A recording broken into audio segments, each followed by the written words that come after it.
This is a tale of a once mighty figure reborn, bringing to tears a multitude of lesser beings. A century ago, Lan Shuying, in her quest for justice, wreaked havoc in the Southern Ming mansion, only to be cast into the abyss of emotion by its lord. 100 years later, she breaks free from her prison and, while recuperating and preparing for battle in the 3,000 realms, stumbles upon the truth behind the Southern Min. Dimension existence. In the dual realms of Yin and Yang, amidst the gods' machinations, how does one carve a path to survival without becoming a mere pawn? Chapter 1 Prologue. You harbor resentment within your heart. The individual across from her, claiming to be the lord of the mansion, smiled. Lan Shuying chuckled softly. She was indifferent to his identity and apathetic towards his intentions for engaging her in conversation. Having already met her demise, what significance did these words hold? How novel it was that in this new age, the specters of the underworld spoke with such pretentiousness, self-appointing their ranks, and not only assessing aesthetics, but also offer psychological counsel to their clients. It was utterly pointless, truly devoid of meaning. Her life was not long, but it was sufficient. Initially, she had been the cherished jewel of the Guo family, capable of foreseeing events in her dreams. Each prophecy she voiced brought them considerable fortune.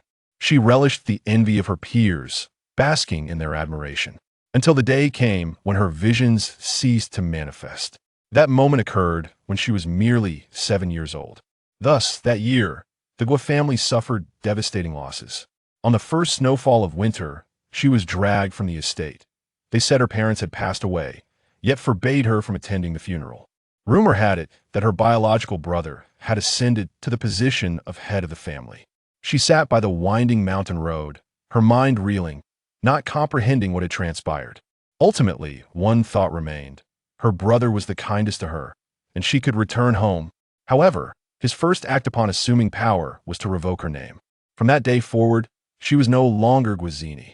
He sat in the car, composed, collected, and coldly said, "Have her beg for alms far away." She was a nameless beggar on the streets, a filthy little speck, wanting to survive the winter, wanting to ask him face to face why. She learned from other dirty children to rummage through trash cans and snatch food from stray dogs. A scavenging old man took pity on her, giving her food and asking her where she was from and how she had arrived here. She saw two stern-looking men staring intently from the crowd and dared not utter a word. "Can't speak, yeah? Then eat slowly, it's hard to choke." The old man walked away, his voice lowered. What a tragedy. One year, a group of itinerant traffickers found her in a bridge hole while she was running a high fever. She thought she would die that time. It would be good to die, as she no longer wished to ask. The traffickers thought otherwise. The little girl had fine features, and selling her would be easy money to so they took her away and even bought her medicine to treat her illness. As they were about to leave the city, the young man who had driven her out appeared. Drowsily, someone was touching her forehead. His hands were cold, and his movements gentle, as if he were attempting to comfort her. Yet, upon her opening her eyes, the youth spoke at length, concluding with, "You're the reason our parents perished, along with so many predecessors. This suffering is what you do." Brother, do you wish to escape this torment?" Instinctively, she nodded. He smiled. "Then you must first survive. Wait until you return." The conversation flitted in and out. And did he say anything more? It seemed not. After being cast away, she never experienced another prophetic dream. Until that day when she found herself dazed in the youth's embrace. He confined her in a manner reminiscent of a child clutching a toy, gripping her chin to prevent her gaze from wandering, compelling her to watch as his subordinates inflicted punies meant upon the traffickers. This was her first encounter with such malevolence. It was something he had previously endeavored to shield her from. The blood was visceral, the cries of the victims were heart-wrenching, and ultimately, silence enveloped the scene. She felt as though she were dreaming, floating above, observing, much like in her previous prophetic visions, only able to watch, unable to speak or move. Uncertain of how long she had been watching, she eventually succumbed to unconsciousness. The manner of the traffickers' deaths was harrowing. It was said that even a veteran officer with 30 years of service experienced nightmares for several days. The case escalated in notoriety.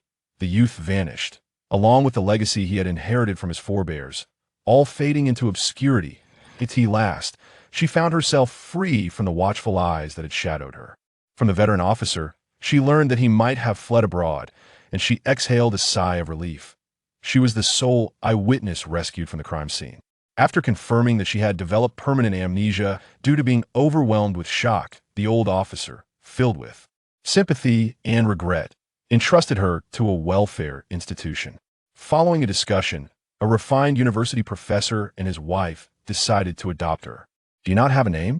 The professor's wife gently caressed her head, as if looking through her to another person. The woman's eyes were filled with cautious anticipation as she inquired, "Shall we call you Shuying from now on?" The professor was momentarily taken aback, as if he wished to say something but refrained from speaking. She felt a surge of joy. She had a name once more. This sensation of rediscovery made her believe it was the beautiful beginning of a new life. From that moment onward, she took on the professor's surname and became Lan Shuying. Many years later, she would come to understand the professor's hesitation at that time. Her adoptive mother was a gentle and kind woman, eager to present her with all the good things. That intense affection seemed an earnest effort to compensate for something. Upon reflection, she realized it indeed was compensation, albeit in a rather pathological sense. Yet at that time, she thought little of it, believing the past was behind her. She had encountered the purest and most fervent kindness in the world and endeavored to repay the coup to the best of her ability until one afternoon, when the retiring old officer appeared downstairs with a young girl, ringing the doorbell. The girl was named Lan Shuying. Shuying, with her name and identity, now floated like a delicate shadow over the tranquil waters as the subtle fragrance lingered in the dusk of the moonlit evening. A beautifully crafted phrase, one she has perused countless times in her adoptive father's study. The strokes, though somewhat juvenile, are elegantly graceful in their calligraphic form. It is said that her name was derived from this very verse. The author of that calligraphy stands before her now, that if one were to overlook Lan Shuying's excessively frail physique and the faint glimmer of madness, one could genuinely commend her. A mind rich in literature exudes an innate elegance. N.C. Lan Shuying feigned composure, smiling as she accepted the apologies of those around her. The following day, amidst Lan Shuying's piercing screams, she resignedly gathered her belongings and returned to the welfare institution. She was merely a substitute. This was where her journey concluded. She could no longer revel in the affections bestowed by these parents. After all, they had a legitimate daughter, abducted and tormented to the brink of insanity, now returned. Thus, it was time for her, the substitute, to gracefully exit. In Lan Shuying's eyes, the so-called sister was nothing short of a thief, an opportunistic intruder who had stealthily infiltrated this home in her absence, tearing away half of warehouse that rightfully belonged to her. This is an undeniable truth. The Lan family did not reclaim her name as her brother Guzai had. The world knew there were two daughters, yet the elder seemed to be adopted reclusive, preferring solitude from their company. After the girl suffered multiple episodes of madness and attempted suicide, Lan Shuying proposed severing ties with the family. Life in the welfare institution was far from pristine or idyllic. As time passed, her beauty gradually began to mirror that of her biological mother, attracting increasingly covetous gazes. No matter how vigilant she could not escape the predatory advances and traps set for her. She fled. The Lan couple sought her out, offering to provide her with living expenses and support for her university education, but she declined their assistance. Having just reached adulthood, she was capable and determined to earn her own living, confident she could afford her tuition and eventually repay them for their guardianship. Primarily, she viewed Lan Shuying as a nightmare, and the haunting echoes of her anguished cries tormented her dreams. She wished to sever all ties. She had no desire to descend into madness. One day, a talent scout brushed past her on the street, soon catching up to present her with a business card, his exuberant words painting a picture of her dazzling future in the entertainment industry, making her feel that not giving it a try would be a grievous error. The audition was remarkably successful.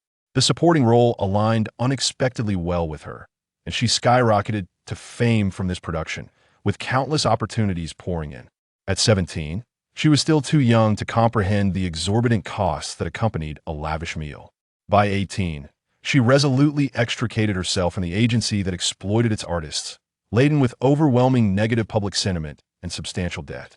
She understood the consequences of her stubbornness, Yet she refused to yield. Rummaging through trash was not as filthy as the faces of certain individuals. At 28, she had successfully transformed into an outlier. While others succumbed to intoxication, she remained painfully aware. Having cleared her debts, she was then informed that she was in the advanced stages of cancer. Like a crisp slap, it mocked her futile struggles, suggesting she might as well have laid down in the bridge's arch and awaited her fate as a child. In her final moments, she implored her sobbing assistant by her bedside to assist her in selecting a beautiful urn. At that moment, she believed this would be her ultimate act of defiance against the absurdity of the world. Death extinguishes life like a snuffed candle, and suddenly, justice and retribution manifested. Half the industry mourned the demise of the newly crowned Best Actress, while the ions of her former employer were unexpectedly unveiled, plunging the company into disrepute overnight, leading to its eventual acquisition by an overseas conglomerate. The following day, all senior executives still aboard that sinking ship were reassigned overseas under the pretense of a meeting. Lan Shuying hovered above, observing, and upon seeing that individual, she realized these executives would not return. A plane crash is easily fabricated, and they were all aboard the same private jet. She was already dead. Floating gracefully, she watched as a sharply dressed young man stood before her gravestone. His features bore a striking resemblance to the past, merely matured. He appeared stern, yet his eyes glistened with unshed tears. She smiled. Guazai, Lan Shuying owes you 2 lives. Consider this debt settled. Paths diverge, and you must not obstruct my rebirth. With that, she gradually faded away. Seated across from one another, Lan Shuying took the time it took to sip a cup of hot tea to reflect upon the life she had been manipulated through. Why hasn't it ended yet? She believed she had let go, longing only to forget and begin anew in the next life. However, the man who called himself Nan Ming insisted otherwise. Once you can master your hatred, I shall return to seek you, he said, his tone gentle yet imbued with an unsettling chill. In that moment, a realization struck her. She feared she might never be reborn. After a while, Nan Ming indeed returned.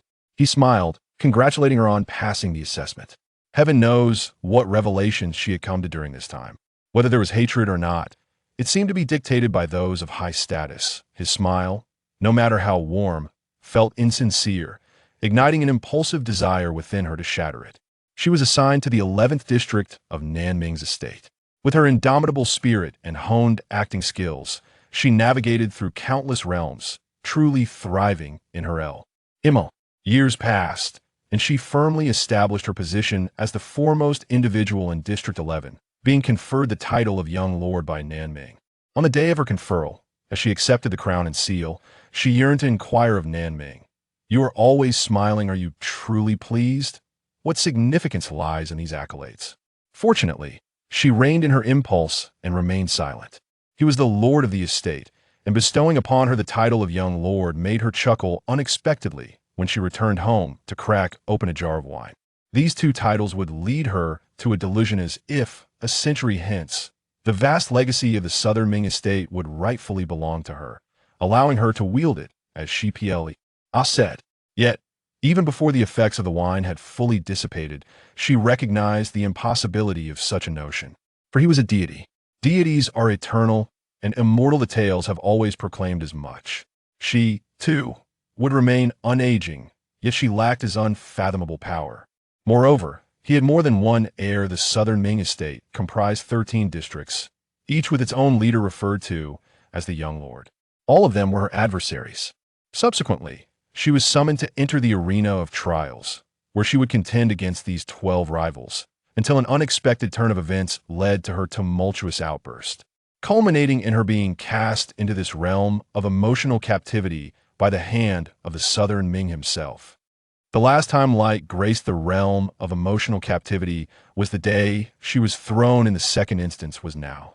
The woman shielded her eyes from the long-lost radiance, her lips as crimson as blood, curving into a peculiar smile. "I have tasted defeat, yet I am unafraid to begin anew." Amidst the flashes of lightning and rumblings of thunder, the Southern Ming estate had never witnessed such phenomena. The air trembled, and the cycle of reincarnation resonated Omi.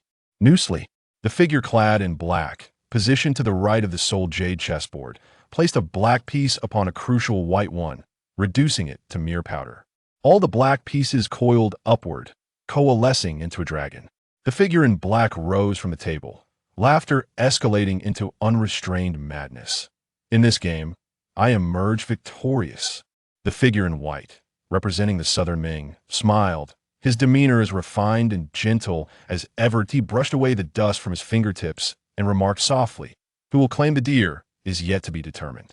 The tumultuous escape of the prisoners from the 18th degree of passionate prison stirred a sensation, yet strangely, no one pursued them. As promised by a certain individual, everything proceeded remarkably smoothly.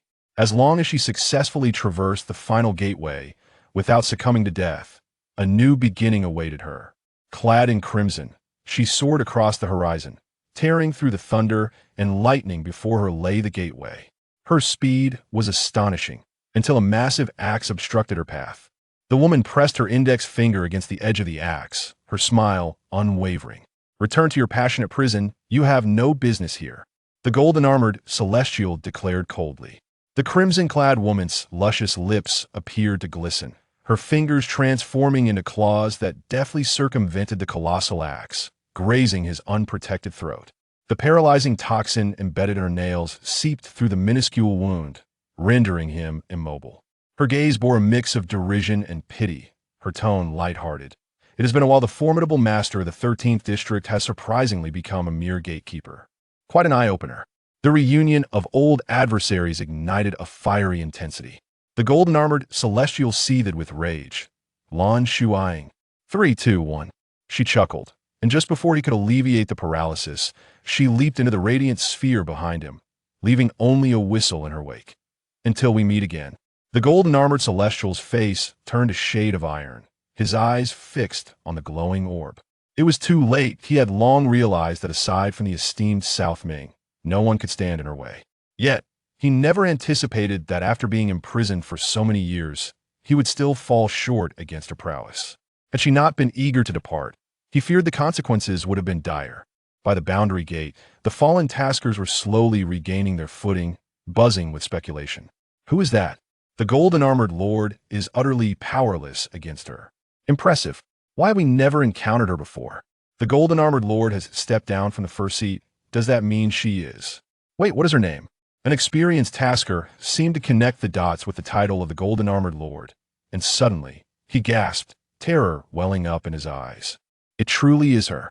His finger lingered on the first entry of the 11th page, a name that had not been supplanted even after a century. That madwoman has returned. Chapter 2. The unmatched princess Lan harbored 3 fervent wishes. Firstly, to rid her father's courtyard of the myriad of flirtatious women. Secondly, to ensure that her mother would be the most cherished woman in her father's heart. And thirdly, to become the second war god of the Western Kingdom. The first wish was a formidable challenge, for her father, the heavenly martial king, held the esteemed title of regent prince, commanding the invincible Xuanjia Legion, and was celebrated as the war god of the Western Kingdom. His martial prowess was unparalleled, and he was the master of the foremost martial arts sect. In the eyes of society, it seemed only natural for such a man, seemingly endowed with extraordinary fortune, to have numerous women. The second wish was equally unattainable.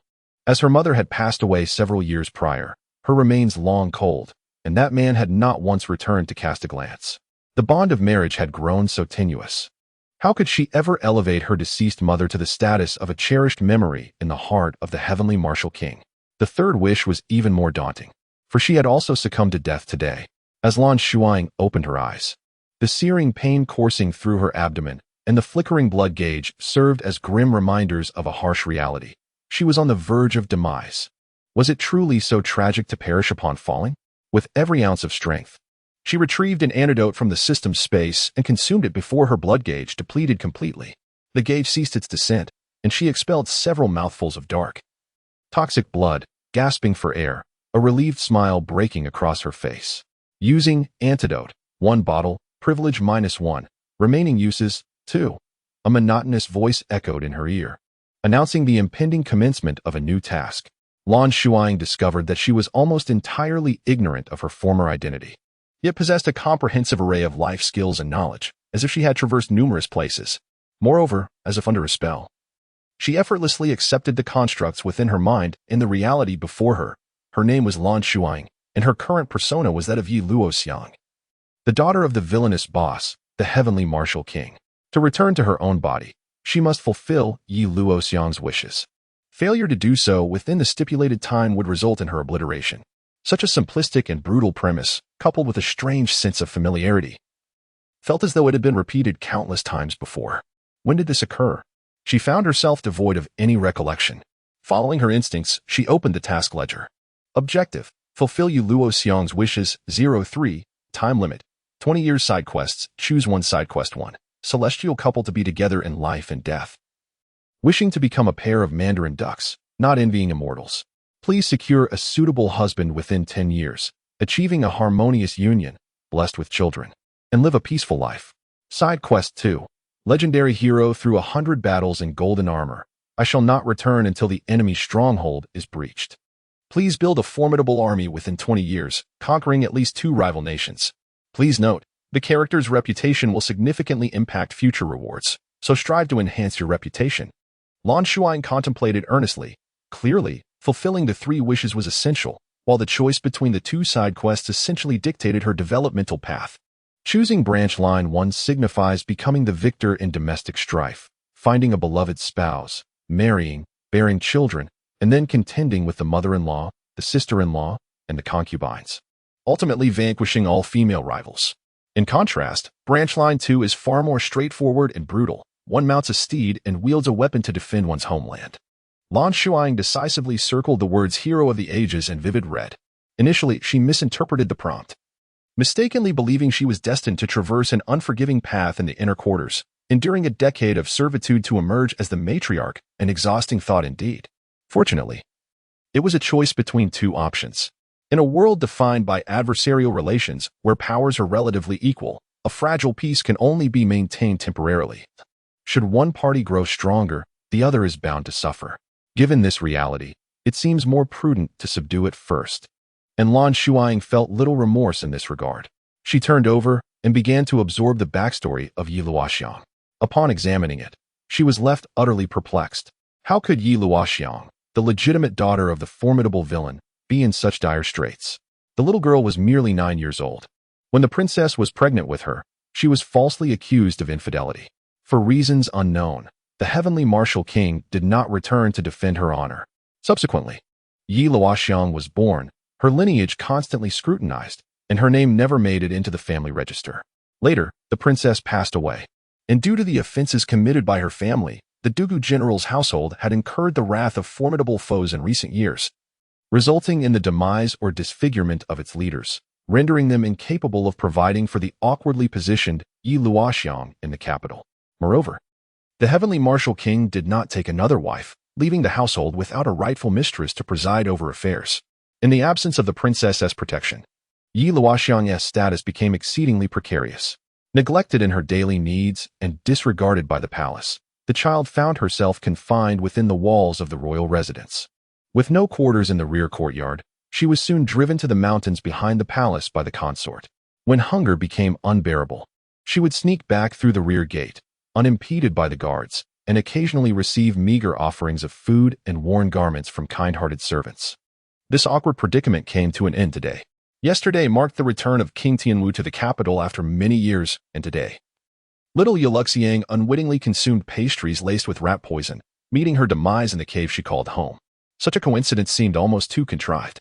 Lan Shuying's gaze deepened as she suddenly heard the sound of approaching footsteps, uncertain whether friend or foe approached. However, the cautious nature of the intruder suggested a hint of trepidation. She crawled aside, exposing the traces of the toxic blood she had expelled moments earlier, activating her skill, turtle breathing technique. Her frail form quickly fell still, devoid of life. A furtive figure entered the cave, calling out a few times.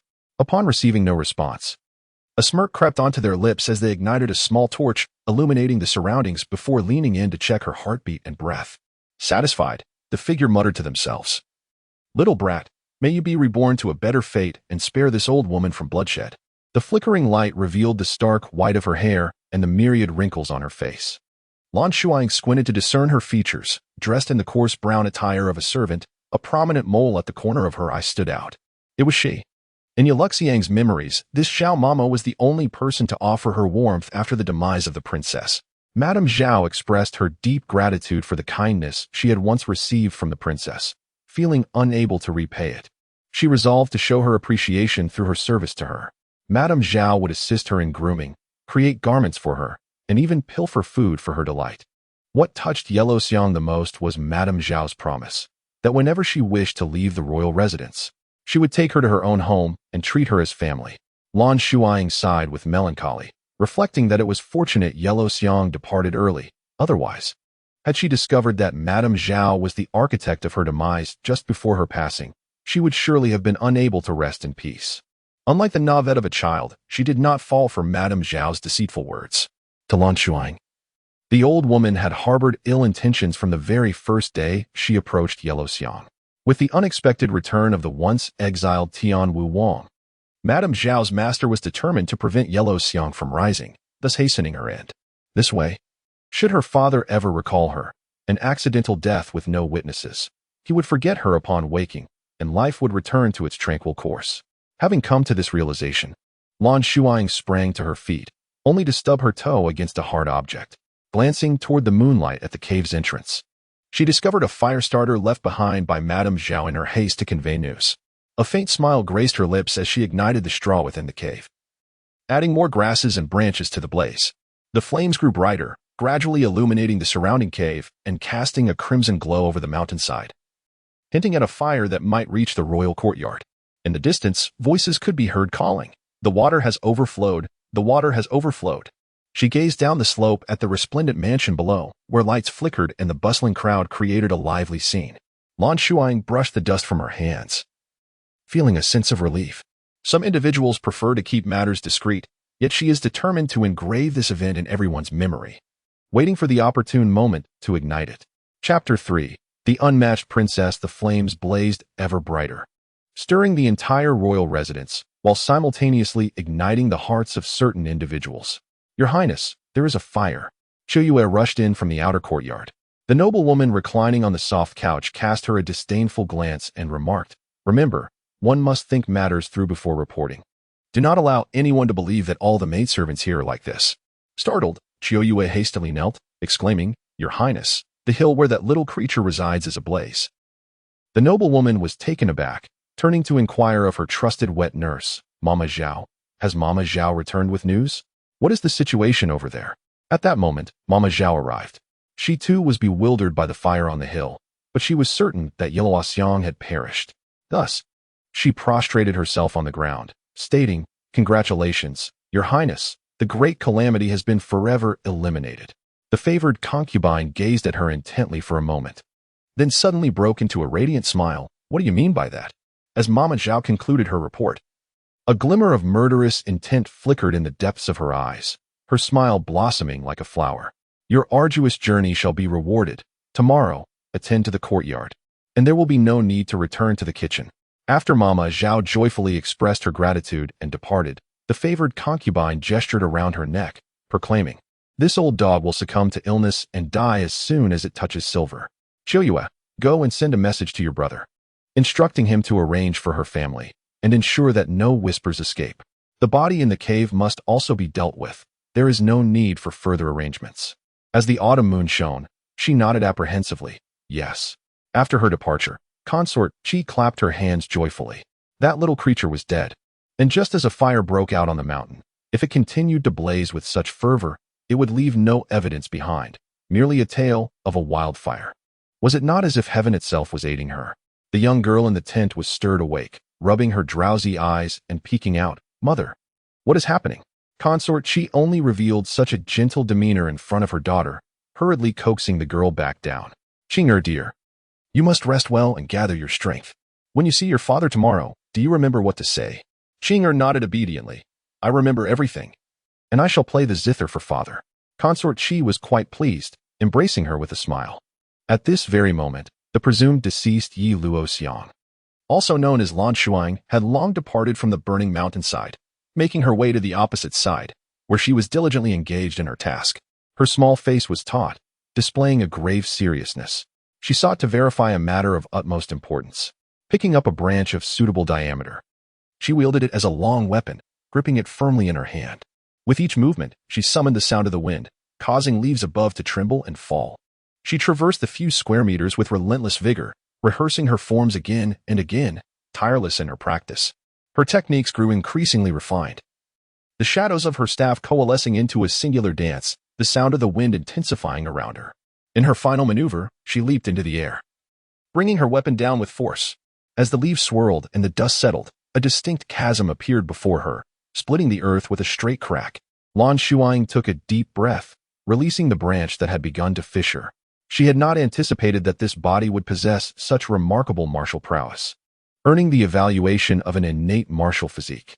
Initially perplexed, she soon comprehended the significance upon witnessing the formidable power before her. Xiang, only 9 years of age, had never attended a day of formal schooling. All her knowledge had been imparted by the late princess. The princess, hailing from a family of warriors, not only taught her to recognize characters, but also imparted the ancestral technique of the overlord halberd. Perhaps the princess had discerned her daughter's innate talent, yet after her demise, no one had urged Xiang to practice martial arts. Moreover, the child often struggled to secure enough food, rendering such a lavish learning endeavor impractical until the arrival of Lan Shuying. After merely an hour of practice, Xiang experienced a qualitative transformation, bolstering her confidence for the future. She gnawed on a few wild fruits to stave off hunger, quenching her thirst with refreshing spring water, and resumed her training. Subsequently, Lan Shuying became wholly absorbed in the practice of the halberd technique, pausing only when her body could no longer endure the exertion. As days turned to nights, and nights to days, at last, on a night adorned with a myriad of stars, she heard the melodious sound akin to a babbling brook. Mastery of the Overlord Halberd technique was recorded in her skill page, currently at level F, with 1,200 proficiency points required for advancement to the next level. Reward, Constitution 5. Elimination of all current negative statuses. At that moment, it felt as though she were enveloped in the warmth of a hot spring, every cell in her body exuding a sense of utter contentment. She stretched luxuriously. Xiang had endured numerous hardships, leaving her body riddled with hidden ailments, compounded by a recent bout of poisoning, potential hazards that could surface in the future. In the system's terminology, these were classified as negative statuses. Now, with all negative conditions thoroughly cleansed, she felt an invigorating surge of vitality coursing through her being. Extending her hands, she noticed a layer of dull, desiccated skin enveloping her exterior. A gentle gust of wind transformed it into powder, revealing beneath a new skin as smooth as jade. With a casual punch, she produced a sound that previously required a vigorous swing of a wooden stick. Lan Shuying wore a satisfied expression. No wonder Xiang's wish appeared so arduous to fulfill. It was evidently due to the presence of a golden finger. If the difficulty of the task were not escalated, it would indeed lack intrigue. She picked up a tree trunk fashioned into a wooden stick and ventured into the forest. The howls of wolves echoed around her. It was precisely because of the perilous nature of the mountains that little Xiang, despite residing in a cave, had always obediently remained near the Wangfu, never daring to venture further in. However, for the audacious Lan Shuying, the scenario was quite different. Relying on the mountains for sustenance, she planned to catch some wild chickens and rabbits, effortlessly concocting a delightful meal. This body consumed energy at an alarming rate. Having just feasted on a mountain chicken an hour ago, she found herself hungry once more. Lan Shuying vaguely grasped the truth behind the scarcity of martial artists in this world. If one were to consume food at such a pace, it would be exceedingly difficult to sustain, unless one hailed from a wealthy family. As night fell, a solitary campfire in the forest resembled a guiding star. Focused on gnawing rabbit meat, Lan Shuying suddenly noticed a shadow before her, prompting her to cautiously grip the wooden stick. The figure, noticing her reaction, smiled and retrieved an oil paper package from his bosom, unfolding it. "Child, would you like to try some osmanthus cake? I happened to pass through here and have only cake and dry rations left. I would like to trade some cake for a few pieces of meat." Lan Shuying peered through her disheveled hair, fixating on the stranger. The sweet aroma of osmanthus cake surged into her nostrils, its appearance exquisite and captivating. If she were an unsophisticated child, she would have eagerly accepted it in an instant. However, the sudden emergence of a man bearing fragrant pastries in the desolate wilderness set off her instinctive caution. She immediately deemed him untrustworthy. Moreover, while pastries might satiate one's cravings, true sustenance came from the roasted rabbit she had prepared. Given the modest size of a rabbit and her recent increase in appetite due to her training, she found herself unsatisfied even with her own portions. Why would she trade? Yet, as her gaze drifted over the man's sword hilt, a shift in her perspective occurred. Chapter 4. The unmatched princess. She recognized the emblem, a symbol of the heavenly martial king. In Luo Xiang's memories, this insignia had appeared countless times. This man was one of the heavenly martial king's subordinates. Lan Shuying observed him quietly for a moment, and just as the man anticipated rejection from the child, she calmly swallowed the morsel of rabbit meat she was chewing, accepting the osmanthus cake while offering him the remaining half of the roasted rabbit. The man, Feiyu, joyfully accepted it, finding the child amusing. Her small face was taut, exuding an air of aloofness that made him want to tease her. Feigning contemplation, he glanced between the rabbit meat and the cake. It seems you've given me too much. My pastries hardly compare. Do you not feel a bit shortchanged? Consider it a debt for now, Lan Shuying retorted, rising with the support of her wooden stick. Where are you off to? Lan Shuying cast a glance at the empty roasting rack, licking her greasy lips, feeling unsated. Enjoy your rabbit. Do not follow me. The man was taken aback, seemingly unaccustomed to receiving such harsh commands, but after a moment of hesitation, he raised an eyebrow and obediently sat back down. Before long, soft footsteps echoed through the forest, and a child returned, triumphantly carrying a wild hare with a head adorned in flowers. Skillfully, the child gutted and cleaned the creature, then skewered it for roasting. The man felt a twinge of surprise. Hunting by night was far more challenging than by day, and while he was capable, he had merely succumbed to laziness. This child not only possessed remarkable courage, but also demonstrated commendable skills. However, he pondered the child's character and contemplated the possibility of bringing him under his wing. During the roasting of the rabbit, they exchanged names. Lan Shuying learned that he was called Feiyu, while she adopted the alias Oxiang. Yellow was a surname of the royal family and should not be easily revealed. Feiyu's gaze lingered on the small knife she used to dissect the rabbit. Noticing his interest, Lan Shuying deftly twirled the knife with an impassive expression, stating, I found it. Like her, Feiyu recognized the origins of the knife through its emblem, and his suspicions regarding the child deepened. Was it truly so easy to come by items from the Tianwu Wangfu? With the guards trained by Tianwu Pavilion present, the royal residence's defenses rivaled those of the Western Kingdom's palace. How had this little rascal managed to infiltrate? Lan Shuying convincingly portrayed a reticent and wary child, and the ensuing conversation was predominantly Feiyu's probing, with the information he gleaned being precisely what she intended for him to know. You seem to possess quite the skill. Do you have a master? Feiyu inquired. Lan Shuying replied calmly, My mother taught me. I've only just begun training. Feiyu expressed his astonishment. Your mother? I would not have guessed. You are indeed of noble lineage. His words were not without foundation. The hierarchical system in the Western Kingdom is rigid, the climate harsh, and limited resources predominantly favor the upper-class nobility. Consequently, only affluent families can afford to train their offspring in martial arts.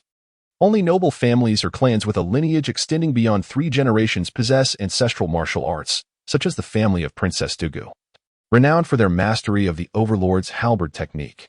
Lan Shuying fell silent once more, realizing that the flying fish had mistaken her for a boy. Upon reflection, it was understandable. Girls of her age had yet to undergo physical development.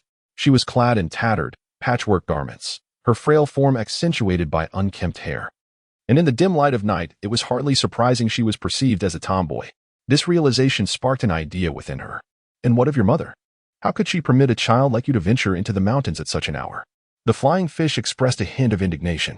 The population in the Western Kingdom was already sparse compared to other nations, and each child was considered a treasure. How could this woman be so negligent?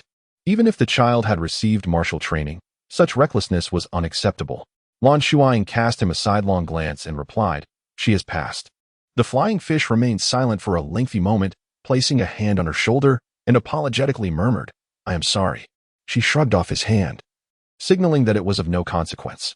Lan Shuying was willing to engage with the flying fish primarily because she was uncertain of the heavenly martial king's stance towards Yuluxiang. This man, dressed with care and exuding an air of distinction, likely held a significant position close to the heavenly martial king. Approaching him first would provide the safest avenue to gradually connect with her intended target. As she absorbed memories, she inadvertently acquired a portion of the narrative, which had yet to unfold. Thus, she could bide her time beside the heavenly martial king, awaiting the appearance of the male and female leads. Due to his disregard for his family and pursuit of his ambitions, Lan Shuying harbored a strong aversion towards him. However, As the two protagonists ascended to prominence by leveraging his resources, basking in the adoration of the masses, the heavenly martial king, who had valiantly protected the Western Kingdom for many years, found himself stripped of everything and subjected to scorn. In comparison, it was the protagonist who repulsed her more profoundly. Furthermore, having occupied a high position for an extended period, the heavenly martial king undoubtedly possessed profound experience. She could not approach him with disdain, lest her emotions be readily discerned. If he were to become guarded, it would prove challenging to cultivate a favorable impression. Additionally, she needed to evoke his fondness for the late queen, which felt exceedingly complex. Lan Shuying contemplated that. In dealing with a father who had not engaged with his descendants for many years, as well as a revered war god, perhaps a demeanor of admiration would be more fitting.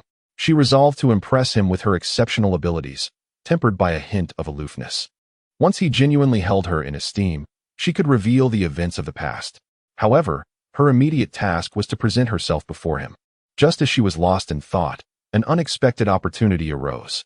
Feiyu, perhaps seeking to atone for his earlier indiscretion or moved by her disheveled appearance, proposed that she accompany him back to the city, confidently assuring her of a residence where she could settle. After his words, the child did not respond immediately, but lifted her gaze to scrutinize him for a moment.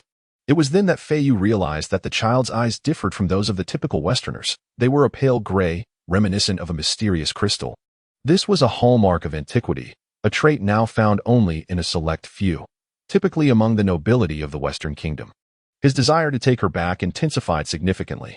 Feiyu sensed that the child harbored a secret, and his intuition whispered that, even if he did not take the child today, fate would inevitably bring them together again.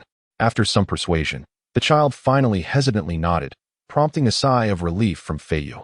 What he did not perceive was the child's subtle smile that curved at the corners of his mouth in the darkness. The high-ranking officials of the Xuanjiao army were astounded. The general, who had steadfastly refused to take on disciples, suddenly exhibited a change of heart, relentlessly insisting that a young child become his apprentice. Even more shocking was the fact that this unappreciative child consistently rebuffed his advances. The news reached the study of the Wang Fu, where a man, engrossed in military texts, lifted his head and pondered for a few moments before remarking with keen interest, "Let Feiyu come to see me." This man, in his 30s, bore a bronze complexion rougher than the average male, the marks of harsh frontier weather etched upon his skin. He sported a full beard to mask his overly refined features, with his most striking attribute being his clear gray eyes. "I hear you are considering accepting a disciple. This child seems to possess some extraordinary qualities." Feiyu had been the subject of much teasing from his colleagues in recent days. This morning, he had even witnessed a shameless group betting on what excuse Xiang would employ to reject him today. How could he have once thought this little fellow to be shy and reticent? Clearly, he was a mischievous little devil. Today, the overcast sky threatened rain, which was deemed an ill omen for an apprenticeship. "The sunlight is too harsh. It will wither my flowers. I cannot accept. The fish pattern on your clothing is misaligned. It lacks solemnity. I cannot accept. The jade on your belt is not pure enough. I cannot accept. There is dust on your shoes. I cannot accept." If the preceding reasons were somewhat acceptable, this morning's incident can be deemed utterly intolerable. The small gray creature in the front yard has refused to consume meat or pay homage. Furious, Feiyu exclaimed, "That is my prized steed. Does your horse indulge in meat?" Thus, it can be concluded that ever since the illustrious Feiyu of the former Xuanjiao army took in this little demon king, his appearances have invariably been accompanied by the good-natured laughter of all present. The eternally rejecting little demon king, Xiang, has also gained notoriety. While many are unaware of Feiyu's relentless desire to take on a disciple, they have heard whispers that this child is particularly suited to learn his sect's esoteric teachings. In fact, with a system-certified innate martial physique, Lan Shuying boldly asserts that she is apt for any martial arts. What an intriguing little creature. "Bring her to me tomorrow for a closer look," the heavenly martial king cheerfully declared after perusing the last battle report. The following day dawned clear and bright. Lan Shuying strode confidently behind Feiyu, her head held high. This was her first glimpse of the grand entrance to the royal mansion, and it was indeed imposing and majestic. As they walked and conversed, Feiyu lowered his voice to reassure her, saying, "The prince is generally of a good temper, so there is no need for you to be overly anxious. However, do mind your words. Do not apply the same approach you use with me, for I may not be able to save you." Having become quite familiar with him, Lan Shuying responded with a cheerful smile, "I understand. You need not worry." She then feigned a pout, gazing at him with affectionate eyes, and said, "Feiyu, have I not treated you well on a daily basis?" The flying fish stumbled slightly beneath its feet, furiously addressing the innocent-looking impostor. "Do not attempt to deceive me with the same tricks you use to charm young ladies. If you cannot articulate, then silence yourself." "Ah, where?" A voice, delicate as a feather, called out in alarm. Chapter 5. The Unrivaled Princess. The two turned towards the voice, revealing a young girl of a similar age to Lan Shuying, adorned in resplendent garments, accompanied by a maid carrying a chain. A white spot vanished in the grass in the blink of an eye. The young girl remained in her previous pose, anxiously moving towards the thicket, only to be restrained by an elderly woman who advised, "Miss, I shall send someone to retrieve your immediately, ensuring you will see her upon your return to Kawaiyuan. However, the hour is late. It is prudent for you to first pay your respects to the prince." The prince? Kawaiyuan? Lan Shuying understood. This was the legendary Qing girl, Yellowa Qing. She was the daughter of consort Qi, born before the noble Dugu clan entered the palace, and she was the half-sister of Yellowa Xiang. Now 10 years of age, this Qing girl held significant weight in the narrative. Initially, she covertly obstructed the protagonist, yet later allied herself with the main characters against her father, the formidable Tianwu Wang. Moreover, the primary antagonist, Tianwu Wang, treated her with considerable kindness, making Yellowa Qing one of the most formidable female adversaries in the tale. Reflecting on the plot, where Yellowa Qing ultimately chose to betray Tianwu Wang in exchange for wealth and status, culminating in a peaceful demise, her actions struck Lan Shuying as utterly contemptible, fostering a sense of aversion towards her. They were both on their way to see the prince, fortuitously traveling the same path. As the matron discovered that these two strangers were persistently following them at a distance, her expression darkened. Who were these individuals, and why were they trailing us? Lan Shuying chuckled softly, while Feiyu's countenance darkened, coldly stating, "They're from the Xuanjia army." The matron was taken aback and quickly forced a smile to flatter. However, Feiyu was unimpressed by her attempts and let out a cold snort, preparing to move on when Luo Qing, suddenly curious, inquired, "Xuanjia army? My father mentioned that there are many remarkable individuals within the army, each possessing unique talents. I presume you are one of them, sir. May I be so bold as to request your company, and would you be willing to share some interesting tales with me?" "Why not?" Feiyu replied with great delight, striding forward with Lan Shuying in tow. It was then that Luo Qing noticed Lan Shuying's presence. Her heart skipped a beat, and she felt an inexplicable sense of aversion. Nevertheless, the other party, though distant in demeanor, exhibited impeccable etiquette. She slightly furrowed her brow and offered a faint smile as a form of greeting. Luo Qing entered to pay her respects, exchanged a few words, and soon emerged, her delicate face adorned with an expression of sweet admiration. Listening to the resounding laughter from within, Feiyu remarked, "This young lady Qing is indeed favored by the prince. I have never seen him so joyful before." Lan Shuying nodded thoughtfully. As they entered, the smile on the face of King Tianwu had yet to fade completely, and the air was infused with the rich aroma of chicken soup. Lan Shuying dutifully followed Feiyu in greeting. Two piercing gazes scrutinized her for a moment. Just as she felt a hint of impatience, those gazes abruptly transformed into palpable hostility. Aware that this was a test from her adoptive father, Lan Shuying ceased to conceal her presence, and an aura of formidable strength surged forth from her, in comparison to the imposing presence of the heavenly martial king. This was akin to a solitary gem beneath the resplendent moon, lacking in grandeur. However, a singular, sharp glimmer of sword intent commanded attention. A simultaneous gasp echoed within the room. The heavenly martial king, laughing heartily, withdrew his murderous intent, exclaiming, "Splendid! You have truly stumbled upon a treasure, Feiyu." With an expression unyielding, Lan Shuying retracted her sword intent, locking eyes with the heavenly martial king. Her delicate brows furrowed slightly, as if she were not particularly fond of his praise. Two pairs of matching gray pupils met, the sharpness within them dissipating, one filled with excitement, the other with calm. As Feiyu nervously wiped his sweat, she gently corrected, "I did not stumble upon it. It was relinquished upon request." The heavenly martial king found this amusing and let out another hearty laugh, scrutinizing the child before him. First and foremost, he was captivated by those gray eyes, which struck him as remarkably familiar. Yellowa Xiang had long remembered her mother's dying words, to conceal one's talents in order to survive. Thus, over the years, she had grown accustomed to walking with her head bowed, her face smeared with ash to obscure her striking beauty. Now, having cleansed her visage, She appeared to the heavenly martial king as a child of exquisite features, lips crimson and teeth pearly, possessing an androgynous charm. For a fleeting moment, he felt disoriented as memories surged forth.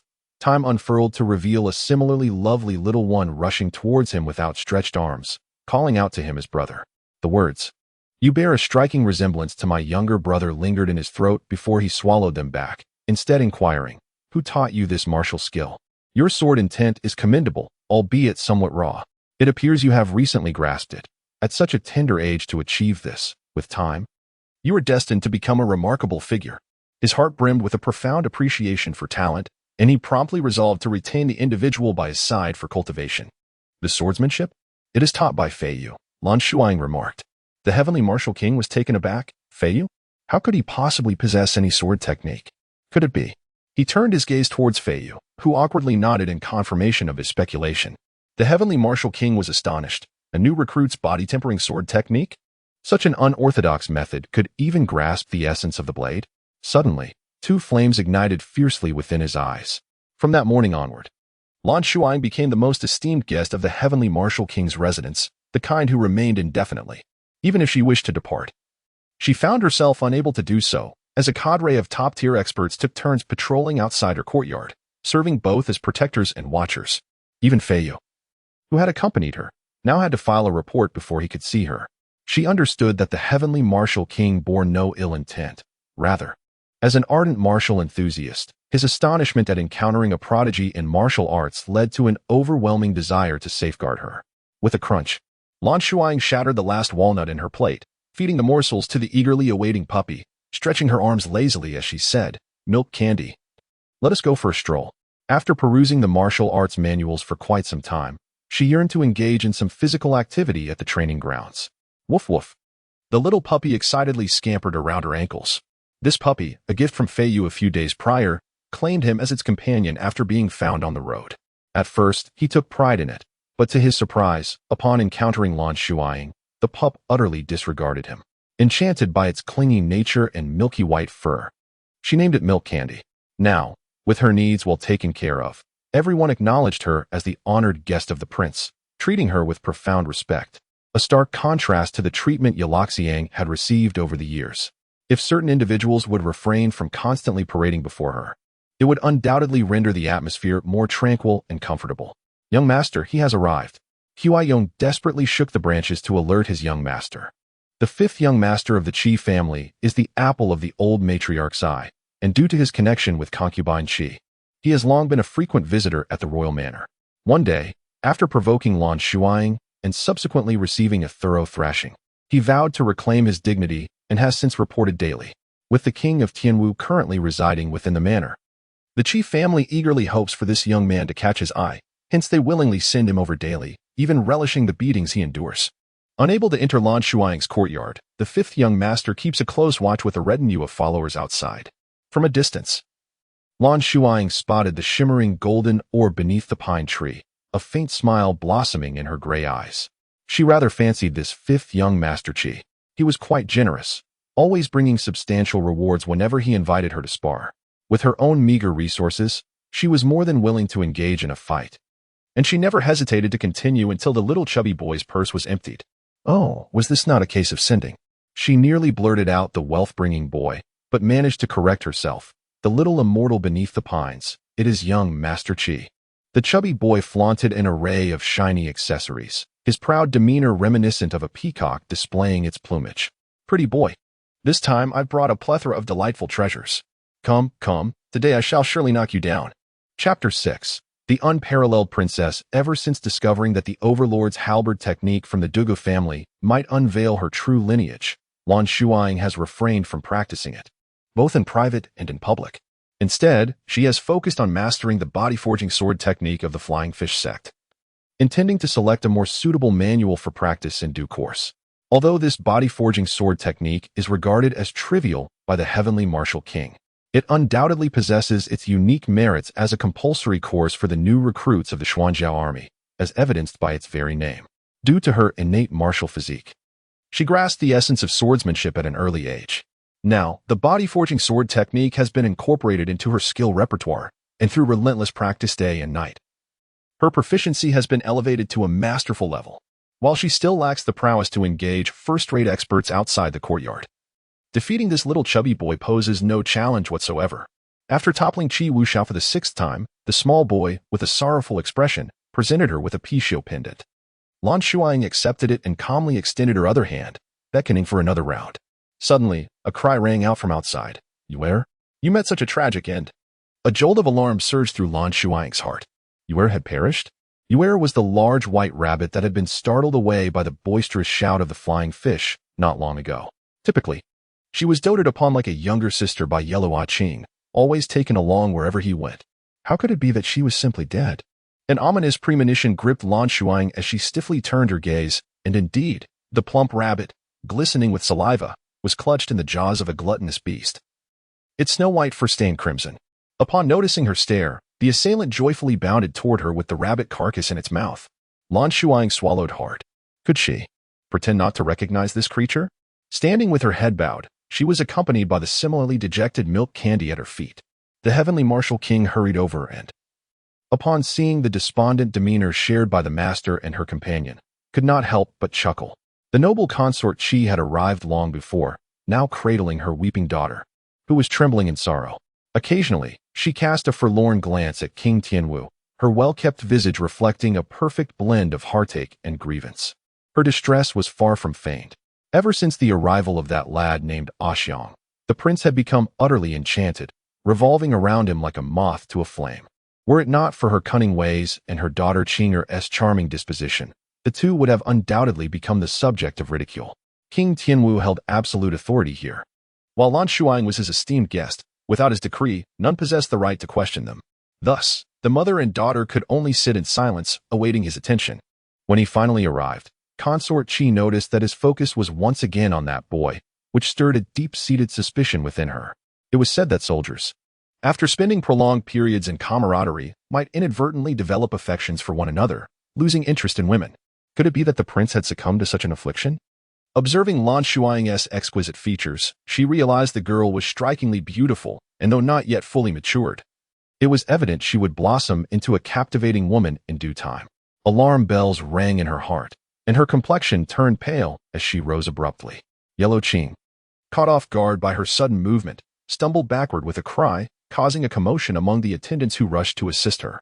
However, the unforeseen followed. The mother and daughter were seated at the very edge of the waterside pavilion, and as Consort Qi stood unsteadily, a careless servant collided with her, sending her staggering over the railing and plunging towards the water below. In a flash, Lan Shuying darted forward, grasping Consort Qi's wrist. To the onlookers, her petite frame appeared as if she too would tumble into the depths. Xiang, King Tianwu shouted in alarm. The despondent Consort Qi, upon hearing these words, felt her heart grow colder. With tears glistening in her eyes, she looked up, her delicate visage colliding with the sight before her, and in that fleeting moment, she was overwhelmed with a torrent of emotions. Any woman would resent being rescued by a rival, and Consort Qi, confident in her own swimming prowess, scorned the notion of accepting such a life-saving favor. Consequently, she began to struggle fiercely. Lan Shuying's eyes flickered with a flash of light, and with a pained cry, she relinquished her grip, thereby granting Consort Qi her desire to plunge downward. A startled scream escaped Consort Qi's lips, after which silence enveloped her. Leaning forward to inspect her right wrist, Lan Shuying discovered that Consort Qi had met with misfortune, having struck her forehead against a floating stone, rendering her unconscious. As fresh blood began to spread with the current, in the distance, a series of bubbles surfaced, and an ominous sense of danger suddenly erupted within the hearts of those present. Yi Luoqing, bewildered by the series of events, stood foolishly with tears streaming down her cheeks and a runny nose. It was the quick-witted 5th young Master Qi who responded first, shouting urgently at the surrounding servants, "There are thornfish in the water, hurry and save her." The thornfish, a notorious species native to the western lands, are known for their ferocity and often appear in schools, capable of devouring humans. 5th young Master Qi stared in alarm at the swiftly approaching swarm of thornfish. Realizing that his aunt had truly put herself in peril, these were the very creatures she delighted in, a batch personally procured by his father for her enjoyment. Were she not the mistress of the Tianwu Palace, how could she dare to harbor such dangerous beings in the capital? Amidst the chaos, the Prince of Tianwu had, unbeknownst to anyone, arrived at Lan Shuying's side. turning over her slender, pallid wrist. Upon seeing the deep crimson gash inflicted by the armor, his eyes filled with a palpable discontent. This surge of anger filled him with an intense loathing for the already indifferent Qi concubine. The prodigy he had painstakingly nurtured had been deliberately harmed by a foolish woman. The wound, perilously close to the tendons, posed a grave threat to the child's future in martial arts. The loss to the Western Kingdom would be immeasurable, far surpassing the worth of a mere Qi concubine. With his keen insight and experience, he swiftly discerned the considerable force required to inflict such a deep gash with armor. It appeared as though Qi concubine harbored a profound animosity towards Odyssey. This instinctively prompted him to bolster Odyssey's protection, lest she fall victim to the Qi family's malice. At last, Qi concubine was fished out, her body marred by countless fine scratches from fish teeth, lamenting pitifully. Yellow Qing wept inconsolably, while the Tianwu king maintained a stoic silence. Surprisingly, it was the battered Qi fifth young master who exhibited remarkable acumen amid the crowd's disarray. He took charge with the Tianwu king's tacit approval, directing the palace servants to carry his aunt back and summon a physician. As Lan Shuying was led away by the Tianwu king, she cast a glance back at the little chubby boy who was issuing commands with remarkable composure. Were it not for the swollen bruise on his face that bore witness to her own handiwork, she might have doubted his identity. If he was indeed the same person, then did his prior ineptitude merely masquerade as a guise of cunning? An unusual sense of repression began to take root in her heart. She endeavored to ascertain Qi fifth young master's role within the narrative, yet her mind failed to conjure an answer. She could only conclude that he was not the male lead. "Fool, I have no need for your rescue. Why did you rush in?" The voice of the Tianwu king echoed above her. Lan Shuying lowered her gaze and replied, "I was unaware before." The woman, displaying an unexpected ferocity, had blood streaming from her wrist, the pain now numbing her senses. It is understandable that if Qi concubine were to discover her identity as Yi Luo Xiang, she might harbor resentment towards her due to the perceived threat to Yi Luo Qing's position. However, considering that she had disguised herself as a boy, why did this animosity manifest so intensely? She found herself perplexed, attributing it to the peculiar nature of the woman. Nevertheless, the pain she endured was not in vain. Qi concubine was a perennial presence within the royal residence, and she wished to ascertain whether the death of the former princess was in any way linked to Qi concubine. A small price to pay for such knowledge. The system's delayed voice prompt announced, "Target engaged, successfully employed item, her secret, privilege -1, remaining privileges, 1, acquired, Qi Mei's secret. Would you like to open it immediately?" This special item, obtained through the use of privileges, could unveil the secret that the target fears most. It would allow the target's psychological state across different periods to be expressed through a vocal monologue. With this tool, Lan Shuying would no longer need to exert herself in investigation within this unsupported realm. Chapter 7. The Unmatched Princess in a World Teeming with Women. Why does your heart cling solely to her?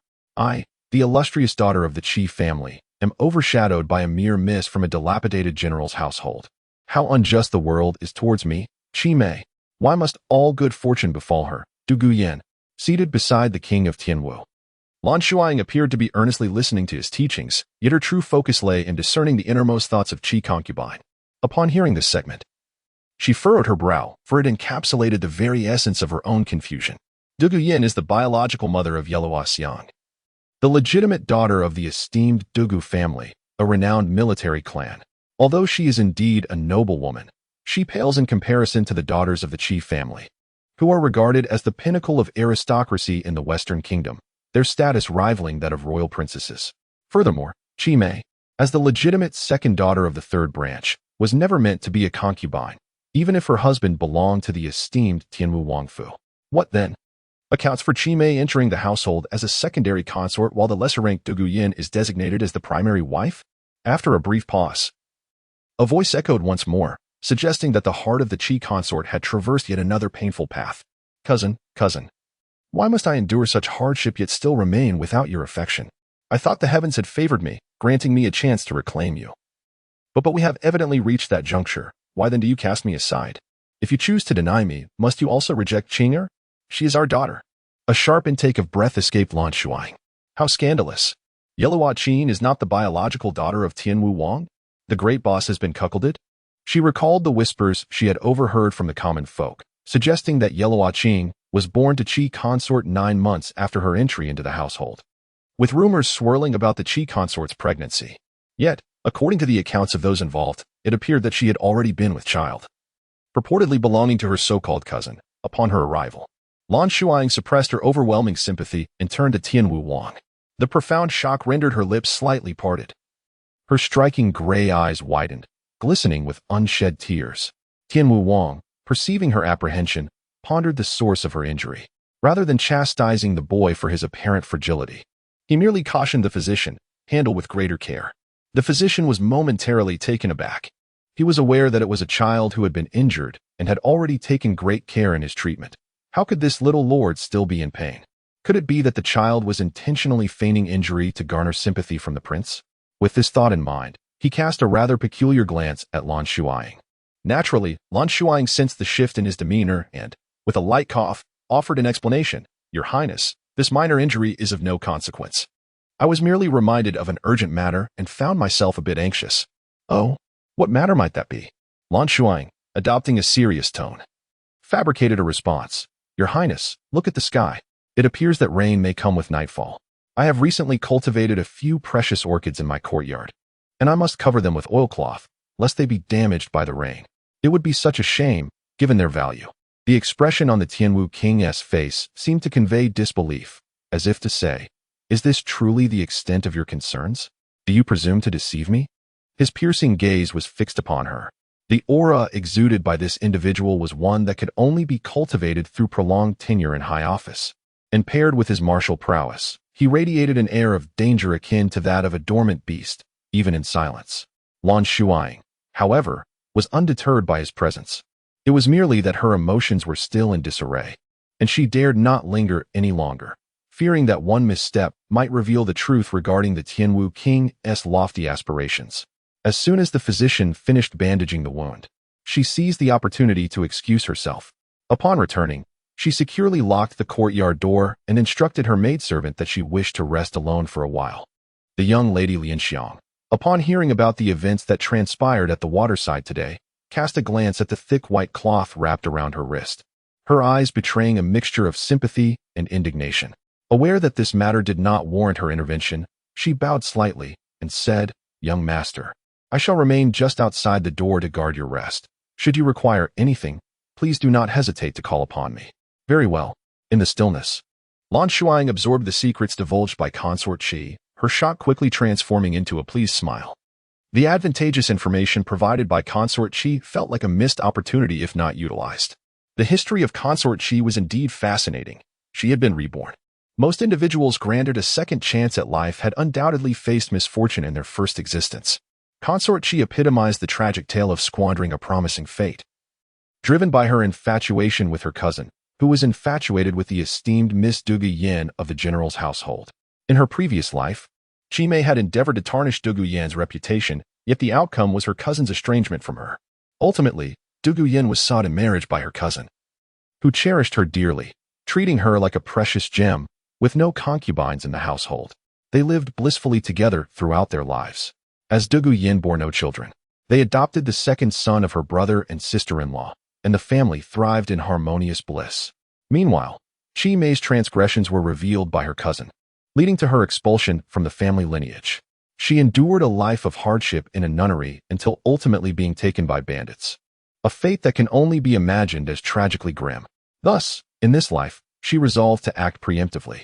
Upon learning of the murder case involving the princess of the Tianwu Wangfu, she recognized the prince's lack of concern for the affairs of his inner court and his frequent absence from the capital, prompting her to devise a clever scheme.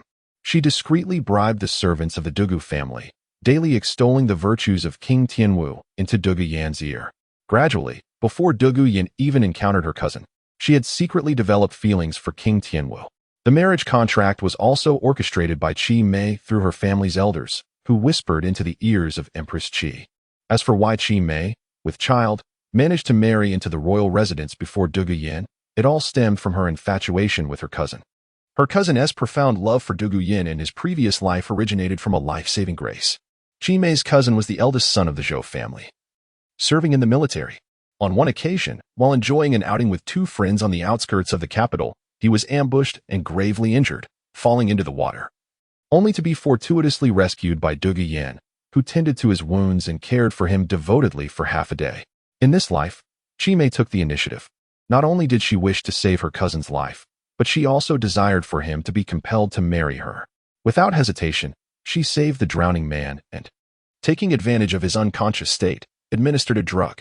However, instead of receiving a proposal from her cousin, she learned that he had recently been entangled with a noble lady.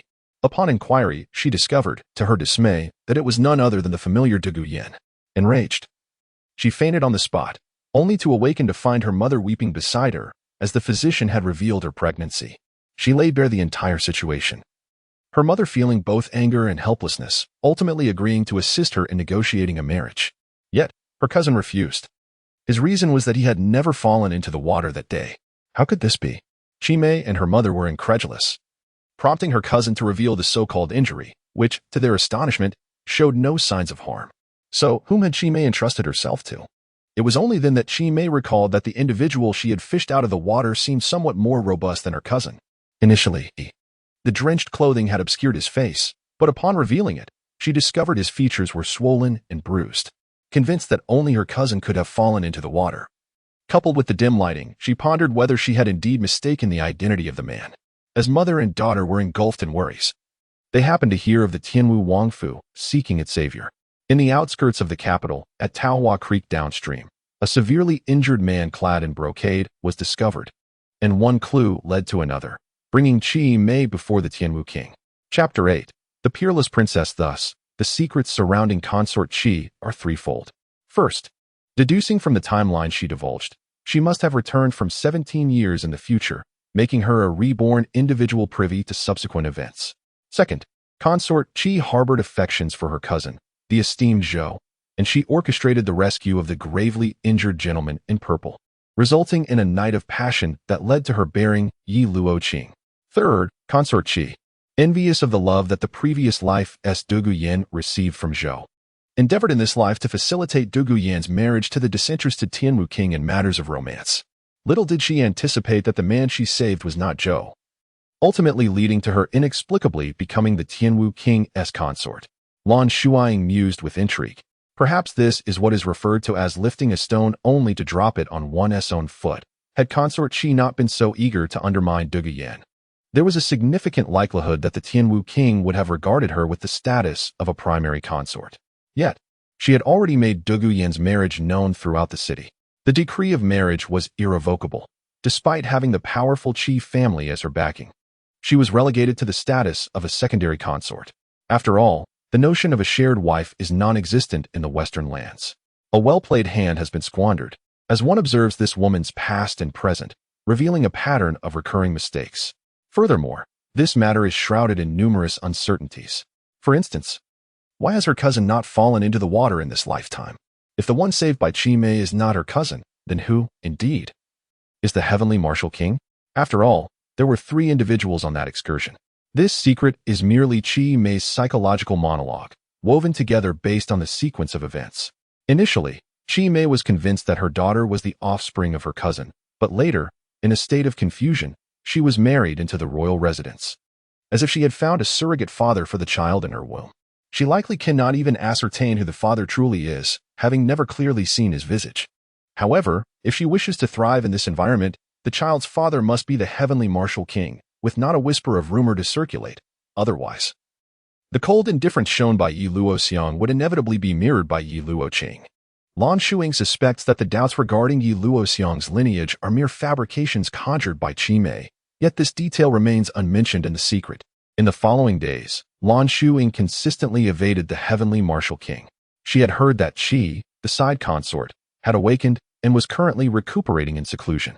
Qi Wu Xiao, under the pretext of attending to his elders, lingered in the manor, frequently sending inquiries about when she might resume discussions on martial arts with him. Lan Shuying recalled that the individual had exhibited an exceptional demeanor that day, so unlike his usual self, which left her with a slight sense of unease. Coupled with Qi Wu Xiao's ambiguous role in the narrative, she harbored a premonition of misfortune and declared her intention to enter seclusion for cultivation, clearly wishing to avoid any interaction with those from the Qi Wu courtyard. What was initially a mere avoidance of trouble appeared to others as her enduring injustice, eliciting sympathy for her apparent restraint and maturity. In the courtyard, the young lady Lian Xiang was once a soldier in the Xuanjiao army. However, due to an injury that compromised her foundational strength, she returned home to manage affairs, earning the respect of the servants. During her time with the charming and considerate young master Lan Shuying, Lan Shuying came to recognize his noble character. When she saw him return wounded that day, her initial indignation only grew upon hearing that concubine Qi had awakened and unleashed her wrath upon the young master. Unable to restrain herself, she finally spoke a few words of justice. As news spread, it became a wildfire. Concubine Qi, known for her domineering nature and backed by the powerful Qi family, commanded respect and fear. However, in contrast, the gentle yet promising young master Xiang was emerging as a figure of admiration. Coupled with the recent incident of near drowning, the prince's noticeably different attitudes toward the two only deepened the servants' perceptions. In a short time, those with connections among the servants were secretly vying to serve under Lan Shuying in attendance to young master Xiang. Lan Shuying caught wind of this subtle shift, but merely smiled, choosing not to inquire further. Swiftly, she selected 2 volumes from the top-tier manuals provided by King Tianwu. One was an internal cultivation technique named Imo Xianggong, and the other was a whip technique known as Wuchang Whip Method. King Tianwu, upon hearing her choices, felt a mix of confusion, recalling her previous displays of sword intent. He contemplated advising her to pursue swordsmanship instead, yet ultimately refrained from doing so. He harbored an inexplicable trust in this child, both in her character and her actions. Since she possessed her own convictions, he decided not to interfere, reasoning that even if the chosen techniques proved unsuitable, given her age, transitioning to another style would not pose a significant challenge. Indeed, Lan Shuying had her own considerations regarding the selection of her martial arts.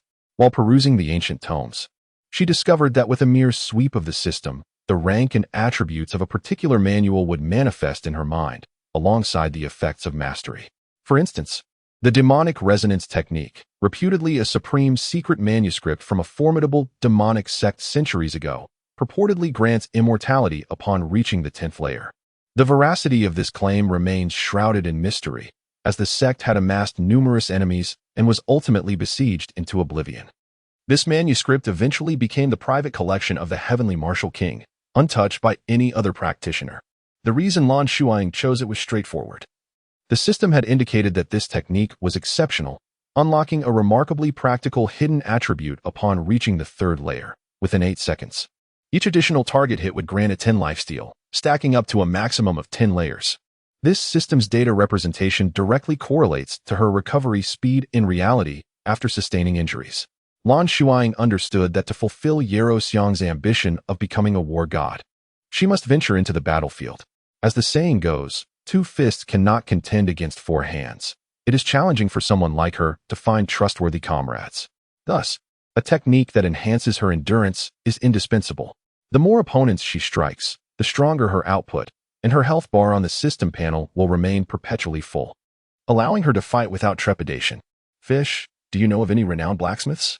I wish to forge a finely crafted, sharp-edged whip. Lan Shuying nudged Feiyu's elbow. Contemplating before adding, I have already designed the blueprint. It might just be a bit troublesome to execute. Without a moment's hesitation, Feiyu responded, of course, it's Tianwu Pavilion. Since there's nothing pressing today, would you like me to accompany you? Tianwu Pavilion? Is that really it? Lan Shuying was taken aback.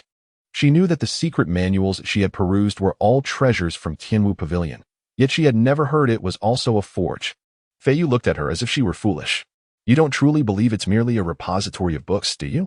Upon seeing her nod, Feiyu rolled his eyes and took the opportunity to enlighten her. It turned out that Tianwu Pavilion engaged in a diverse array of trades, martial arts techniques, weaponry, medicinal herbs, healing, intelligence. Every facet of the Jianghu world could be found within its walls. As a distinguished guest of the prince, no one will mind your transactions. It is the prince's treasury, after all, and you may excavate as you wish, Feiyu remarked, clicking his tongue appreciatively. The two made arrangements to set out together. Lan Shuying packed the treasures she had gathered from Qi Wuxiao over the past few days, preparing to exchange them for some currency. The entrance to Tianwu Pavilion was a bustling money exchange. A hidden door elegantly separated the realm of ordinary folk from that of the Jianghu denizens. Leading Lan Shuying inside, Feiyu presented his token to the shopkeeper, who welcomed them with utmost reverence and escorted them to the back room. This unassuming white wall was, in fact, the entrance to Tianwu Pavilion, and a few other Jianghu figures were also being guided over by the attendants. At that moment, Lan Shuying heard a voice that seemed to belong to a boy in the throes of voice change. We wish to enter Tianwu Pavilion to sell our goods. On what grounds are we barred from entry? Lan Shuying halted in her tracks. The system had just notified her of the emergence of the Daughter of Destiny.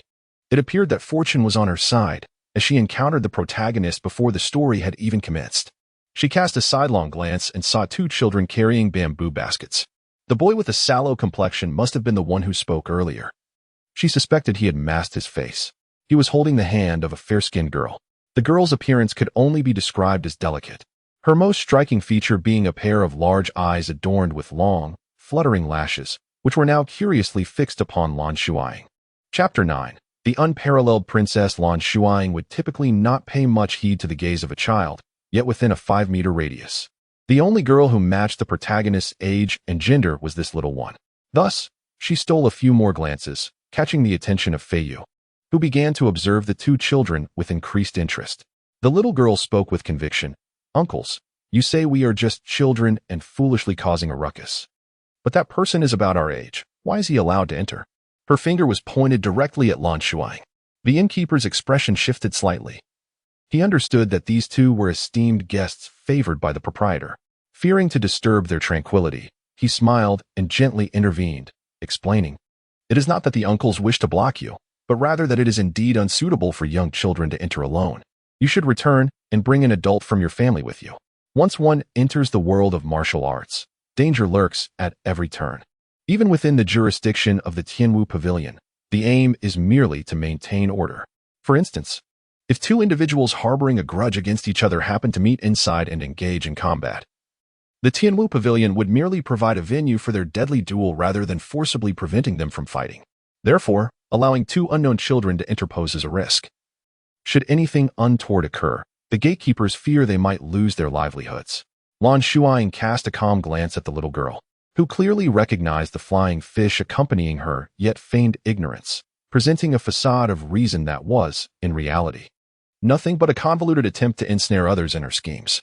This left her with an exceedingly poor first impression of the protagonist. This world's leading lady, Sun Qiming, was the granddaughter of the head of the Imperial Medical Institute of the Western Kingdom, but she bore an even more peculiar identity.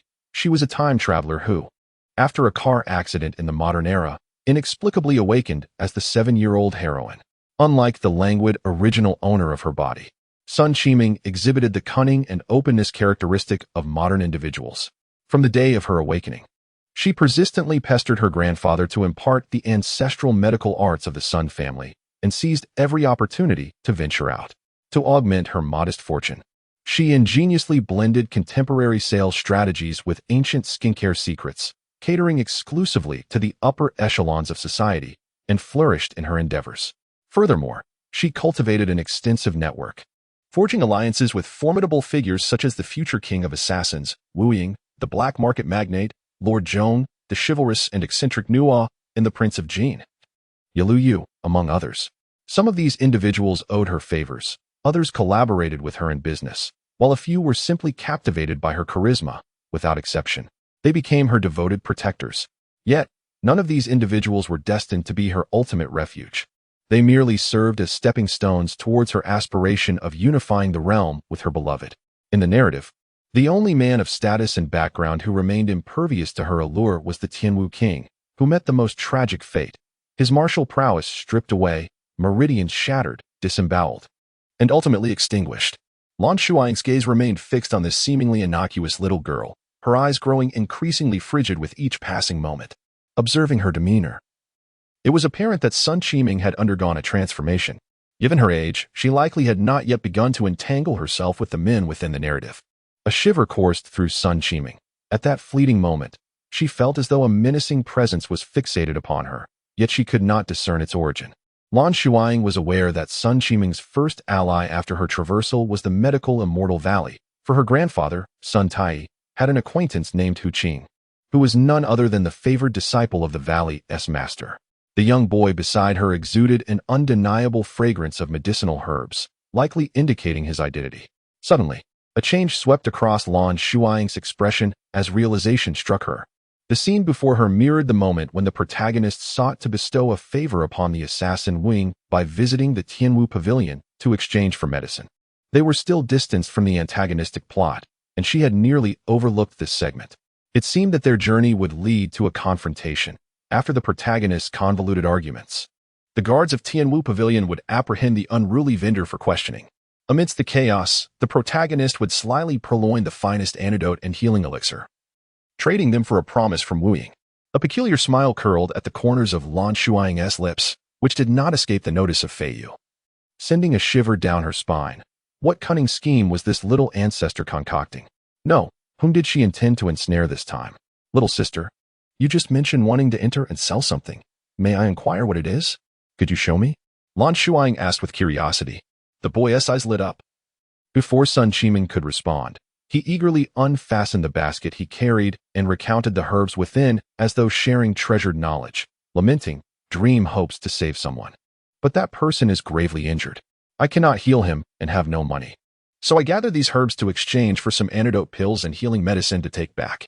Indeed, Lan Shuying listened with a smile and tugged at Fei Yu's sleeve, saying, Uncle, whether you take 1 or 3, it's the same. Why not lend them a helping hand? Fei Yu, catching her hint, readily agreed. Sun Qiming, with her delicate brows furrowed, found the situation too convenient and began to suspect the presence of some hidden trap. However, Sun Qiming had a particular flaw. She was infatuated with beauty. To put it bluntly, a hopeless romantic. Coincidentally, Lan Shuying had inherited the exquisite looks of the yellow royal family, her gray eyes clear and captivating. And when she gazed at others, there was an enchanting glimmer.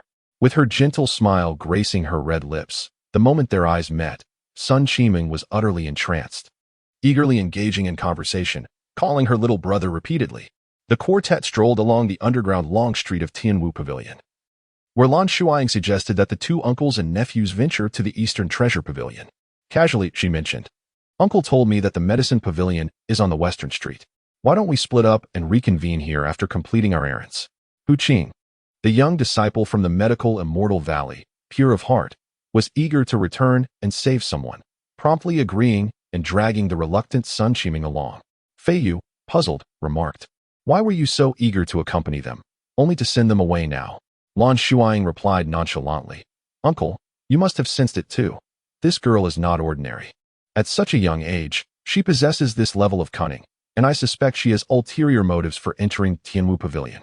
Initially, Sun Qiming was indeed captivated by her beauty, yet soon, it became apparent that the other party was merely feigning to be enchanted by her appearance, subtly probing their identities through her words.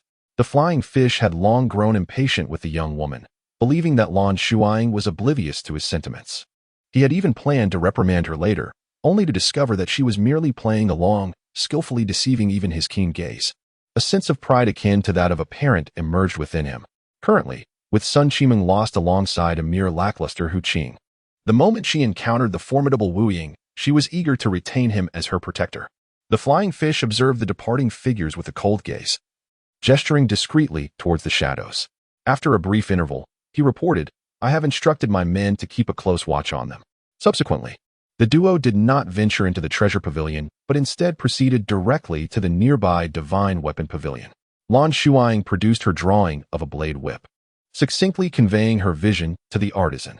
Upon witnessing his immediate understanding, she ceased further elaboration, grasping the flying fish's hand as they dashed outside.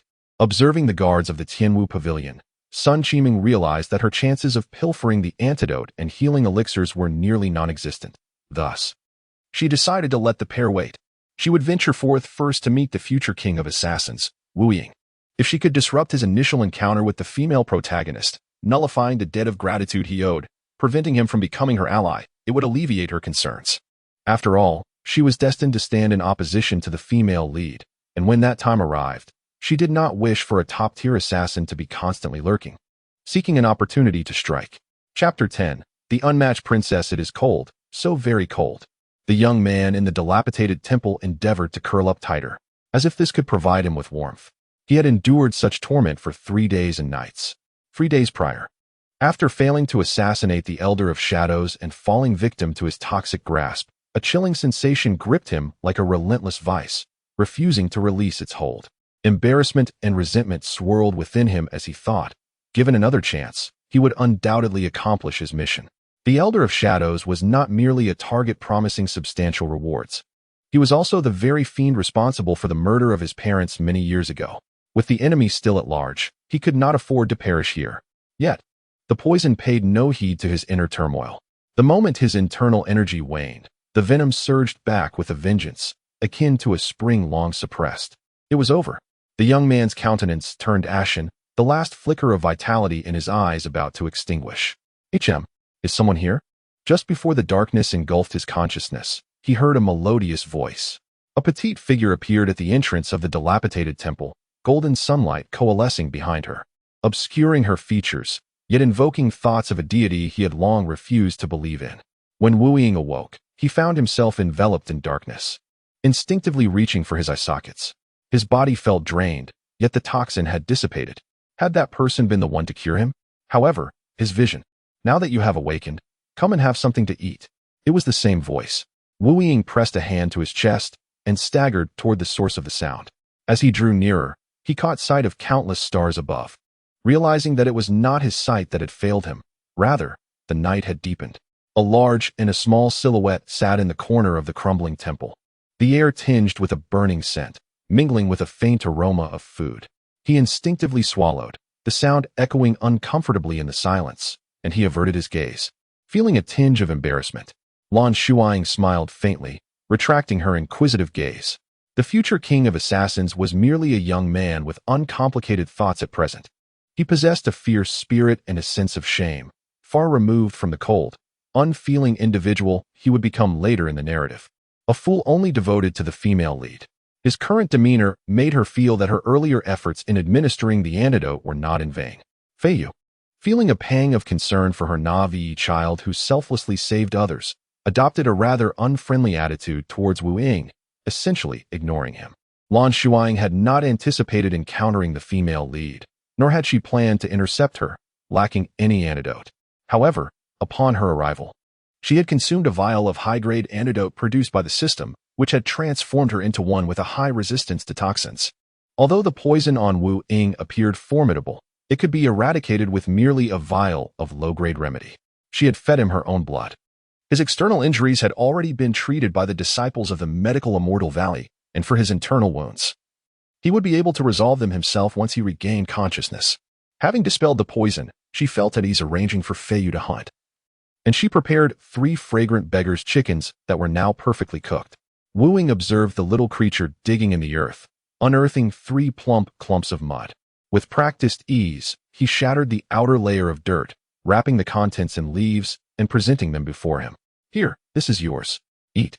In the dim light of the flickering fire, his sparkling eyes resembled the stars in the sky, subtly tugging at a certain string in Wu Ying's heart. You handled my poison and injuries? Why did you save me? He inquired, his tone halting as he struggled to articulate his question in the unfamiliar Western tongue. From his words, Lan Shuying realized he was unaware of the existence of Sun Qiming and Hu Qing. It seems that when Hu Qing was tending to his external injuries, he fell into a state of unconsciousness. With a gentle smile, she replied, the poison was neutralized by me, but the wounds were not. Perhaps someone passed by earlier and assisted you. Wu Ying silently nodded, sitting down with the food, feeling as though something was lodged in his throat. And a subtle discomfort lingered around his eyes. As a trained assassin from a young age, he possessed an acute sensitivity to scents, and he had distinctly caught the scent of blood on her wrist, identical to that in his own mouth. She had saved him with her blood. His immediate reaction was not to consider the blood's ability to counteract the poison, but rather the revelation that someone cared about his well-being. The young man lowered his head. Unsure of what to say, Feiyu quietly consumed his portion of food. However, ever since Wu Ying uttered that statement, his expression had grown peculiar. Perhaps the little one beside him was unaware that the you referred to in the youth's words, in the Spanish language, was a term exclusively for females. Yet the little one did not object. Was it deemed unnecessary to refute? Or had this person inadvertently uncovered the truth? Feiyu scrutinized the 2 individuals, reflecting on the little one's increasingly radiant appearance, so exquisite that it was nearing the threshold of androgyny. He squinted, sensing the need for observation. My name is Jiang Yi, known as Wu Ying in the eastern region. In this profession, it signifies the finest assassin. In the dim light, the young man solemnly declared, From now on, I shall remain in the western lands. I owe you a life. Should you require it, I will repay you at any time. Lan Shuying raised an eyebrow, realizing that this was indeed far more effective than the heroine's medicine. In the narrative, Wu Ying initially offered a limited promise, yet now generously grants her a life, implying that she may kill anyone she desires without any refusal, regardless of whether she can accomplish it. She waved her hand in rejection, stating, "What is life or death to me? I have no need for it. Do not mistake me for a benevolent soul. I am practicing a form of sorcery that requires the absorption of 6 potent poisons at this stage.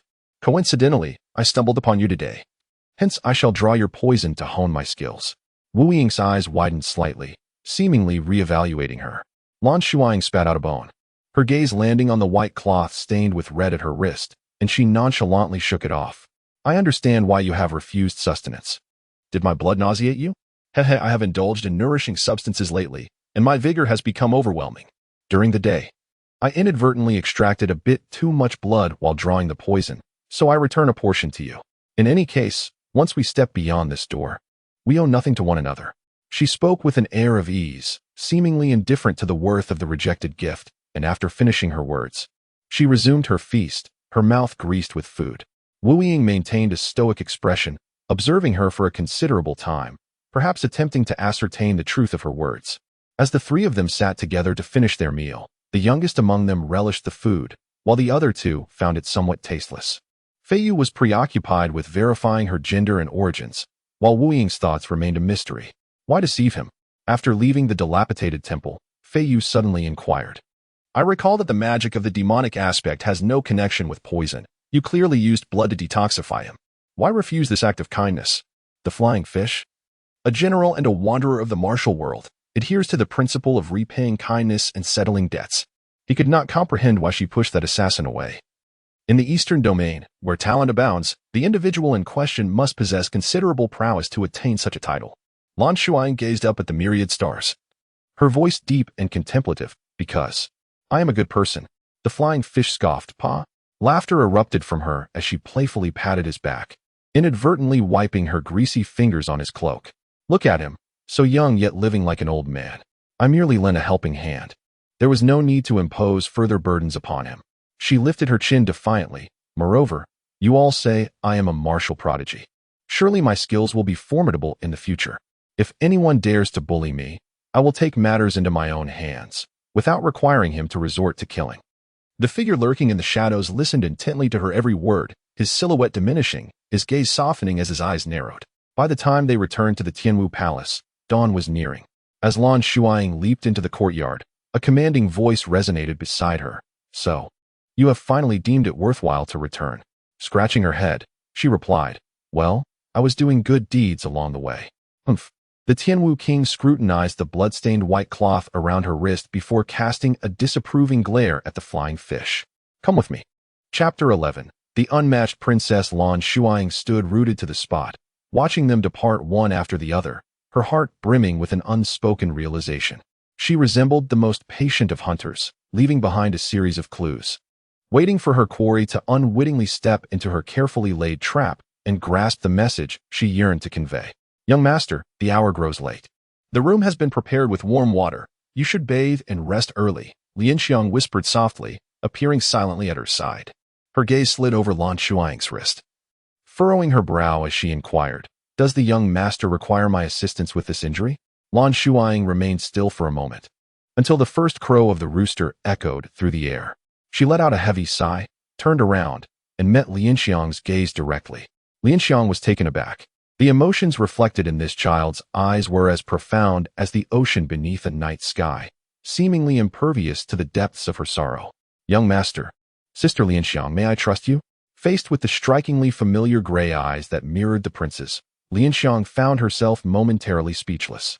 Suddenly, a startling hypothesis stirred within her, causing her to widen her eyes in disbelief. And thus, the tale unfolds. Wrapped in a bathrobe, Lan Shuying sat at the edge of the bed, shedding the usual masks of indifference or playful mischief. In that moment, she resembled a lost little puppy, her damp eyes fixated on the floor before the bed, occasionally sniffling, evoking an aura of both vulnerability and charm. Lan Shuying awkwardly brushed the soft hair, reflecting on how her once keen perception had been dulled by the comforts of life. After spending so many days together, she had failed to realize that this remarkably attractive Odyssey was, in fact, a stunning beauty. Recalling the moment when she assisted her in bathing, Lan Shuying remembered the flawless, delicate skin that seemed to be a divine gift, each inch perfect in its own right. With the pretense completely removed from that face, it was now unmistakably evident that she would undoubtedly blossom into a captivating beauty. Yet, her frailty was concerning. She must be nourished and cared for in the days to come. Although the two had often been in each other's company, a veil had always separated them. Now that their truths were laid bare, their bond naturally deepened. Lan Shuying shook her head, bemused by the situation, for in a moment of impulsive sincerity prompted by Lan Shuying, she had agreed to keep her identity a secret and to help conceal her true gender. However, the thought of the young the young princess, and her tumultuous past ignited a flame of fury within Lan Shuying. Had it been in her former days, when she could ride forth and face enemies, she would have been armed and ready to avenge the young princess. Lan Shuying, hugging her knees, spoke gloomily. I truly do not understand why living is so arduous. My mother once told me that if she were to leave this world, I must be obedient and learn to protect myself. Thus, I have kept my distance from them, staying as far away as possible. After enduring so many days, I never expected that someone would still wish to take my life. She closed her eyes, burying her head as she murmured, What have I done wrong? Sister Lan Shuying, I miss my mother so much. Lan Shuying tenderly bent down to embrace her, gently soothing her frail back. Little princess, why do you not acknowledge your relationship with the prince? Even if no one believes you are his flesh and blood, we can confirm our bond through blood, can we not? The prince, with his keen insight, will surely grant you justice. As a woman, her first instinct was to fully trust Lan Shuying's identity. After all, the princess once gazed at the prince with such fervor. Moreover, she was the daughter of the venerable General Dugu, and would never engage in the act of confusing bloodlines. Lan Shuying smiled wryly and shook her head in refusal. After a long pause, under Lan Shuying's puzzled gaze, she murmured, The prince is very kind to me. If I were to speak out without evidence, he would not believe me. He might think I am a deceiver, that I have ulterior motives for staying by his side, and he would certainly not allow me to remain. In truth, her heart was laughing. Revealing the truth herself would yield far better results than allowing him to discover it gradually. Furthermore, my mother once mentioned that the practice of blood recognition is merely a folk superstition, not a reliable method. Should the outcome be contrary to expectations, I fear they might kill me. A hint of trepidation flickered in her eyes. Lan Shuying recalled the devastating fire on the mountain a month prior, and a flame ignited within her heart. Let me see who dares. I shall investigate who set that fire and the poison involved. Having resided in the manor for half a year, I have never heard of using poisonous hibiscus cakes to poison rats. How curious that it coincided with the prince's return. Lan Shuying unhesitatingly bestowed a like upon her. This is the essence of an elite female soldier. She merely tapped casually. Yet the other party immediately grasped the crux of the matter. Very well, Lan Shuying, with a firm demeanor yet gentle actions, carefully tucked her under the quilt. Rest well. Little princess, I shall look into these matters. Sister Lan Shuying, remember your promise. Lan Shuying clung to the edge of the blanket with her small paws, her round, gray eyes shimmering with caution, resembling a timid yet adorable little hamster. This sight melted Lan Shuying's heart, and with a resigned sigh, she replied, All right. I want to say a word. Now, sleep. Lan Shuying feigned relief, patting her flat chest before lying back down. The exhaustion of a sleepless night swept over her, and she soon succumbed to a deep slumber. In her dreams, she encountered a woman of breathtaking beauty, languidly reclining in a velvet chair, idly toying with a brilliantly luminous diamond cube. The woman noticed her presence, her red lips curling into a cool smile, as she said, Uncover the male and female leads of this world, and then what? Lan Shuying sat up in confusion, the sun already high in the sky. The content of her dream replayed in her mind. Whenever the woman uttered those two words, the imagery faded to blankness. Who was she? What was she meant to do? Lan Shuying felt an overwhelming sense of familiarity with the woman, trusting her as she would trust the very bones in her body. Never mind. If she couldn't recall it, then she would let it be. For now, she needed to plan her departure. However, before that, she had to meet someone. Are you suggesting that you suspect this little rascal, Odyssey, is disguised as a man? The flying fish nodded, understanding that many assassins undergo olfactory enhancement training. In dim light, it is often challenging to discern the true gender of a child by mere sight. However, he had once encountered someone who solved a case using their sense of smell, successfully determining the perpetrator's gender.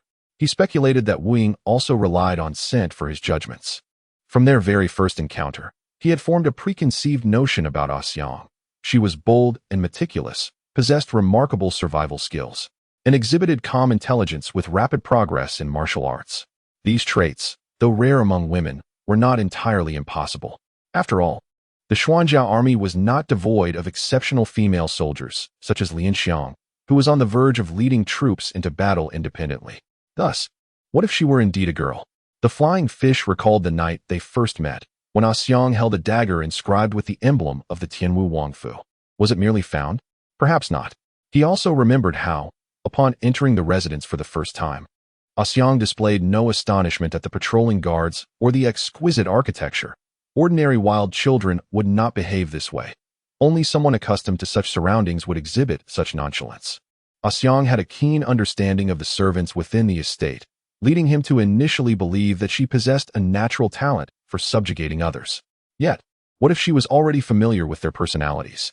Qi Sufei's inexplicable disdain for Odyssey was matched by Odyssey's apparent lack of fondness for Qi Sufei, while he concealed certain truths from the prince. Whenever Odyssey mentioned Qi Sufei privately, her eyes often reflected a coldness. Would a stranger exhibit such a demeanor? A simple shift in perspective rendered everything far more comprehensible. In the realm of the extraordinary, where the fish of the skies evoke awe, the prince's subordinate harbored suspicions that Miss Odyssey had once resided within the royal palace. He resolved to interrogate the guards and scrutinize the roster of personnel and inventory of items, including that particular dagger. Chapter 12. The unrivaled Princess Lan Shuying ventured into the black market with the intent of seeking out Lord Zhonglu. To her surprise, he was far more handsome than she had anticipated, almost breathtakingly so. It was no wonder that, without such striking features, he could never have played the unfortunate male counterpart to the heroine, Sun Qiming. Having visited Tianwu Pavilion with Fei Yu, she discerned that the title of Master Odyssey had become widely known. Lord Zhonglu, the most prominent merchant in the black market, was, in truth, its true sovereign. His curiosity was piqued by the attention the king of Tianwu bestowed upon her, and he readily acquiesced to her request for a meeting. "Then I shall entrust this matter to you, Master Zhong," Lan Shuying said with a bright smile, bowing her farewell. Lord Zhonglu returned her smile, graciously assuring her, "This trivial matter shall be handled by me." The two foxes exchanged glances, bidding each other a friendly farewell. To procure information from Lord Zhonglu, one must either possess substantial wealth or wield immense power. However, there was a third alternative. If one captured his fancy, no payment would be required. Lan Shuying was prepared to test her luck. She had braced herself for the possibility that if he declined to assist her, she would offer her lineage in exchange for his information, essentially bartering for his intelligence. Yet, this world was undeniably one that placed great emphasis on appearances, and fortuitously, Lord Zhonglu was quite taken with her at first sight. She sought answers to 3 inquiries. First, she wished to uncover the identity of those whom the Dugu family had offended in the past, how many members remained in the family, and their current whereabouts. Second, during Dugu Yan's time in the royal residence, including concubine Shi, how many women had conspired against her? Ideally, she hoped to ascertain the methods they employed. Third, she wanted to determine whether the poison that nearly claimed her life in the cave had been tacitly approved by King Tianwu. Each of these questions was more merciless than the last, and she sensed that when King Tianwu's subordinates eventually traced the matter back to Lord Zhong, their expressions would be nothing short of intriguing. Having attended to her urgent business, she made her way back from the black market. Since that day, she had not laid eyes on King Tianwu, as an urgent military report had arrived from 1,000 miles away, prompting him to deliberate on military affairs, after which he chose to reside in the palace. It is worth noting that since that day, Fei Yu had also vanished from sight, leaving her courtyard in a state of tranquility, where she spent her days amusing herself with her pet candy and practicing her whip techniques, enjoying a leisurely existence. She speculated that Fei Yu was likely preoccupied with some official duties. Lan Shuying hummed a carefree tune, basking in the golden hues of the setting sun, blissfully unaware that the other's busyness was a consequence of her own actions. Now, having cultivated the demon reflection technique to the 4th level, she had sparred with top-tier experts outside her courtyard and had not shown any signs of defeat after 100 exchanges. She sensed the depths of her skill and decided against continuing the match. The demon reflection technique seemed to possess a peculiar ability. When she inflicted effective damage upon her adversaries, she could faintly feel a warm current coursing through her meridians, as if aiding in her recovery. Moreover, the technique's vampiric effect, to a certain extent, weakened her opponents, leading to a clear advantage in their ensuing confrontations.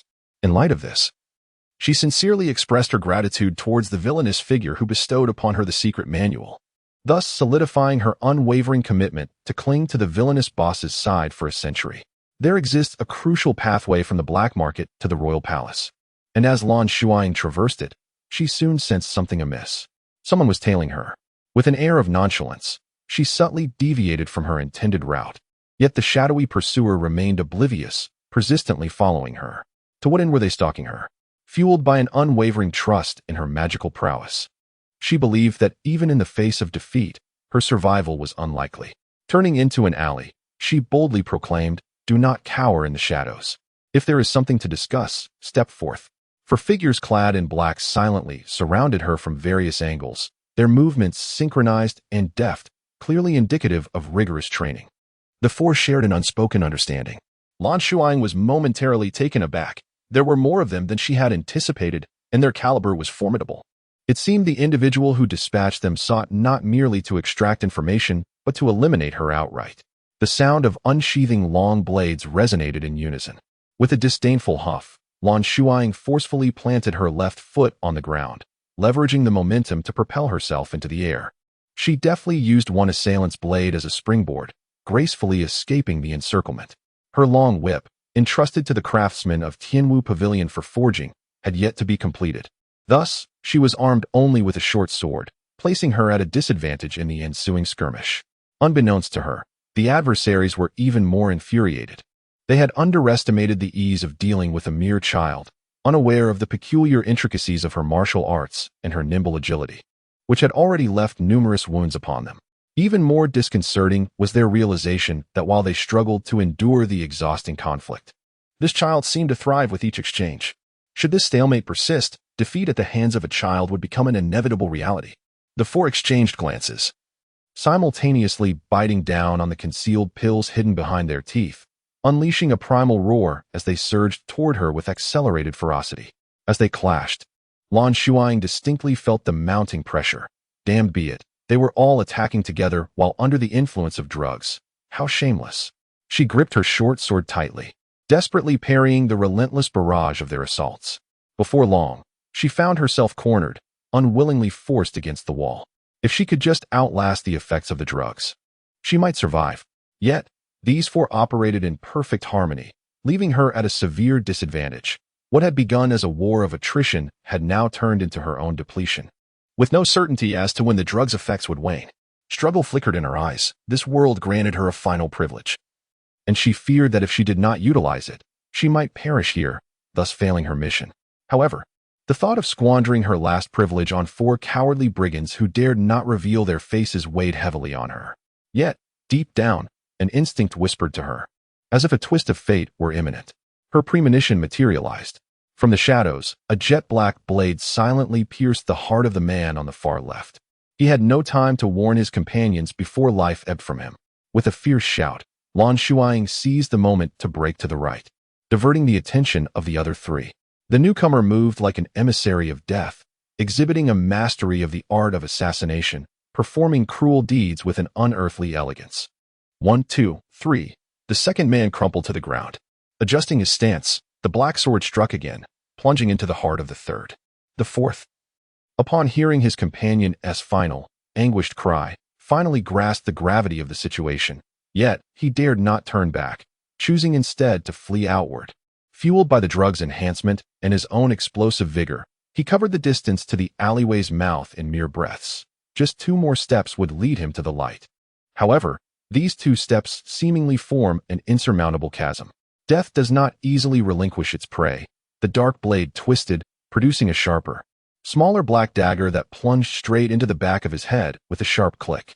The master of the dark blade approached the twitching corpse, retrieved the small dagger, and remained motionless for a considerable time. Lan Shuying gradually stepped over the pool of blood, noticing the slight unease etched on his face. She chuckled softly and naturally crouched beside him, sincerely expressing, "Jiang Yi, thank you for saving me. I am delighted to see you again." The golden-red rays of the setting sun cast a warm glow upon the young man's face. Clearing his throat, he squinted uncomfortably and replied, I merely happened to be assigned the task of eliminating these individuals. Lan Shuying's curiosity was piqued as she let out a prolonged "oh," suddenly pointing at the corpse with its shattered skull and inquired, what was his name? Wu Ying, reluctant to admit his capacity for saving others, fabricated a flimsy excuse. He was at a loss for words, as he had no knowledge of the man's name. All right. I won't tease you any longer. As I mentioned before, we owe each other nothing. Today, having saved me, I now owe you a favor. By the way, have your injuries healed? She recalled that Wu Ying had come to the Western Kingdom to pursue a villain known as the Old Man of the Nether, who bore a deep-seated vendetta against him. Observing him today, he appeared to have set down his burdens, his gaze no longer heavy with despair, but rather softened, revealing a hint of confusion deep within his eyes. It seemed he had avenged his great grievance. Wu Ying nodded and suddenly asked earnestly, May I accompany you? I possess a substantial fortune, concealed in a manner that eludes discovery by anyone. He lowered his gaze with a hint of shyness, adding, You need not concern yourself with my daily expenditures. I can still provide you with delightful treats and entertainments, and furthermore, protect you. Chapter 13. The unparalleled Princess Lan Shuying fixed her peculiar gaze upon Wing for an extended period, causing the latter to shyly avert her eyes. Yet, fearing she might miss a response, she cautiously stole glances at her. In truth, Lan Shuying felt a flicker of interest, hesitating as she spoke. But I am preparing to embark on a journey to a distant land. Do you intend to accompany me? Yes. It is a place of conflict. It will be perilous. Yes. I am not jesting. I intend to confront the people of the Eastern Domain. She emphasized. Indeed, she had changed her mind. Initially, she had wished to remain close to the heavenly martial king to cultivate goodwill.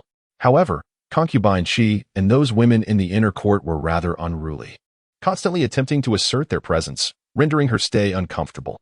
Thus, she yearned for a temporary escape. It was her hope that her esteemed superior would prove diligent, uncovering valuable information to expedite those women's exit. This way, the progress of her first 2 missions would be assured. As for the destination, she had calculated the passage of time, noting that in just over a year, several minor skirmishes would erupt along the border of the Eastern Domain. Departing from here, she could simultaneously hone her martial skills. If she traveled at a leisurely pace, she would likely reach the appropriate age for military service by the time she arrived. By accumulating military achievements in advance, she might even have the opportunity to impress her esteemed father. With a gaze filled with uncertainty, he glanced at her and, after a brief silence, uttered, Oh.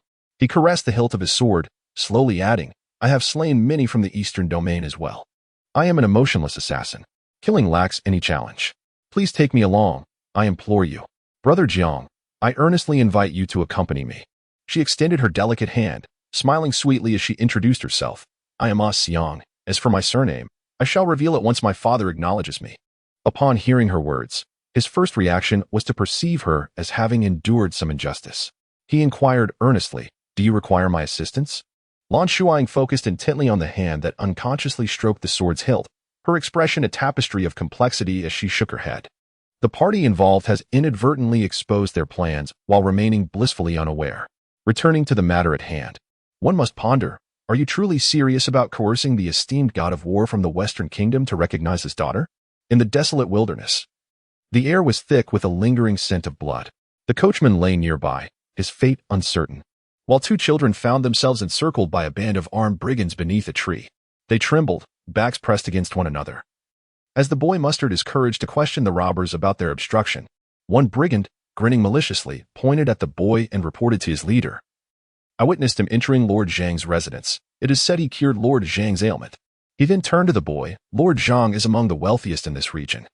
Even a mere trifle slipping through his fingers would suffice for my brothers to enjoy a prosperous new year. Pray tell, why would I obstruct your path? Surrender all valuable possessions, and perhaps the esteemed gentleman will spare your lives. Otherwise, Hu Qing stood frozen. His master had instructed him never to prescribe treatments before officially taking on disciples. Had it not been for Menger's earnest plea that day, he would never have revealed his talents. No, as a man of honor, how could he place blame on an innocent girl? Hu Qing silently chided himself. When suddenly a flash of blinding steel caught his eye, the blade pressed against his throat. He looked up in confusion and thought he might be imagining it. Yet he heard Meng Ming's voice, laden with sorrow. reminiscent of an elder recounting a lifetime of woes in a dream. It's over. Search me. Sun Qiming's face turned ashen. Had she known that bandits would ambush them, she would have never been tempted by wealth. Now, it seemed, even if they surrendered their silver, these ruffians would not let them go. At that moment, a cart approached from the narrow path. The driver, a young man wearing a wide-brimmed hat, was accompanied by a child cradling a dog. The sharp-eyed bandits immediately fixated on the child, whose fair complexion and delicate features rendered their gender indiscernible. A future troublemaker, no doubt. Lan Shuying was busy grooming her candy when she suddenly heard an agitated shout. Young Master Xiang. Young Master Xiang. Help. Recognizing Sun Qiming's voice, she maintained her composure, lowering her head while discreetly glancing toward the source of the cry. Wu Ying slowed the horse's pace slightly, to assist or not. Indeed, it was the heroine and a disciple from the medical Immortal Valley. Curiosity piqued, she inquired of Wu Ying, "Do you know those two who have been captured?" On that day, as she entered the dilapidated temple, he was momentarily roused from his stupor. She sought to ascertain whether he had any recollection of the two individuals. Without a hint of hesitation, he shook his head. A smile gradually blossomed on Lan Shuying's face as she maliciously remarked, "I wish to save them." Meanwhile, the carriage had already navigated a bend, and within mere moments, that familiar visage vanished from view, extinguishing the light in Sun Qiming's eyes. Hu Qing, now lost and despondent, lamented his past decision to forego the study of martial arts and poison, feeling utterly powerless as he awaited his demise, shoulders pinned down by the brigands. His regret deepened, burdening him with the thought that he had also endangered the kind-hearted and charming girl, Mei Ming. Overwhelmed by guilt, he bowed his head and began to plead with the bandits for the release of Sun Qiming, only to be met with raucous laughter. Meng Ming cast a fleeting glance his way, and Hu Qing felt as if he had been blinded by the scorching sun. Otherwise, how could he perceive disdain and mockery in her eyes? Mei Ming, with her innate compassion, surely harbored a heart full of kindness. How could she possibly regard him in such a manner? That fleeting thought lingered in his mind for only a moment, yet it left an indelible mark on his tender heart. "Have you laughed enough? If you have, let us engage together," Lan Shuying said with an amused smile as she caressed the metallic whip, her gaze upon the burly bandits resembling that of a predator eyeing its prey.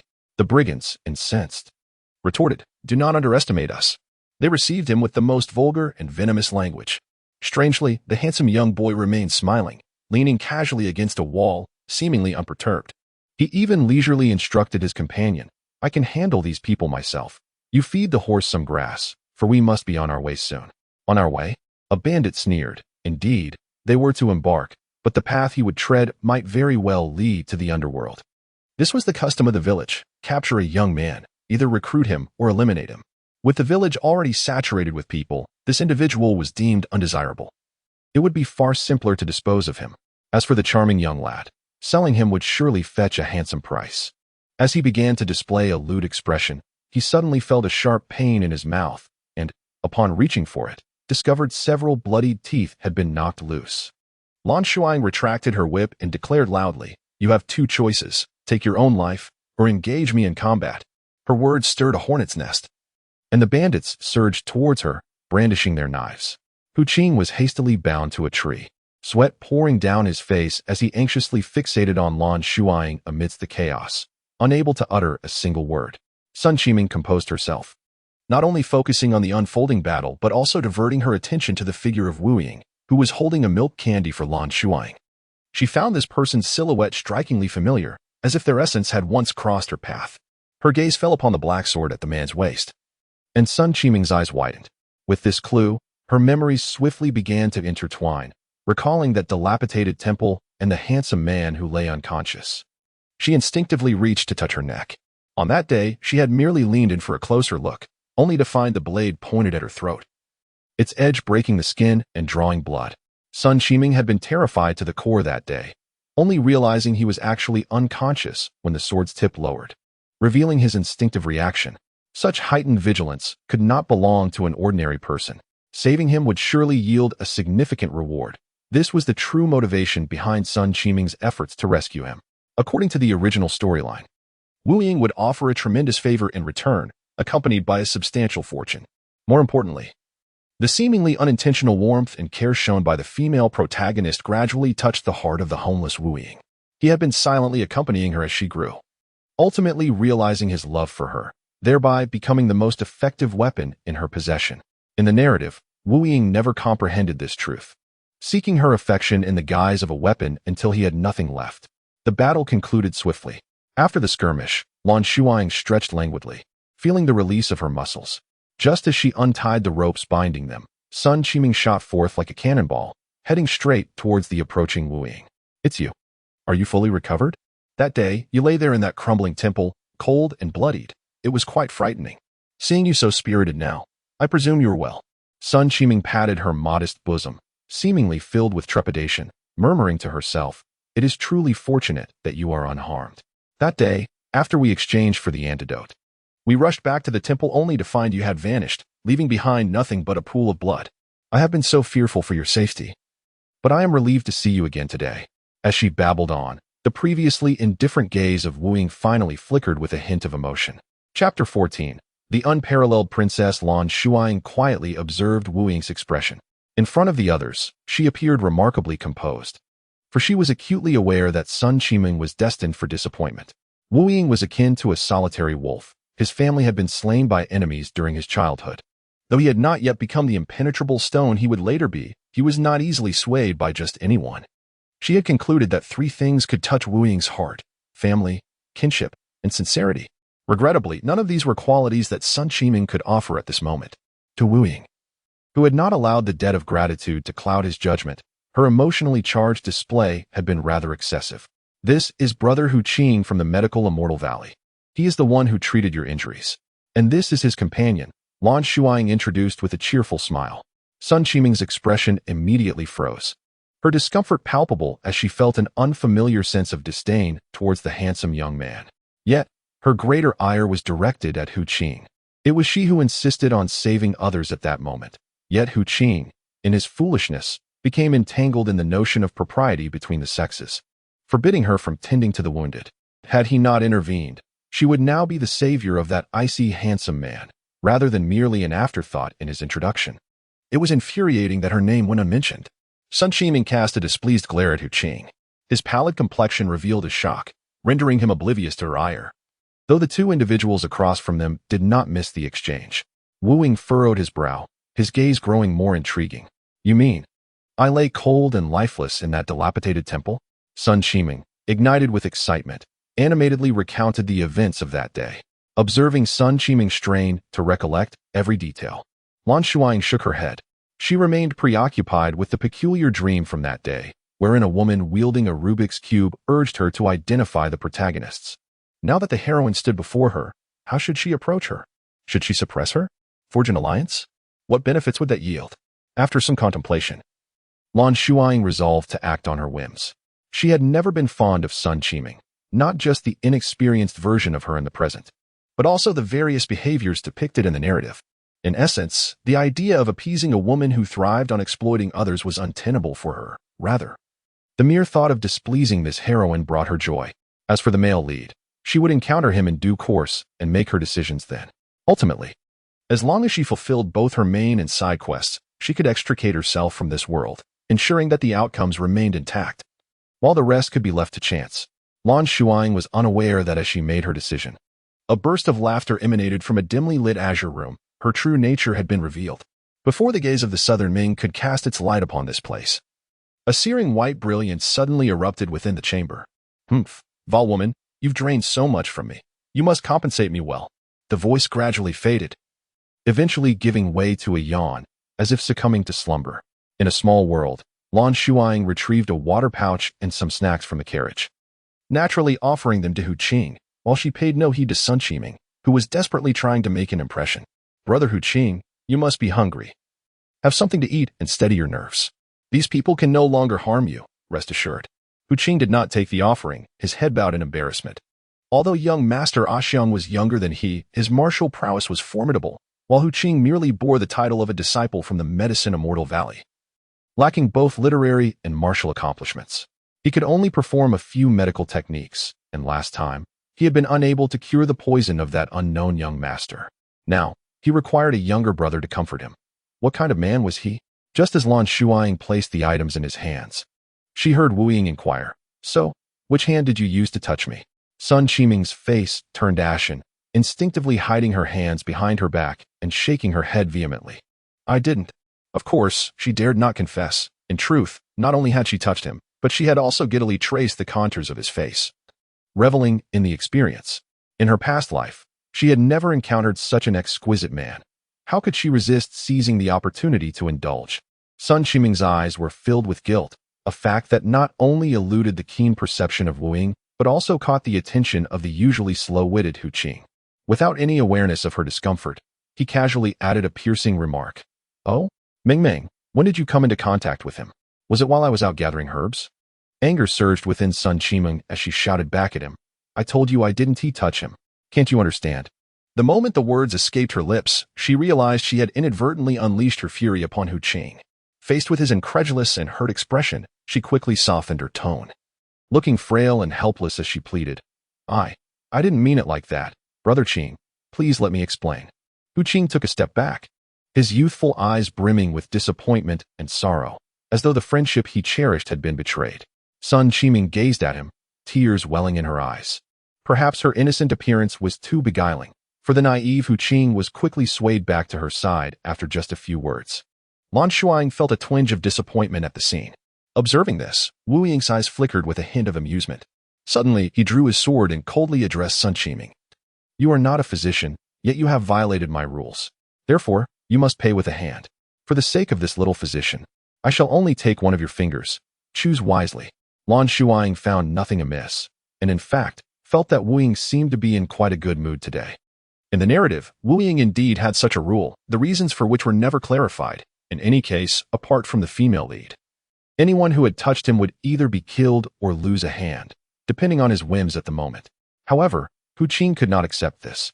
The inhabitants of the medical Immortal Valley are predominantly of pure and virtuous disposition, particularly as Sun Qiming's grandfather is his esteemed companion despite their age difference. To him, this girl is not only a junior in terms of familial hierarchy, but also a younger sister in need of care. How could he possibly turn a blind eye? Hu Qing stammered in a desperate plea for Wu Ying to retract his words, yet Wu Ying remained impervious to his entreaties. The primary cause of his incapacitation lay in internal injuries and potent toxins, while external wounds are merely trifles for martial artists. Nonetheless, considering that this young man had once tended to his wounds, he temporarily sheathed his sword and shifted his gaze towards the bystander, Lan Shuying. Lan Shuying discerned the underlying truth. From the peril of bandits to the current threat of having her fingers severed by Wu Ying, Sun Qiming's fear has consistently stemmed from a primal instinct in the face of danger. In other words, it is a physiological response rather than a heartfelt sentiment. Consequently, Lan Shuying ventured a bold hypothesis. Perhaps the protagonist perceives all that transpires here as mere illusion. Even if she were to suffer injuries or even meet her demise, it would only signify the conclusion of a dream, leading her to believe that she would return to her own world upon awakening. If that is the case, then she must awaken the protagonist to the realization that she is indeed a part of this realm. What has been lost is irretrievably lost. Failures cannot be undone. The ordeal with Wu Ying is merely the beginning, and she will ensure that this girl does not have an easy path ahead. Her smile remains gentle and enchanting. Yet Sun Qiming senses an unsettling dissonance. The little demon's crimson lips curled upwards, revealing pearly teeth, and as she spoke, Sun Qiming's expression shifted dramatically. Chapter 15. The unmatched princess, you desire her fingers, yet they serve no purpose. Better to rid ourselves of them than to let them rot and emit a foul stench. Lan Shuying's unspoken thoughts were readily filled in by the three present. Her smile was radiant before she spoke, but as she mentioned the stench, her disdain was perfectly conveyed through a slight furrow of her brow. A glimmer of amusement passed through Wu Ying's eyes, his exquisitely shaped gaze curving gently, exuding a unique allure that, combined with his aloof demeanor, captivated Sun Qiming, momentarily causing her to forget the imminent danger and stare at him in rapt fascination. Conversely, Hu Qing appeared both astonished and enraged. His perception of Master Oxiang was that of a benevolent soul. Wu Ying had no objections to her decision. The black sword poised at Sun Qiming's delicate throat, ready to sever her life, when suddenly, a faint metallic clash echoed beneath the blade. Wu Ying raised an eyebrow, meeting the crescent-shaped glimmer in her eyes. Was it not agreed to end her life? Why then was she obstructing him with a whip? Never mind. Taking her life proved futile. Our journey is long, and it would be wiser to have her accompany us as a maidservant. That seemed acceptable. Wu Ying nodded. And with each utterance, they solidified Sun Qiming's fate. Oh, but this. Hu Qing protested urgently, though his objections were in vain. Their party grew to 4. The sound of hooves echoing as they set forth towards the eastern lands of the Western Kingdom. Slow, indeed, for since they had taken Sun Qiming as their maid, she had demonstrated an utter lack of competence in every task. Hunting and cooking are no longer tasks one can expect her to manage. Thus, gathering firewood seems to be the only option. However, she dawdled until the last moment, returning with grass still wet with dew, utterly unfit for kindling. As she busied herself with the fire, its flames barely flickered to life. Had it not been for Hu Qing's timely assistance, she might have extinguished it entirely. When it came to feeding the horses, she managed to overfeed them to the point of diarrhea for several days, leaving them too weak to move, let alone embark on a journey. Lan Shuying watched her with a bemused expression for an extended period before gesturing for her to assist in constructing a straw shed. Until the horses recovered, they would remain here to rest for the day. Naturally, the straw shed that Miss Sun had overseen was solely for her own accommodation. If she intended to shirk her responsibilities, she would only be deceiving herself. Tasked with laundry, even Hu Qing, who had always lent her support, began to suspect that she bore a grudge against the garments, for each one appeared as if it had endured the most brutal of fates. Ming, if you are weary, you may sit down and rest for a while. Allow me to take over, Hu Qing hesitantly suggested. Hoping to ease her concerns with a comforting remark, the terrain here is flat. They won't notice you. Sun Qiming quickly tightened her grip on the clothes, unwilling to acquiesce, for she had been striving tirelessly these past few days to demonstrate to those two that she, Sun Qiming, was inherently unfit for the role of a maidservant. Hu Qing expressed her worries. Do not throw a tantrum. While young Master A Xiang may be accommodating, that elusive young master possesses a rather peculiar temperament. You have taken advantage of him in a moment of vulnerability. It is only natural for him to be displeased. Once again, let us speak of young Master A Xiang, who previously vanquished those bandits and saved our lives. It is said that a life-saving grace should be repaid with utmost sincerity. And what they have requested of us, merely to serve as their attendants for a time, will conclude with a monetary reward upon reaching our destination. This arrangement is, in truth, quite favorable. Lan Shuying perched atop the carriage, her small legs swinging playfully as she listened attentively. With a smile, she remarked, "This esteemed disciple of the medical immortal valley speaks with both fairness and reason. The same cannot be said for the other." As her words faded, Sun Qiming, below, vindicatively flung her garments aside, splattering both of them with droplets of water. Hu Qing frowned, wiping the soap from his face before reopening his eyes, only to find her stifling tears, a mixture of indignation and sorrow etched upon her features. In that moment, all his irritation dissipated. With a resigned sigh, he retrieved the garment to wash with care. Sun Qiming, her voice tinged with sobs, began to voice her grievances. Brother Qing, I have not forgotten his life-saving grace. But those bandits are human lives as well. How could he ruthlessly eliminate them all? So many lives extinguished. How could he bear such cruelty? Oh, when I think of how those families must now huddle together in despair, facing starvation, my heart aches unbearably. I simply cannot bring myself to serve them with good grace. Hu Qing was taken aback, questioning, What do you mean? What has young Master A Xiang done to those bandits?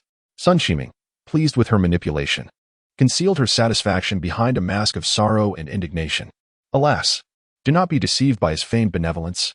She proceeded to embellish the tale of what she had witnessed that day to Hu Qing. That evening, while drawing water from the river downstream, she caught a faint glimpse of blood in the water. Ascending along the riverbank, she stumbled upon a corpse floating upon the surface, marked by deep lash wounds, and met its demise from a knife that had pierced its throat. Terrified, she fled, but not before catching a glimpse of Master A Xiang's silhouette. As he mercilessly lashed at the bandits, their cries of despair echoing in the air, starkly contrasting with the lifeless form ahead of them. Will you take me to see? Hu Qing's mind was clouded, uncertain of whom to trust. Certainly, Sun Qiming had long awaited this affirmation.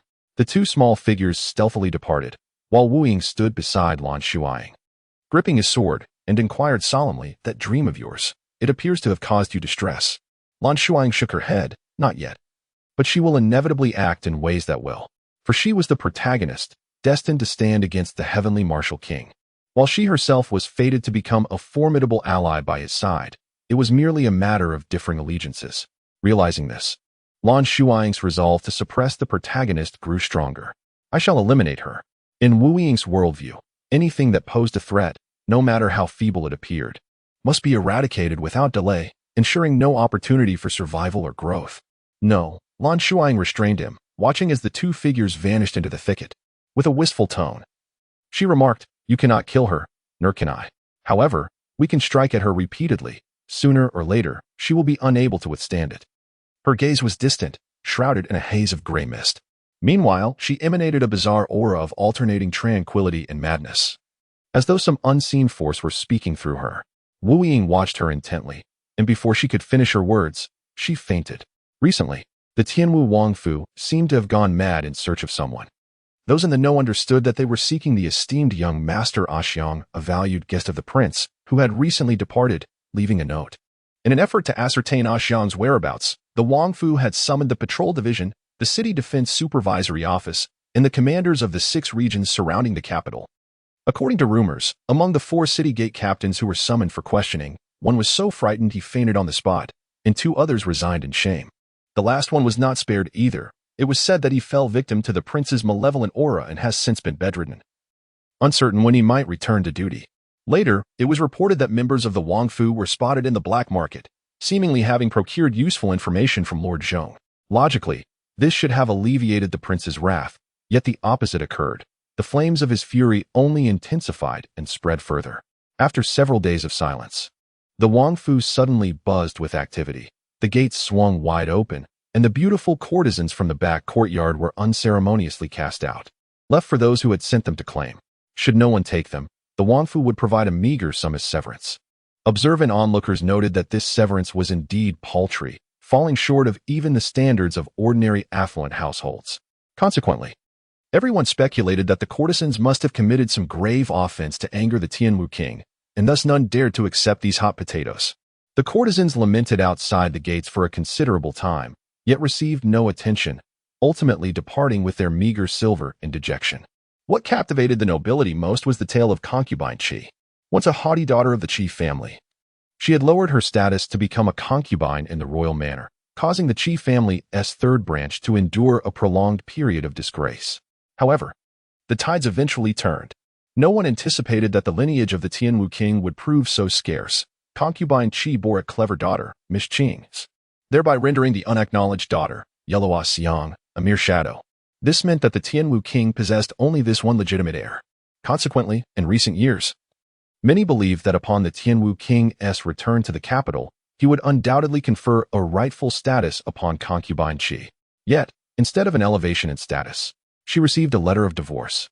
The Qi family, indignant, leveraged their esteemed lineage to rally the majority of civil officials in court, demanding that the Tianwu king clarify which marital law concubine Qi had violated to warrant such disgrace. It is worth noting that in the Western Kingdom, there exists an unwritten rule: noble women cannot be divorced as it pertains to the dignity of the aristocracy, even if the matriarch commits a transgression. The most severe consequence is typically house arrest rather than being sent back to her family, for such an act would be tantamount to declaring war on that family. The Tianwu king's action suggested that he relied on his formidable power, unafraid to offend the Qi family, and it was evident that he was deeply enraged. Though his stance appeared formidable, the involved party merely responded from within her residence with 3 words: "Family matters, leave." The officials were left speechless, redirecting their gaze towards the royal family. The ruler of the Western Kingdom lamented as he tore apart a table full of petitions against him in front of his own uncle, desperately imploring this esteemed individual not to abandon his responsibilities. Whispers of rumor circulated, suggesting that the downfall of these women was due to their driving away the esteemed Prince Xiang. The onlookers, eager for gossip, unwittingly struck the nail on the head. The common folk have an insatiable appetite for scandal, and after years of the regent's valiant exploits, news finally emerged that set the populace ablaze with excitement. The tale spread like wildfire, reaching a point where the royal family found it impossible to rein in the narrative. The enigmatic Prince Xiang ascended to prominence, earning a place among the 10 most untouchable figures in the Western Kingdom, consistently holding a top rank. Following the revelation of his true identity, he undisputedly maintained his dominance, becoming a legendary figure in the realm. Chapter 16. The Unparalleled Princess. When Lan Shuying awoke, the twilight was dimming, and Wu Ying sat beside her, concern etched on his face. She, however, softened her demeanor and cheerfully remarked, "I am quite well, merely fatigued from a nap." Yet the truth was far from her words. She had once again dreamt of the woman wielding a diamond cube, a figure who appeared to have once been a tasker of the Southern Ming, imparting invaluable lessons from her past. Wu Ying frowned and remarked, "What you describe is not sleep. It is possession by a spirit." Such expressions were rare in ancient times, resembling a curse, yet his unrestrained nature and formidable strength allowed for such candidness. "How long have I slept? Have they returned?" "We have been awaiting your return," Hu Qing replied, approaching with his head bowed, cradling a leaf-shaped dagger stained with dried blood in his palm. Lan Shuying's lips curled into a smile, her beautiful eyes glimmering with a hint of mockery. She had anticipated that the two would discover something intriguing, but it turned out to be merely a knife she was too apathetic to retrieve. "Can you elucidate this, young Master Xiang?" Every subtle expression on Hu Qing's face articulated a profound sorrow. Behind him, Sun Qiming endeavored to feign a semblance of heart-wrenching grief. Alas, her performance fell short, as the delight and satisfaction in her eyes were unmistakable. "As you can see, it has become soiled, thus I shall discard it. I appreciate your efforts in retrieving it from such a distance." "Wu Ying, would you like to dine on this evening?" Lan Shuying remarked nonchalantly. She would privately address Wu Ying by his true name, yet in the presence of others, she opted for his title. For he was disinclined to engage with those he deemed unworthy and preferred to keep his name concealed. Her casual demeanor incited immediate ire in the two. After having been treated like a servant by her for several days, Sun Qiming's previous admiration for her beauty had gradually waned, replaced by an uncontrollable envy. She envied young Master Xiang for his remarkable visage, envied his exceptional martial prowess, and resented Wu Ying's markedly different demeanor. Furthermore, there was Hu Qing, the fool, incessantly buzzing in her ear, extolling young Master Xiang's virtues. Anger, disgust, and a myriad of emotions intertwined, compelling her not to overlook any opportunity to tarnish the other's reputation. "Young Master Xiang, I believed you to be a virtuous man. I am astonished to find you capable of such callousness. How does your conduct differ from that of brigands?" "Oh." Lan Shuying regarded her with an odd glance, her tone laced with curiosity. "Callousness? I am intrigued as to how you concocted this accusation to cast upon me. Is it not true? The flying dagger is identical to those in your concealed arsenal. You are the one who has slain that bandit. Do not attempt to deny it. We shall not be swayed by your words." Sun Qiming's expression was one of indignation, resembling a hen whose egg has been stolen. While Lan Shuying found amusement in her own imagination. "Since you are aware that he was a bandit, why inquire further? Is it wrong for me to have killed him?" "Of course it is." Sun Qiming could scarcely believe her ears. She had expected that upon being confronted, this person would show signs of guilt, divert the topic, or insist on silence, yet she never anticipated such unabashed candor. "Is it truly permissible to take a life?" "No." This contradicts the principles she had been taught throughout her upbringing. Just as she was about to continue her reproach, the other party spoke slowly, effectively silencing her. "If you ask me what distinguishes a murderer from a bandit, I shall reluctantly oblige with an explanation. Firstly, bandits kill for wealth, whereas I do not. Secondly, bandits eliminate the useless and spare the useful. For me, there is no such distinction. As for determining who ought to be slain and who ought not, I possess my own methods of judgment. Lastly, allow me to assert that if I were a bandit, a noisy and useless girl like you would not even qualify to be a servant. With your looks, selling yourself in a brothel would fetch little price. Perhaps being sold off in the countryside as a child bride would be more fitting." Upon concluding her words, she casually adjusted her collar and smiled gently, resembling a charming young gentleman, leaving the listener almost questioning whether such venomous remarks could truly have emanated from her lips. Regarding the sharp-tongued Lan Shuying, she expressed her utter indifference to the prospect of defeat. "You!"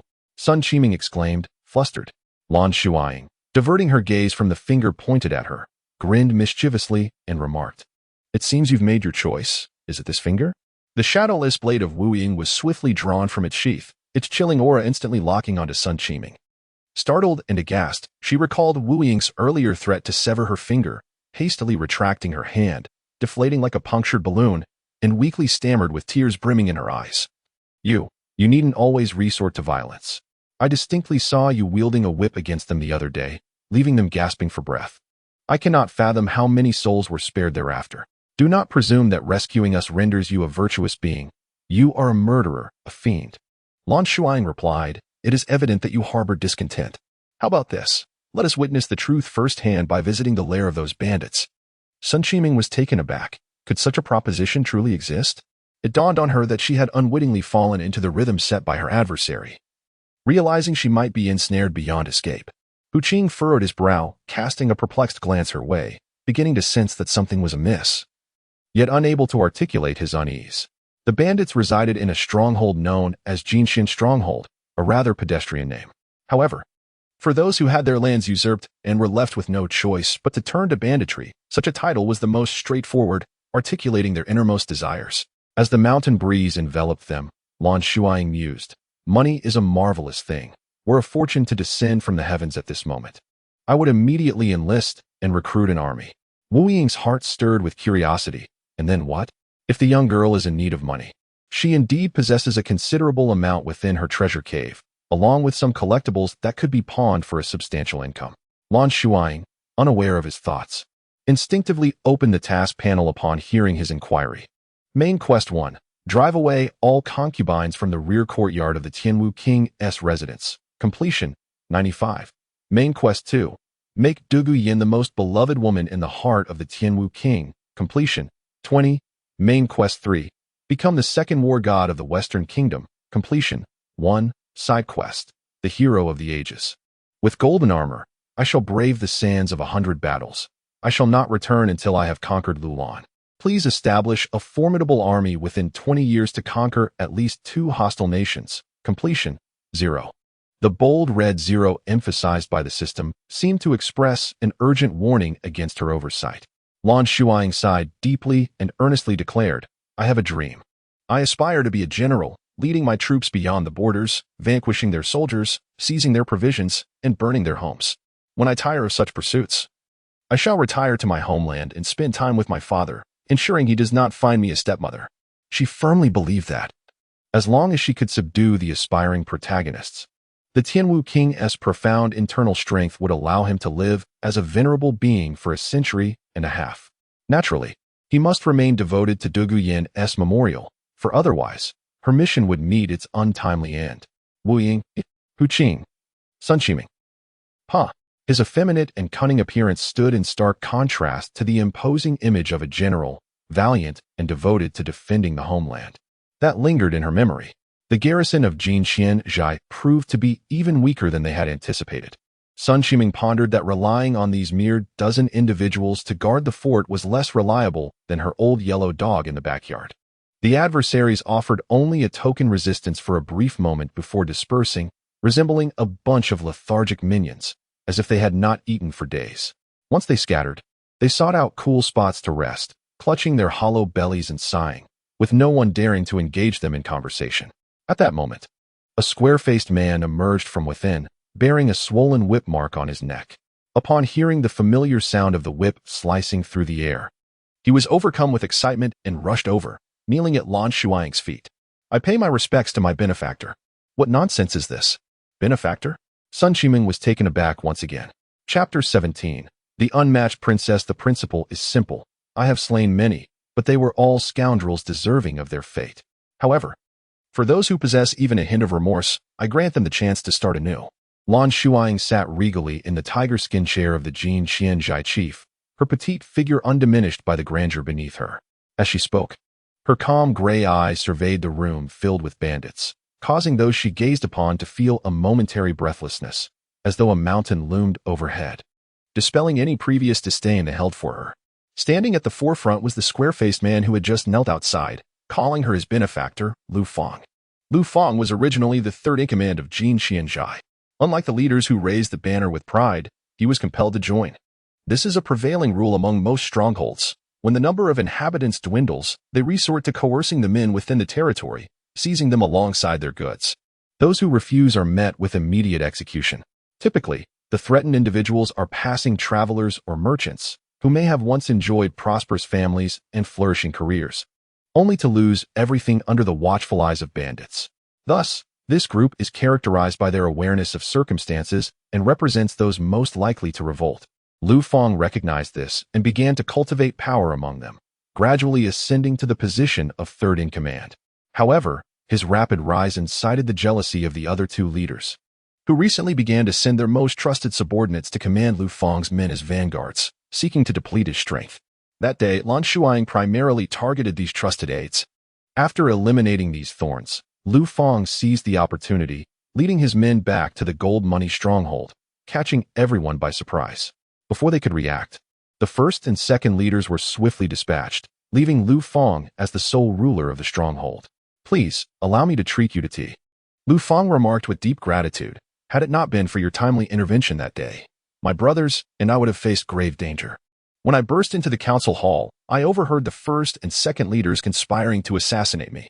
If it weren't for the unexpected arrival of this young master, my return to the stronghold would have heralded my demise. It is precisely because the young master has severed the claws of those two minions that he has grasped a slender thread of hope." Lu Fang lacks the fortune-telling skills of Lan Shuying, yet having spent considerable time in the money stronghold, he possesses a keen awareness of who has been compelled by circumstance and who is fervently inclined towards malevolence. He resolved to eliminate all those who engage in wickedness, deeming it a virtuous act to undertake before descending the mountain. Those who now stand before him are individuals who, over the past few years, have been coerced into joining, some of whom harbor thoughts of returning home, while the remainder are prepared to follow him in seeking a new path. Lan Shuying smiled gently, her gaze briefly sweeping across Sun Qiming's flushed visage before addressing Lu Fang. "Brother Lu, do not belittle yourself. You are a capable individual. Even without my presence, you would not find yourself ensnared in this little valley. May I inquire about your plans for the future?" Lu Fang scratched his head and chuckled, saying, "The beating from my benefactor, although it has absolved us of our past transgressions, has irrevocably altered my course. I am a simple man, having studied for a few years without acquiring much wisdom, and I am ill-suited for intricate dealings. I intend to enlist in the army, at the very least. I shall find a place that offers shelter, alleviating my worries about future sustenance." Lan Shuying's eyes sparkled with interest. "Enlist? Do you have a destination in mind?" Lu Fang shook his head. "Not at this moment." She observed the furrow of worry upon his brow and inquired, "Is there a predicament troubling you?" Lu Fang sighed. "Indeed. My benefactor remains unaware that the chief and the second in command are cunning and treacherous. They have tightly clutched the treasures of the stronghold, claiming poor profits in recent months.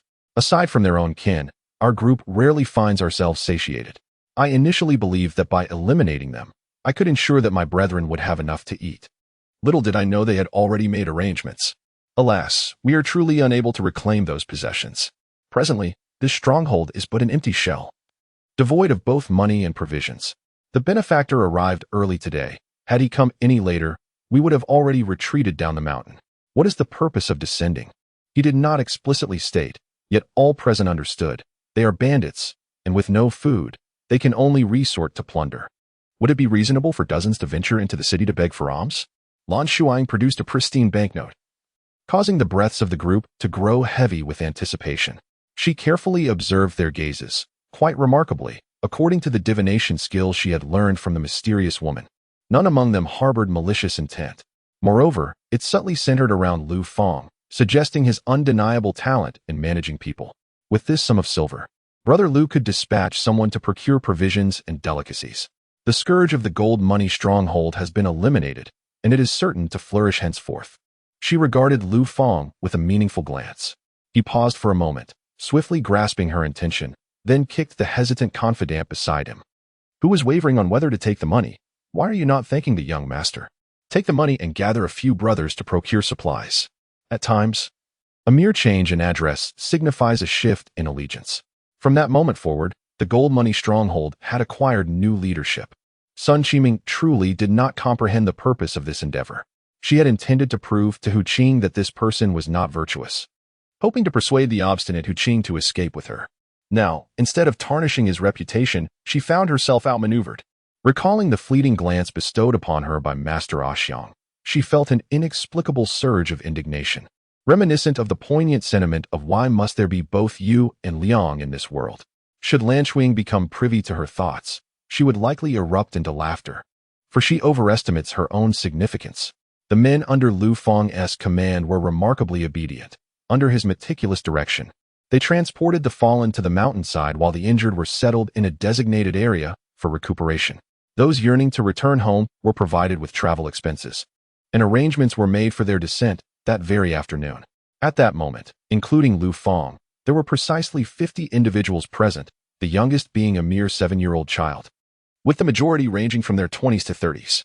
Upon the return of the procurement team, several industrious women from the kitchen exerted their utmost skills to prepare an extravagant feast, allowing everyone to indulge heartily. During this banquet, Lu Fong formally introduced Lan Shuying, proclaiming her as the new leader of the Golden Money Stronghold. He then shared with his subordinates the developmental plan devised by the two. For the next 3 months, they would remain on the mountain, refraining from venturing elsewhere. Each individual was to diligently strengthen their physique according to the training methods laid out by Lan Shuying. After 3 months, based on personal aptitude and strengths, they would learn a specific martial art. Following the instruction, assessments would occur monthly for a total of 6 months. Those who successfully completed the evaluations would receive substantial rewards, while those who failed would be summarily expelled from the ranks with no chance of re-employment. The rules were stark and unyielding, yet they effectively galvanized the enthusiasm of all involved. That day, Lan Shuying decisively eliminated all those with improper intentions, and her formidable presence left an indelible impression upon the bandits, sparking much discussion upon their return. With the passage of time, her image has been shrouded in layers of deification, leading to an astonishing lack of skepticism regarding the rules announced by Lan Shuying. Presently, they unreservedly sympathize with those who have chosen to depart. Had those individuals known that remaining would offer them the opportunity to learn martial arts, they would undoubtedly be filled with regret. In the perception of the Westerners, those capable of mastering martial skills do not hail from ordinary families, and individuals like them, scraping by at the bottom rungs of society, hardly dare to entertain such thoughts. A complete martial discipline represents a stairway to the heavens for the Western populace, and now, each of them possesses the potential to ascend to such heights. Greetings, young master. Lu Fong was the first to kneel, prompting a brief pause before a wave of kneeling swept through the crowd. At that moment, only reverence and fervor filled the eyes of all present. Chapter 18. The Unmatched Princess Brothers. Run. Run. Do ya? Why are you dawdling? Keep running. Don't fall behind. Lu Fong encouraged the others as he sprinted. Among the morning joggers, he boasted the best physique and had acquired some martial skills, earning him the highest esteem. No one objected to him assuming the role of instructor. Lan Shuying lay languidly atop the roof, cradling milk candy as she basked in the sunlight. This little pup had been quite listless since their journey commenced. Without a sound, Wu Ying appeared behind her, scrutinizing milk candy, who seemed utterly deflated. Lan Shuying pondered briefly and realized that this behavior was indeed unusual, for the little creature was typically quite lively. Furrowing her brow in thought, she concluded, "It began when we encountered those two." She distinctly remembered that prior to her intervention to save Sun Qiming and Hu Qing, milk candy had been playfully engaging with her in the carriage. Is it illness? Lan Shuying pondered seriously whether to ask Hu Qing to change his course of action and act as a veterinarian to examine Naitong. In an unknown room, a mysterious creature lay in slumber. Z. A sneeze. Is someone thinking of me? Naitong half opened its eyes, drowsily glancing at the two before turning its head to continue sleeping. Lan Shuying pursed her lips. I believe it's perfectly fine. It's merely lazy. Wu Ying nodded in agreement. Beansprout. Lu Fong exclaimed loudly. The two looked down to see the smallest child had fallen, scraping his knee against the sandy ground. The wound was matted with torn fabric and grit, and it was evident that it must have hurt terribly. The child's face was marred with dark bruises. Lying pale and sideways, biting his lip tightly, cold sweat trickling down, yet he did not utter a sound. Quick, summon Sister Nan, Lu Fong instructed. Lan Shuying approached him. Is there a healer in the village? He seems to be experiencing other discomforts as well. Lu Fong shook his head in distress. Healers are too precious. Where can we find one? However, Beansprout's mother possesses some medical knowledge. Whenever we suffer from minor ailments, we seek her treatment. Just then, Sister Nan arrived. She was described as a slender young woman with fair skin and delicate features, clad in a simple yet clean dress. With each hurried step, she maintained a consistent pace, clearly exhibiting a refined education. In a single glance, Lan Shuying discerned that she was of noble birth. She also noticed a white flower tucked behind the woman's ear, revealing her as a pitiable widow. Upon seeing her, Beansprout shed a few tears and nestled into her embrace, calling her mother. The woman tended to his wounds and carried the child to a shaded area to rest. After exchanging a few words with a nearby individual, she received some guidance and approached Lan Shuying, seemingly with something to convey. As she walked, her head was slightly bowed, and it was only upon nearing that her gaze met Lan Shuying's. The moment she recognized her face, the woman was taken aback and exclaimed, "Xianger." Recently, Fei Yu had been engulfed in a profound melancholy, a sentiment that had only intensified since that little troublemaker left a letter and disappeared. Today, he had once again endured a scathing rebuke from the prince and had settled in the tavern, intending to drown his sorrows in drink. The atmosphere within the royal residence had become tumultuous, all stemming from the letter left by Xiang.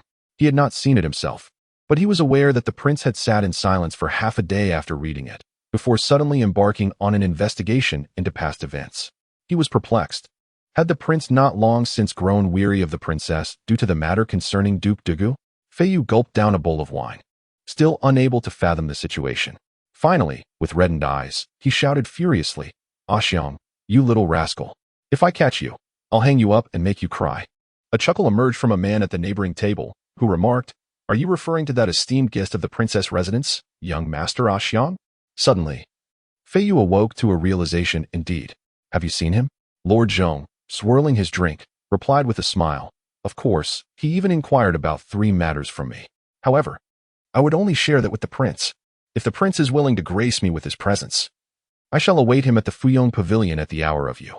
Lan Shuying was unaware of these developments. Had she known, she might have awarded Lord Zhong a prize for being the best assistant. In the Money Village, the mountains create a formidable barrier, rendering the construction of official roads impractical. The surrounding area is fraught with instability, making it an unappealing route for itinerant merchants. A fat sheep might not grace this place for weeks. Otherwise, the villagers would not have resorted to aggression against Hu Qing and his 2 young companions. After Lan Shuying liquidated the treasures that Qi Wuxiao had bequeathed to her, she found herself in possession of approximately 6,000 taels of silver, ample funds to sustain the livelihood and training of these individuals. Aside from their periodic descents to transport supplies, they exerted every effort to utilize the mountainous terrain for physical conditioning, engaging in activities such as running, climbing, weighted ascents, weightlifting, and breaking stones with their chests. "Bah, Lu Feng, if you continue to perform your stone-breaking feats, I shall reduce you to gravel." Upon concluding her exclamation, she intended to resume her reading when a bowl of clear, sweet broth was presented before her. This was freshly stewed pear soup, a well-deserved respite for Xianger after her arduous training, soothing her throat. Meanwhile, Dia Kai, who had been warming up nearby, expressed his jealousy. "Mother, you always favor my sister." He could no longer be referred to as Dia Kai. He had a name, Dugu Yao. He was a cousin of Yi Luoxiang, his father being Dugu Yin's second brother. From Aunt Nan, they learned that after the passing of the elder Dugu, the entire family relied on Yao's father for support. The uncle, robust and youthful, unexpectedly collapsed one day, and the physician attributed it to a recurrence of an old ailment. Aunt Nan, however, was skeptical. Upon her own examination, she discerned signs of poisoning, yet lacked the means to remedy the situation. The family sought medical assistance far and wide, but the uncle tragically passed away in his sleep on the road. Subsequently, Aunt Nan and Yao became separated from the household servants and were captured and brought to the Money Village. Having recently lost her husband, she became the subject of superstition, with many fearing misfortune by her side. Possessing some medical knowledge, she was assigned by the head of the family to reside in the mountains with her son. In Yi Luoxiang's recollections, she indeed discovered the presence of this aunt. It must have been around the time when Yi Luoxiang was 4 years old, during which the aunt visited the Wang residence to see the mother and daughter. While her features faded from memory, the air of nobility that surrounded her was unmistakable. Furthermore, the tale she recounted regarding the general's manner matched those shared by Du Guyan with her daughter, thus confirming Lan Shuying's recognition of her. Yao Er was a good child, never shying away from training, often reciting verses during breaks. It was only later that she learned he was revising the lessons taught by Aunt Nan. The day he fell was a result of burning the midnight oil. Studying late into the night, he expressed a desire to earn a title for her, vowing to seek justice for his grandfather and father, regardless of the peril involved. Watching the figure struggling in the mud, Aunt Nan felt a wave of sorrow wash over her. Lan Shuying's heart stirred. If this was indeed Du Guyao's aspiration as a descendant of the Du Gu clan, could it not also resonate with Yi Luoxiang's own desires? Thus, Her task list would be extended by yet another item. Observing Yao Air, Lan Shuying fell into contemplation. 3 months swiftly passed. Among the 50 individuals who initially participated in the training, not a single one had been eliminated despite their arduous efforts. She meticulously studied their personalities and approaches, selecting the most suitable martial arts techniques for each. As previously agreed, she summoned them individually to impart her teachings, providing thorough explanations. Of course, this was not a gift without strings. Those who mastered the skills she taught would owe her their loyalty. Should they refuse her, she would just as easily reclaim what she had given. Do not inquire about the origins of her numerous secrets. She has perused a considerable amount of the tomes housed within the Tianwu Pavilion, and fortuitously, one of her skills is labeled as photographic memory. Lan Shuying had long since delineated the future paths of these individuals in her mind. They belonged to her, effectively belonging to the battlefield. Thus, in terms of internal cultivation, they all practiced the demon transformation technique under her guidance, significantly enhancing their chances of survival in the future. Those who were imparted this knowledge were overjoyed, each retreating to the mountains to find a suitable place to practice, rendering the village suddenly tranquil. However, one day, a contingent of soldiers ascended the mountain path. Hu Qing was foraging for herbs when he was suddenly asked for directions to Jin Xianzhai. Without much thought, he pointed the way, only to realize and inquire, "Who are you, and what is your purpose?"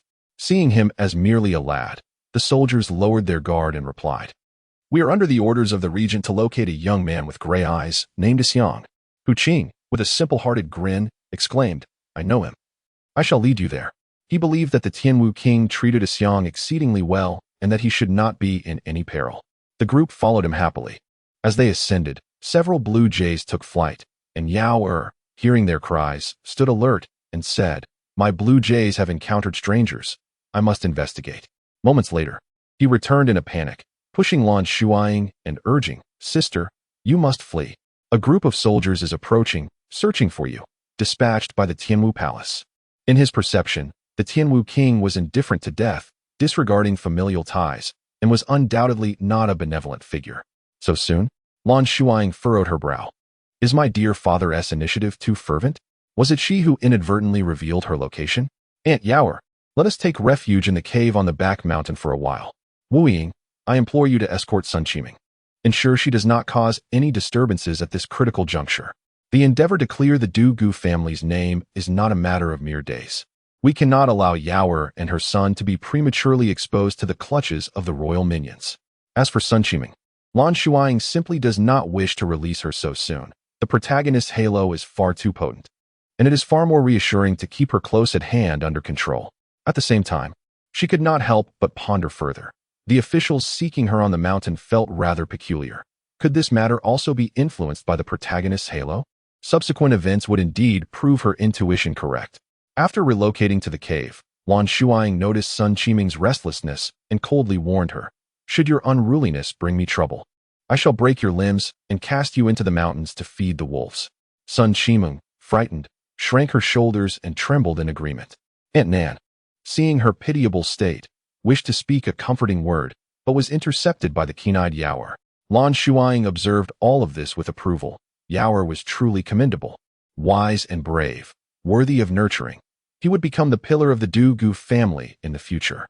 Down the mountain, a dapper youth clad in splendid attire impatiently leaned out from the carriage. What transpired? Have you found her? Yi Luo Yu had been compelled to emerge. At 13, he had been conferred the title of Jin Wang after his elder brother ascended to the throne. Yet his power-hungry mother harbored disdain for her formidable eldest son and continually sought to persuade him to vie for that position. Women are truly troublesome. Even as a dowager empress, she continues to stir up chaos, believing she can manipulate affairs to her advantage. She seems oblivious to the fact that the eldest brother is the favored heir supported by the emperor's uncle. What could possibly be gained from opposing him? The more Yellow Eye Yu pondered, the more irritable he became, prompting him to leap from the carriage. "A pack of inept fools. Summon my men. We shall ascend the mountain," he declared, intent on seeking that accursed Xiang, hoping to barter a favor with the emperor's uncle. Meanwhile, the officers and soldiers, having searched the mountain stronghold in vain, were suddenly jolted by a violent tremor beneath their feet. "Not good. The earth dragon stirs," they cried, urging everyone to flee. The term earth dragon used by the ancients refers to an earthquake. The Prince of Jin's entourage, having journeyed partway, also felt the tremors. While boulders rolled down the mountainside and trees collapsed, the very ground yawning open in a terrifying spectacle. Yellow Yu, accustomed to a life of luxury, was nearly paralyzed with fear at such a sight, nearly losing control of himself as he fell into the arms of his attendants, who half supported, half carried him away in a most undignified manner. Lan Shuying and her companions emerged from the cave, moving slowly in consideration of the untrained Nin ant, navigating through perilous terrain far more treacherous than the stronghold. Their faces smeared with dirt and dust, they traversed various dangers, finally nearing a place of safety. However, Lan Shuying, who had been silently fleeing, suddenly pushed Yair out of the way with a cold glint in her eyes. He stumbled towards a steep slope. Just as the ground behind them began to rupture rapidly, caught off guard, Yair rolled into a ravine, desperately clutching the edge with one small hand, his perilous situation hanging by a thread. Yair, Lan Shuying rushed forward, grasping his left arm, while Wu Ying seized his right. After they managed to pull him up, Lan Shuying had already vanished without a trace. Lan Shuying was consumed by anger, directed not only at the female lead, but also at herself. What a cunning figure Lan Shuying was. A barking dog seldom bites. She should have been on guard the moment that girl began to act docile. Her complacency nearly cost an innocent child his life. Strangely enough, after Lan Shuying fled, the earthquake subsided almost immediately, leaving a serene calm in its wake. Aside from the devastation already wrought, it was as if nothing had ever transpired here. Gritting her teeth, Lan Shuying declared, "We cannot remain here. We must quickly rendezvous with the others and depart." Standing amidst the desolation, she gazed down the mountain and vowed, "Lan Shuying, I shall remember this grievance for Yao Yao." Upon returning to Jinshan's stronghold, Lan Shuying discovered that the officials and soldiers had all fled. In the clearing stood a solitary figure. Upon closer inspection, it was Lu Feng. He had sustained a head injury from a rock, his wound bound with cloth. Seeing that she was unharmed, he approached her with relief. She produced some healing medicine and offered it to him. "How are the brothers? Are they all safe?"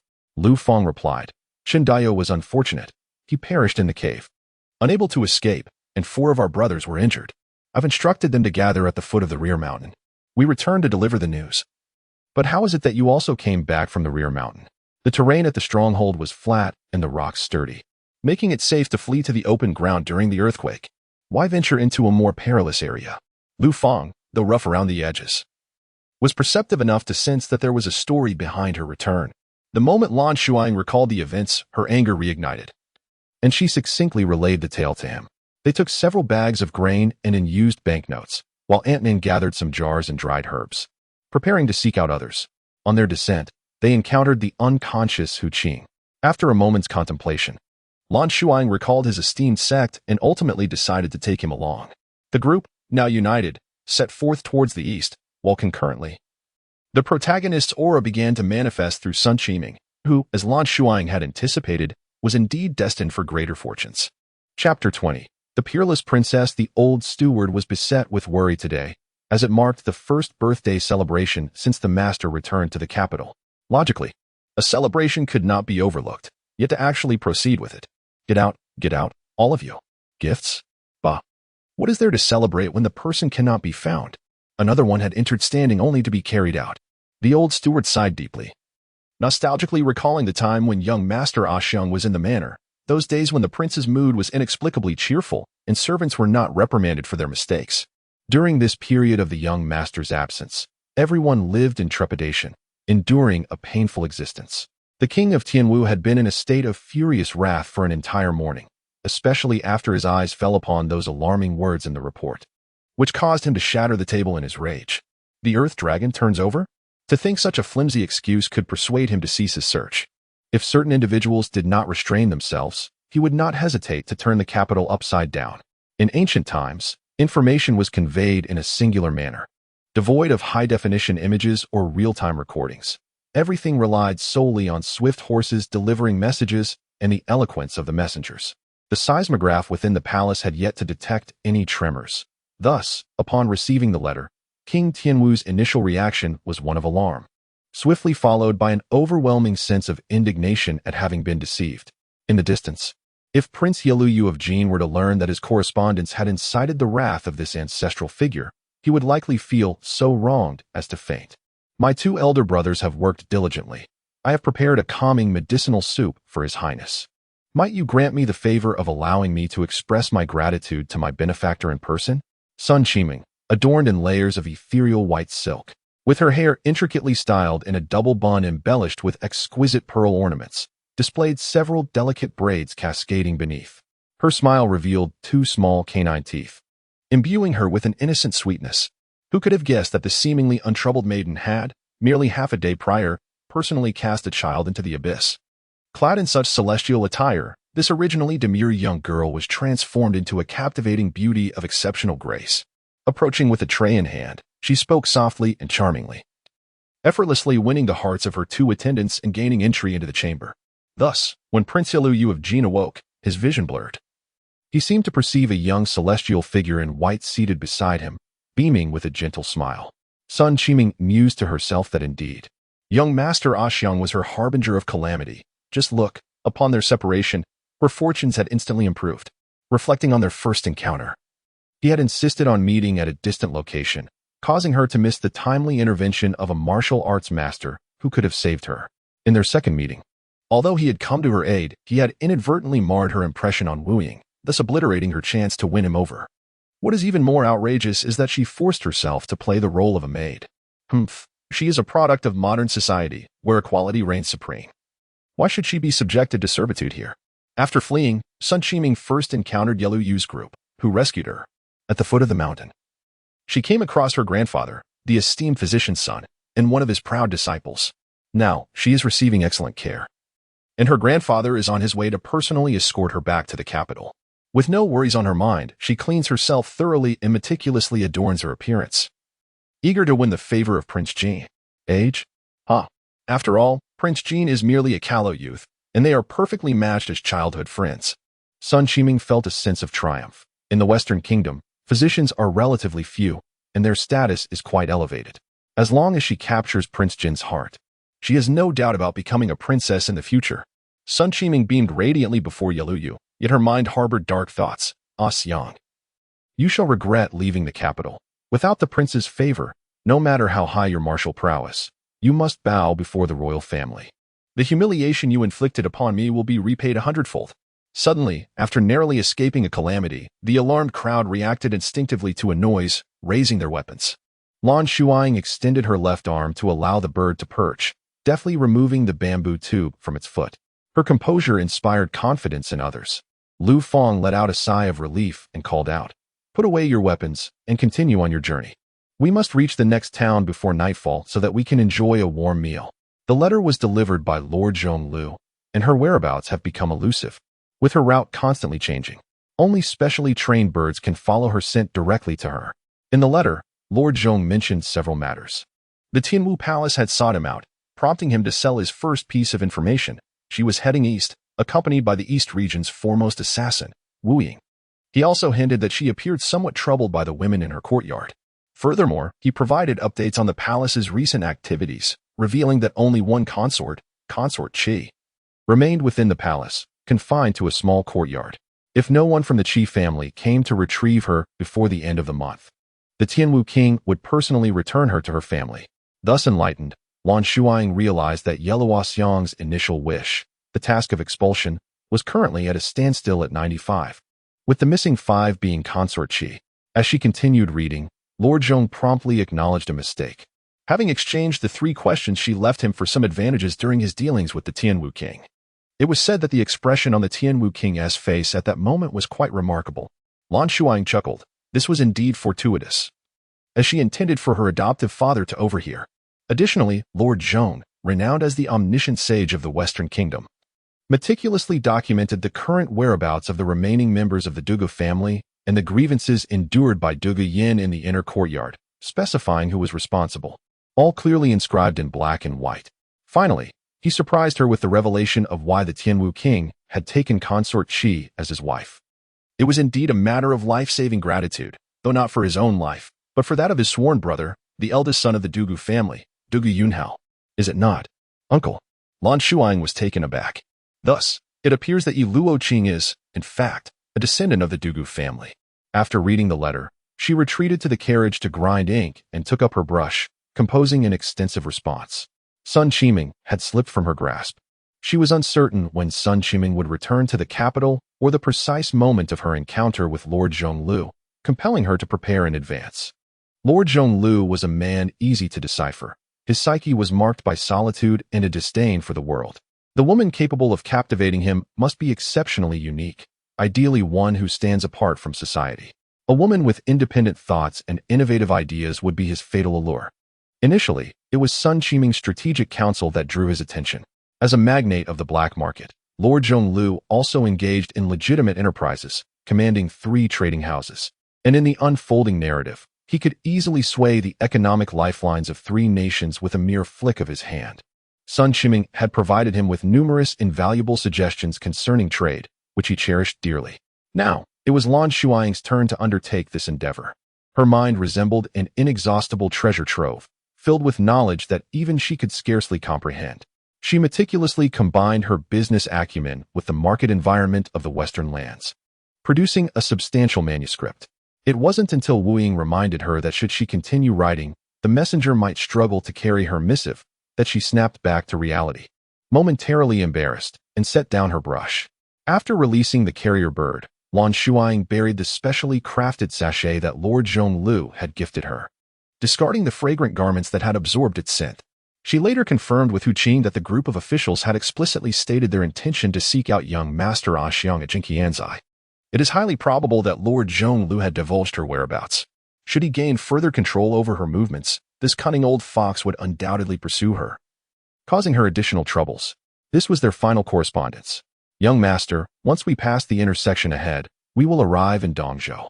Lu Fang exclaimed with delight. Lan Shuying sat astride her horse, circling the fork in the road several times. After a moment of contemplation, she shook her head.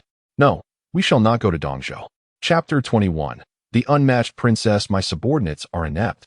They have been unable to uncover the origins of young Master Xiang, merely speculating. Enough with the conjectures. I shall reveal her origins to you now. The heavenly martial king interrupted Fei Yu with an air of exasperation, sliding several sheets of paper across the table for him to peruse. Fei Yu glanced through them hastily, his mouth agape as if it could hold an egg. She, is the princess. Indeed. The heavenly martial king acknowledged the unfinished thought, suddenly slamming the table with frustration. It was said she was on Qingming Mountain. But yesterday that scoundrel Yelu Yu sent word that the earth dragon had stirred, and the settlement was deserted. They found no one. It infuriates me. His ire was palpable at the mere mention of the matter. He had long deemed that lad unreliable. Had it not been for his guilt towards the girl, he would not have stooped to personally retrieve her. This predicament should not have fallen to Yelu Yu. His words, lacking in substance, did not do him justice. The innocent Prince Jean, caught in the crossfire, felt wronged and on the verge of tears. You shall embark on an investigation forthwith. Should the individual escape, pursue diligently until you locate her and return her to me. I am most eager to ascertain the intentions of this young lady. Observing Fei Yu standing there in a daze, the heavenly martial king was on the verge of losing his temper when he overheard Fei Yu muttering. But haven't you always remarked that the young princess is unaware of her parentage and is reluctant to acknowledge it? The heavenly martial king's lips parted and closed several times in silence before he dejectedly resumed his seat, murmuring, I have not encountered her until now. Look at her appearance. Who could deny she bears the bloodline of the Yellow family? I have long perceived her resemblance to AD. He recalled the numerous moments of connection they shared, lamenting why he had not contemplated this sooner. Fei Yu rolled his eyes inwardly. Enough of this. If she resembles the deceased Prince Mo, does that not mean she resembles you? Who does not know that Prince Mo is your own flesh and blood? The prince is indeed brilliant and formidable, yet how perplexing he is when it comes to familial matters. Shaking his head, Fei Yu decided not to waste further time, opting to return and prepare his belongings for departure. Simultaneously, as Fei Yu commenced his quest, Lan Shuying and her entourage delved into the vast mountains. Embracing a lifestyle reminiscent of primitive existence, they discovered a flat expanse near a water source and erected a row of wooden cabins. Each pair formed a group, and 2 groups collaborated, adhering to a duty roster to hunt wild game and gather fresh fruits for sustenance. Periodically, they ventured out to trade with the locals for spices and garments.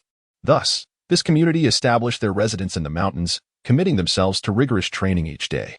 Lan Shuying had but a singular demand of them, to ascend to the third level of the demon transformation technique within 6 months. The moment they all achieved this breakthrough, they would emerge from their seclusion. Her own standards, however, were set even higher.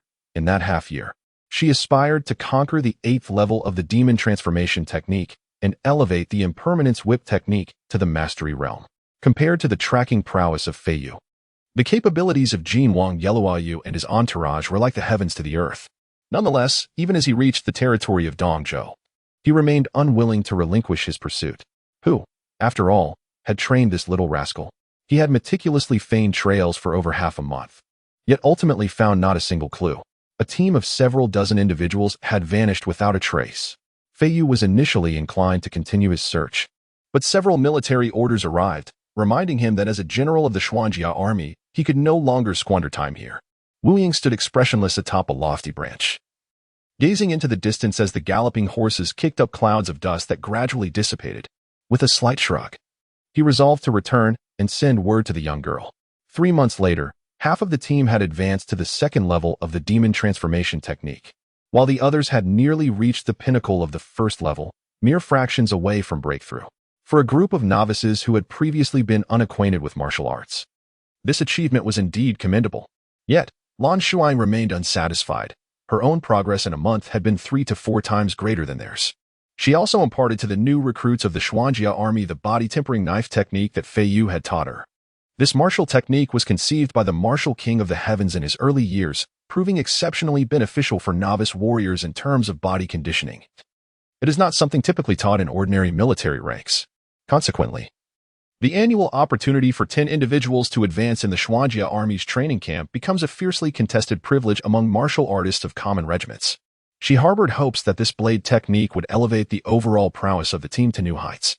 During subsequent demonstrations of technique and sparring exercises, Lan Shuying meticulously pointed out the flaws present in each individual's movements. Observing the collective looks of chagrin on their faces, she cheerfully offered a sweet date, reassuring them. "It's all right.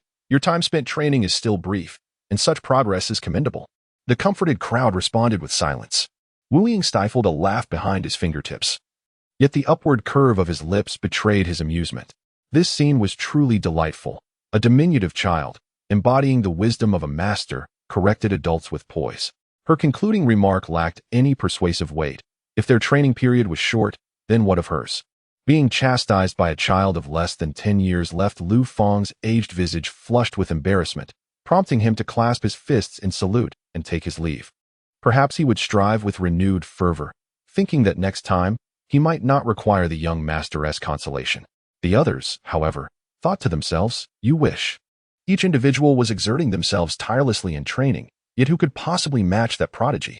While they lamented their struggles to break through the third level of the demon manifestation technique, she had effortlessly surpassed the 6th level.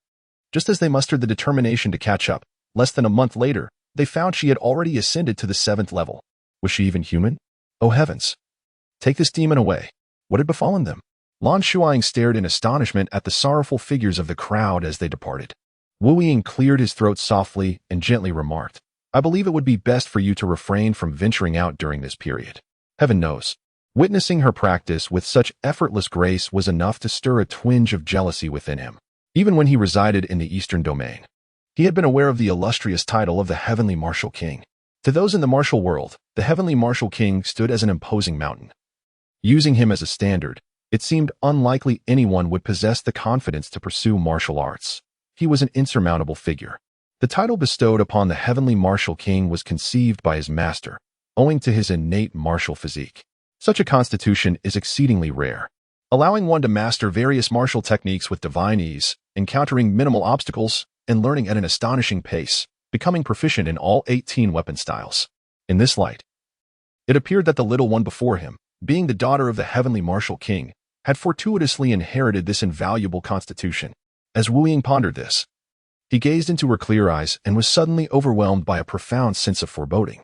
No one dared to covet the Heavenly Martial King's legacy, however. Should Ah Xiang inadvertently reveal her extraordinary talents, it would likely incite a frenzy throughout the martial realm. They would regard her as a mythical fruit, akin to the fabled ginseng doll, eager to devour her flesh and drink her blood. He could vanquish dozens, even hundreds, but he could never eliminate them all. Was he to return her to the heavenly martial king? No, that would not do. She seemed to harbor her own plans. And should he take such a course, she would surely despise him. What troubles you? Lan Shuying waved her small hand before him, her concern evident. Nothing. Wu Ying hastily averted his gaze. He felt a pang of shame for his earlier thought of abducting her. I shall go practice. Huh. Oh, very well. Strange indeed. Lan Shuying shrugged her shoulders and retreated to her room to diligently pursue the 8th level of her training.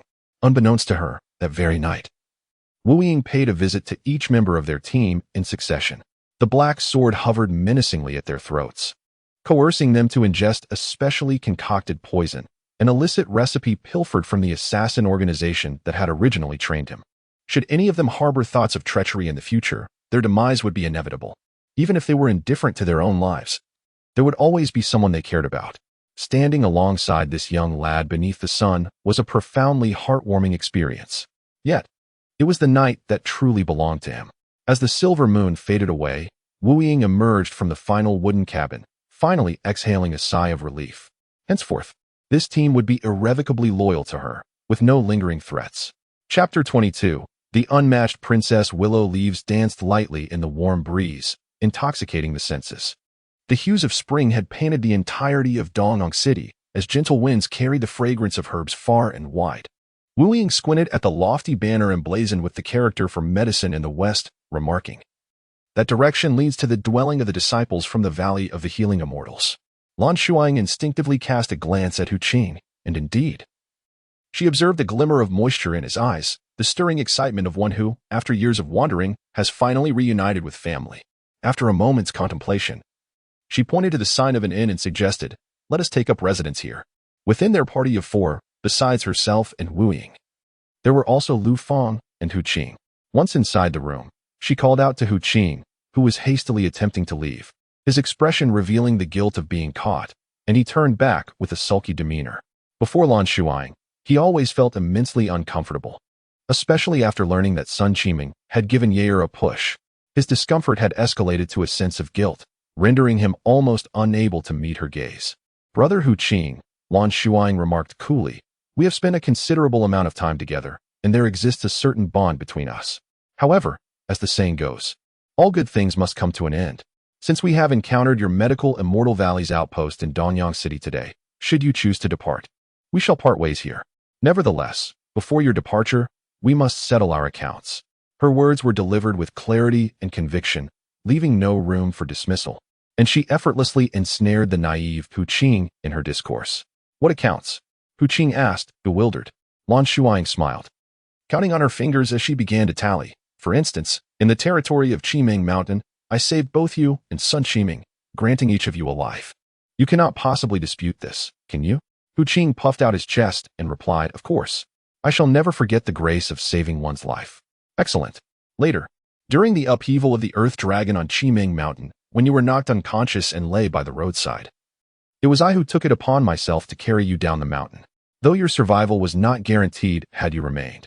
Let us consider it half a life-saving grace, making this the second instance.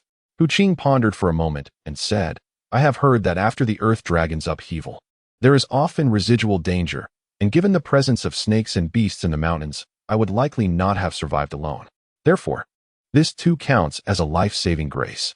Additionally, I would like to mention that for the lodging and sustenance over these days, I have utilized this bag of silver as compensation." He placed the pouch of money, untouched by the bandits that day, beside Lan Shuying, his expression earnest. However, Lan Shuying smiled and shook her finger. "You seem to have overlooked something, the body-forging blade technique." Hu Qing's face flushed, and he bowed his head in acknowledgement. "Very well. Let us consider these 3 items as one. I have but a single request. You shall deliver to me what I desire, and all will be forgiven." Lan Shuying leaned closer to his crimson face and whispered, "I seek the secret formula for disguise from your medical Immortal Valley." Hu Qing was taken aback. Is that truly all? His 2 life-saving favors and a set of invaluable martial arts crafted by the heavenly martial king seemed to him to be worth no more than a mere formula for disguise in her eyes? "Surely you do not hesitate to part with that?" Lan Shuying smiled, her gaze piercing through the facade he wore. Hu Qing felt as if she could see right through him, which only made him more uncomfortable. He stammered a few incoherent words and fled the scene. Later in the afternoon, as the sun began to recede, a small beggar arrived at the inn, delivering a heavy bundle.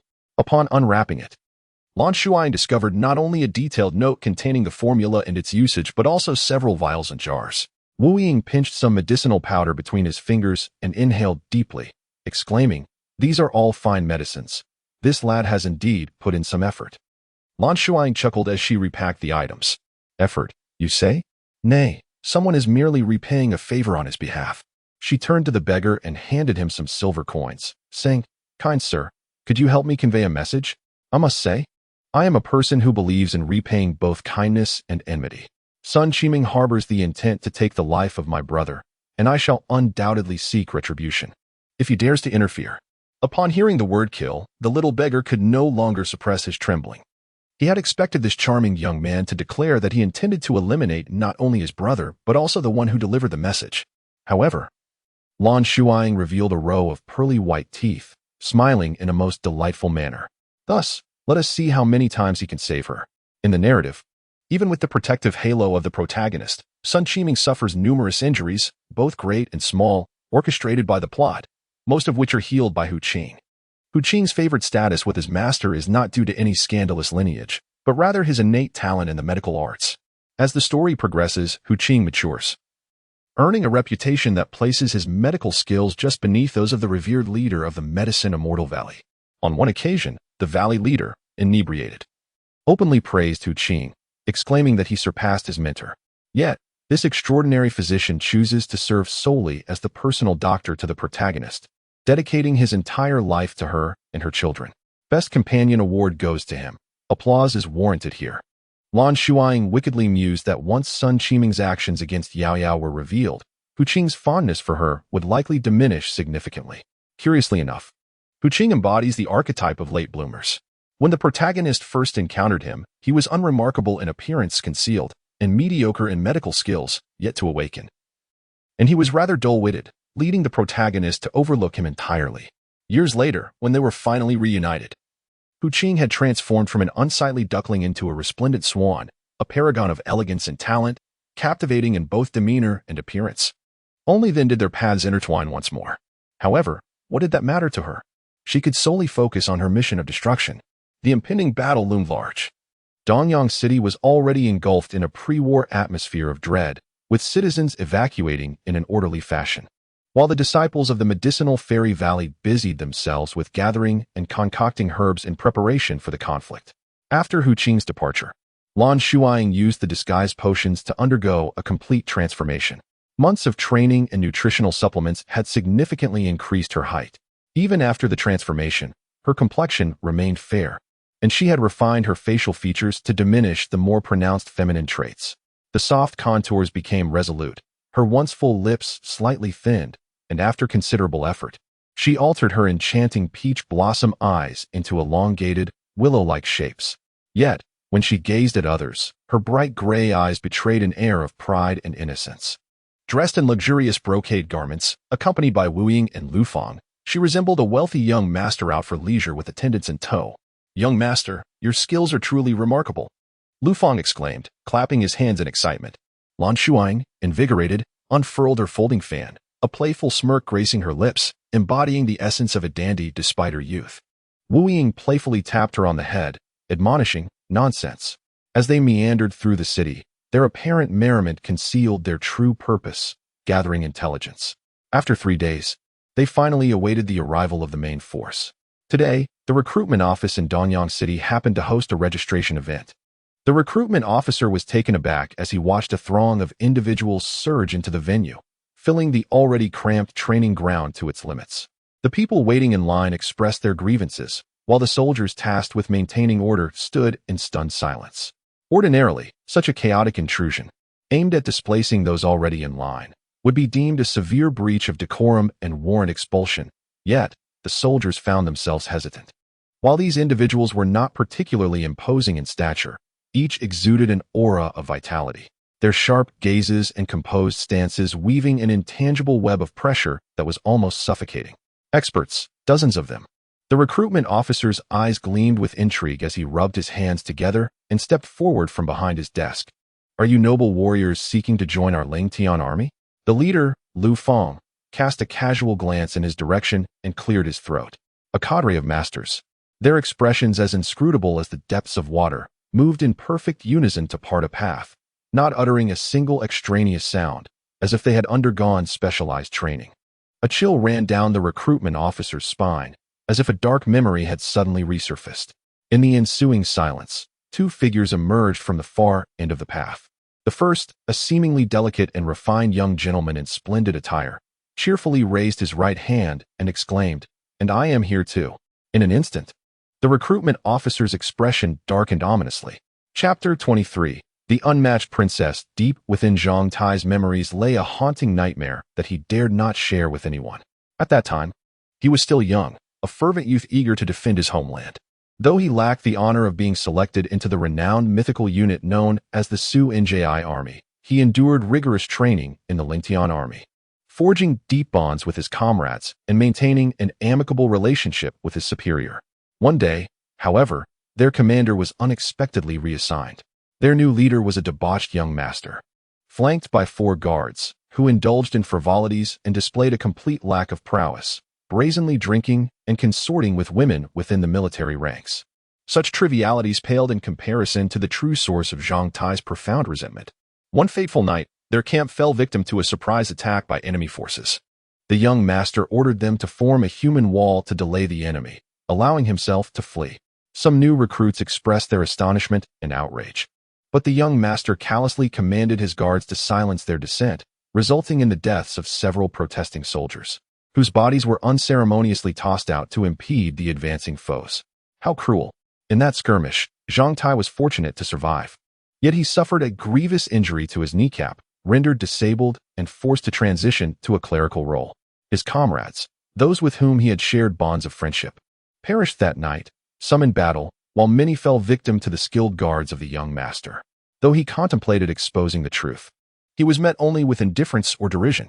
The young master deliberately spared his life, allowing him to remain in the Lingtian army, as a constant reminder that no matter how hard he strived, the shackles of class and power would forever bind him, an insurmountable weight upon his shoulders.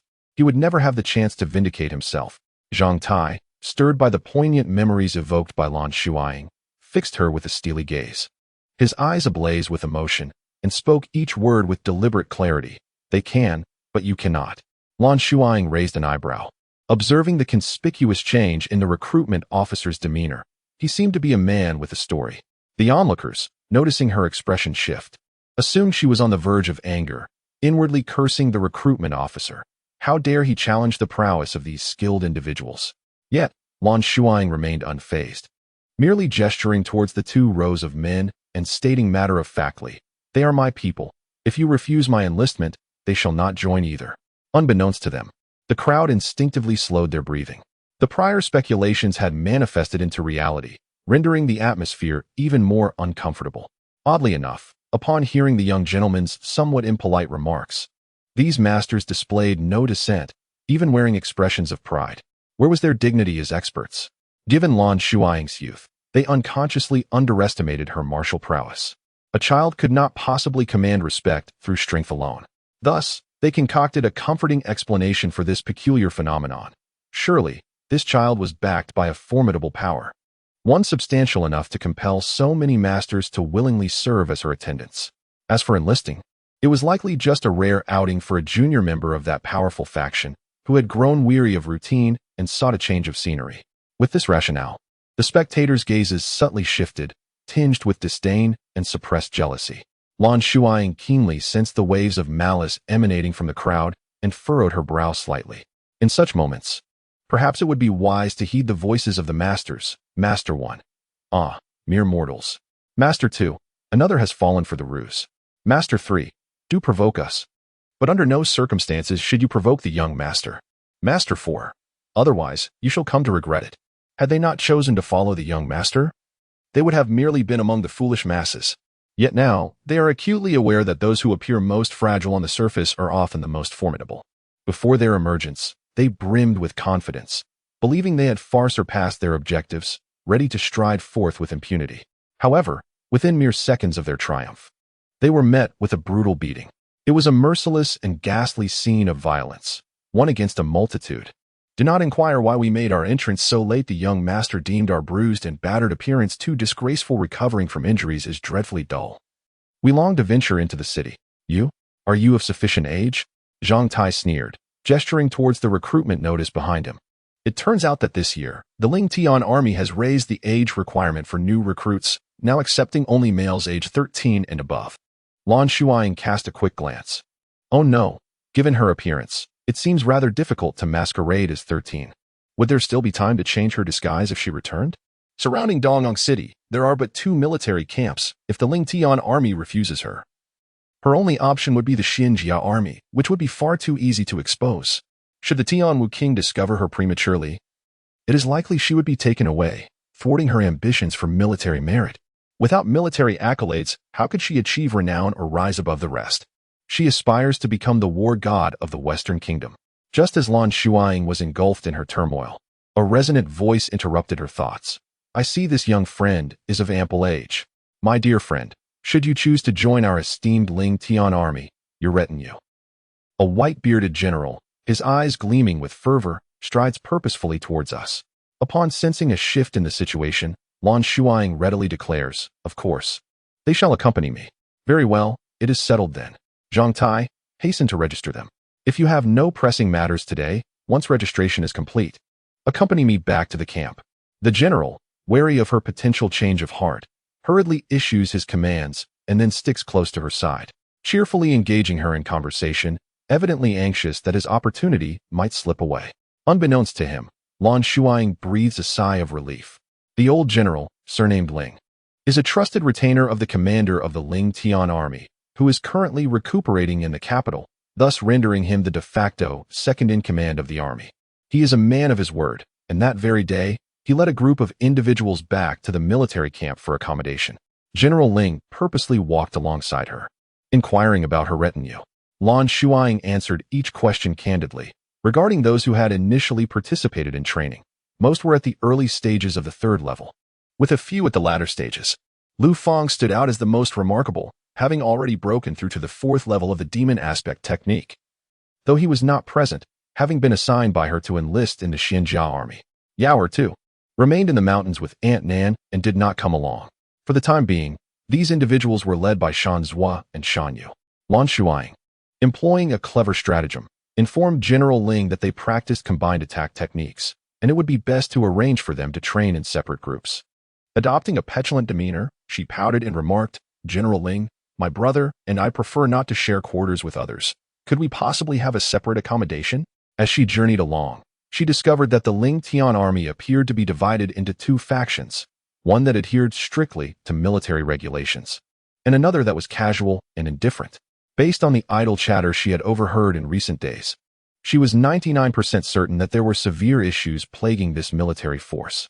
If her suspicions were correct, it seemed a commander had been parachuted in, disrupting what was once a harmonious establishment.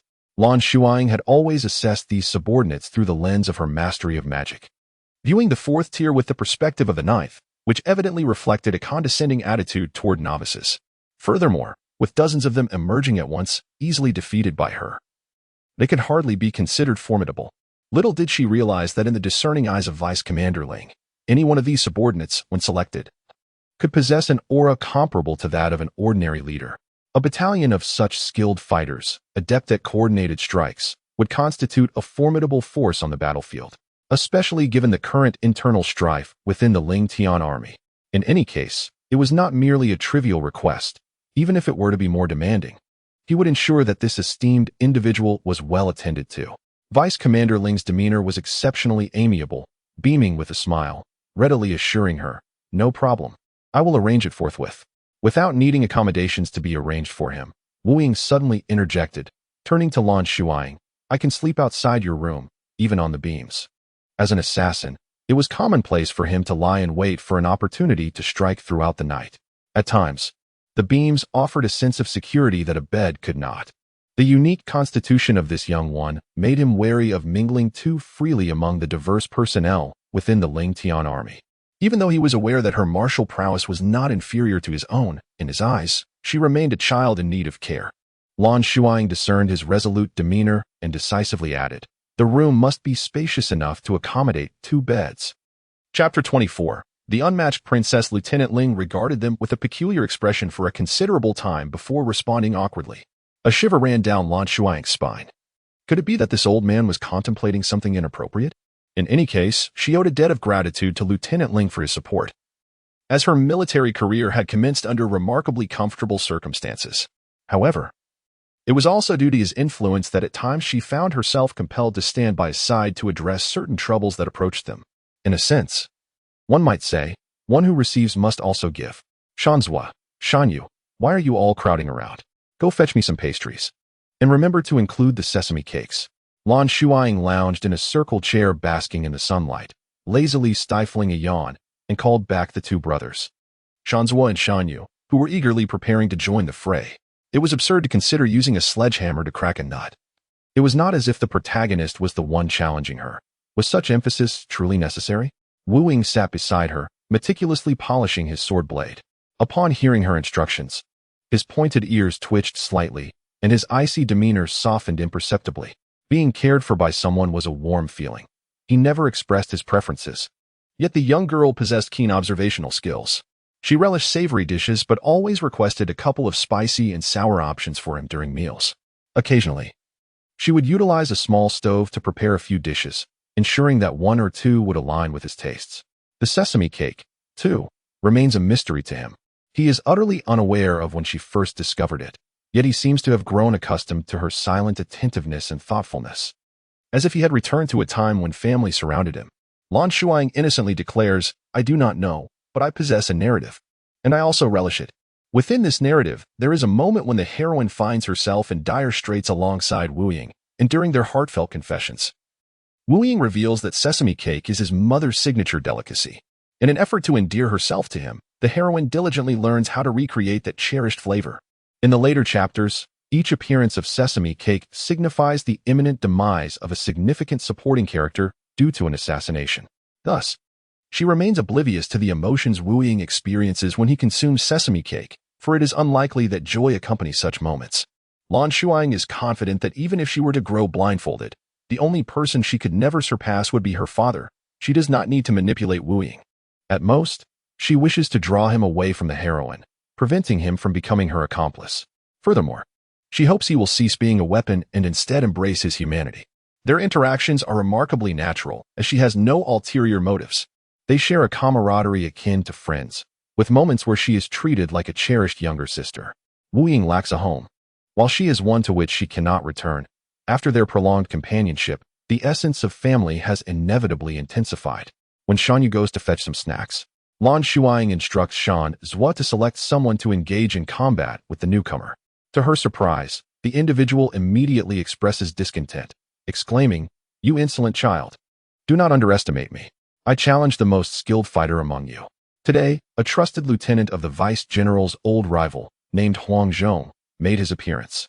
Renowned for his exquisite skill with the 9 suns-linked arrows, he also possesses commendable close combat abilities. The Westerners generally hold martial prowess in high esteem, and it is said that this place is home to many formidable experts. In recent days, a steady stream of challengers has come forth, some purely to refine their skills, while others seek to humiliate the vice-general through victory. Although Huang Zhong does not align himself with the vice-general, his demeanor is upright, indicating that he belongs to the former group, here for the love of martial arts. Lan Shuying, nibbling on a fragrant sesame cake, mumbled, Uncle, the most skilled person is currently unavailable. Why not stretch your limbs a bit before the duel? Huang Zhong had long heard of the mysterious young master who accompanied this rare expert, presumably the young man seated across from him, whose unique aura is indeed palpable. Wu Ying, engrossed in his cake, appears to completely disregard him. Huang Zhong thought to himself, such a remarkable individual. If I were to recklessly provoke him today, I might never have the chance to spar again. Thus, I shall follow their arrangements and engage in the matches. Shanzhua sent a tall, slender man to challenge him. After a brief exchange, the tall man returned, having been bested, feeling shameful as he sought forgiveness. Lan Shuying waved dismissively, urging Shanyu to select another opponent. After careful consideration, Shanyu finally chose an unremarkable young man from the crowd. Lan Shuying cast a glance and recognized him as one of the few individuals at the pinnacle of the 3rd level of the demon aspect technique. Shanyu certainly shows no regard for the young man's dignity. After Huangzhong emerged victorious, he raised his long spear and laughed heartily, while his companions cheered with exuberance. In contrast, on Lan Shuying's side, despite the defeat, the atmosphere was subdued, with the exception of a tall, thin man who hung his head in disappointment. The others appeared nonchalant. Shan Zhua, with a face of wooden expression, lamented inwardly, "It is my fault. Had I known better than to disregard the young master's advice. It is evident that one should not select the weakest." Meanwhile, Shan Yu also wore a blank expression, perplexed. Why do these individuals celebrate defeating the weakest among us? The weakest murmured, "I was mistaken." The youth chosen by Shan Yu wielded 2 long forks. The first fork struck Huangzhong's shoulder, sending his spear flying, while the second fork struck his chest, causing him to spew blood and be hurled backward. The third fork, however, did not follow through, not out of compassion, but because a resounding horn sounded from outside the camp. An enemy assault. The soldiers of the Ling Tian army were commanded to mobilize and confront the threat. At this moment, the disparity became apparent. Those who had idled away their days appeared bewildered, hesitating between retrieving their weapons or fleeing, while the soldiers who belonged to the Ling Tian army swiftly shifted into combat mode, rushing to the front lines. When Deputy Commander Ling arrived, he noticed that a small portion of sesame cake remained uneaten on the low table. Frustrated, he exclaimed, "What is this?" At such a critical moment. "Do these brothers still have the mind to eat?" he urged. "Young Master Jiang, please cease your meal and take the young master to safety." His gaze lingered on the individuals nearby.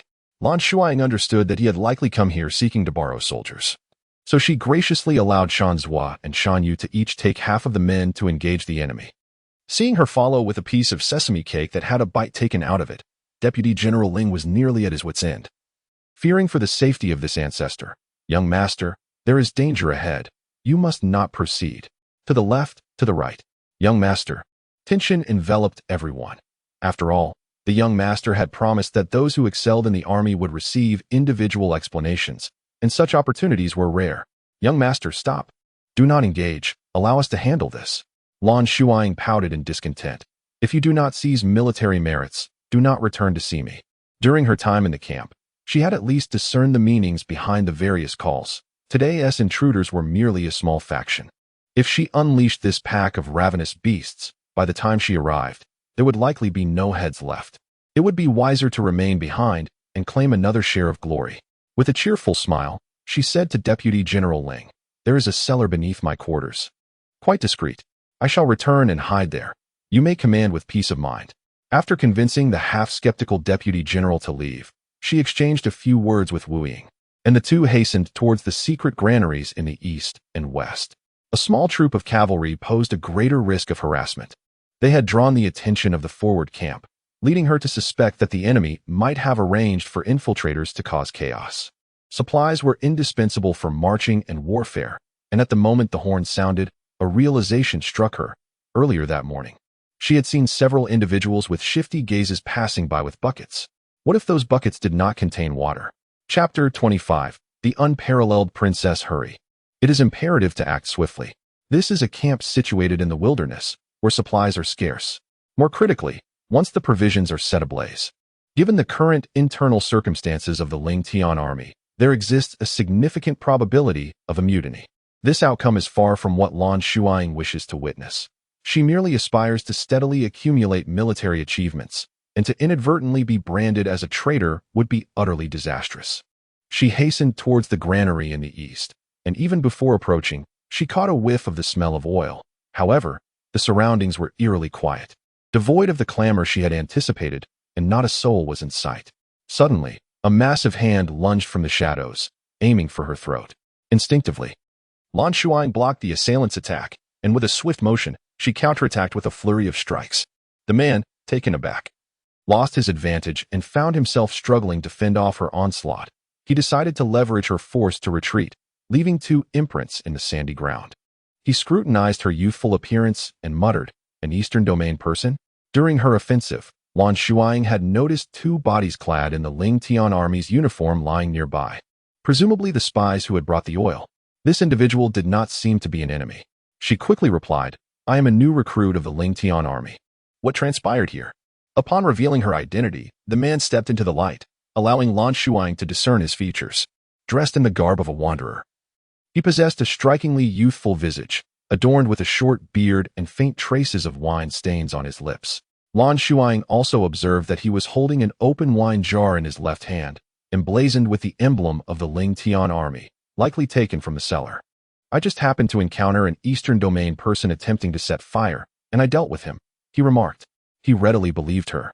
Leaning against the wall and taking a few hearty swigs of strong liquor, dismissively remarking that Ling Tianjun was a formal military organization, unlike the Xuanjia army, which would intentionally recruit individuals from the martial world. Thus, the mere presence of this person was inherently suspicious. Lan Shuying noticed a tattered longsword hanging at his waist, its hilt engraved with a blood-red character, Mad. A flash of insight struck her mind, and she blurted out, "Is it the valiant Mad Nuo?" The man paused, then suddenly erupted into laughter, crouching down to scrutinize her more closely. His eyes, a rich brown, radiated a sense of wild abandon. In that moment, they sparkled with mirth. "Little one, do you recognize this esteemed figure?" Lan Shuying smiled. Since it was indeed Mad Nuo, she could at least be assured of his benevolent intentions. Mad Nuo was a gallant figure of the martial world, possessing a sense of righteousness and a deep-seated commitment to his homeland. In the narrative, his appearance was rather late, surfacing only after the betrayal and subsequent darkening of the Tianwu king. Having once idolized the Tianwu king, Mad Nuo joined forces with the protagonist to confront the villainous antagonist. Seeking answers from the king regarding his abandonment of the Western Kingdom, Lan Shuying picked up an unopened wine jar from the ground, playfully tapping it before raising it towards him with an unguarded smile, stating, "I've heard of you from a friend. He mentioned that you are a reasonable man." It was the first time Mad Nuo had been praised for his sensibility, and he was intrigued, persistently inquiring about the identity of that friend. Lan Shuying took a few sips from the wine, grimacing as the fiery liquid stung her palate, and said, "He has a position in the Xuanjia army. His name is Feiyu, General Flying Fish. Are you friends with him?" Kuang Nuo excitedly grasped her arm, seemingly devoid of any doubt regarding the veracity of her words. Or perhaps he would choose to believe as long as there was the slightest possibility. Indeed, he was a devoted fan. Thus, when Lan Shuying rejoined the group, she found herself accompanied by a large koala, who was clamoring to befriend Flying Fish. Lan Shuying feigned distress and said, "Kuang Nuo, I can somewhat understand your feelings, but I truly cannot leave right now. I need an immense amount of military merit before I can return to meet His Highness." Suddenly, she covered her mouth. Yet, Kuang Nuo had already heard her clearly. "His Highness? You mean His Highness the King of Tianwu?" Kuang Nuo exclaimed, leaping forward. "I understand now. At such a young age, with such remarkable skills, and knowing General Flying Fish and His Highness the King of Tianwu, you must be His Highness's disciple, right? He is evaluating you, isn't he? Rest assured, I won't tell anyone else. How much military merit do you think you need? I will wait for you." Lan Shuying tilted her head in contemplation. "Perhaps I must at least reach the rank of General Xianke, otherwise he might find my skills lacking."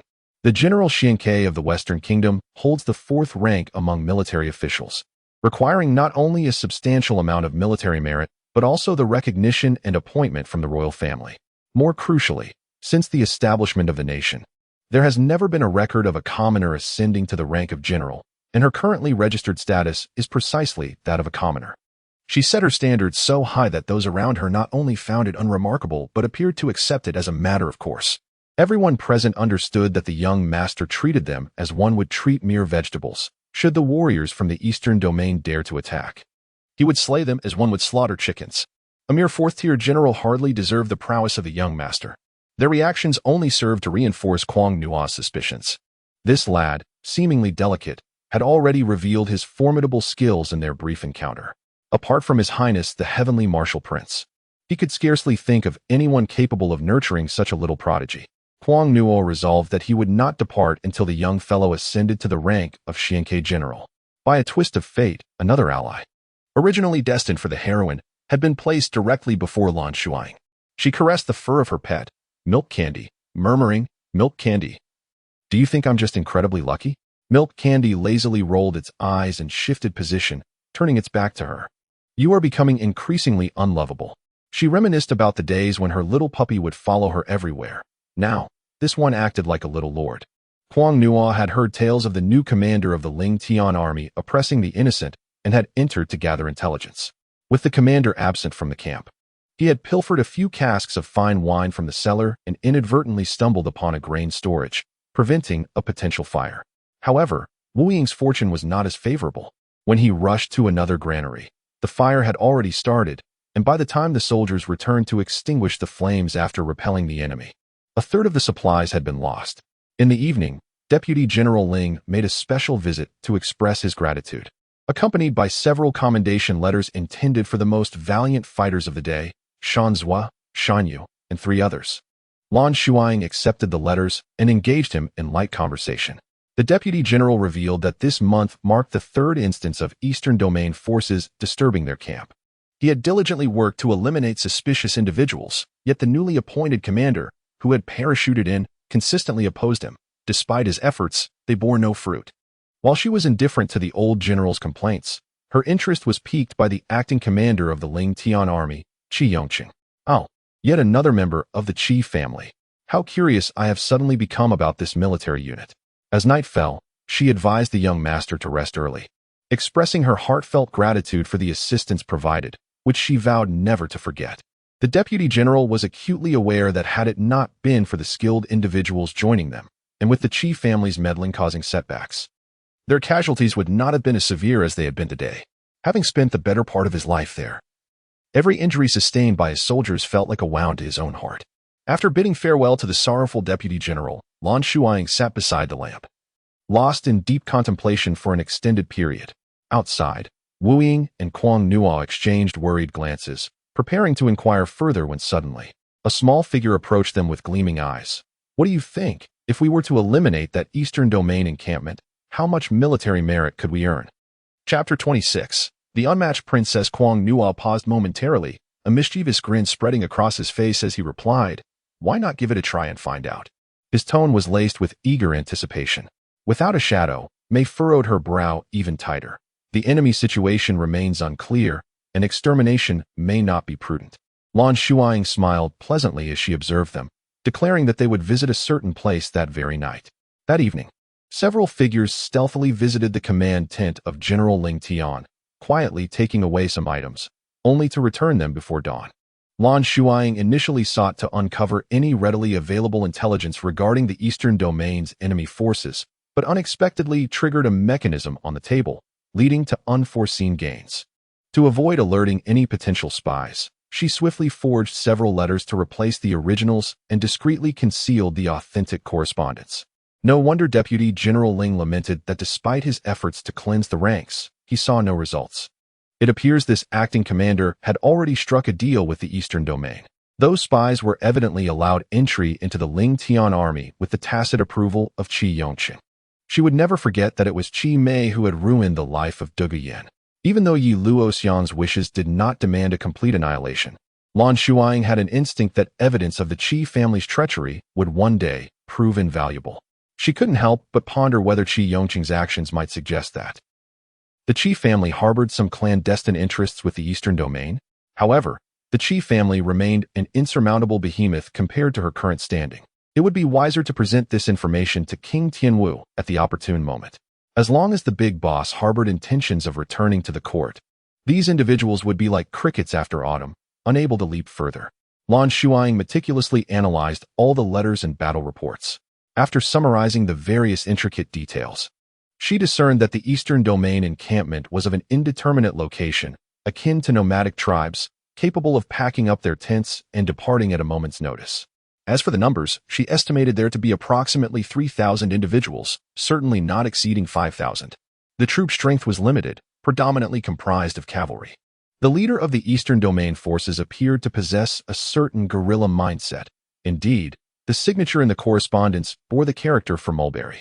Lan Shuying intended to first send a few individuals to investigate, only to encounter a dilemma.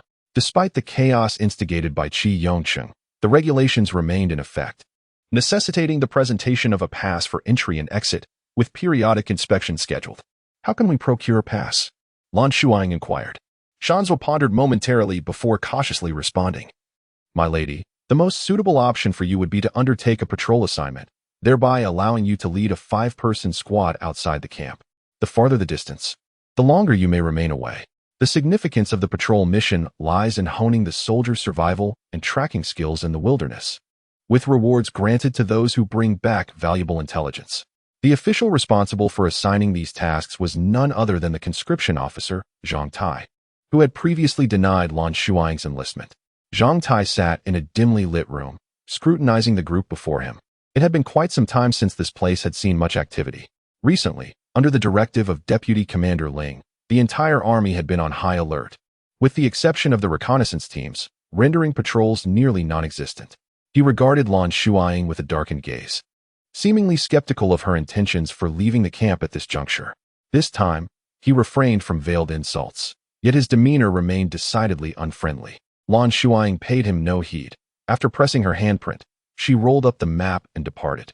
Zhang Tai muttered a low curse behind her, unaware of her own mortality. Kong Nua's chest heaved sharply twice as he scratched his ear and turned halfway, delivering a powerful punch that shattered the table before Zhang Tai.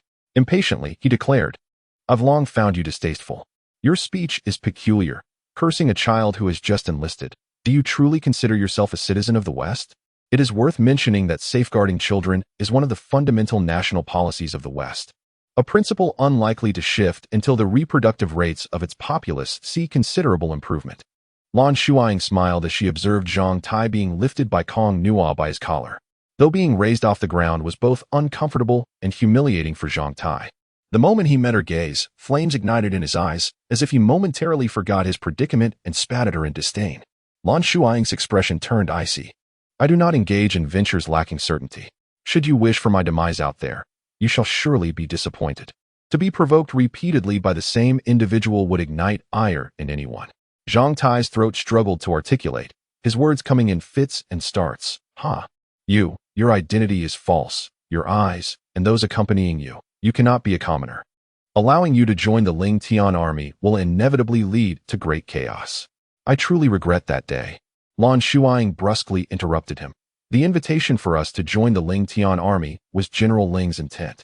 Are you suggesting that I should have opposed it that day? Alas, your opposition would have been futile. You." Zhang Tai glared at her with exasperation, his gaze brimming with arrogance, indifference, and a blatant disregard for everything. His gray eyes mirroring those of that person. Not a single noble offspring is devoid of malice.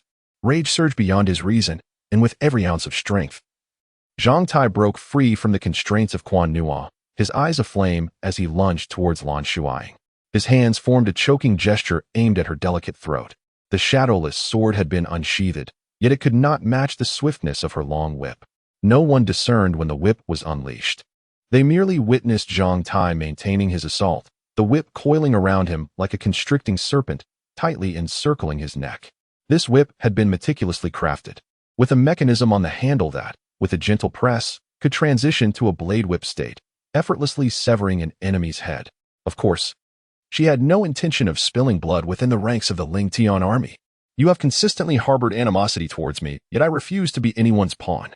Now, reveal your motives, or else everyone here can attest to your attempt on my life. The charge of harming a comrade. You should be well aware of the consequences. Do not squander my time." 3, 2, 1. Zhang Tai was violently hurled into the corner, rolling amidst the dust, emerging in disarray, spitting out blood that was instantly absorbed by the earth. His gaze towards her was profoundly intricate, as if he were seeing her anew. "I shall speak."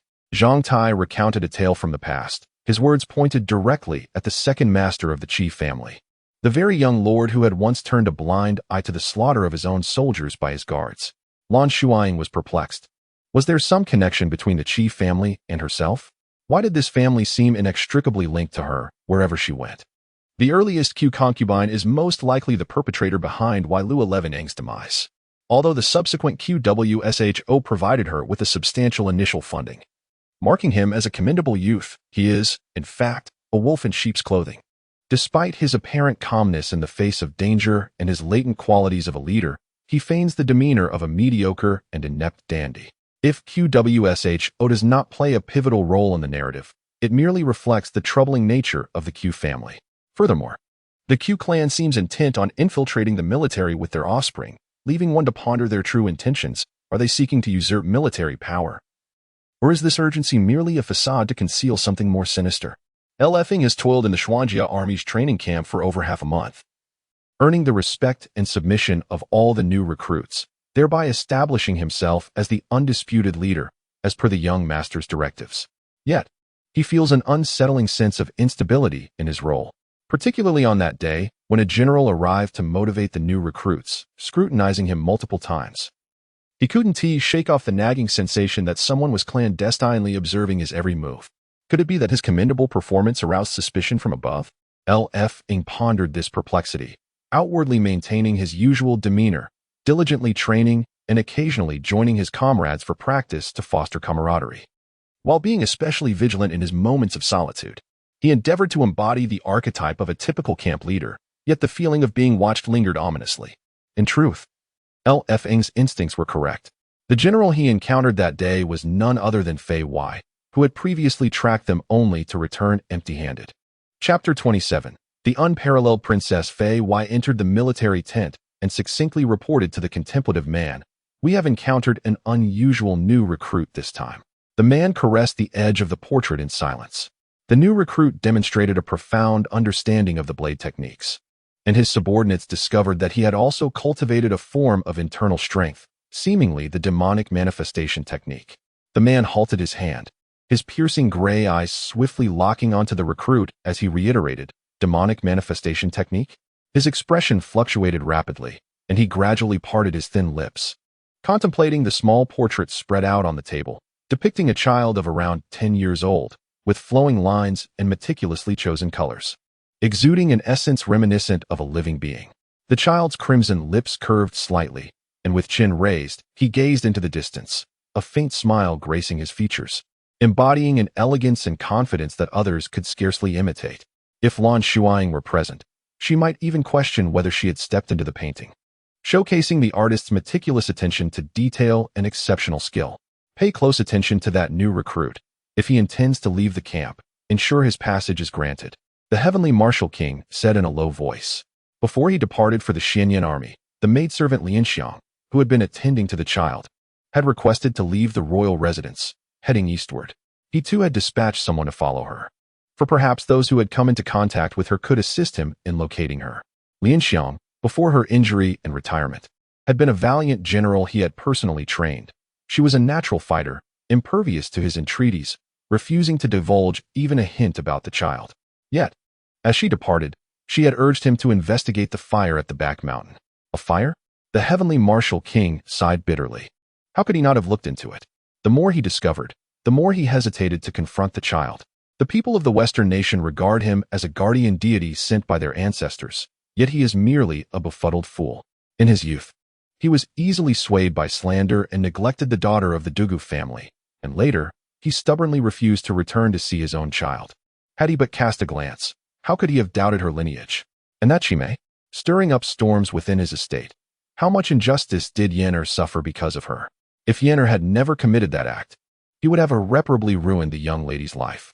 How could he face Yunhao in the afterlife? The king of Tianwu sighed heavily, and his normally erect spine appeared. From the side, like a bow inscribed with helplessness and regret, the gates of the Xuanjia army's new recruit camp swung open once more, as 500 new soldiers prepared to face their first battle, reinforcing Donyang City. Indeed, the cavalry of the eastern region had recently begun a sweeping assault on the grasslands, and the Lingtian army had suffered the loss of nearly 10 scout squads. Despite Qiangcheng's efforts to conceal the situation, urgent military intelligence had already reached the palace through spies in Donyang City. The monarch was furious, and the military department issued a mandatory order that day to take the initiative and annihilate the enemy. It was then that the inadequacy of a mere civil official acting as commander became evident, without mentioning the clandestine dealings between the two commanding officers. Even if there were no ulterior motives, leading a seasoned army was beyond the capabilities of an outsider like Qiangcheng. The Lingtian army suffered 3 successive defeats, incurring losses of up to 3,000 men, while the opposing cavalry force, numbering only in the thousands, sustained losses of less than 1/10. The elderly marshal, recuperating in the capital, could no longer contain himself. At long last, he grasped the thread of victory, reclaiming command of the Lingtian army with the sovereign's support, and was en route to the front lines. Meanwhile, Qi Yongcheng relinquished his position and was summoned back to Donyang City to observe the unfolding events. In truth, he was not alone. It is essential to recognize that the sovereign had made numerous concessions to these noble families since his ascension. Capitalizing on the opportunity presented by the recent military setback in Dongyang City, he once again revealed his iron-willed demeanor, decisively dismissing several dozen civil officials who had infiltrated the ranks. Some were replaced with former generals, while others were newly appointed by him. The atmosphere within the court underwent a dramatic transformation. Following the incident involving Lady Qi, the Qi family suffered another significant blow. The once reticent military officials finally glimpsed a glimmer of hope in overcoming the civil servants, and a wave of approval echoed through the assembly. Furthermore, the movements in the Eastern Domain compelled the war machine of the Western Kingdom to commence its operations. A series of procedures centered around the military headquarters began to function with meticulous precision. At this moment, the Western forces gradually amassed, making their way toward the Eastern Domain's borders. This entire sequence of developments took Lan Shuying and her companions by surprise. At its core, it all stemmed from a wager among three individuals. When Kuang Nuo engaged them in light-hearted banter, he abruptly turned to Wu Ying. "I've heard you are the premier assassin of the Eastern Domain. Come now, enlighten me on the skills required for your craft. By the way, do you think I could be one?" Wu Ying replied succinctly, "No." Unwilling to accept defeat, Kuang Nuo immediately challenged him to a contest. It is crucial to understand that heroes and assassins tread different paths. As Wu Ying put it, an assassin does not require a moral compass. Lan Shuying interpreted for him. "You expect me to prepare before engaging? Do you take me for a fool?" After an entire afternoon of defeats, Kuang Nuo, with tears in her eyes, sought justice from Lan Shuying. Surprisingly, their conversation took a peculiar turn. They resolved to exchange their most prized martial arts skills with Wu Ying, intending to learn the art of assassination from him, and upon mastering it, they would seek to confront the Eastern Domain warriors. Their wager was, who, between Lan Shuying and Kuang Nuo, would first claim the head of the enemy commander. 20 days later, they orchestrated a small-scale skirmish, which infuriated Deputy Commander Ling upon learning of it, leading him to punish all participants by confining them. This, however, played directly into their hands. Lan Shuying, Wu Ying, and Kuang Nuo each took 10 skilled practitioners of the Demon Phantom technique to stealthily exit the main camp, embarking on a path fraught with bloodshed and peril. Just as the Eastern Domain warriors had once mercilessly slaughtered the scouts of the Ling Tian army, now Lan Shuying and Kuang Nuo set about eliminating their watchful eyes stationed across the grasslands. The cavalry dispersed into smaller units across the plains, with numbers ranging from a mere 10 to as many as 100. For smaller teams, Lan Shuying would stealthily approach to hone her assassination skills. For larger contingents, they would charge and en masse to engage in combat. The blood-sucking effect of the Demon Phantom technique proved effective against the indigenous people of this world. As long as they avoided fatal strikes, their forces were undeterred by attrition, thriving instead like an immortal phoenix, invigorated by the fray. Lan Shuying and Kuang Nuo simultaneously located the Eastern Domain's main camp. Their assassination skills grew increasingly refined, and their targets swelled in significance. After visiting the upper echelons of this camp, housing thousands, they finally approached the ultimate confrontation. The Eastern Domain general, named Chen Zisong, indeed possessed considerable prowess. Lan Shuying recalled that this individual had crossed paths with the protagonist in the narrative. To accentuate the protagonist's prowess, the plot absurdly orchestrated the downfall of this seasoned veteran, who had devoted his life to the military, as he suffered 3 consecutive defeats, ultimately succumbing to a fit of rage and dying from internal bleeding. It was indeed quite amusing. Kuang Nuo, in his impatience, ventured forth to confront Chen Zisong, only to be wounded by the cunning adversary. Enraged, he unleashed his martial prowess, engaging in a fierce battle within the commander's tent, exchanging powerful blows and sword strikes. Observing the chaos, Lan Shuying stepped outside to manage the soldiers surrounding the tent, ensuring that their commotion would not escalate into a large-scale disturbance. She then concealed herself in the shadows, patiently awaiting the opportune moment to strike.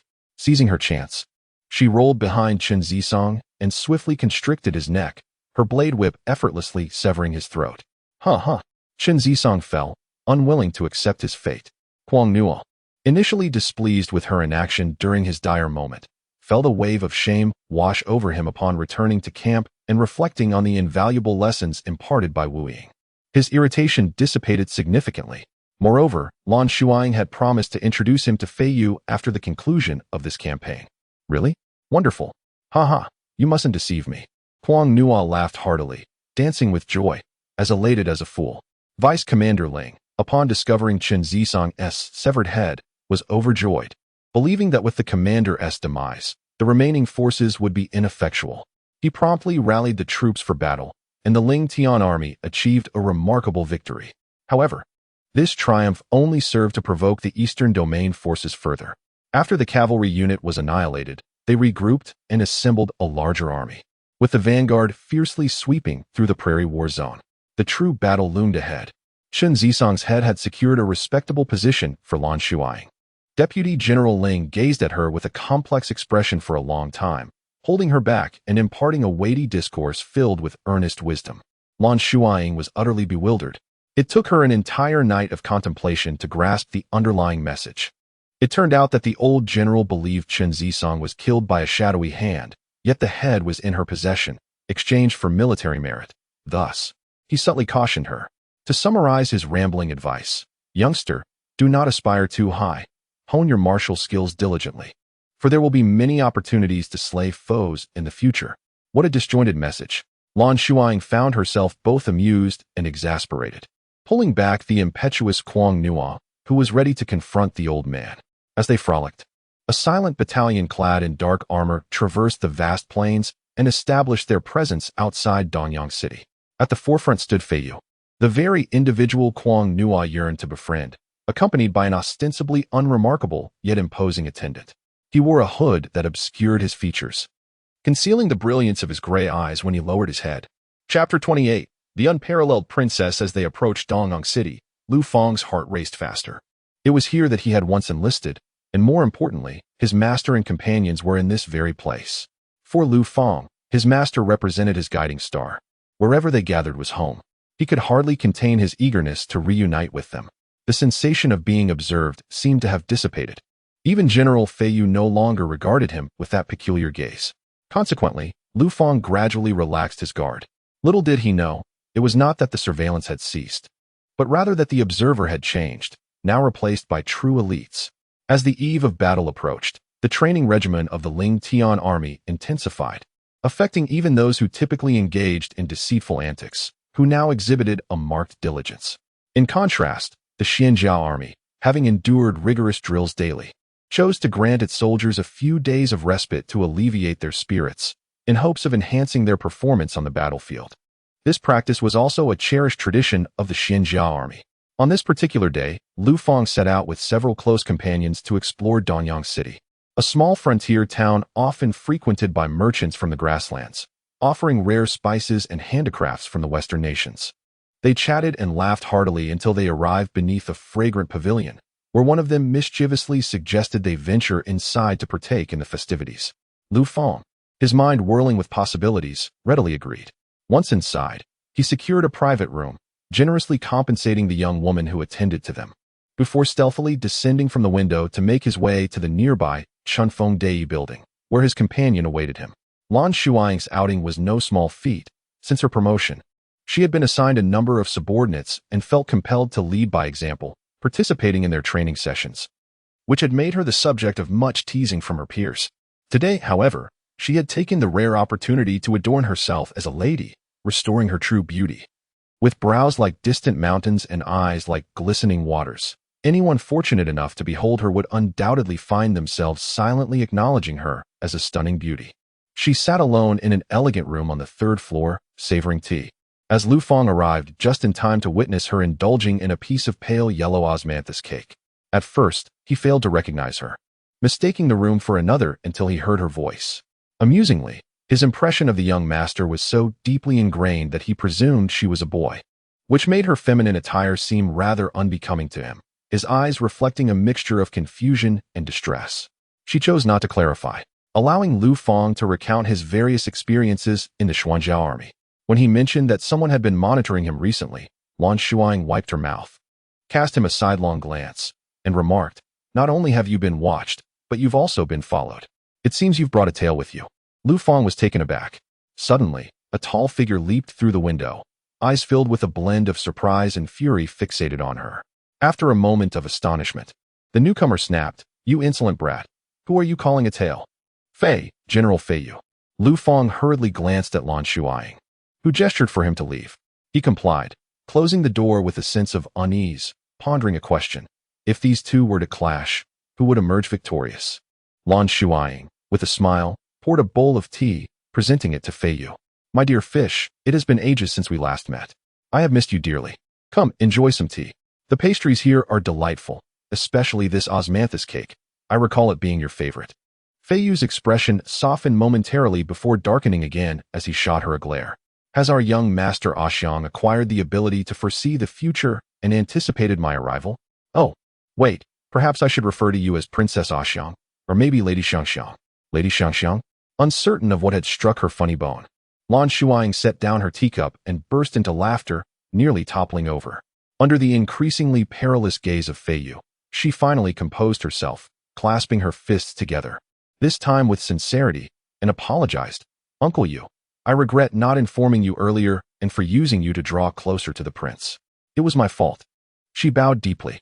Suddenly shifting the topic, she added, "Lu Fang is one of my own. Besides him, I have trained dozens more. This internal skill was bestowed by the prince. You know, I've discovered that its application within the military yields remarkably wondrous effects. By the way, Uncle Yu, your timing is impeccable. I will retrieve some letters shortly. Could you kindly deliver them to the prince? This matter is of utmost importance and must be taken seriously." Feiyu gazed at her vibrant attire, his feelings tangled as he inquired, "Shouldn't you discuss other matters, such as your identity or when you plan to return?" "Return?" Lan Shuying fell silent, her gaze cast downward, a faint smile gracing her lips, yet it belied a profound bitterness. "But I possess nothing to substantiate my identity. No, I have no identity." The final words emerged with a resolute finality. Feiyu's demeanor softened somewhat. After all, the master had wronged these two women in the past. Yet, to his knowledge, the prince had already submitted a memorial before his departure, requesting a title for her, awaiting only her willingness to appear. Just as he was about to speak, he suddenly noticed an additional presence on the roof, while the young princess seemed blissfully unaware. With a sigh inwardly, Feiyu decided to speak favorably of his foolish prince. "How could you possibly lack an identity? You are the most esteemed heir of the Tianwu Wangfu. If you return, the prince will undoubtedly welcome you with great joy." Feiyu's words faltered, for two crystalline tears fell directly onto the table. She was crying. He almost believed this child was made of iron. How could she possibly shed tears? The young girl's tears cascaded down, her eyes cast down in silence. The room enveloped in a hushed stillness, save for her occasional sobs. She uttered not a single complaint, all her sorrow concealed within those glistening droplets. Minutes passed. "Where? I have a means to prove my identity to him. It is the sole method that can absolve my mother of her unjust accusations." The young girl lifted her head, her tear-streaked eyes gleaming with a brilliance akin to the essence of blood jade. It seemed as though all her grievances had flowed away with her tears. In that moment, her gaze was resolute. With a hoarse voice, she articulated each word deliberately. "I shall forge a true army of tigers and wolves, sweep across the eastern domain, and reclaim honor for myself." For she was the daughter of the Tianwu king. To vindicate her deceased mother, for the princess had committed no betrayal against the prince. The fact that she could raise such an exceptional daughter speaks volumes of her character. Feiyu gazed at her, his heart stirred by a tumult of emotions: shock, admiration, guilt, and pride. He was oblivious to when the young girl had departed, only noticing the prince's eyes, equally red-rimmed. "Your Highness, let her go," he murmured. The Tianwu king rasped, "Whatever she intends to do, do not interfere. We must, above all, ensure her protection." Returning to her room that belonged to Ling Tianjun, Lan Shuying rolled onto the bed, covering her head with the quilt, and laughed joyfully and triumphantly for quite a while.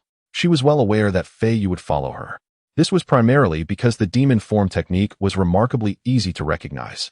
It would leave a small black mark on the neck of the practitioner. As one's cultivation deepened, the mark grew increasingly distinct, transforming into a clear phoenix shape by the 8th level, and ultimately vanishing entirely at the final stage.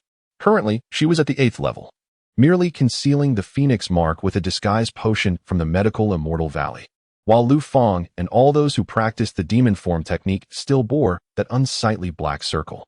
Speaking of Feiyu's status, if the new recruits of the Xuanjiao army were likened to a closed school, Then Fei Yu would be akin to the principal, someone who may not be present at all times, yet must attend both the opening ceremony and graduation. Therefore, she was certain that he would inevitably encounter Lu Fang. During her days of disappearance, they must have been frantic with worry about her. Upon discovering another who had also practiced the demon form technique, how could they not follow? As for her father, he believed that concealing his breath and heartbeat would allow him to evade her, yet she had acquired the golden finger of yellow eye incense, rapidly advancing her own abilities. Her current cultivation was not inferior to that of Fei Yu. If he could detect her, why could she not? Lan Shuying stretched lazily, having performed her act for the day, shedding quite a few tears in the process. Now, she longed for a moment of restful slumber. With her boss providing protection, she could confidently set about forging her own formidable force. Conquering the Eastern domain was not mere bravado on her part. The magic phase technique is her greatest reliance.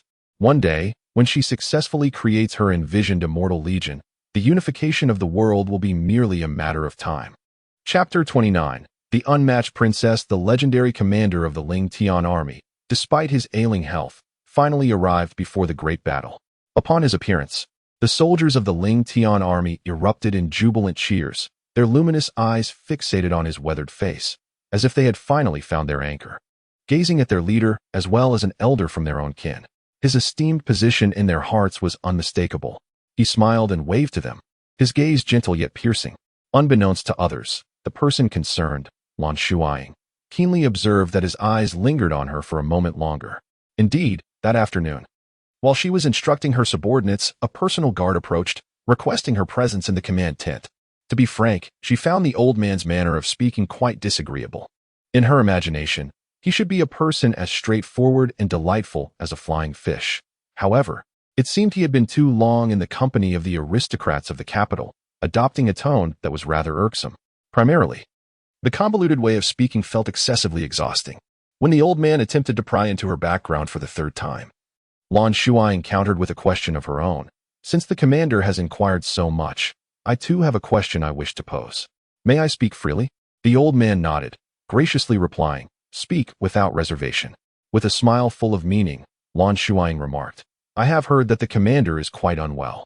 After a brief pause, she continued in a tone laced with concern, "With the imminent battle approaching, I am genuinely worried that the commander's health may not withstand the strain."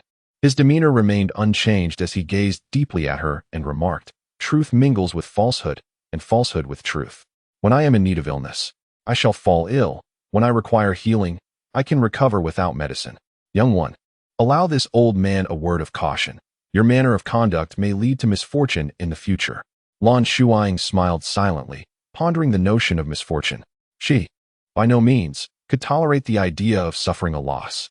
The conversation within the chamber stretched on for a considerable time, until, at last, Lan Shuying stifled a yawn and, half seriously and half playfully, cast a glance at the elder. "Today, the commander has imparted numerous insights to me, and I have something to share with him." "Oh." The old man leaned forward, seemingly intrigued. Lan Shuying's gray eyes narrowed slightly as her words reached the elder's ears with clarity. "The commander should be able to surmise that the names on the list were hastily pinned by me. I bear the surname Dugu, with the solitary given name Yao. It is said that a noble elder was present during my naming." She chuckled softly, explaining that the name was chosen to fulfill her grandfather's aspirations, embodying the essence of bringing glory to the family. Upon finishing, her delicate brows arched, and for the first time, a fierce and ruthless expression flickered across her features. Her pale skin aglow in the slanted sunlight, rendering her appearance somewhat ethereal. "Have you ever heard," she continued, "of those who, crushed into dust, refuse to succumb to death? Even if it means enduring eternal suffering, they will tear the earth apart, dragging their enemies down with them." The old man trembled, and as he regained his senses, he found that the young boy had vanished from sight. The cool air seemed to linger with his light-hearted, icy laughter. "Dugu, Dugu. Yao, it is you. So it was you." Indeed, it was that elder present at the naming ceremony. The child who once lay in swaddling clothes has grown so much that he scarcely recognizes him now. His parched lips tremble like autumn leaves, and after a long pause, he murmurs, "Good child, it is truly wonderful that you are alive. It appears this old body of mine is in need of some movement. Old friend, may you watch over us from the heavens. Yaoer has vowed to avenge you." Utilizing Yaoer's identity, Lan Shuying felt a twinge of guilt. In truth, Her current disguise bore a striking resemblance to Yaoer, about 50 to 60% alike.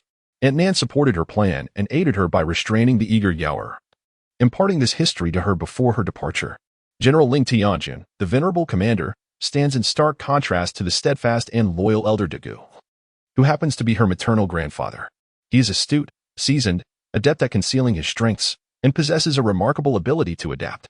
Even when faced with adversity in the court and compelled to relinquish command of the Ling Tianjun forces, he exhibited a refreshing willingness to comply, cleverly feigning illness to retreat to his residence for recuperation.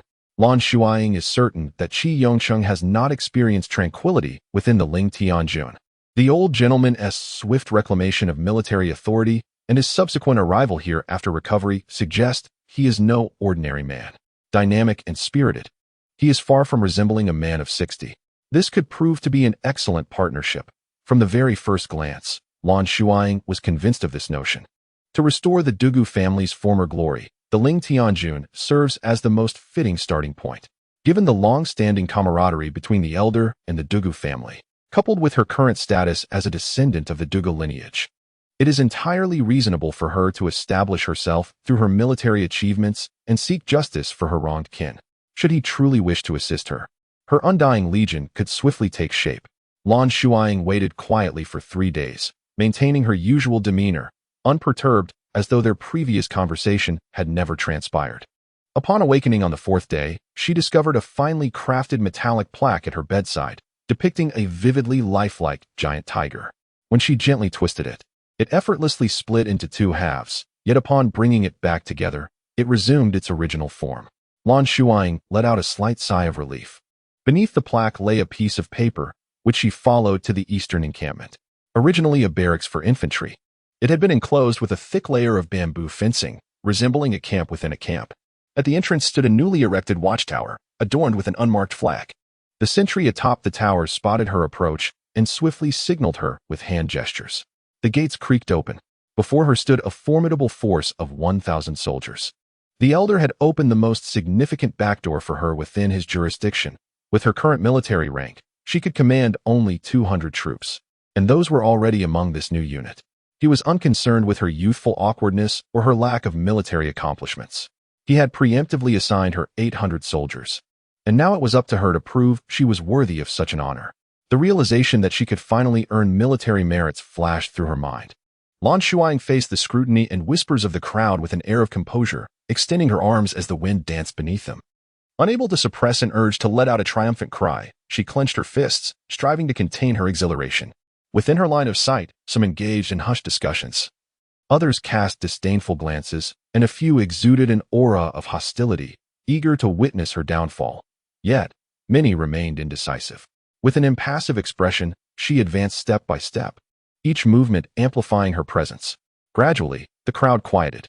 As she took her final step, the previously orderly assembly erupted into chaos, with nearly all retreating several paces in her silent wake, colliding with one another, their astonishment rendering them speechless. The sole exception was the group belonging to the Money Village. They gazed upon the handsome youth bathed in golden sunlight, their hearts swelling with pride.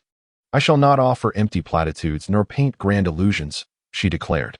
"Those who refuse to comply may leave immediately, and I shall feign ignorance. However, those who choose to remain must obey my every command henceforth. Is that understood?" Upon concluding her inquiry, she channeled her inner strength, her voice resonating with icy authority. "Now, make your choice. Those who wish to depart, step forward." Her words echoed clearly in every ear, and after a brief silence, the crowd stirred into action. Swiftly dividing into 2 factions, Lan Shuying ascended the tower, gazing down with a tranquil demeanor. Coincidentally, the numbers of those departing and those choosing to stay were nearly equal, though the disparity in their qualities was evident to all.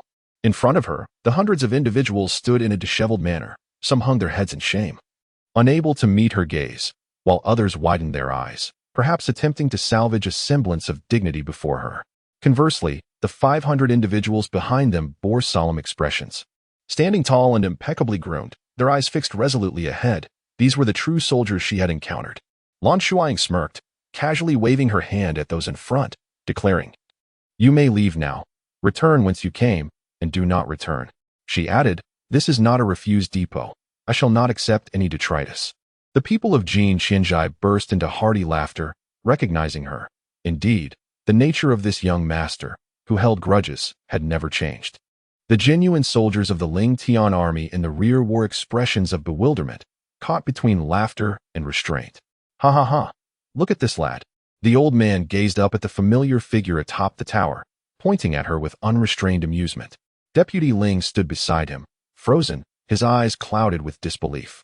Even now, he could not fathom that this was the conduct of their leader, casually dispatching a 1,000-strong regiment to be commanded by a mere 10-year-old child. Could it be that the ruse of illness had persisted for too long, and she was genuinely unwell this time? Deputy Ling's penetrating gaze fixed upon the old man's wrinkled forehead, and a sudden heaviness settled in his heart.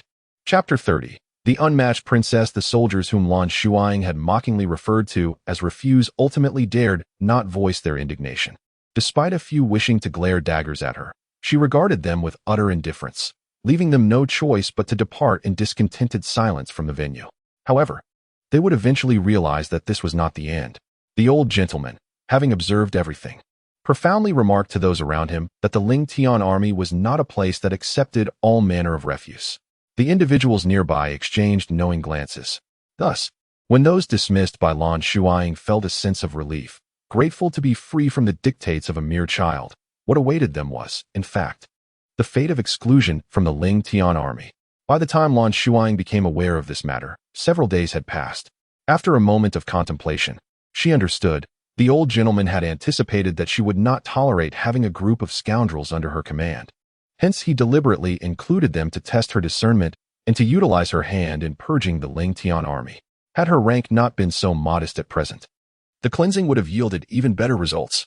The remaining 500 individuals were all seasoned warriors, forged in the crucible of blood and battle. This was the true gift the old gentleman intended for her. What progress have Shanzhua and Shanyu made thus far? Lan Shuying put away her whip and approached the two brothers waiting at the edge of the training grounds, casually inquiring. Shanzhua delivered his report succinctly, while Shanyu, more meticulous, handed her a compiled list detailing the progress of the elite soldiers in mastering the magical combat techniques, rendering all information clear and comprehensible. Lan Shuying cast an approving glance at him, and after reviewing the list, instructed, if the pace remains as it is, arrange for one-on-one practical combat sessions, ensuring to have our men spar with them first. In any case, I expect to see them grasp the fundamentals within 10 days. The elder awaited her submission of a splendid report, the quality of which could not solely rely on her and the people of the Gold Money Village. She had already instructed them to impart the mystical arts, sharing sustenance and shelter with these elite soldiers, addressing their queries in real time, with the imperative that they cultivate to the 3rd level before the imminent battle. Only by unlocking the hidden attributes of the mystical arts could her legion genuinely claim the title of Undying.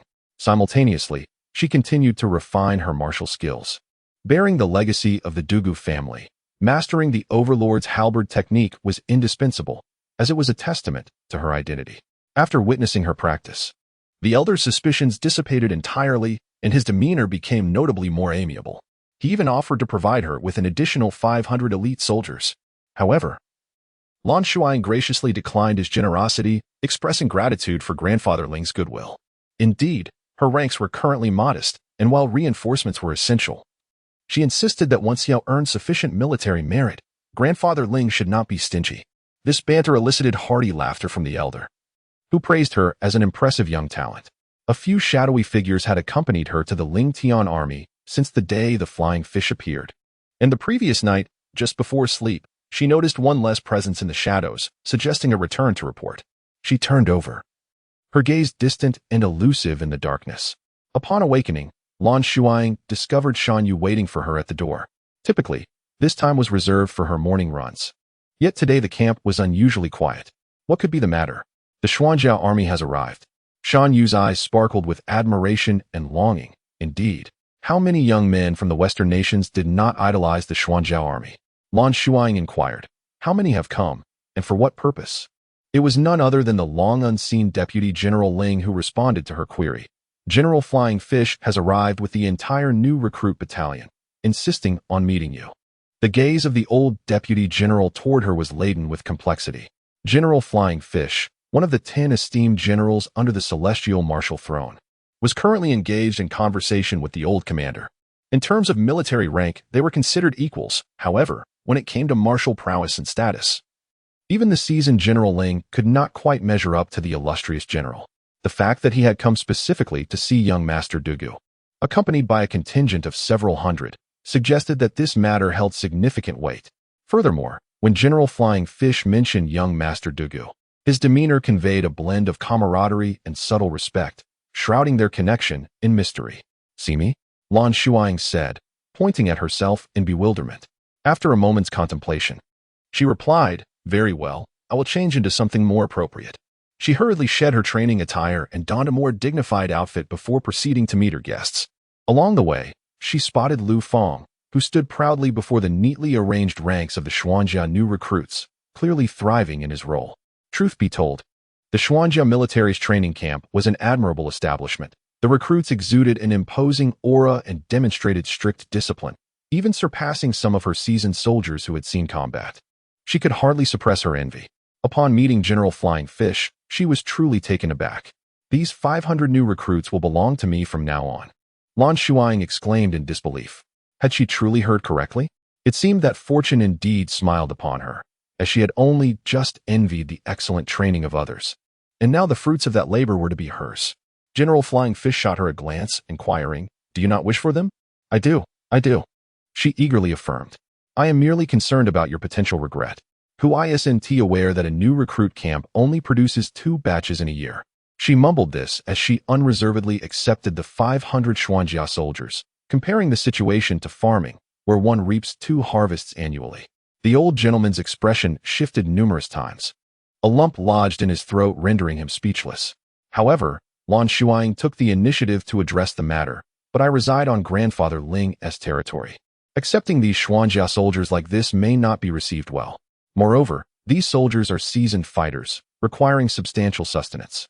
My family is impoverished and cannot afford their upkeep." Fei Yu was nearly driven to the brink of apoplexy by her audacity, pounding the table and bellowing, "I shall provide for them. You merely need to train them.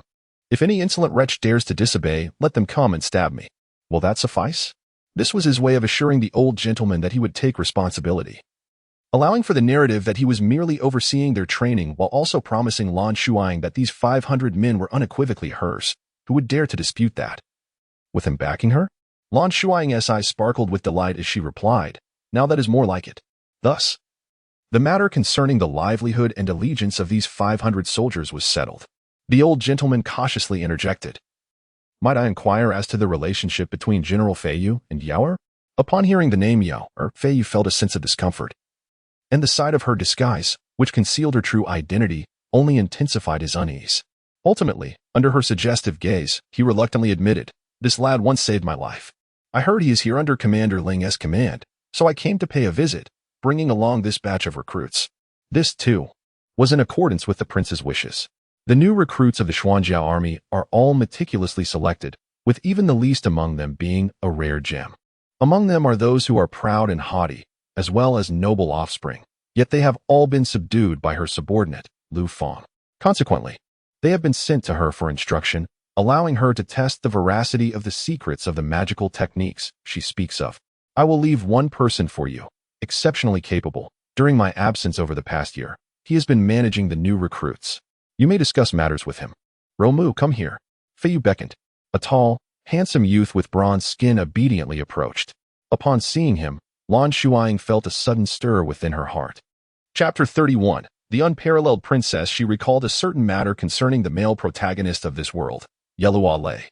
Since the narrative is presented from the female protagonist's perspective, the origins and whereabouts of the male lead remain shrouded in mystery, only to be gradually unveiled later on. It turns out that he is the 10th son of the late emperor, demoted due to his mother's disgrace, and has rarely appeared in public since childhood. No one expected that such an inconspicuous figure would ultimately seize the supreme power of the Western Kingdom. Yelua Lei once disguised himself to mingle among the populace, joining the Xuanjiao army to hone his martial skills. Through his personal efforts, he gradually garnered the attention of the higher-ups, which allowed him to gain a voice, laying a foundation for his later acquisition of the Xuanjiao army. Lan Shuying scrutinized Romu's dark, luminous eyes with suspicion. This individual had glanced at her upon entering, and she found it difficult to articulate the nature of that look. Trusting her instincts, she sensed an inexplicable malice from Realmu towards her, despite their having never met before. Why? The two exchanged a few amicable greetings, yet Lan Shuying understood that this tranquility was merely superficial. In the fleeting moment when her palm brushed against his, she felt an overwhelming urge to uncover Luomu's secrets, but she ultimately restrained herself. "I look forward to your guidance, Brother Luo," she said, a gentle smile gracing her lips. Her pale gray eyes shimmering with a fleeting light that momentarily pierced Luomu's vision. He suppressed his inner yearning, having cultivated the habit of concealing his jealousy flawlessly since childhood.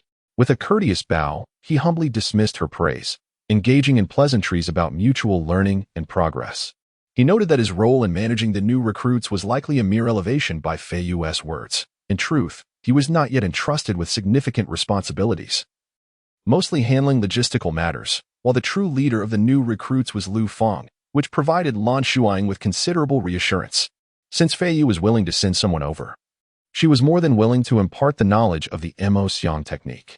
The quality of the Xuanjiao army indeed surpassed expectations. After 10 days, a count revealed that 360 individuals had reached the first level, double that of the elite troops of the Lingtian army. It is often said that practical experience is the greatest teacher, prompting her to occasionally select a dozen individuals to accompany her to the grasslands, seeking challenges from the Eastern Domain cavalry. This not only earned her military merit, but also fostered their advancement. The war had lingered for over half a year before finally commencing, coinciding perfectly with her recollections of that pivotal moment. At present, all 1,000 of her subordinates had successfully broken through to the third level, with many possessing exceptional aptitude, reaching the fourth and even fifth levels, which brought her immense satisfaction. For the past 6 months, Luomu has remained remarkably composed. As time has passed, Lan Shuying has gradually deciphered the gaze he often directs towards her, one imbued with greed and desire, fixated upon her eyes. Lan Shuying harbors a bold conjecture. Perhaps it is time to present him with an opportunity for action. The old marshal had not intended to reinstate the Undying Legion, yet the performance of these 1,000 soldiers on the battlefield has been nothing short of spectacular. Within the brief span of a single incense stick, they decimated the enemy forces on the left flank, and most importantly, they suffered no casualties. Once they plunged into the throng of adversaries, it was as effortless as slicing through vegetables. Heads flew, and not a single soul was spared.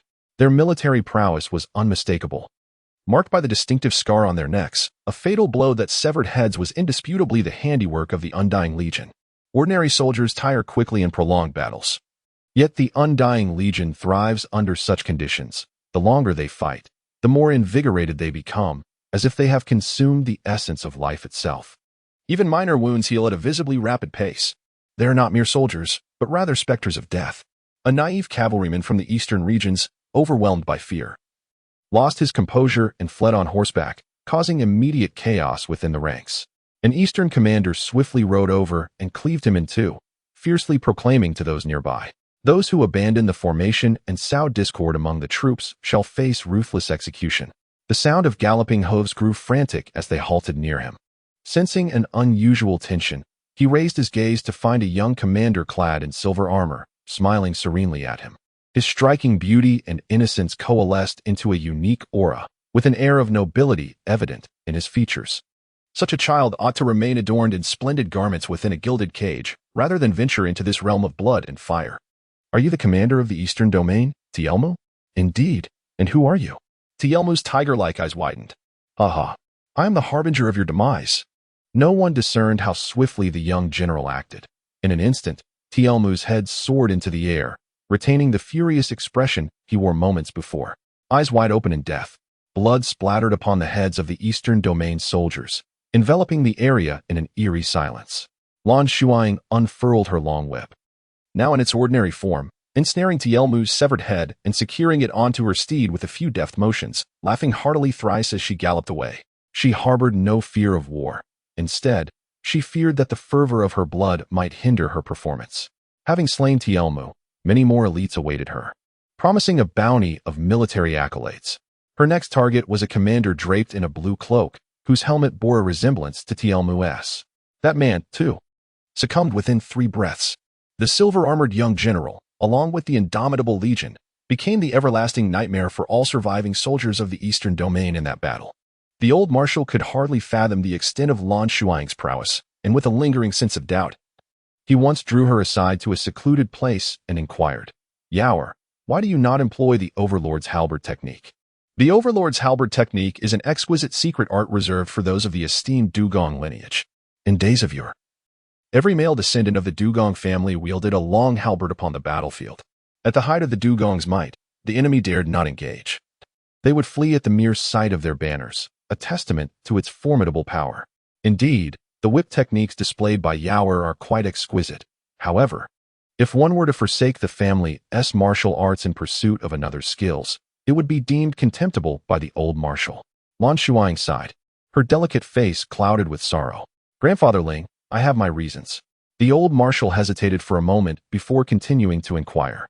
They stood in a corner, and Lan Shuying was acutely aware that someone was eavesdropping on the other side of the wall, yet she feigned ignorance and continued to speak mournfully. "The internal force of the Overlord halberd technique is formidable, and its cultivation path is unique. Yaoer, in his eagerness to break through earlier, has injured one of his meridians and is currently nurturing it, which indeed hampers his performance." The old marshal felt both anxious and concerned, yet upon noticing her subtle gestures, where she inscribed a few characters upon her palm, he surmised that there was more to the story. He responded in kind, "Alas, what can be done? Will this injury have further repercussions?" Lan Shuying remained silent for a moment before resolutely revealing the truth. "Grandfather Ling, the impending decisive battle may very well be my last appearance on the battlefield. Afterward, I intend to return to the mountains in search of a renowned healer to assist me. Rest assured, this injury will not hinder my ability to slay enemies. There are merely two conditions. First, I must avoid prolonged combat, and second, there is one critical vulnerability that must not be breached, or my life will be in jeopardy." "What?" The old marshal was nearly deceived by her performance, but then he heard her whisper, "I trust you, Grandfather Ling. This vulnerability lies precisely at." Her voice trailed off, becoming ever quieter, yet Lan Shuying was certain that the listener behind the wall had caught every word. Having achieved her objectives, she bid farewell to the old marshal and retreated to rest. That evening, during her rounds, she unexpectedly encountered Luo Mu. Astute as she was, she quickly discerned a change in his demeanor. His gaze was laden with a palpable greed, as if he longed to transform into the swiftest of blades and extract her very eyes. Unbeknownst to Lan Shuying, that night, Luo Mu stealthily departed to meet a petite girl clad in a flowing white gown, adorned with a fox mask. Through her introductions, he engaged in a clandestine conversation with a silver-haired elder for half an hour. After his departure, the girl tugged at the elder's garment, playfully pouting, "Grandfather, Meng'er also wishes for noble eyes. When you perform the transplant, please be meticulous. In the future, I hope you can do the same for me."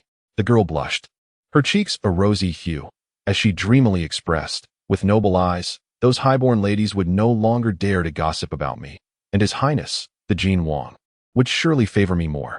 The elder affectionately stroked her little head, teasingly remarking, "A girl grows up too quickly. Meng'er, how has your heart been so easily won over?" Seeing her flustered, he chuckled, all right. With a treasure like our Meng'er, who could possibly resist?" Upon hearing these words, Sun Shiming was suddenly struck by a vision of a face so exquisitely ambiguous, possessing translucent gray eyes that held inscrutable depths, yet unmistakably conveyed disdain and contempt towards her. She clenched her fists, a trace of ferocity flickering in her gaze. Chapter 32. The unrivaled princess. An unremarkable wooden cart approached the city gates, passing through a cursory inspection by the guards, before being pushed into the city by a figure cloaked in a hood. It wound its way to a secluded courtyard in the northern part of the city. At the entrance of the courtyard, a girl in a white dress brightened at the sight and approached cheerfully to greet them. Lan Shuying, who had endured a bumpy journey with a placid expression, suddenly sharpened her gaze upon hearing the girl's voice. This sound was all too familiar. It belonged to Sun Shiming, who had escaped from her grasp.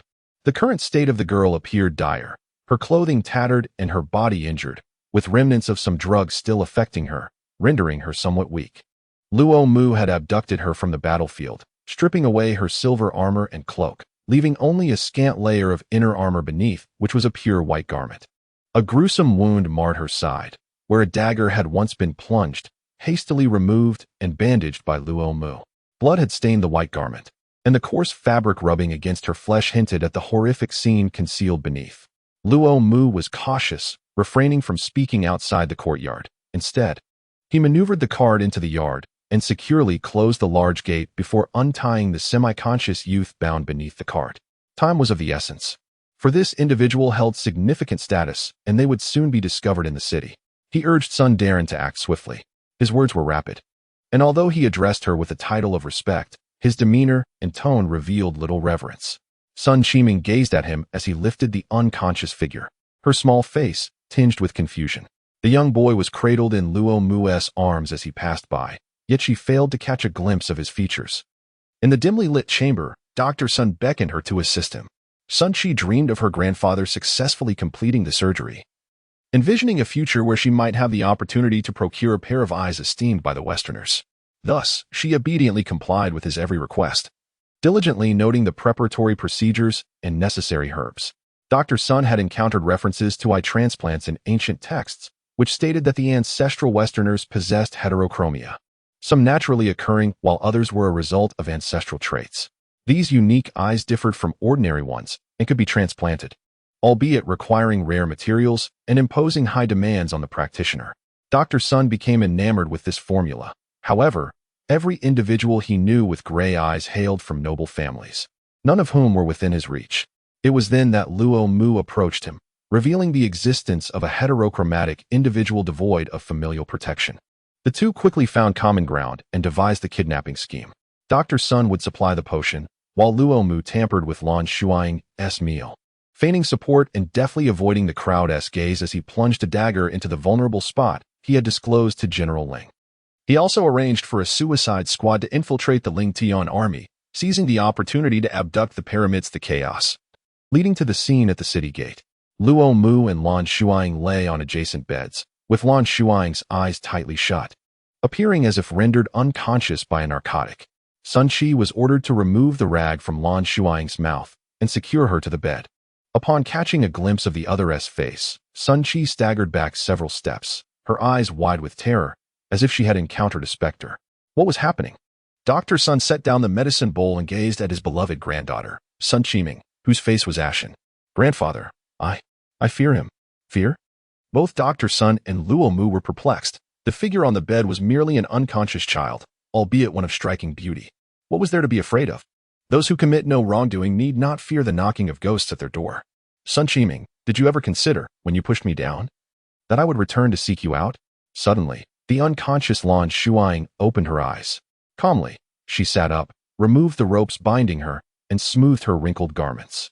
Each movement exuded an elegance that was difficult to emulate. Finally, her gray eyes, sharp as a sword, pierced through Sun Shuying's terrified gaze and into her very soul. With a wicked smile, Lan Shuying uttered 4 words, "Long time no see." It was he Duguyao, overwhelmed by a mental shock. Sun Shuying overlooked the inconsistencies in her disguise and Duguyao's true appearance, covering her ears and desperately retreating. To her, the white shadow seated by the bed resembled a bloodied specter. His gaze was terrifying. Had he not perished? She had witnessed his fall into the abyss. Could he have clawed his way back from hell to settle the score? He was no longer human. Lan Shuying was utterly disheartened. Such feeble fright was beneath her. Did you not fall victim to my poison? Dr. Sun blurted out. Poison? Lan Shuying chuckled, surveying the wary Luo Mu beside her, and casually remarked, perhaps I am immune to all toxins. Medicine, even in a trifling measure, can be toxic. Physician Sun possesses a treacherous nature, concocting remedies that are scarcely distinguishable from poison. Yet, she fortuitously transformed her constitution into an antidote-resistant one through an advanced detoxifying elixir. Whatever poison or fainting spells she feigned were merely acts of her remarkable thespian skills. To deceive Luo Mu, her abdominal injury was indeed genuine. However, she had ingested a specially formulated potion that ensured her pain was muted, allowing her combat abilities to remain unaffected. Do the 3 of you covet my eyes? A proud smirk graced her lips, exuding a deadly charm that jolted the stunned physician Sun and Luo Mu from their reverie. While even the trembling Sun Shuying in the corner could not resist lifting her gaze. To her astonishment, Luo Mu responded. He dismounted, his dark eyes swirling with waves of malevolence, his envy driving him to madness.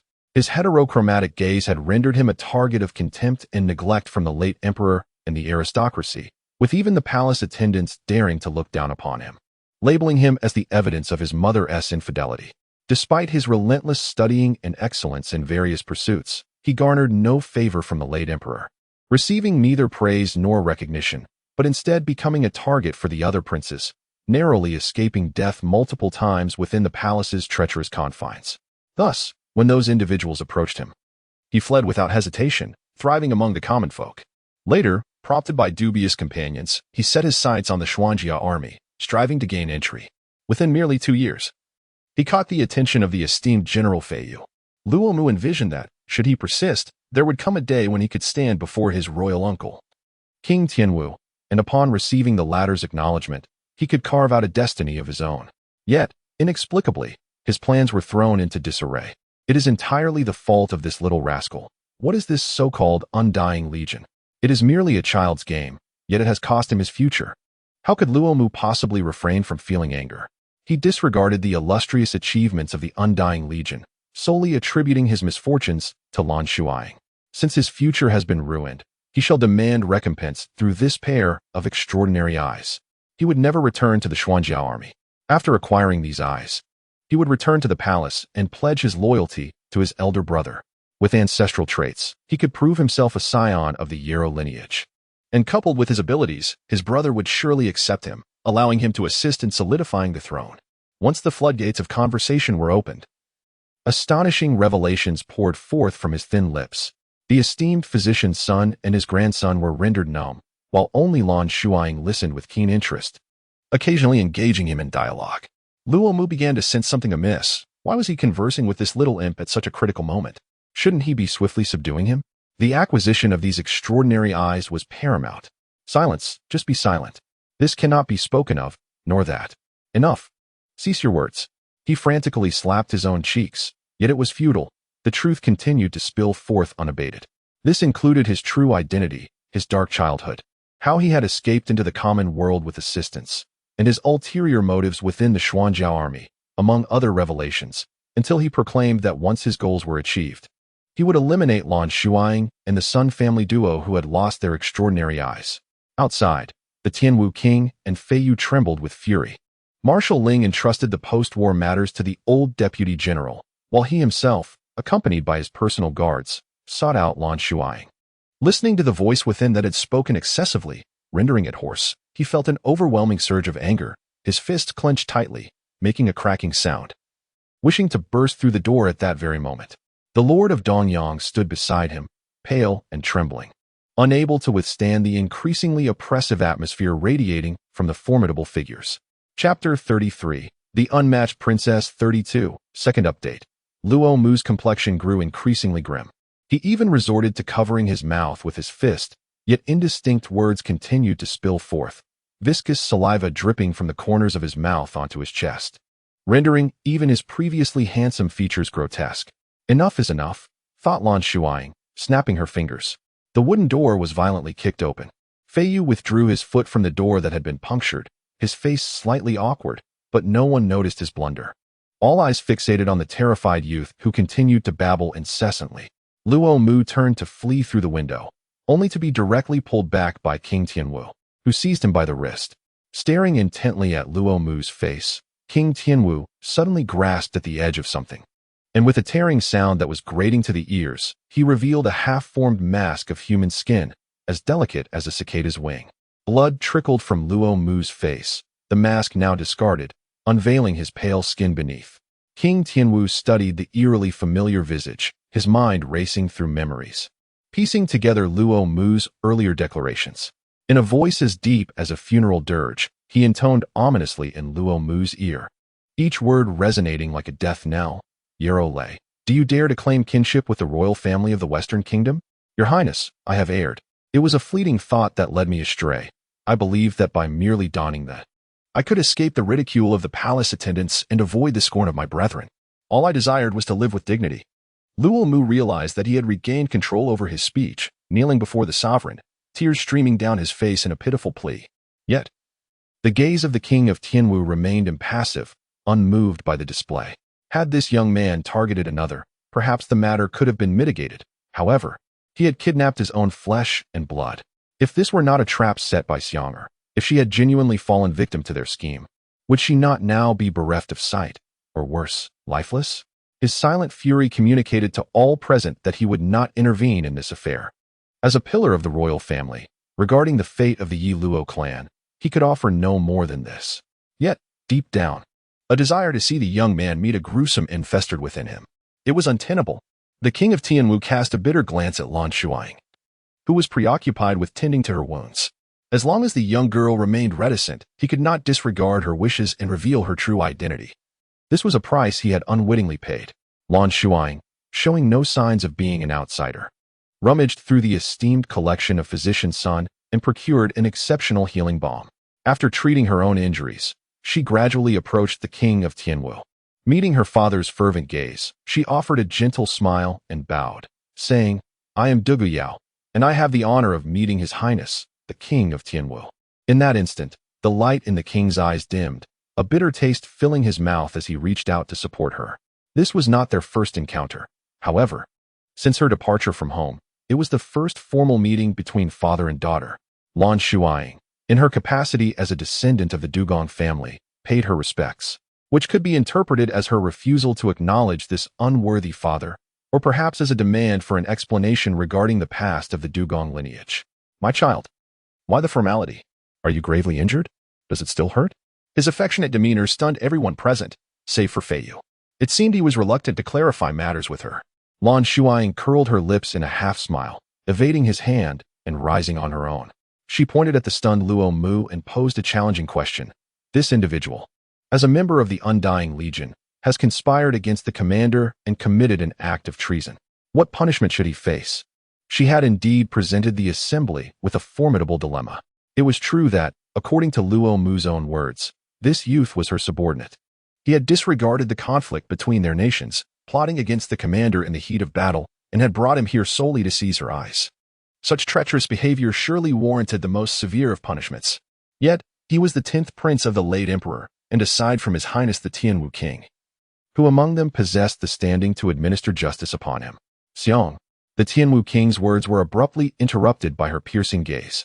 Lan Shuying lowered her eyes, feeling the fresh blood seeping from the reopened wound on her abdomen, contrasting the stillness with her movements and accentuating her sense of grievance. Indeed. She rose and walked towards the door, murmuring, "Status is truly a wonderful thing." But the king of Tianwu felt as if his heart were being crushed by this little creature. He would pluck the moon from the sky for her if she asked. Yet, in the next moment, the atmosphere shifted dramatically. Swoosh! A blade pierced through the heart. Luo Mu, eyes wide with shock, lowered his gaze to find a dagger protruding from his back, its tip glistening with fresh blood. "No, no. I do not wish to die. Uncle, save me." Lan Shuying lifted her head, a nonchalant smile playing on her lips, and without hesitation, twisted her wrist. His heart was irrevocably shattered. Death was certain, and no one could save him. She locked her gaze with the king of Tianwu, insinuating, "Yet once the harm is inflicted, status cannot mend what is broken. What do you think, Your Highness?" Before the king could respond, she turned to Luo Mu. "I am rather petty. I believe in repaying kindness and settling debts. You plotted against my eyes. Thus I shall claim your heart. There is a renowned physician here. Let him treat you, regardless of whether he can cure you or not. I shall not trouble you again. Does that sound agreeable?" Luo Mu was rendered speechless, blood soaking through his clothing in torrents. Physician Sun trembled uncontrollably, terrified of being compelled to treat him. Having practiced medicine for half a lifetime, he could discern with a mere glance that this man was beyond saving. Feiyu was astonished. Was this child not exceedingly clever? How dared she commit such an act in public? Even if she were furious, if she truly intended to kill. With her martial prowess and the foremost assassin of the Eastern Domain at her side, she could have chosen a more discreet moment to strike. Alas! Moreover, "I have another message to convey to Your Highness." Lan Shuying gracefully wiped the sticky blood from her fingers and slowly remarked, "It would be prudent for Your Highness to investigate the true origins of this individual. The lineage of royal heirs is of utmost significance. One must not be deceived by those with ulterior motives. Is there any evidence?" The king of Tianwu gazed deeply at her, contemplating that it was indeed fortuitous to hear such words. Regardless of this person's authenticity, he must be deemed false. Lan Shuying shrugged and discarded the handkerchief, responding, "None." With that, she drifted away, leaving the matter unresolved. She did not inquire further about the aftermath. Luo Mu was not the genuine Yellow Ali. A realization that became unequivocal upon receiving news of his demise. Initially, she had no intention of taking action against Luo Mu, for if he were indeed the male protagonist, he would undoubtedly have noble allies come to his aid in times of peril, rendering her efforts futile. However, the sudden appearance of Sun Qiming reminded her of an important detail. She recalled their first encounter outside the Tianwu Pavilion when she received a notification indicating that the female lead was in close proximity. By extension, there should have been a similar alert upon Luo Mu's arrival, yet none was present. Today, she had exhausted her final privilege in this world, a vial of truth serum, allowing her to extract unreserved confessions from him for a duration of 20 minutes, thus obtaining his revelations. Yet, there was one crucial detail that Luo Mu himself seemed unaware of. The reason he lacked heterochromia was that he had been swapped with another. This was the most plausible explanation she could conceive. As for the true male lead, Yellow Ali, she could not yet ascertain his whereabouts. Nevertheless, it mattered little. As long as she could manipulate the female lead, he would inevitably reveal himself in due course, for it was destiny. The question remained, how to effectively manipulate the female lead. On that day, she encountered Lu Feng and his companions hurrying back along the way. She instructed him to demand the release of the esteemed physician's son and his grandson from the Lord of Danyang City. As a victim, even with her apparent intention to settle scores later, no one dared to reproach her. The Lord of Danyang had already witnessed her esteemed position in the heart of the king of Tianwu. Regardless of whether Luo Mu, the so-called 10th prince of the former emperor, was a counterfeit, he refrained from intervening in the matter. Fortuitously, someone had come to take away this troublesome burden, and the Lord of Danyang was immensely grateful, personally escorting the physician and his grandson to the headquarters of the Undying Legion for her inspection. Chapter 34. The Peerless Princess. The king of Tianwu watched as the youth, who claimed to be his nephew, took his final breath, his hand sliding despairingly from the hem of his garment. He could not fathom why his uncle would assist an outsider until the very end. An outsider? My lord. This is a fortunate occurrence, remarked Feiyu, unperturbed. The young princess dared to act this way precisely because you were present, bolstering her courage. Her departure was rooted in her trust that you would rectify the situation. What does this signify? Clearly, it indicates a closer bond. This is indeed a good thing. Feiyu shrugged. The king of Tianwu whispered, yet the matters concerning the Dugu family, he truly did not know how to broach the subject with the child. Feiyu fell silent, scratching his head for a long moment before suggesting, why not speak plainly? The princess is quite astute. She should be able to comprehend. But would Lan Shuying truly understand? If she were to overhear this conversation, she would undoubtedly assert, no, there are no hidden grievances, no misunderstandings. She remains unaware of his thoughts. She only observes his actions. Had he stood resolutely by her side today, disregarding the consequences, she would have graciously accepted his goodwill, returning to him in the manner of a dutiful daughter. Yet, that was not the case. Since he tacitly allowed her to safeguard herself, she resolved to carve out her own future. This was her choice. Had Yero Xiang been alive, it would have been hers as well. Upon returning to the Ling Tian army, she sought out Huang Zhong, the once ambitious general who had come to challenge Wu Ying. The tumult of battle had subsided, yet internal strife within the Ling Tian army resurfaced. However, with the old master at the helm, the discord among generals would not impede their routine collaboration. She wished to enlist Huang Zhong's guidance for a time, hoping he would mentor the Undying Legion in archery, as she intended to lead this 1,000-strong force across the grasslands, necessitating their prowess in ranged combat. Huang Zhong, having little to occupy himself, readily agreed. And on that very day, the Undying Legion commenced their archery training. Lan Shuying was equally diligent in her studies. Huang Zhong was astounded by her capacity for comprehension. He saw in her a prodigy of archery and was eager to impart all his knowledge. Their relationship blossomed into one of mutual respect and camaraderie, marked by delightful interactions. Lan Shuying's archery skills advanced rapidly, soon nearing Huang Zhong's own level, and she even mastered the rapid-fire technique for which he was renowned. Huang Nua was introduced to Feiyu through her, successfully meeting his idol, the heavenly martial king, and now held a nominal position within the Xuanjia army, often lingering by her side, ready to return to aid in times of conflict. As for Wu Ying, previously at the Jinqianzhai, Lan Shuying had tasked him with monitoring Sun Qiming. However, Sun Qiming had committed an act of aggression against Yaoer right under his nose. leaving a lingering resentment in his heart. When Dr. Sun and his grandson were escorted here, he insisted on taking the role of the guard, keeping a vigilant watch over them. Dr. Sun conspired with Luo Mu to assassinate the commander, a crime punishable by death. He relinquished his ancestral medical texts to save his life, but was stripped of all official titles and forbidden from practicing medicine for the remainder of his days, relegated to menial tasks to earn his keep.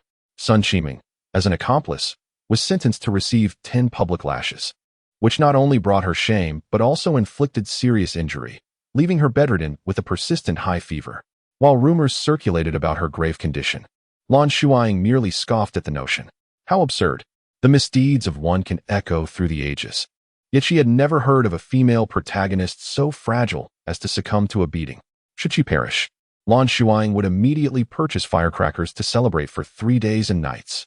Whispers of her supposed lack of compassion reached her ears, prompting her to expel those individuals from the camp that very day, replacing them with soldiers from the Xuanjiao army. When the matter was raised again, she merely smiled coolly and retorted, repaying kindness with enmity? Do you perceive me as a virtuous person? The crowd fell silent. The Undying Legion was undergoing rigorous training. And Lan Shuying was not idle either. She re-established contact with Lord Zhong, this time under the guise of Duguyao. Rather than offering new marketing strategies, she sought to negotiate a partnership. Presently, the grasslands were rife with remnants of the Eastern Domain's soldiers, marauding through the vassal states and tribes of the Western Kingdom. Some tribes having fallen out of control, becoming a menace themselves, rendering the original trade routes virtually obsolete. Moreover, regarding the conflict between the Western Kingdom and the Eastern Domain, it was the sudden emergence of the Undying Legion that disrupted the battlefield. Coupled with the elimination of the Eastern Domain's high-ranking generals by the esteemed masters led by Lan Shuying, the Western Kingdom achieved victory far more swiftly than depicted in the narrative. In a fit of rage, the ruler of the Eastern Domain declared a complete cessation of trade between the two nations, with the commercial ports blockaded and waterways severed.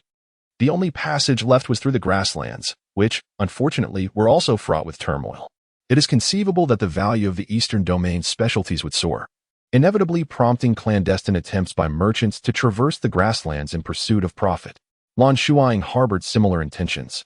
Typically, such merchants would employ wanderers or bodyguards for protection. Yet she was confident that the combat prowess of the Undying Legion would allow her to traverse the grasslands unscathed. Thus, she could both generate income and train her troops. What could be more advantageous? Old Master Zhong consented to her request and promised to procure a batch of the most lucrative goods for her. She would transport the Western Kingdom's merchandise to the Eastern Domain, selling it to subsequently acquire a selection of Eastern specialties to bring back. Upon her return, she would not only repay him the original sum for the goods, but also provide a modest profit. Simultaneously, she was obliged to ensure that the goods she brought back were handed over to his trading firm for processing, with operational costs deducted, allowing her to keep the remaining profits. This arrangement was a fair collaboration, with both the profit and operational expenses falling within reasonable market parameters. Lan Shuying recognized that this cunning old fox was extending assistance and concession primarily due to the favor owed to young Master Oxiang and the backing of the Tianwu royal court. Of course, the potential of the Undying Legion also played a role.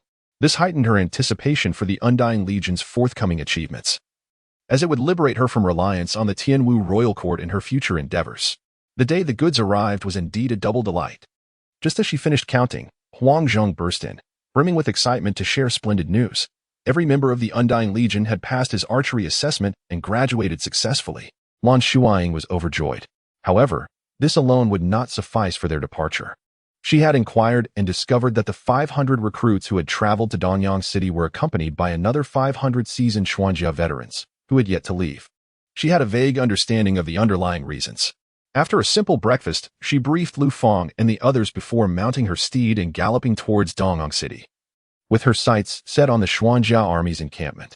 Meanwhile, at the gates of Danyang City, a lavish carriage was halted. A conflict seemed to arise between the coachmen and the city guards during their communication. From the carriage emerged 2 elegantly dressed young men, the foremost of whom was adorned with a silver crown and jade features, a Qilin jade pendant hanging at his waist, inscribed with the character Jin. His face bore a look of urgency, as if he had pressing matters to attend to, perhaps out of impatience, or perhaps due to his habitual treatment of his servants. He swung his whip without a second thought. A cacophony of startled cries erupted at the city gates, as women and children instinctively shielded their heads and fled. Lan Shuying narrowed her eyes, observing the guard wincing in pain from the lash, a mere flesh wound that would heal in a few days. Though she preferred to avoid meddling in others' affairs, at that moment, she noticed a familiar figure emerging from within the city gates. Coincidentally, the young nobleman's whip was aimed directly at that spot, its force unyielding and impossible to retract. The Lord of Donyang stood in shock, watching as the whip's shadow loomed larger before him, his eyes rolling back as he nearly fainted. Just then, another long whip interjected, deftly hooking the nobleman's lash away. He was gently assisted down by his attendant, casting a grateful glance toward the valiant figure who had rescued him. There was something vaguely familiar about this person. The Lord of Donyang scrutinized the individual once more, finally recognizing who it was. They had crossed paths on 2 previous occasions, and this marked their 3rd encounter. The first time, she had promptly called for help, alleviating his plight brought on by the likes of the heavenly Marshal King and his associates. The second time, she had sent someone to escort the esteemed physician's son away, sparing him from the relentless pursuit of a troublesome case, and now she had saved him yet again. The Lord of Donyang mused that perhaps she was his little lucky star. Lan Shuying offered a faint smile, casually returning the whip she had retrieved to the young noble in brocade, her gaze lingering momentarily on his Qilin pendant. "How dare you insult this prince?" the young noble retorted, throwing the whip to the ground and admonishing her with a cold expression. Chapter 35. The Unrivaled Princess. How truly audacious. Lan Shuying had already surmised his identity and showed no fear, leisurely responding, "From a distance, I observed the chaos here and presumed it was some ruffian causing a ruckus. But it turns out to be a prince." The impetuous young noble was none other than Prince Yelayu of Jin. Awakened by her words, Yelayu realized he had acted impulsively. It was indeed peculiar. During this time when Menger was absent, he had felt restless and easily provoked. Perhaps only upon seeing her in person could the tumult within him be quelled. However, he thought, when he finally did see her, he would undoubtedly regret his earlier actions. Yelayu resolved not to squander any more time in this place. Just as he was about to address the Lord of Donyang, he suddenly heard someone beside him disdainfully remark, "Now that you are aware of the prince's identity, why do you not swiftly dismount and pay your respects?" Yelayu felt a surge of frustration as he glared fiercely at his companion, whose ineptitude was only overshadowed by his affiliation with the esteemed chief family. Were it not for this privileged status, he would have no interest in such a dim-witted squire.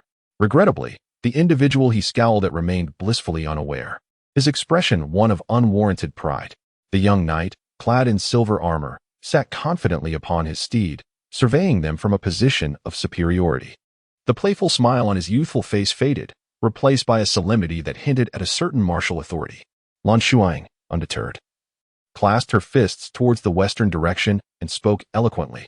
"I express my gratitude for His Majesty's benevolence in permitting a commander such as myself to forego the customary bow in times of war.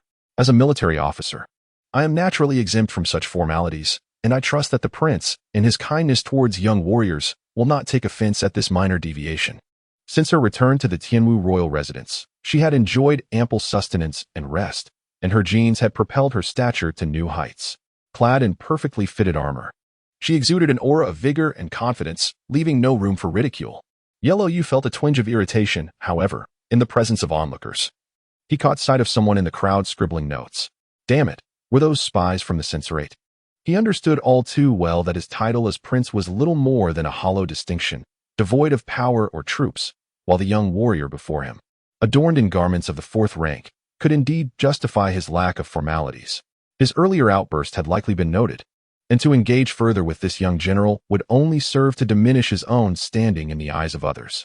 Moreover, he observed that since the arrival of this singular figure and his steed, the surrounding populace had begun to murmur, their gazes imbued with newfound respect, indicating that this individual must possess considerable renown. He had never heard of anyone with that surname among the 4th-rank military officials. Yet the reaction of the common people could not be dismissed. Not only could he not hold a grudge, but he also needed to strive to win them over. Yelayu managed a strained smile, chuckling as he said, "Why would I mind? This General Dugu, having attained such a position at such a young age, must have earned his commendation through significant contributions in this battle. I hold him in high regard." In response to his probing, Lan Shuying smiled sweetly and clasped her hands in salute. No need for such praise. It was merely a stroke of luck to have beheaded Tielmo. The prince seemed to have other matters to attend to, so I shall not delay him any further. Farewell. She spurred her horse and departed, kicking up a cloud of dust. Chiershio spat a few times. His eyes clouded with discontent as he silently marked down the face of this General Dugu who had humiliated him. Tielmo, was he not the commander leading the assault on the eastern regions? Yeluayu suppressed his astonishment, feeling weary of Chiershio's incessant slander, and interrupted him directly. Isn't Huayu supposed to fetch your third brother? The time seems to be about right. A round little head poked out from the carriage. Indeed, second brother. His Highness the Jin Wang has matters to attend to as well, so please refrain from rambling. Had Lan Shuying been present, she would have recognized this familiar face as Qi Wuxiao, the boy who used to visit the royal residence to challenge her in martial arts. After parting at the city gate, Lan Shuying never anticipated encountering His Highness the Jin Wang so soon. At that moment, she was seated at the right hand of the heavenly martial king, listening to his teachings on military strategy. In the narrative, the heavenly martial king was portrayed as a multifaceted and powerful figure, possessing a wealth of invaluable knowledge, particularly in martial arts and military tactics. Today, Lan Shuying had come to seek a loan from him, as the Xuanjia army's armaments were among the finest in the Western Kingdom. She was about to embark on a journey and was in dire need of military supplies. However, her father insisted that she attend a lesson instead, arguing that as the commander, there would inevitably come a day when such knowledge would prove invaluable. Lan Shuying, suppressing her impatience, decided to listen to him. Initially, she intended to merely appease him, but to her surprise, his teachings, drawn from his own experiences in leading troops, were both practical and captivating, gradually drawing her deeper into the discourse. Observing the flicker of hope in his daughter's eyes, the king of Tianwu felt a surge of satisfaction. Suddenly, a loud crash echoed through the room as the door was kicked open. Prince Yeluayu burst in like a firecracker, cursing under his breath. Upon catching snippets of his words, she realized he had come to trouble her over Sun Qiming, who was in her possession. How amusing it was that a mere child, not yet 10, could ensnare him so thoroughly. Lan Shuying could not help but marvel. In a fit of rage, Yeluayu rushed towards her. But before he could fully comprehend the situation, he was propelled out of the room with even greater speed than he had entered. The king of Tianwu retracted his foot, maintaining an unperturbed expression as he turned the page of his military treatise and continued his explanation. That kick had effectively jolted Yeluayu back to reality, clutching his chest. He struggled to rise. Just then, he heard a familiar, deep voice. Yeluayu nearly thought he was hallucinating. Wasn't he this esteemed figure supposed to be back at the frontier? How could he possibly be in Danyang City? Yet, he understood that with his elder brother in charge, there was no one in the realm, aside from their uncle, who would dare to launch him like that.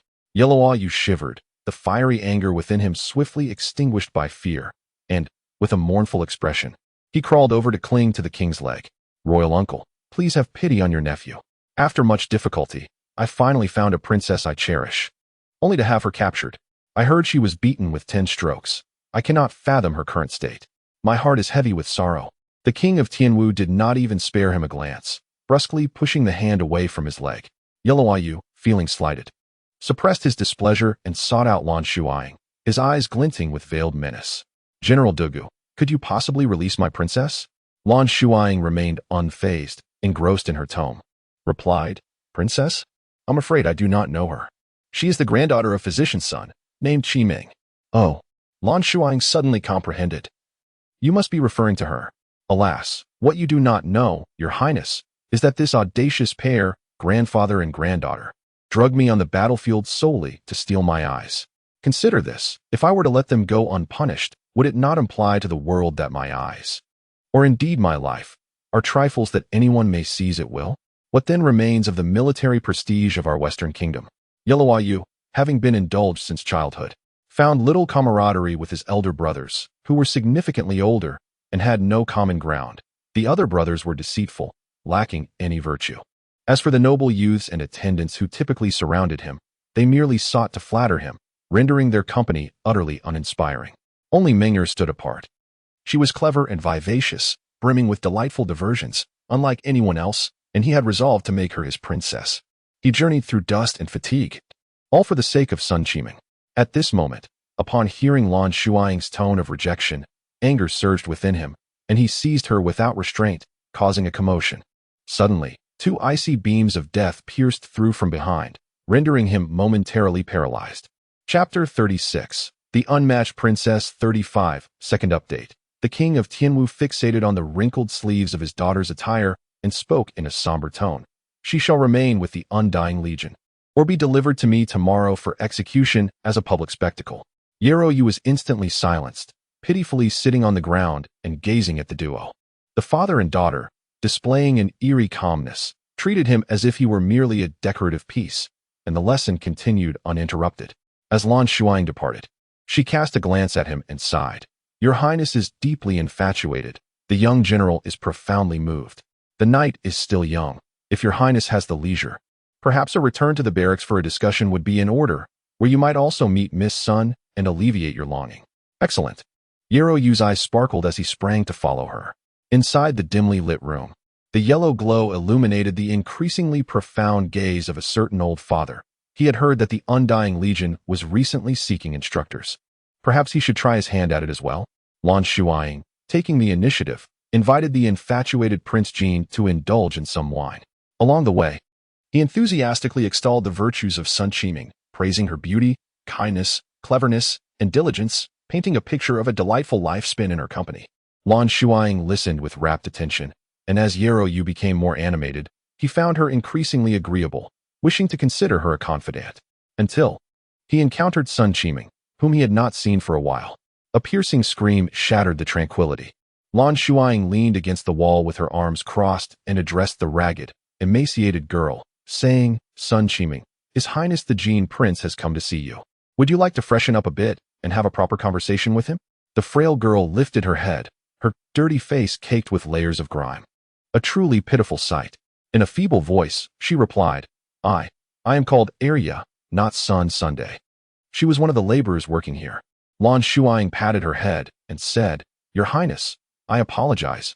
I must have been mistaken. Sun Qiming seems to be further ahead.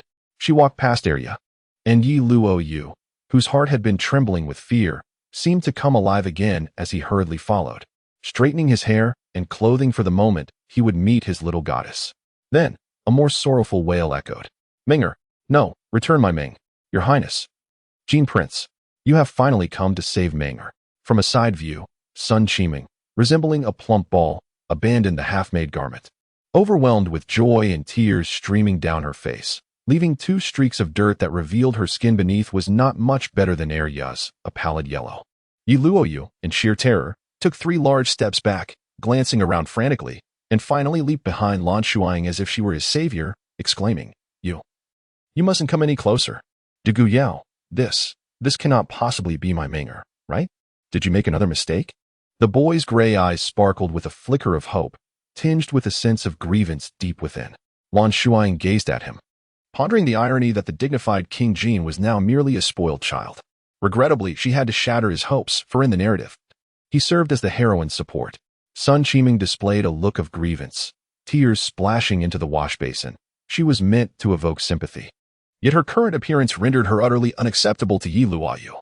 With an apologetic gesture, Lan Shuying said, Your Highness, I assure you, I have not erred. This is indeed Miss Sun from the Sun family. Look, she recognizes you. Not merely recognizing him, Sun Qiming fervently waved her hands. Had someone not been restraining her shoulders, she might have rushed over to embrace Yi Luoyu. Even so, the maid accompanying her wore an expression that was difficult to articulate. Observing her desperate attempts to break free, it was evident that Sun Qiming had merely grown stronger. Previously, she had endured corporal punishment, and several physicians declared her beyond salvation. However, Lan Shuying remained unconvinced. She consistently provided her with nourishing soups and medicines, even assigning someone to care for her. Remarkably, within half a month, she was able to rise from her bed. Yet from that moment onward, Sun Qiming descended into another nightmare. She was relegated to the status of a laborer and handed over to a woman responsible for managing the workers. This woman was both fierce and obstinate, harboring a deep-seated disdain for wealthy young ladies. Each time she beheld Sun Qiming's delicate demeanor, she would berate her. Whether the tasks were completed or not, punishment was inevitable. Her days were spent laboring under the scorching sun, while her sleeping quarters were cold and cramped, allowing little room for movement. Furthermore, The provisions Lan Shuying arranged for her were the most sumptuous, with every meal replete with meat and ample quantities, and she drank syrupy honey water. The caloric intake was several times that of a normal diet, and the purpose of such generosity required no elucidation. Her treatment evoked envy among the laborers. Yet bound by orders, none dared to seize her. Instead, they covertly undermined her at every turn. Sun Shiming was burdened daily with arduous tasks, while also engaging in a battle of wits with the laborers. Life was already a struggle for her. She scarcely had the luxury to tend to herself. The multitude of factors intertwined easily led to bouts of overeating. Consequently, the once delicate and cherished beauty had been tarnished by the hardships of life, transforming into a lackluster little plump girl. At best, she could be deemed graceful, and with a touch of adornment, she might achieve a semblance of elegance. Coupled with the aura of the protagonist, along with her deliberate displays, she managed to etch a beautiful fairy-like impression in Yi Ruoyu's mind. Otherwise, despite his youthful ignorance, he had encountered countless beauties. How could he be so enamored as to travel great distances for a mere girl? Upon witnessing Sun Shiming's noticeably fuller figure, Yi Ruoyu found it impossible to accept the shattering of his illusions and fled with a cry. Lan Shuying shrugged, amused by the man. Before arriving, he had proclaimed his intent to take away his princess, persistently pleading and recounting tales of nobility in hopes of swaying her, yet upon seeing her, he ran away. Sun Shiming cast a furious glare in her direction, as if to devour her whole. After all, now her last flicker of hope had been extinguished. It was all your doing. You have purposely betrayed me. Sun Shiming finally comprehended this truth. Lan Shuying paid her no mind and turned to leave. The servant overseeing Sun Shiming, infuriated by her audacity to insult her mistress, kicked over the laundry basin, splattering her with filthy water. Dare to speak back, will you? Clean yourself properly. For every piece you ruin, you shall receive 10 lashes. Let us see how much good skin you have left. The dirty water soaked through her tattered clothes, leaving her both damp and cold. Sun Shiming felt that every lash inflicted upon her was a cry of torment. She mournfully collapsed onto the ground, tears streaming down her face as a tide of grievances surged within her. Regret enveloped her. Had she foreseen this calamity, she would never have ventured to Donyang City. If Lan Shuying were privy to her thoughts, she would merely scoff. Regret? Not for the intent to harm Yao Yao, nor for the desire to gouge out her eyes, but rather for this ill-fated journey? Unrepentant, she deserved to suffer. Lan Shuying had once heard a woman in red say that every protagonist is akin to an indomitable cockroach. External assaults are largely futile, and one must induce self-destruction. She was eager to see, after enduring such torment, at what point and what actions would compel Sun Shiming to relinquish her struggle. Chapter 37. The Peerless Princess. The death of Luo Mu was akin to a minor splash, ultimately failing to stir any significant waves. The king of Tianwu had dispatched elites back to the capital to investigate the so-called counterfeit matter. Upon hearing this, Lan Shuying merely nodded with indifference, continuing to discuss the next course of action with Lu Feng and the others. The Sunset Prairie would soon be our territory, and the war with the Eastern Domain was far from over. Wherever there was conflict and wealth, we would go. After articulating her final statement, her composed gaze swept across the room. If there are any questions, now is the time to voice them. The 10 individuals present were either those she trusted, like Wu Ying and Kuang Nuo, or those whose capabilities she found useful and who commanded respect, such as Lu Feng and the twin brothers, Shan Zhua and Shan Yu. The group exchanged glances, none daring to voice dissent. Her wisdom, composure, martial prowess, sense of justice, and even her perfectly measured distance are exemplary qualities befitting a commander. The series of victories she has achieved further attests to her leadership capabilities. She is the leader of the Undying Legion and the very soul of this army. Wherever her whip points, there lies their direction. Very well, once the divisions are made, each shall manage their own. We shall depart in 10 days.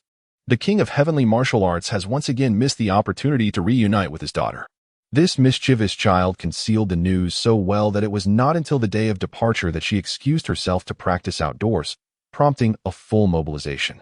Yet, he waited in vain until nightfall without their return. Lan Shuying led her people to the storage area, where Lord Zhong had previously dispatched aides to prepare their provisions. 1,000 individuals, each carrying a package of goods and a supply of necessities, were ready to mount and depart. By the time the king of heavenly martial arts received word, the Legion had already penetrated deep into the Sunset Prairie. In the subsequent years, Lan Shuying and her Undying Legion, as she had initially proclaimed, indeed became the sovereigns of the Sunset Prairie. Initially, they carried provisions for merely 3 days. Once exhausted, they resorted to hunting the prairie's wildlife to sustain the entire team. A hired guide led them to a nearby tribal affiliate of the Western Kingdom. Thus, Lan Shuying ingratiated herself with the tribespeople, who guided them as the Undying Legion began to wield their blades against the nearby restless tribes, gradually extending their reach to those allied with the Eastern Domain. They took only what they required from the spoils, allowing the remaining resources to be transported by the Western tribes for their own use. This action significantly garnered the favor of these tribes, with many young individuals captivated by the formidable prowess of the Undying Legion, seeking to enlist. After a thorough assessment, Lan Shuying gradually welcomed numerous promising recruits into her ranks. Her collaboration with Lord Zhong has never faltered. Her judgment proved astute. The initial shipment of goods from the Eastern Domain, upon her return, was withheld for a time before being released, ultimately fetching a handsome price. Generously, she equipped each member of her legion with a fine set of attire and commissioned 1,000 brand-new armaments from the Tianwu Pavilion to return to the Xuanjia army, thereby settling the debt she resolutely insisted upon. As the 6th year in the grasslands dawned, the Undying Legion, comprising fewer than 5,000, had thoroughly purged the Sunset Prairie. All tribes belonging to the Eastern Domain had been eradicated, and the subordinate nations retreated to the fringes of the grasslands, occasionally relying on the Eastern Domain for provisions, leading to sporadic tensions between them. Perhaps to divert attention from these conflicts, the Eastern Domain stirred once more in the northern territories, seeking to incite war. Counting the days, the narrative was on the verge of unfolding. Lan Shuying began the withdrawal of her forces towards Danyang City, intending to return to the capital to petition for a promotion in rank. Given her accomplishments over the years, she believed that the position of a second-grade general would be more than adequate. Why had they not yet arrived? She dispatched further scouts, but no. She would set out herself to welcome Xiang. Yao is returning to the city. The Tianwu king latched onto the mention of Xiang, feeling quite vexed.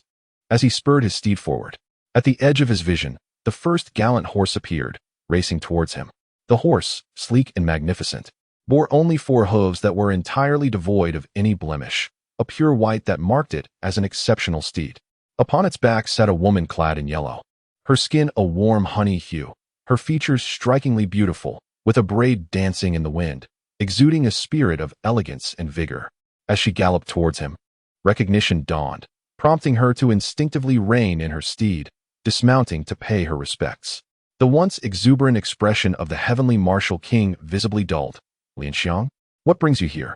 His disappointment was palpable, for he had not seen his cherished daughter, whom he had longed for. Yet, this visitor was a familiar face, Lan Shuying, who had once assisted him in managing his estate and was among the finest female warriors he had trained in years past. With trepidation, Lan Shuying replied, yes. The princess sent me to ride her horse ahead to inform you. She has encountered a wild herd and set her sights on the lead horse, intending to tame it before returning. The heavenly martial king's disheartened mood lifted in an instant. He erupted into laughter, exclaiming his approval. Truly, she was his daughter, and he would wait eagerly for her return, anticipating the spoils she would bring with her. Meanwhile, in Danyang City, there were others who shared in his fervent hope for Lan Shuying's return. Within a vertical prison, an imposing cylindrical structure, a corpulent figure curled within a heap of straw, her vacant eyes fixated on the wall opposite her, etched with marks she had carved into the stone. Judging by these markings, today marked the day that individual would return to the city, and also the day she might finally emerge. Lan Shuying's returns were methodical, occurring every 2 months, each lasting 7 days. Those precious days were the only times Sun Qiming could bask in the sunlight, as she otherwise remained confined underground, awaiting sustenance to be lowered to her from above. What commenced as animosity has gradually dulled into a numbing indifference for Sun Qiming as the days have passed. When the esteemed physician Sun visited her last year, he could hardly recognize his once vivacious and endearing granddaughter. He had faltered in judgment, yet in collusion with Luo Mu. He should have anticipated the dire consequences that would ensue if their scheme were to be unveiled. Nonetheless, he proceeded, dragging Sun Qiming into the quagmire alongside him. Now, in their current predicament, he could lay blame on no one but himself. Lan Shuying was no benevolent soul. She was well versed in the principle of retribution in kind. She orchestrated the meeting between the grandfather and granddaughter as a form of payment, extracting the final essence of Sun family medical expertise from the physician. which she then entrusted to her father. Within half a year of that transaction, the physician succumbed to excessive drinking. When Sun Shiming received this news, her expression remained impassive. After all, she was merely the protagonist who had traversed into this world, harboring no profound sentiments for this grandfather. The only ripple of emotion was the realization that she could no longer rely on him to extricate her from her plight. As evening descended, the king of Tianwu had a lavish banquet prepared. The dishes were replaced multiple times, yet the anticipated guest remained absent. After several inquiries yielded no results, the side door was finally pushed open, revealing a striking young woman clad in a resplendent red attire, gracefully entering with a tray in hand. Her features were exquisitely refined, harmoniously combining into a visage that radiated both brilliance and elegance. There was an air of cool nobility in her demeanor, akin to a sword unsheathed, exuding an irresistible sharpness and an aura of lethal grace. Upon locking eyes with him, Lan Shuying noted that the man before her had remained unchanged, save for the fine lines that time had etched at the corners of his eyes.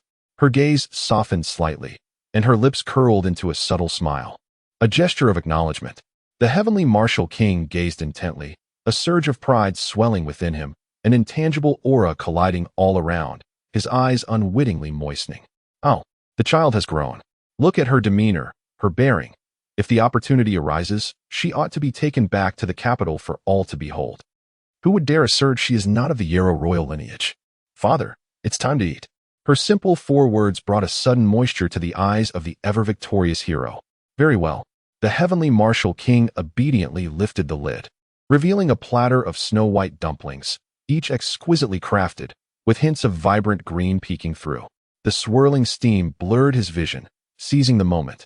He wiped his eyes and cautiously inquired, "What is the filling?" "Wild vegetables from the grasslands. I fear you may not recognize their name, but let us taste their flavor. These greens were freshly picked today. I prepared the filling myself, adding lamb leg meat and your beloved chili. The taste should be delightful." Lan Shuying spoke in a tranquil tone, methodically unveiling other lids to reveal 2 vibrant stir-fried dishes, a tenderly stewed beef, and a bowl of pigeon soup. Though the recipes were simple home-cooked fare, the distinct touch of the cook elevated the meal to an extraordinary delight. Each bite was savored with utmost appreciation, and by the time he retrieved his last chopstick, the dishes had long cooled. The heavenly martial king stared intently at the empty bowls, a sense of nostalgia washing over him as he remarked, "This is the second time someone has prepared home-style dishes for me." "Oh, then who was the last?" A flicker of curiosity ignited within her as she pressed for an answer. 6 years had passed, she mused. It seemed the moment had come to hear his explanation. In recent years, she has not encountered him in person, yet she occasionally sends small gifts for Feiyu, who, with a heartfelt desire to reconcile the father and daughter, delivers them on her behalf, thus subtly asserting her presence before her father. Surprisingly, this approach has yielded unexpected results, as she discovered that the second wish on her task list had been activated. Over the past 6 years, it has gradually increased, and now, the affection level that Tian Wuwang holds for Du Yin has reached 55. Moreover, just moments ago, while he was savoring dumplings, a certain memory sparked within him, causing the affection level to surge by 10 points. Thus, the current level of affection stands at 65, with his gaze lowered and a hint of remorse on his countenance. Tian Wuwang hesitantly remarked, "That was made by your mother's own hands. I still vividly remember the dishes from that day." Chapter 38, The Unmatched Princess, Part 2. Through his narration, Lan Shuying mentally sketched the events that had transpired. Tian Wuwang had a sworn brother, the eldest son of General Dugu Yunhao, who happened to be her maternal uncle. The two had fought side by side in the military, forging a profound friendship through their numerous victories. Upon hearing of his arranged marriage, Tian Wuwang was initially reluctant, for only martial arts and warfare could ignite his enthusiasm. Women, in his view, were merely distractions that squandered his time. However, upon learning that the woman in question was the biological sister of his close comrade, he felt a flicker of anticipation, prompting him to meticulously plan a grand and flawless wedding for Du Yin. Had events unfolded smoothly, the tragedy of Yellow might well have been averted. Alas, the whims of fate soon compelled Qi Mei to intervene once more. On that fateful day, the esteemed Tian Wuwang, along with the illustrious Dugu Yunhao and the eldest son of the Zhou family, engaged in a martial discussion in the countryside. Unbeknownst to them, a certain faction from the martial world executed a cunning ruse to divert Tian Wuwang's attention, swiftly targeting Dugu Yunhao. At the heart of this turmoil lay the romantic entanglements of Dugu's uncle in the realm of martial arts. Wishing to shield the innocent from blame, he rendered the Zhou heir unconscious and led the adversaries away to battle elsewhere. Subsequently, he was gravely injured, poisoned, and fell into the waters, only to be rescued by Qi Mei, who was determined to save her cousin, the Zhou scion, and subsequently administered him a drug. Of course, Lan Shuying learned of these events through Qi Mei's secret, while Tianwu Wang remained oblivious, perhaps unable to fathom that a lady from the Qi family would engage in such shameless acts. He presumed that the poison afflicting Dugu Yunhao contained a heat-inducing agent, thus tarnishing Qi Mei's purity. Dugu Yunhao did not perish from this calamity. Rather, it was in a subsequent battle that he met his demise. His death ultimately extinguished any lingering affection Tianwu Wang harbored for Dugu Yin. It is my fault. The formation diagram was pilfered by spies from the northern lands and falsely attributed to your mother. What she took from the study was merely a box of embroidered patterns. I failed to investigate thoroughly, unjustly implicating her for many years. I owe an apology to both you and your mother. Lan Shuying pondered quietly, finding this explanation indeed plausible. Following the death of the uncle, inquiries would undoubtedly arise. Dugu Yin was perceived as the culprit responsible for her brother's death, and thus, Tianwu Wang would not treat her with kindness. The royal family had never intervened on her behalf. A woman's honor after marriage is largely bestowed by her husband, and although Dugu Yin held the esteemed title of the Lady of the Wang residence, if the entire royal court harbored disdain for her spouse, who among them would dare speak a kind word in her favor? Thus, your marriage to Qi Mei is merely an act of caring for your uncle? Lan Shuying raised an eyebrow. Observing the man nodding with difficulty, she sharply inquired, and how do you account for the existence of Yi Luoqing? The king of Tianwu displayed a troubled and perplexed expression, awkwardly admitting, this is precisely the enigma that eludes me. I am aware that her heart belongs to another, and she is deeply devoted, which is why I never contemplated pursuing her. Yet, on the night of our wedding, I was unable to control myself? Lan Shuying scoffed. The king of Tianwu was left speechless, stammering for a moment before he finally managed to say, I genuinely cannot recall the details. Perhaps I had indulged too much in drink. Upon awakening to find her beside me the next morning, I fled. Lan Shuying regarded him intently, then suddenly smiled, saying, Father, allow me to offer you a hint. Qi Mei indeed has someone in her heart, but it is not your uncle whom she admires. She was entirely unaware of whom she had saved and had administered medicine to that individual, resulting in an unexpected entanglement before entering the manor. Thus, can you comprehend why you found yourself sharing a bed with her? Lan Shuying spoke softly. Given her current status and standing, she no longer cared about the repercussions of revealing that the king of Tianwu was raising someone else's child. The king of Tianwu's complexion shifted dramatically as he dashed out. At this point in the conversation, if he still did not grasp the situation, it was truly beyond her capacity to assist him. It was not merely a deficiency in his investigative skills. Rather, once a person's thinking becomes rigid, they instinctively eliminate those they deem innocent from suspicion. He had always believed that Qi Mei's affections were directed towards his uncle. Consequently, should Qi Mei exhibit signs of having someone she cherished, he would not only refrain from feeling anger, but would instead regard her as a paragon of fidelity to his brother. Thus, his doubts were not cast upon Qi Mei, but rather upon himself, questioning whether his inebriation had led him to unwittingly mistreat his brother's beloved. Meanwhile, Qi Mei feigned a captivating performance of a wedding night, thereby justifiably giving birth to Yellow Qing. The king of Tianwu had originally intended to alleviate the troubles befalling Dugu Yunhao, yet unexpectedly found himself entwined with this woman in the creation of a child, leaving him with a sense of guilt towards Qi Mei.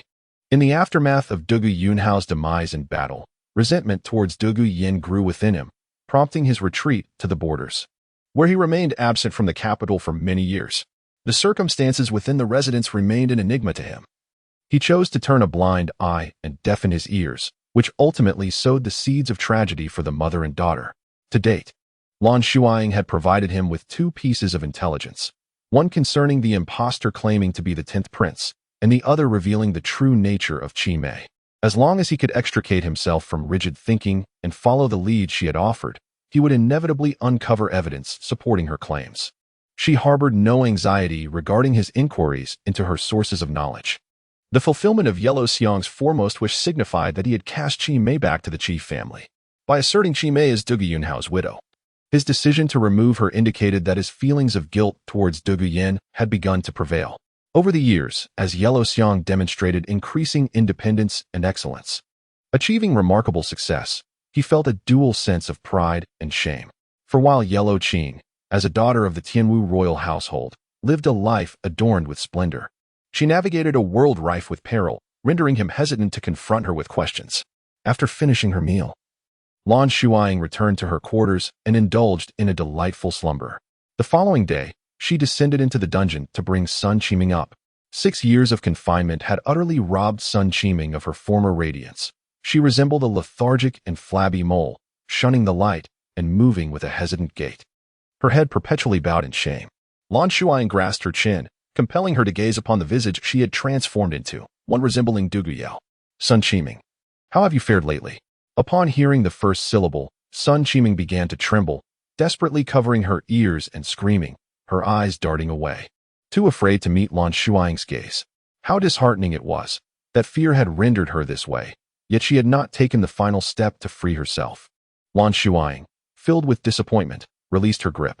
She had kept Sun Qiming confined and periodically brought her out for brief excursions, observing as passers-by pointed and whispered. However, Sun Qiming clung to life like a blade of grass wedged between rocks, barely surviving in this world, as if she believed someone would come to rescue her. Currently, the king of Tianwu was thriving, still the resplendent guardian of the Western Kingdom, with her watching over the heroine. He was unlikely to descend into the villainous depths depicted in the narrative. Yet with Sun Qiming, Lan Shuying found herself at a loss on how to proceed. Killing her was not an option. Was she to confine her indefinitely, awaiting the arrival of the male protagonist? Just as Lan Shuying wrestled with her thoughts, several objects the size of eggs were suddenly hurled towards her. Instinctively, she swung her whip, only to find that upon contact, the eggs exploded in midair into clouds of gray mist. Smoke bombs? Intrigued, she closed her eyes, relying on her other senses to discern the figures concealed within the fog. 7 individuals arrived, each a formidable presence, yet there was one more lingering behind. The protagonist advanced, drawing nearer, 10 meters, 9 meters. The system frantically alerted him. Lan Shuying smiled, unhesitatingly striking at the 8th person with her blade whip. The individual was taken aback by her swift reaction, and she struck true. "Young master!" someone exclaimed, rushing to support the injured man. He paid no heed to the wounds upon his visage, instead pointing towards the direction where Sun Qiming had stood earlier. "Forget about me. Save her." A flicker of life returned to Sun Qiming's vacant eyes, her pallid lips trembling. At long last, she awaited her rescue. Just then, she felt a shove from behind. Through the dissipating mist, she turned desperately and finally discerned the figure who had pushed her. With eyes tightly shut and a smile gracing the corners of their mouth, it was a visage she would never forget, the face of that demon. A masked individual joyfully embraced her ample waist, one hand failing to encircle her, so they resorted to grasping her shoulders with both hands. Mission accomplished, they withdrew swiftly. The group had arrived with urgency and departed with equal swiftness. Shanzhua and the others dispatched 2 of their number and captured one, but the captive, resolute, immediately bit down on the poison concealed within his teeth. Approaching with trepidation to apologize, they were met with an unexpected sight. Lan Shuying bore no anger. Rather, her gray eyes sparkled with delight. She inhaled the crimson liquid on her blade whip and commanded melodiously, "Go find the one I injured. Upon locating him, do not create a disturbance. Return immediately to inform me." Chapter 39. The unmatched Princess Sun Qiming could not fathom why that demon had given her a push. Was it an act of retribution for her previous transgression against him? For 6 years, she has never recognized that he was not the genuine Duguyao. On the day she was rescued, Lan Shuying's push left a profound question in Sun Qiming's heart, yet her unease was soon assuaged by another. "How are you feeling today? Do you have any dizziness or discomfort?" The young man in white gazed at her with a gentle demeanor, and as she basked in his attentive and caring eyes, Sun Qiming felt as though she were a piece of chocolate under the sun, blissfully on the verge of melting. I'm fine, thank you, doctor." She blushed deeply, hastily lowering her head, unaware of the disdain lurking in the young man's gaze. He smiled and replied, "That's good to hear. If you feel unwell, please inform me immediately." "All right, okay." Sun Qiming's voice was as faint as a whisper, her pallid face having shrunk 2 sizes in just half a month, barely resembling a human. When she first caught a glimpse of her reflection, she was so startled that she shattered the mirror, and it was then that Dr. Mu appeared. He was kind and considerate, possessing remarkable medical skills, promising to do everything in his power to restore her health and beauty. He asked for nothing in return, only that she wholeheartedly cooperate with his treatment plan, eating, resting, and taking her medicine punctually. The medicinal concoction was bitter, yet her heart felt sweet. The herbal baths often left her in pain, robbing her of sleep each night, but she could sense that this body, which she found repulsive, was slowly regaining vitality. Perhaps soon, she would return to the charming self she once was. This realization imbued her daily existence with a sense of anticipation. And Dr. Mu treated her with exceptional tenderness, even prompting a certain thought within her. Perhaps, upon her recovery, she might confide her feelings to him. Sun Qiming shyly cast a glance at the young man. Dr. Mu remained oblivious, carrying the empty medicine bowl outside, towards a room at the end of the corridor where someone awaited him. Casually placing the tray down, he removed the thick veil covering his face. Had Sun Qiming been present, she might have gasped in horror, for the upper half of Dr. Mu's visage was strikingly handsome, flawless in appearance. Yet his lower face bore a shocking scar. This deep, elongated mark, a cruel testament of a sharp instrument, extended from below his left cheekbone to his chin, and then along his pale, delicate neck. One could only wonder who possessed such a heartless disposition to mar a creation that was nearly perfect in the eyes of the Creator. He deftly applied the medicinal salve to the unhealed wound while listening to his aide report. All right, ascertain who is tracking you. I suspect it may be someone from General Dugu's camp. Dr. Mu's brow furrowed tightly as he instructed, for the time being, do not come here. This woman is of great significance to me. This location must remain undisclosed. Young master, the aide hesitated, his face revealing an indescribable expression. Could it truly be, as they said, that the young master had peculiar tastes, preferring foolish, plump women? He recalled the day they brought her back. The stench was unbearable, leading the young master to order her thoroughly washed. Requiring the water in the basin to be changed 9 times before the task was deemed tolerable. It is said that her face is the only part of her body that appears somewhat clean, while beneath the layers of flesh lies an unknown quantity of filth. Not to mention the lice and other unsavory things clinging to her. The maid tasked with her cleansing has been replaced several times, with those dismissed forming groups in the corner, retching. Numerous maids have fled in terror. Dr. Mu shot him a glare, both exasperated and amused, and remarked, "Do you think I am so desperate for any offering? Rest assured, the reason I am exerting such effort to save her is due to her obesity." Obesity? Mr. Shin's aide echoed in confusion.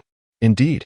You should be aware that the Duke and Duchess share a deep affection. However, several years ago, the Duchess fell victim to a peculiar ailment, resulting in her uncontrollable weight gain, which has caused her great distress. The imperial physician has warned that if this continues, it could shorten her life. I have learned some remedies from ancient texts, though I do not yet possess the certainty to cure her. I have faced numerous failures. But recently I learned of this woman, who is the closest example to the Duchess. I believe that by experimenting with her, I may achieve some success. At that point, he paused, casting a smile into the eyes of his aide. The aide suddenly comprehended. It was indeed to restore the Duchess's health. The Duke, being of the same generation as the Regent, holds a position of great power and prestige, second only to the Regent within the Yellow royal family. He cares little for power and wealth, valuing only the Duchess. Thus, it has long been said in the capital, to win the Duke's favor, one must find a way to bring a smile back to the Duchess's face. What a brilliant plan. Enough, enough. Spare me the flattery. You must exit discreetly and ensure that your whereabouts remain concealed. Remember, during these 3 months, do not allow anyone to approach. He is determined to safeguard the carefully nurtured specimen from being seized by others. Although he is aware that General Dugu is a formidable figure in this region, the cost of inciting the ire of a 4th-rank general pales in comparison to the repercussions of offending the crown prince.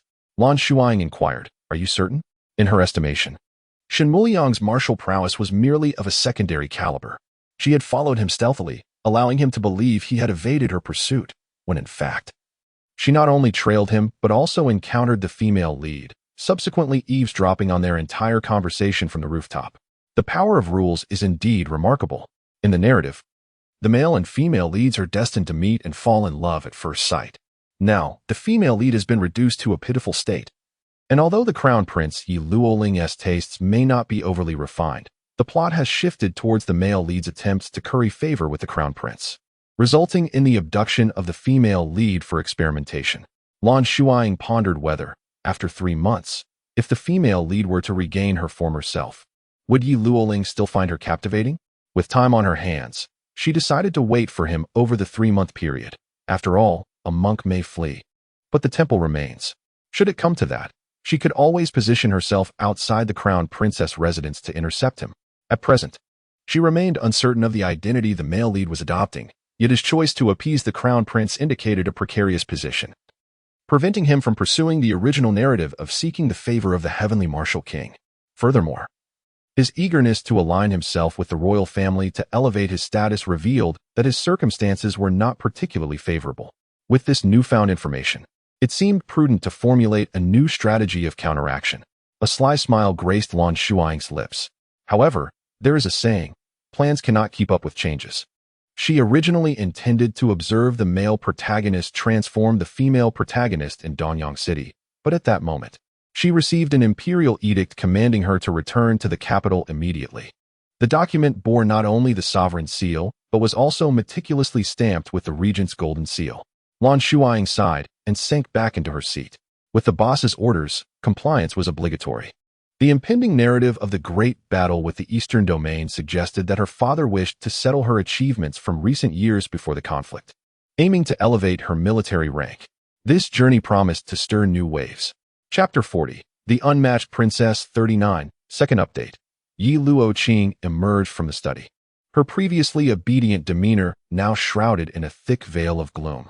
She could not fathom why her father's attitude had suddenly grown so peculiar, even going so far as to dismiss her mother. Consequently, the members of the Qi family altered their approach towards her. Some pressed her for explanations, while others sought to subtly probe her feelings. Yi Luoqing let out a heavy sigh, and within the room, the heavenly martial king's ears perked up at the sound of her lament, revealing a flicker of inner turmoil in his gaze. If he were to delve into his own heart, he could only sigh at the caprices of fate. Previously, he regarded Yi Luoqing as his sole descendant, desiring nothing more than her happiness. At that time, he viewed Xiang as a potential heir, unaware that it would lead to Qing-er's discontent. Even more unexpectedly, as the truth emerged, Xiang was, in fact, a daughter, the only child of him and Yin-er, while Qing-er, alas. Since this child belongs to Yunhao, he shall bear the responsibility for her livelihood while also concealing this matter. However, if the child insists on competing with Xiang-er, be it for her sake or for her safety, he can only return her to the Dugu family to acknowledge her heritage and arrange a suitable marriage for her, hoping she may lead a stable life henceforth. The king of Tianwu silently resolved himself. His gaze drifted over the golden seal on his desk not long ago.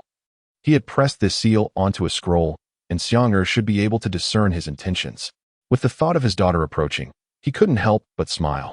Yet his hand, poised to sign the official document, suddenly halted. Cough, cough.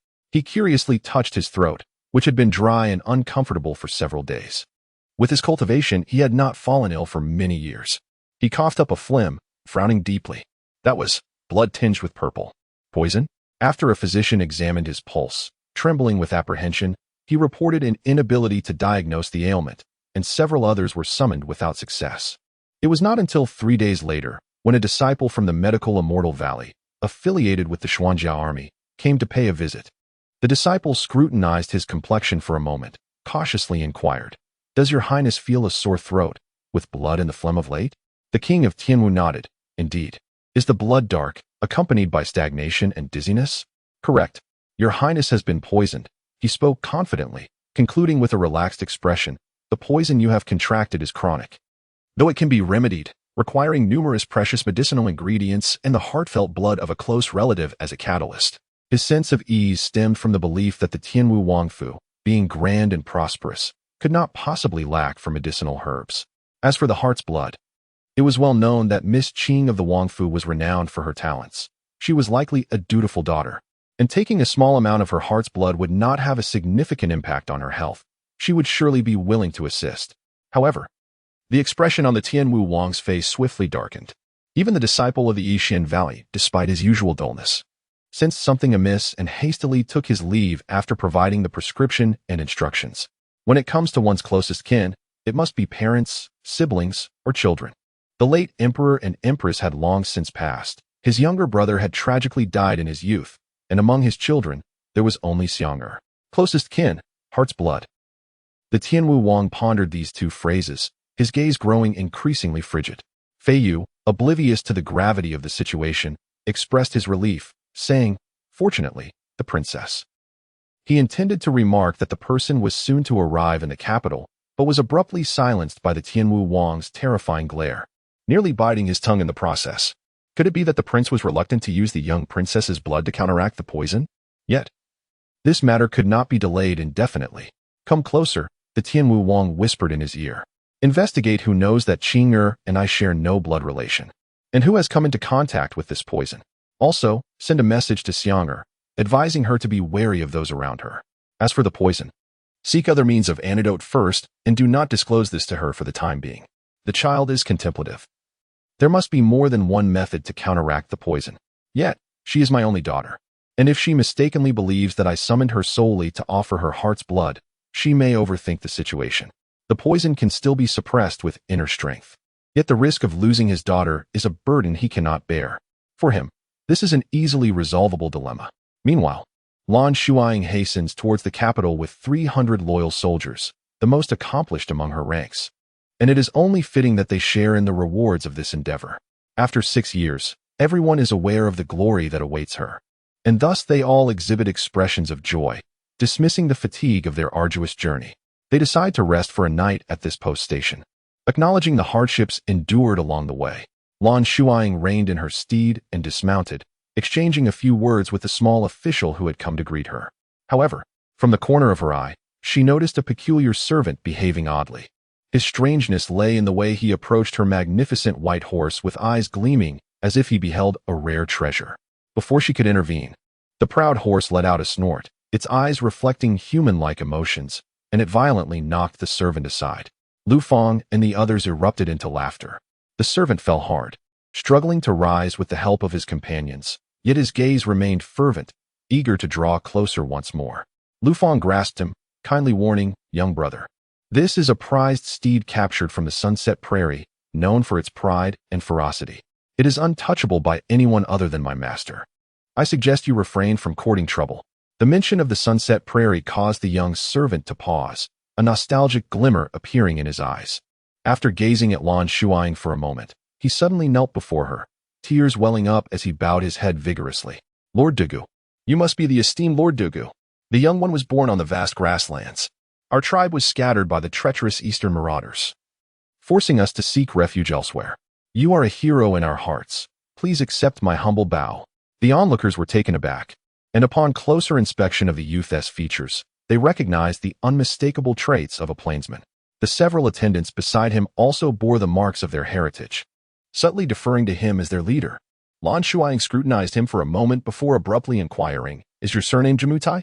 The boy, puzzled, nodded and reverently replied, "Yes." "How does the esteemed one know?" She, being tall and towering over him by half a head, casually ruffled his hair. "Your tribe has been re-established. Your sister, Erin, has been searching for you. I never imagined you could run so far, arriving here of all places. No wonder the entire grassland has been scouring for you." "Sister? Sister?" Jamutai, the surname of the tribal chief, belonged solely to his sister, Erin Jamutai. "Indeed, she possesses a wolf head pendant just like yours," Lan Shuying mentioned vaguely, not wishing to disclose that the girl was fervently infatuated with her. "You should return home when you have the chance." She engaged in a brief conversation with the youth from the Jamutai family, yet their exchange was noted by a few attentive passers-by. Upon learning of the arrival of the Undying Legion's Dugayao, several visitors came that evening. Lan Shuying, irritated by such social obligations, thought it far more prudent to practice her martial arts in the backyard. Just then, she heard a knock at the door and, assuming it was Jamutai returning to announce more guests, barked impatiently, not seeing anyone. The knock on the door ceased, and the individual hesitated for a moment before departing. Lan Shuying had endured a night filled with nightmares of socializing with officials, and when she opened the door the following day, she bore 2 prominent dark circles under her eyes. Suddenly, someone handed her a cup of hot tea. Without much thought, she accepted it and gulped down half of it. Out of the corner of her eye, she caught a glimpse of the person's face, and the tea lodged in her throat, leaving her uncertain whether to swallow or spit it out. Embarrassed, she set the cup down. Her father. Last night, she had not seen him. Yet King Tianwu had sat outside for the entire night. He displayed no signs of emotional disturbance. simply leading her to the table and offering her a pair of chopsticks. His words sparse. Dine. Chapter 41. The unparalleled princess. Something seemed amiss with him today. Lan Shuying discreetly observed her superior. In terms of appearance, the Yarrow royal family was undeniably blessed. Even the least promising among them could rival the beauty of Pan. Her superior, at the prime of his youth, had shaved his short beard clean, accentuating his exquisite features. His visage resembled a masterpiece wrought by the finest jade sculptor, flawless in every aspect. Yet, she couldn't shake the feeling that he appeared somewhat thinner. During breakfast, he had barely touched his food, leaving a significant portion of porridge untouched. Could it be he feared the afflictions of middle age? Her thoughts wandered, a smile gracing her lips as she remarked casually, "You eat too little." King Tianwu's heart stirred, his expression softening as he caressed her silky hair, reflecting, Xianger has grown up. So? Her eyes brimmed with questions, and it was only at this moment, within the gilded hall, that her uncertainties were dispelled, replaced by a fury born from feeling betrayed. Before her rested a meticulously crafted silver crown, adorned with precious gems and exquisite carvings, a unique masterpiece in all the realm. As it was custom-made for her, it bore the clandestine mark of the Tianwu royal house, along with a specially designed princess emblem. The youthful visage of the sovereign was partially obscured by golden threads as he, in a calm and unequivocal tone, proclaimed the decree of her elevation. There were 2 edicts in total. The first affirmed her military accomplishments over the years on the grasslands, permitting the Undying Legion to expand its ranks to 100,000, bestowing upon her a first-class military title, the esteemed Marquis of Wei Yuan. The second, however, caught her utterly off guard. She glared at the regent seated upon the golden throne to her left. "Father, what do you mean by this?" Elevated to princess. Title the sovereign, having recited the lengthy decree, paused at the conclusion, casting a glance at the steadfast Tianwu king, whose expression betrayed his discomfort. It was a title drafted by the emperor's uncle, and it seemed inappropriate for him to announce it. The Tianwu king composed himself and continued, "Wu Shuang." This designation was his own, for she was his unparalleled treasure, unmatched by any other. He rose, descending the steps, cradling the silver crown in his hands, prepared to place it upon her head himself. In the face of her defiant gaze, he revealed a rare gentleness, seldom shown before others, and softly uttered 4 words, "Xianger, be obedient." Lan Shuying, her expression impassive, turned her head slightly to evade his touch, simultaneously seizing the grand seal from the hands of the eunuch. Her voice steady as she declared, "This is the testimony of my 6 years of struggle on the sunset grasslands, a reward I rightfully deserve. Thus, I shall not express my gratitude to you in the slightest." She delicately picked up the silver crown from his hands, studying it for a moment with a complex gaze, before finally sighing and casually tying it around her waist. "When will the Dugu family's grievances be vindicated, so that I may accept you placing this crown upon my head?" After speaking, she pushed him away, disregarding the astonished looks of the courtiers. King Tianwu cleared his throat, maintaining his grasp on the silver crown, seemingly evoking a sense of pity. It was only when that crimson figure exited the grand hall that he lifted his gaze, his gray eyes captivating, causing the courtiers to shy away from his stare, retracting the flicker of sympathy they had just felt. King Tianwu glanced at his empty hand, feigning helplessness as he shook his head. Yet, the courtiers observed clearly the pride etched in the corners of his eyes. Indeed, if any family were to possess such an extraordinary child, even if faced with public humiliation, they would undoubtedly feel immense joy within. This child is obstinate, however. Regardless of her demeanor, she is still the king's daughter and the sole heir. The presence of this silver crown is not of paramount importance, is it, Your Majesty? The sovereign, who has always held great admiration for his uncle, smiled and chimed in. What the royal uncle says is indeed correct. Regarding the grievances of the Dugu family, there has been notable progress of late. Before King Tianwu could respond, the sovereign took the initiative to discuss the matter. His throne was secured with the assistance of his uncle, and if this was the emotional barrier between the father and daughter, it was only right that he aid in its resolution. Such is the power of the great lord. He declared her a princess, and none dared question his words, not even requiring verification as he presented the crown symbolizing her identity. Lan Shuying, cloaked in the guise of Dugu Yao, entered the court and claimed the accolades she merited. However, the title of princess was also opportunistically bestowed upon her. This faade was publicly unveiled. After all, the military rank and nobility she had received were under Yao's name, and now that her true identity was exposed, with all eyes of the realm upon her, such honors could no longer be appropriated for Yao. She recognized the necessity of taking action to restore the Dugu family's standing. Aware that she could not reject the title, she seized the moment to make a demand in the Grand Hall. I am willing to acknowledge this. But you must first restore the Dugu family's honor. In the days of her grandfather and elder uncle, the Dugu family had been loyal ministers and esteemed heroes. However, a sudden turn of fate had led to their downfall, culminating in the tragic poisoning of her younger uncle, leaving only the exiled Yao as the sole bloodline. Regardless of the circumstances, she felt entitled to an explanation. Upon grasping her intent, King Tianwu readily began to investigate the affairs of the Dugu family. In the past, he had made a grave misjudgment, believing that Yun Hao and his family members had severed ties irreparably. As a sworn brother, he was aware of Yun Hao's affection for a girl of humble origins, a union that the old General Dugu staunchly opposed. Yun Hao, however, remained defiant, declaring his determination to rise from the ranks of the lowly soldier, resolutely eschewing the Dugu family's influence, driven to earn a rightful place for his beloved. Tragically, after Yun Hao's demise in battle, the girl, upon learning of his fate, took her own life that very day. Deep down, King Tianwu harbored resentment towards the old general, believing that had he not been so obstinate, Yun Hao would not have been compelled to forge his own path, and perhaps would have avoided such a sinister end. Thus, when the Dugu family encountered their misfortune, he discerned the underlying truth yet refrained from intervening. The Dugu family had merely offended a once prominent prince, but now they were backed by the reigning monarch and the regent. Their resurgence was inevitable, merely a matter of time. The chief family, however, found themselves in dire straits. The prince in question was a rival who had retreated after failing to claim the throne, and during his illustrious days, the Dugu family had crossed him, leading everyone to revel in their downfall. Now, as the past was scrutinized, the noble families that had once supported the prince were also embroiled in the ensuing repercussions, with the chief family suffering the most. Chi Mei had already been reflecting on her misdeeds in the ancestral temple, only to find herself further entangled, cast away to a nunnery in her homeland. Ironically, the very place she had resided in her previous life. In both this life and the last, she could not escape this fate, ultimately descending into madness along the way. When Yellow Qing traveled a great distance to see her, she no longer recognized anyone. Greeting all with a vacant smile, whatever others said, she merely echoed, completely shedding her former image of a strikingly beautiful noblewoman. Yellow Qing harbored a multitude of words to share with her, but could only depart in tears upon witnessing her condition. She dared not speak, nor even approach the madwoman. The secret she concealed, if revealed, would be sufficient to condemn both mother and daughter to death 1,000 times over.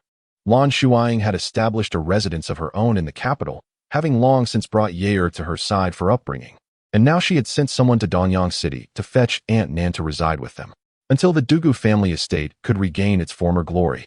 The mother and son would dwell there, awaiting the day when Yair's martial prowess would befit their surname. Numerous skirmishes had erupted along the eastern border, and by the time she reached the pivotal moment in her memory, war was formally declared. She had stationed someone near the Ding Wangfu to keep watch and had personally paid a visit to the prince, administering a subtle warning. She claimed that an important criminal had gone missing from her jurisdiction, who had been captured by a wandering physician for experimental purposes. According to her investigation, the physician intended to employ an immature remedy to treat the princess, but unfortunately, her subordinates had proven inept, startling the physician into fleeing, leaving them unable to locate him for the time being. She spoke with feigned casualness, her expression remarkably sincere. The princess, embarrassed by her own obesity, never showed her face. Yet the prince was intrigued by her half-truths, developing an aversion towards the male protagonist before they even met, an ignorant physician, practicing so carelessly. What could be said of his medical skill? He solemnly clasped his fists and assured Lan Shuying, "Dear niece, rest assured, should this individual appear, I shall apprehend the criminal and deliver him to you." "I am most grateful, uncle." Lan Shuying beamed with joy as she bid farewell to the prince, patiently awaiting a considerable duration until she finally received the summons from the monarch. She exhaled deeply, her anticipation palpable. At last, it was time for the undead legion to mobilize. Chapter 42. The unmatched princess. The Eastern Domain commander, Jin Gu, who was tasked with assaulting the northern borders of the Western Kingdom, had been feeling quite perturbed these past few days. Just a few days prior, that legendary army had made its appearance. Rumor had it that their leader, who had previously assumed another's identity, was in fact a stunning beauty. When the soldiers first heard this, they nearly burst into laughter, convinced that the Westerners were hardly formidable, having created such a farce. The Easterners, accustomed to a patriarchal society, instinctively thought, what battle prowess could a woman leading an army possibly possess? They harbored a degree of disdain. However, after truly engaging with this army, their laughter ceased. Brutal, terrifying, and utterly merciless. Especially the commanding female general clad in red, whose piercing gaze and exceptional archery skills allowed her to eliminate numerous commanders from a distance. She was not alone. The entire battalion comprised master archers equipped with top-tier gear, capable of piercing through multiple foes with a single arrow. Even before entering the battlefield, they had already claimed many lives among the soldiers of the Eastern Domain, leaving them with a sense of helplessness. If that were all, it might have been manageable, for formidable archers often lack close combat prowess. Yet, the reality was quite the opposite. The naive soldiers of the Eastern Domain, in their presumptuousness, charged forward, only to find these seemingly delicate archers transform into fierce tigers descending from the mountain. They had unwittingly delivered themselves into the jaws of death like tender lambs. Lan Shuying wiped the blood splattered across her cheek and, with her long whip, pointed towards the astonished commander of the Eastern Domain, Jin Gu. The Undying Legion, with her at its core, swiftly penetrated the battlefield in a spearhead formation. The once favorable situation for the Eastern Domain army was torn asunder in an instant, swept away by the Western forces. Without hesitation, Lan Shuying tossed Jin Ji's severed head to the approaching Quan Nua. Quan Nua paused, receiving the still bleeding head with wide eyes, a look of bewilderment on his face. This once carefree hero had acquired a sense of martial discipline after training with the Xuanjia army, clad in their black armor. He appeared considerably more composed. Lan Shuying smiled. Remember when we took down Chen Zisong together? You gifted me a head then. Now I return the favor. She spoke of their wager regarding who would first claim the head of the commander of the Eastern Domain camp. At that time, knowing she lacked military achievements, the ever-enthusiastic Kwang Nua unhesitatingly surrendered the trophy to her. This incident had remained etched in her memory. Kwang Nua erupted into hearty laughter, raising his thumb in approval. Generous. I like it. A mere camp leader pales in comparison to the formidable Jin Gu. He raised the severed head of Jin Gu high and bellowed. Behold the head of Jin Gu. Victory for the Western Kingdom is assured. Victory for the Western Kingdom. Victory for the Western Kingdom. The rallying cry spread across the battlefield, causing the Eastern Domain soldiers to despondently lower their weapons, stunned to find that there were no surviving commanders among them.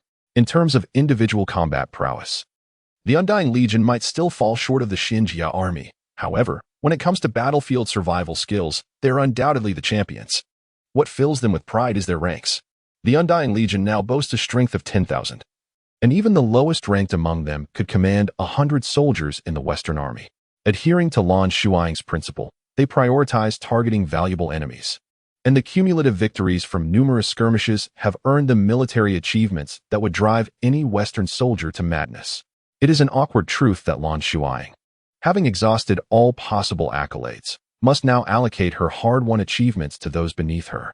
Furthermore, she has ascended to the highest tier of the demon transformation technique. As long as a single drop of blood remains in her health bar, she can restore herself to peak condition within half an hour. Thus, unless an adversary of the esteemed boss's caliber strikes with lethal precision, she remains invincible. This also delineates the evolutionary trajectory of the entire Undying Legion. Why are you being so lazy?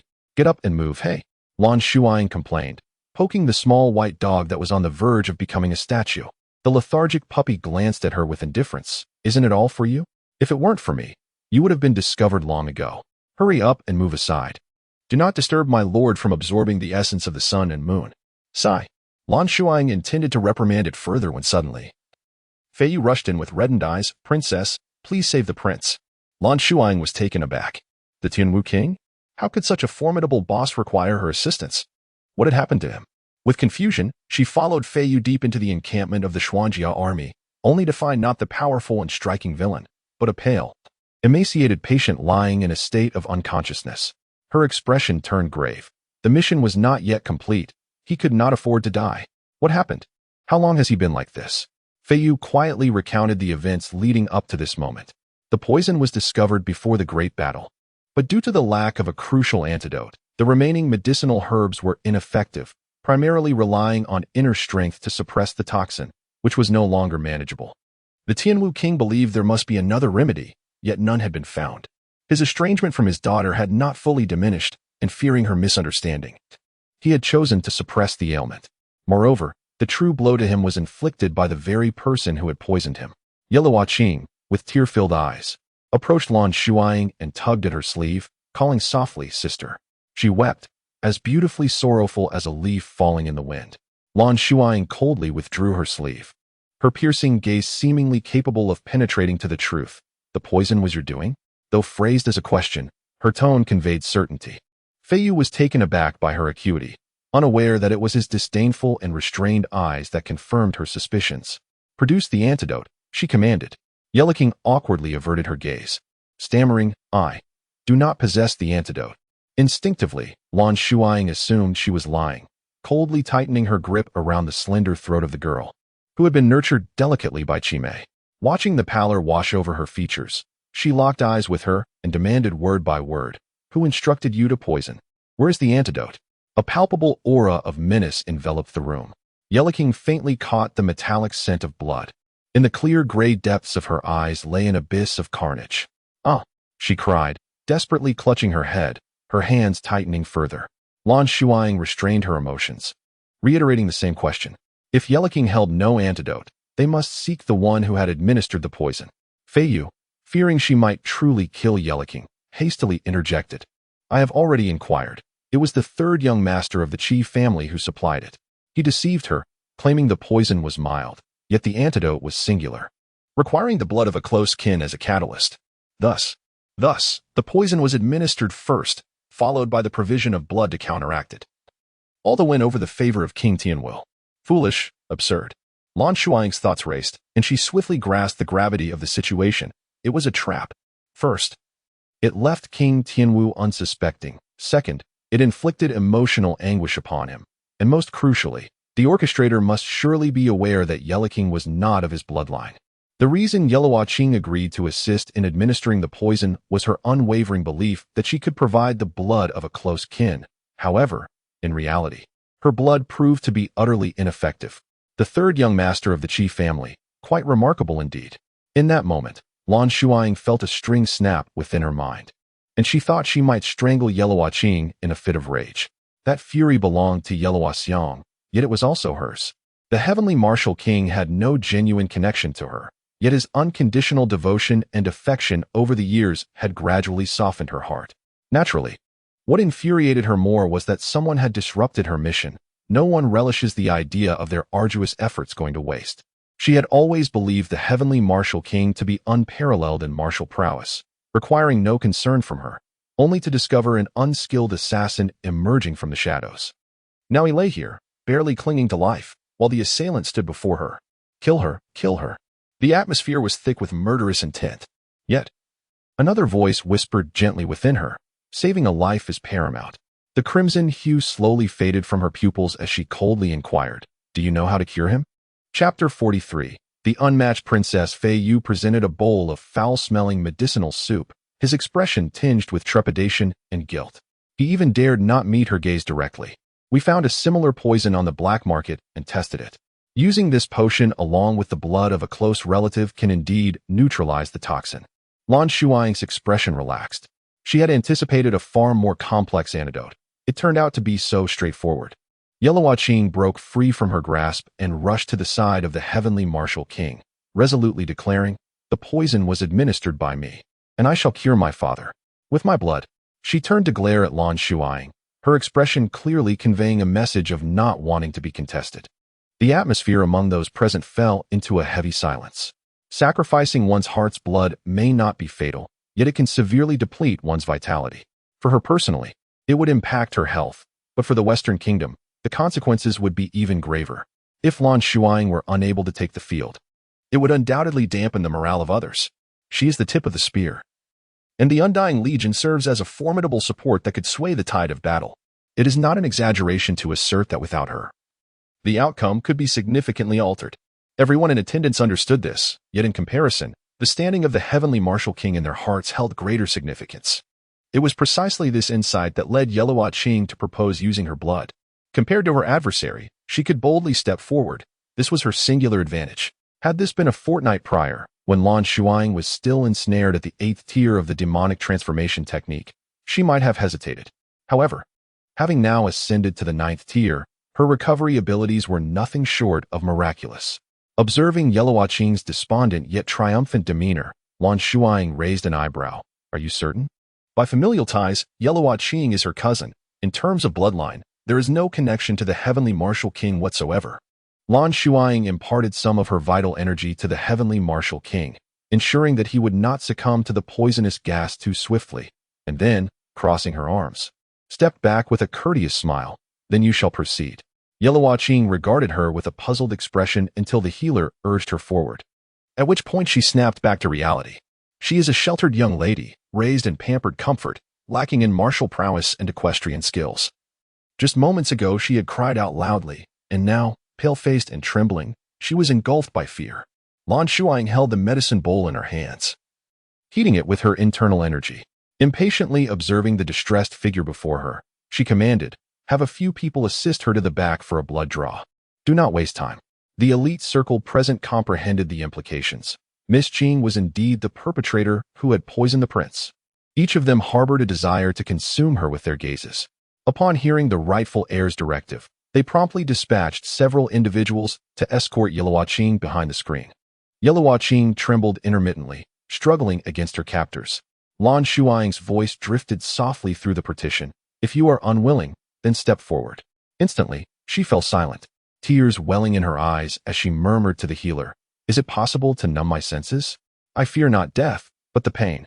Fei Yu rolled his eyes. He had long anticipated this outcome and had already arranged for another bowl of medicine to be prepared for the princess. Lamenting that Shuying was wasting precious time that could be used to antidote the prince, the healer was at his wit's end, attempting to persuade her when an impulsive girl struck Shuying, rendering her unconscious. The others displayed disapproval. They had desired to strike her long before. Chapter 44. The unmatched princess' fresh blood was collected in a jade bowl, solemnly added to the medicine by the healer. Shuying, having awakened from her pain during the blood draw, was now pierced by several golden needles, barely conscious as she was led out to witness the outcome. To her dismay, she observed the Prince of Tianwu, in a state of delirium, expelling the life-saving medicinal liquid. And both she and the uninformed high-ranking members of the Xuanjia army revealed expressions of deep concern. Just then, the Prince of Tianwu regained consciousness. At the first glance of the figure at the edge of the crowd, Lan Shuying, his eyes gleamed with delight as he smiled and gestured for her to come and sit. Obediently, Lan Shuying approached him. Yi Luoqing, consumed by jealousy, nearly shed tears as she weakly called out, "Father." It was only then that Tianwu Wang noticed her presence. Her complexion pale and on the brink of collapse, with traces of blood on her chest. In a moment of clarity, he grasped the situation. His disappointment in Yi Luoqing was palpable. He meticulously examined all nearby items and ultimately discovered that the poison was a concoction. The first ingredient had been mixed into the tea leaves, while the second was a special fragrance from his sachet. Only when these two elements combined could they produce this nearly lethal poison that could bypass even the most formidable internal energy. Both components had been bestowed upon him by Yi Luoqing. Subconsciously, he glanced at her side. His daughter's facial contours were rigid, exuding an aura of coldness. He gently patted her hand, a gesture of resignation. Such folly. Knowing full well that Yi Luoqing had no ties to him, yet allowing her to draw blood, was that not sheer recklessness? Lan Shuying innocently raised her hands in protest. "It has nothing to do with me." She insisted on it herself. Tianwu Wang sat upright, closing his eyes for a moment before stating in a subdued tone, "Each person has their fate. Let this be a dead iota in hell. I shall not hold her accountable for this." The implication of his words filled the room with a somber atmosphere. After a brief pause, he added, "With the impending great battle, I shall not accept your heart's blood. This poison, for the time being, will not claim my life." Lan Shuying interrupted him. "The great battle will not conclude swiftly. How long do you intend to suppress it with your internal energy?" Her beautiful eyes bore into his, focused and fierce, reminiscent of flames, causing Tianwu Wang to feel a sudden disquiet. He recalled the events of yesteryears, particularly the time when he had just married Yenner, during which he exhibited an exceedingly indifferent demeanor. The radiant young lady, adorned with a brilliant smile, likely felt embarrassed and thus confronted him fervently, her fiery spirit igniting the air around them. The vividness of her expression that day remained etched in his memory, as clear as if it had transpired merely yesterday. Ding! The level of affection had risen by 12. Lan Shuying was taken aback. Unsure of what thoughts occupied his mind, she cast a glance at the taskbar, noting that his affection for Dugu Yin had reached 77. Instantly, her attitude softened, even bordering on tenderness, a rare occurrence indeed. The freshly brewed medicine was presented, emanating wisps of steam, prompting all present to gaze toward the young girl in red by the bedside. Lan Shuying gently patted the back of Tian Wuwang's hand, exuding a sense of reassurance. With a hint of pride in her elevated chin and a playful tone, she remarked, "Father, unrelated individuals have offered their heartfelt devotion. It stands to reason that I, your own daughter, should not shrink back." Unrelated individuals? This insinuation suggested that Miss Qing was not of blood relation. The ears of the onlookers perked up, intrigued. Under the weight of these strange and malicious glances, Yi Luo Qing's complexion paled further. No, it could not be. How could she possibly? Suddenly, she recalled the secret her mother had once intended to share, yet had ultimately refrained from disclosing. Was this the very matter? Impossible. Ignoring the distraught Yi Luo Qing, Lan Shuying nonchalantly retrieved a dagger and placed it over the flames to temper it, simultaneously issuing her command without lifting her gaze. "Lu Fang, heed my orders. You shall lead the legion into battle in this war. Should the outcome fail to meet my expectations, you shall return to face the consequences." Her demeanor was remarkably relaxed, as if discussing not the confrontation of two great nations, but rather the innocent play of children. Upon finishing her words, her gaze shifted back to the anxious face of the heavenly martial king. "Please wait a moment." To avoid disruption, she had deftly applied pressure to an acupoint while interrupting his speech, a bold and agile maneuver that left the onlookers in astonishment. While the high-ranking officials of the Xuanjiao army felt a twinge of anxiety for her, they began to subtly acknowledge this young master. Behind the screen, there was a rustling sound. Before long, Lan Shuying emerged steadily, holding a bowl. Her complexion was slightly pale, yet her spirit appeared commendable. What astonished the crowd most was the astonishing speed at which she drew blood throughout the entire process, from undressing to bloodletting and applying pressure to stop the bleeding. Not a single extraneous sound escaped her lips, not even a whimper of pain. She was decisive and resolute. In stark contrast to certain others, her sincerity was palpably evident. The crowd exchanged glances, murmuring amongst themselves. Yellow Qing lay faintly slumped in her chair, her mind occupied by an oddly peculiar desire. She hoped that this bowl of medicine would prove ineffective, for perhaps then she would not be the sole one facing blame. It was indeed a pity. As a delicate young lady, her physical constitution could not possibly compare to that of Lan Shuying. This natural frailty, now starkly highlighted, would only lead others to perceive it as mere pretense. As the crowd continued to exchange looks, the healer, in disbelief, grasped Lan Shuying's sleeve. Is there anything amiss with the princess? What was thought to be merely 3 drops of vital blood had turned out to be a full half-bowl. How detrimental this must be to her health. How long would it take to recover? Perhaps she may never fully recuperate. The healer painlessly closed his eyes. Nothing tormented a healer more than witnessing the desecration of another's body. When Lan Shuying heard his query, she initially presumed that the potion was insufficient. However, from the hesitant words of Feiyu, she learned that only 3 drops were required. She fell silent, and after a prolonged moment, scratched her head and suggested, "Well, perhaps a little extra wouldn't hurt." Wasting is not a commendable act. Upon receiving an affirmative response from the healer, she waved her hand dismissively. Then let the excess be used for replenishment. Under immense pressure, Feiyu forcefully administered a bowl of medicine to the fervently convulsing Tian Wuwang, who was emitting deadly energy waves.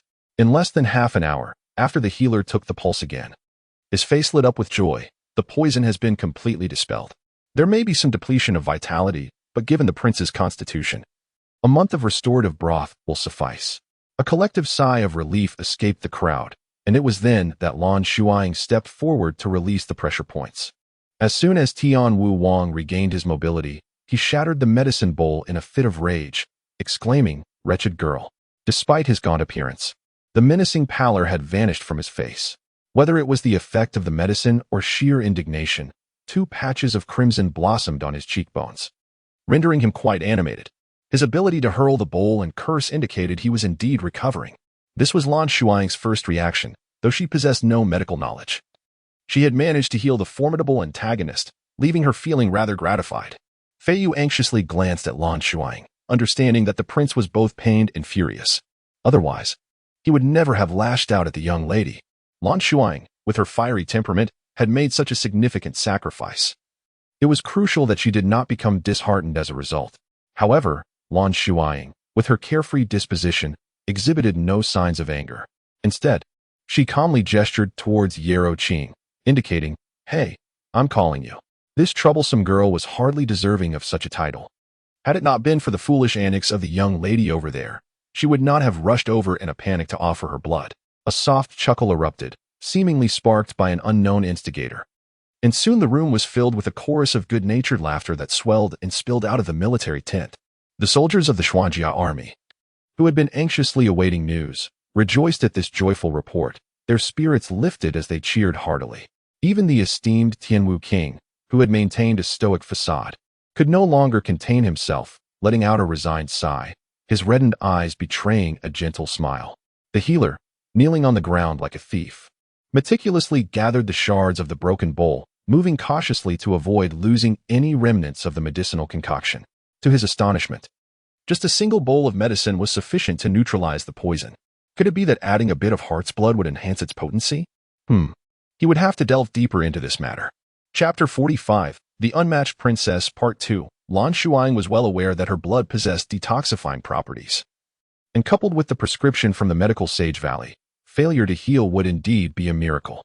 Naturally, she would not be foolish enough to divulge this information. Instead, casting a peculiar glance at the healer as he slipped away, cradling the fragments of porcelain, she shrugged her shoulders and, upon turning back, encountered the cautious and admiring gaze of her father, as though he were beholding a rare treasure. Following this incident, the title of the Unmatched Princess began to circulate within the Xuanjia army. Word spread that she had selflessly offered her heart's blood to save the prince's life and, as a result, had missed the grand battle. Whenever her name was mentioned, the soldiers would invariably give her a thumbs up in admiration. However, the legendary figure, who was said to be recovering from a severe injury, lay comfortably in a rocking chair, squinting her eyes while petting her dog. Her complexion was rosy and radiant, devoid of any visible signs of injury. To her left, Wu Ying attentively fed her pastries, while to her right, Guangnu flipped through books for her. In the rear, Lianxiang prepared fragrant tea, creating an atmosphere of indulgence. Life, after all, should be savored when the opportunity arises, as she contentedly licked the sweet crumbs from her lips. Lu Fang lived up to her expectations, even surpassing them, leading the Undead Legion to bring the Eastern Domain's forces to their knees within a mere fortnight, prompting them to submit. Unfortunately, in the iron-willed monarch's lexicon of the Western Kingdom, the phrase "spare the vanquished" did not exist. Upon her recovery, she promptly received her cousin's secret edict, urging the acceleration of recruitment and training, with plans to launch an offensive against the Eastern Domain from the north in 3 months. To be candid, although the Eastern Domain had consistently instigated conflict, they had never emerged victorious, failing to breach even a single outer city. Now, as the Western Kingdom sought revenge, the Eastern Domain found themselves in dire straits.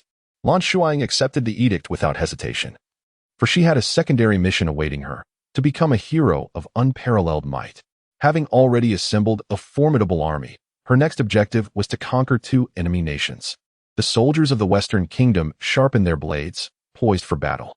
Meanwhile, in a courtyard of Danyang City, a gentle young man veiled in white gauze was watering the flowers along the corridor. A delicate hand grasped his wrist, and the young man, puzzled, turned to face the intruder. The girl in black chuckled playfully, "Brother Mu, if you water them any more, the flowers will surely be displeased." The individual before him was none other than Sun Qiming, gracefully presented to the male protagonist by Lan Shuying. A delicate silk sash accentuated her slender waist, devoid of any excess flesh. The remedies gleaned from ancient texts by Yellow Ale had indeed proven effective. Through medication, acupuncture, herbal baths, and appropriate exercise, Sun Qiming had restored her figure to that of a typical young maiden, perhaps even surpassing it. Moreover, her prolonged absence from sunlight had rendered her skin fair and tender. With a hint of baby fat adorning her face, she appeared even more charming and adorable. The youth's expression was somewhat dazed, and upon deeper inspection, one could discern the pain and struggle within him. He had been grappling with a tumultuous inner conflict, for he had discovered, to his astonishment, that he had developed feelings for this girl.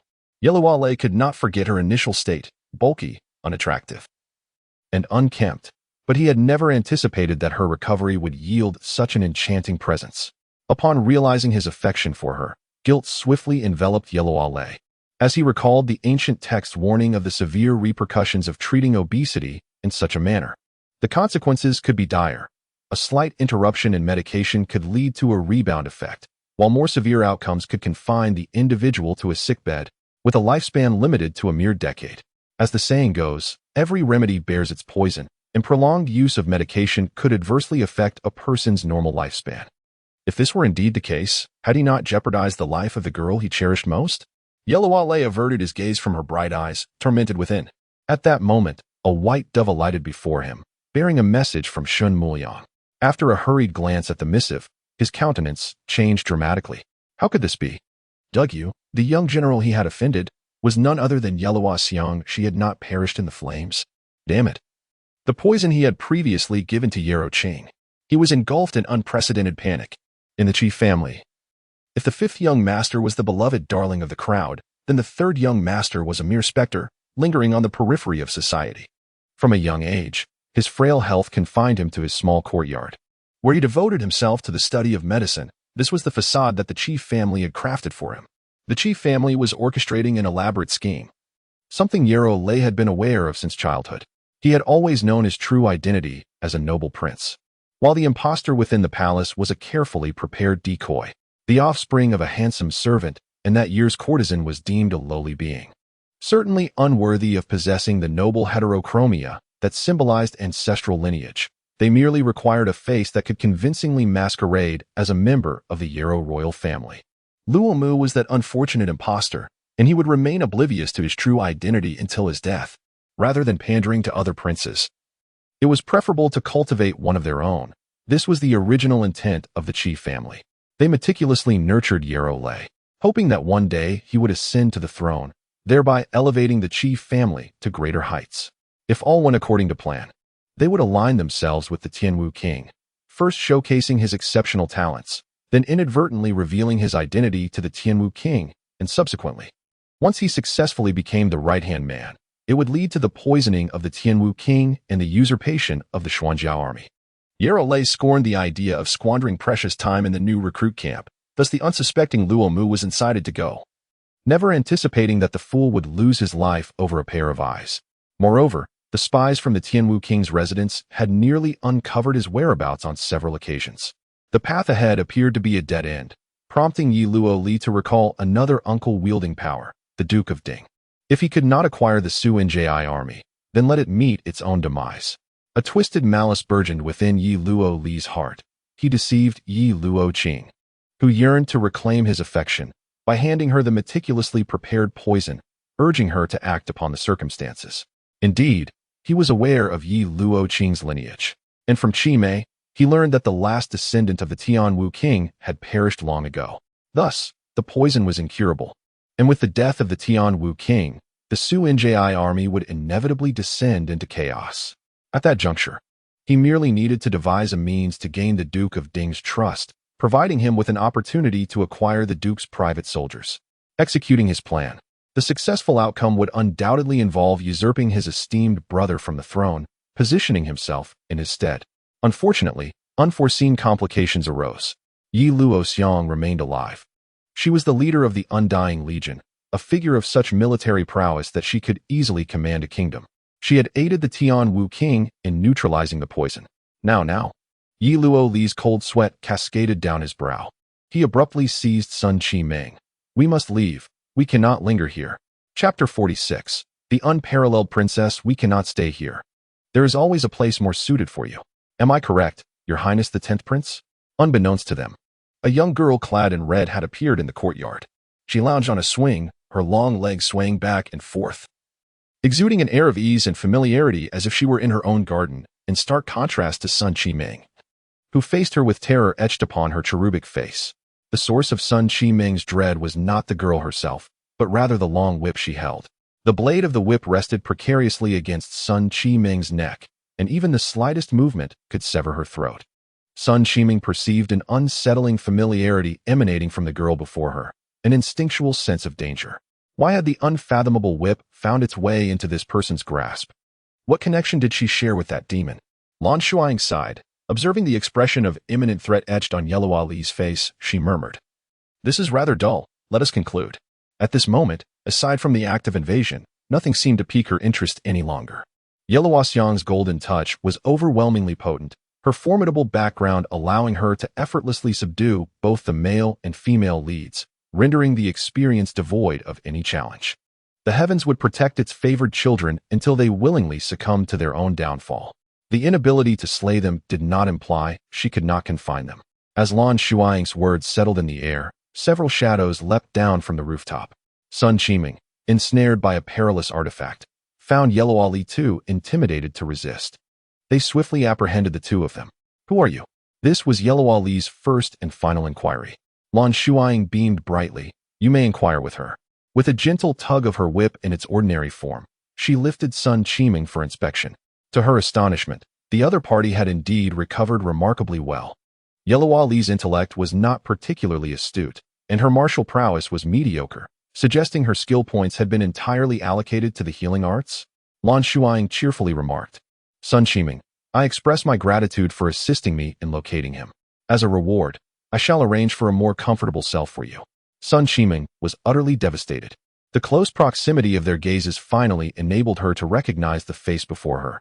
It was indeed Master Xiang, now grown. The very same who had imprisoned and tormented her, the true identity behind the guise of the cruel Duguyao.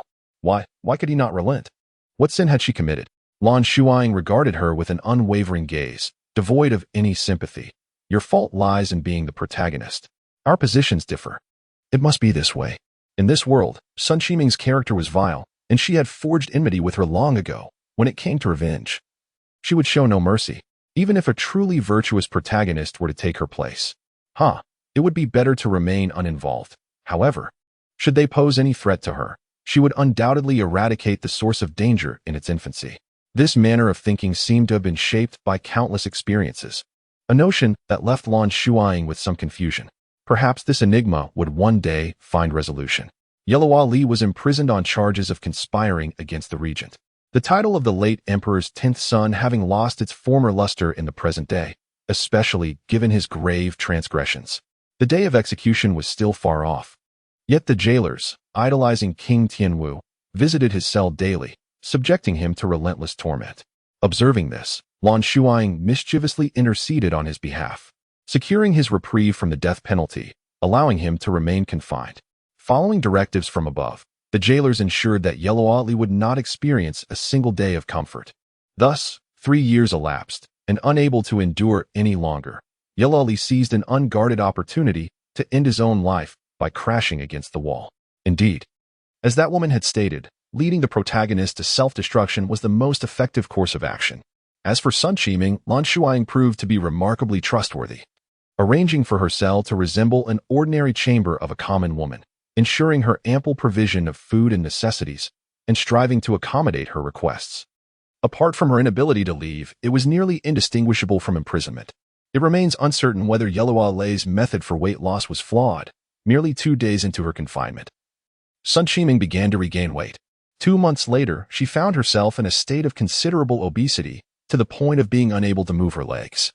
By the 3rd month, she became utterly immobile, her internal organs beginning to deteriorate, a decay manifesting from within. Each day, she lamented in her chamber, pleading for a swift end to her suffering. The guards, hesitant to take matters into their own hands, sought guidance from Lan Shuying, only to receive a response consisting of 4 words: "Let nature take its course." 9 months later, Sun Qiming succumbed to organ failure, departing in a state of conflicting emotions. She felt both unwilling to accept her fate and a sense of liberation. Finally free from this nightmare, she mused. Throughout their demise, Lan Shuying was absent, preoccupied with commanding her troops. Following the map provided by the sovereign, she led her expanded forces through the northern forests, circumventing to the supply hub of the eastern domain, infiltrating the city to dispatch the guards and officials, absconding with the plundered provisions before turning her attention to the surrounding cities. Presently, The undead legion comprises one-third steppe dwellers, one-third regularly recruited citizens from the west, with the remainder primarily consisting of personnel transferred from the Xuanjiao army, alongside the 500 Ling Tian soldiers gifted to her by the venerable Lord Ling. Those trained by the steppe dwellers and the Xuanjiao army exhibited markedly superior individual combat capabilities, and with the aid of the disguising elixirs from the medical sage valley in Lan Shuying's possession, the eastern domain stands utterly defenseless should they wish to breach the city walls. As new members continuously joined, Lan Shuying altered her strategy, opting for a direct approach to eliminate her foes. She became the most legendary general in the history of the Western Kingdom, triumphing in nearly every battle against overwhelming odds, achieving the remarkable feat of invincibility. After 4 years, Lan Shuying returned to the capital, presenting a jade box containing the severed head of the Eastern Domain sovereign, much to the delight of the monarch. Subsequently, she subdued the Liang Kingdom, which had allied with the Eastern Domain to invade the borders, and returned with the head of the Liang Empress and her imperial seal. Her movements became the focal point of attention for all nations. At the age of 24, after returning from Yao's wedding feast, Lan Shuying bid farewell to Wu Ying, who expressed a desire to embark on a journey, though she felt a twinge of reluctance. She gradually came to terms with it. She knocked on the door of the heavenly martial king. Upon opening it, the king frowned at the scent of alcohol wafting from his daughter and promptly instructed Lan Shuying to prepare a hangover remedy. Lan Shuying's cheeks were flushed, yet her eyes sparkled with clarity as if washed by a spring. With a playful smile, she revealed a silver crown from behind her. The heavenly martial king focused intently and realized it was the very crown she had taken from the Golden Hall that year. At that time, she sought justice for the Dugu family and vowed to wear this symbol of her noble status only upon avenging their grievances. It was somewhat embarrassing to acknowledge that, based on her merits, she could even claim the position of regent. However, the monarch had yet to bestow upon her a royal title, and she was still referred to as a princess, which rendered her lesser in stature compared to those who inherited their thrones without any military accomplishments. The heavenly martial king had long since stepped back, and she now stood as the foremost figure in the military. Yet, in terms of nobility, she feared she might be the lowest among the Yarrow royal lineage. "Please, help me don this crown," she implored. "There is something I have never expressed." Lan Shuying tilted her head and smiled, her expression imbued with a hint of innocence, indeed indicating a slight inebriation. "Wushuang, I quite adore that name. Thank you. For all these years, you have regarded me as a unique treasure, unparalleled in the world. However, I am not the person you wish to compensate. This performance is nearing its conclusion.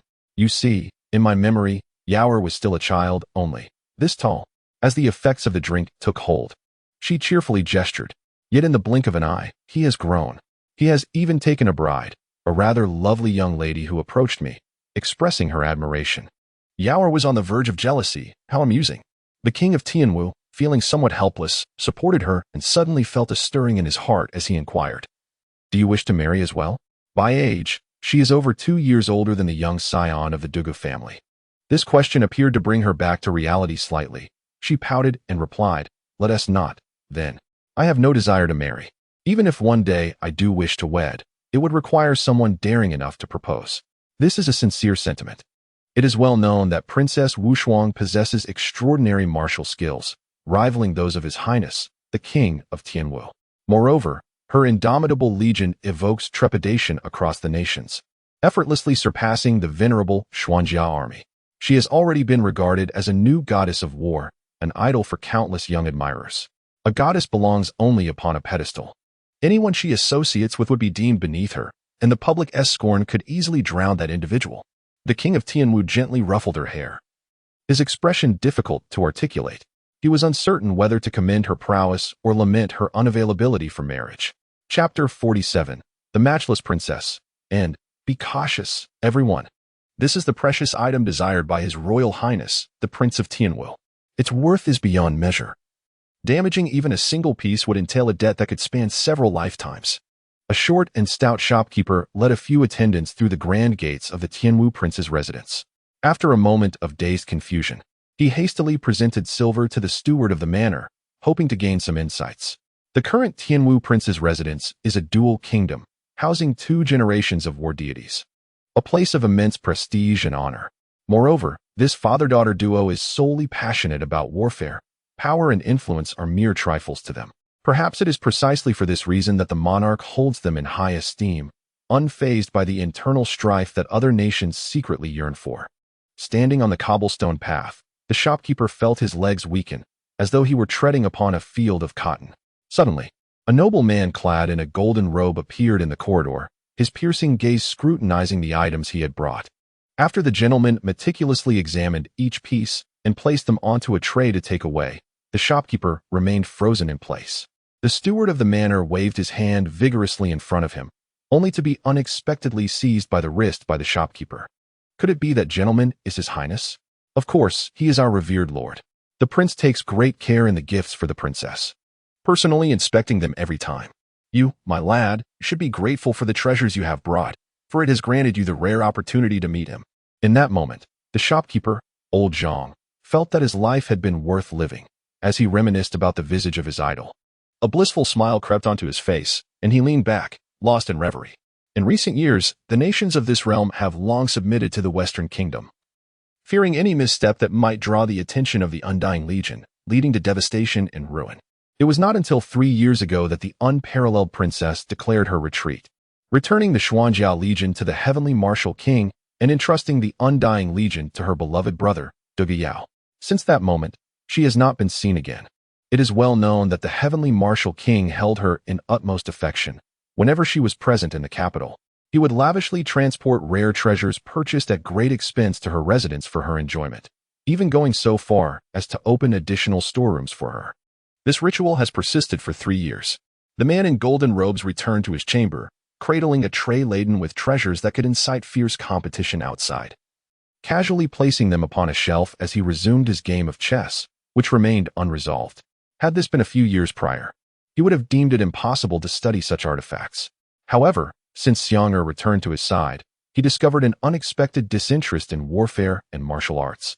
It was only after her departure that he found a modicum of solace in these once despised relics. The monarch, disguised and out on a casual inspection, sighed, "Royal uncle, what purpose does this serve? The Western Kingdom cannot be without its god of war, nor can it be without the unparalleled. Lest those nations and tribes she once vanquished rise against us once more." Thus, they fabricated a fade of retreat. In truth, that person has departed, her trace is elusive, like the wafting incense of a temple. The Heavenly Martial King, with a serene expression, placed down a white piece on the board, signaling that it was now his turn. As the moon ascended, all things found rest. He gently tapped on the window, reflecting her graceful silhouette, his tone filled with concern. "Xiang, reading late at night strains your eyes. You should retire early." The voice from within responded, familiar yet strangely foreign to him. "Yes, father, I shall sleep now." Yet, Xiang'er would never articulate her thoughts in such a manner. This was a carefully crafted substitute nurtured by the sovereign, forever differing from the true essence of the person. He withdrew his hand with a heavy heart, a soft all right escaping his throat, carried away by the breeze like a sigh. He would never forget that night 3 years ago when the moon hung high in the sky. She departed with serene composure, as if merely setting off to meet a distant friend. No one could precisely discern the ailment that afflicted her.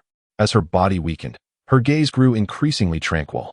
On that fateful day, she had summoned Lu Feng to bring him inside, gently stating, "Father, I'm sorry, but I must take my leave first." Xiang'er, she patted the back of his hand, reminiscent of the soothing gestures she had made years ago while purging poison from his body. "Father, the cycle of life and death is inescapable. I have long anticipated this moment. In this lifetime, I have accomplished all I wish to achieve, and I harbor no regrets." Her smile was as beautifully serene as autumn leaves and as fleeting as winter snow.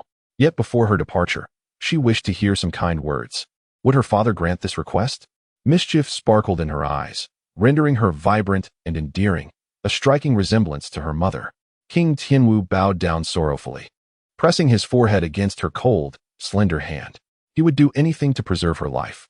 Yet, he sensed that she might have long awaited this farewell. A fleeting voice echoed from above, "What am I to my father?" He heard his own trembling voice, laden with sorrow yet resolute, as he fervently replied, "My pride. You are the greatest pride of my life." She smiled joyfully and inquired, "And what about mother? What is she to you?" The King of Heaven pondered seriously for a moment, articulating each word carefully as he sought the most precise answer. She is the woman I respect most in this life.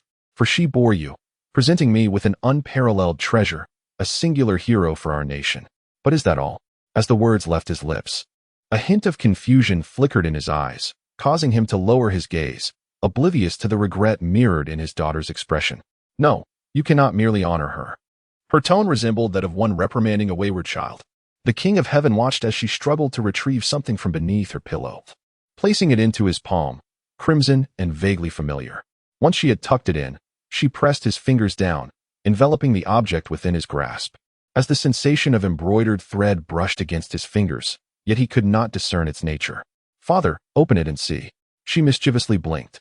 As the King of Heaven unveiled it, Lan Shuying noticed the faint silver strands atop his head and quietly murmured, "Take care." She had anticipated feeling reluctance and nostalgia in this moment, yet none came. Instead, her heart was tranquil, like a shadow drifting beyond the world's confines, observing a realm soon to be devoid of her presence. The nearly 20 years spent together felt like a dream. Upon awakening, all extraneous emotions were stripped away. It has come to an end.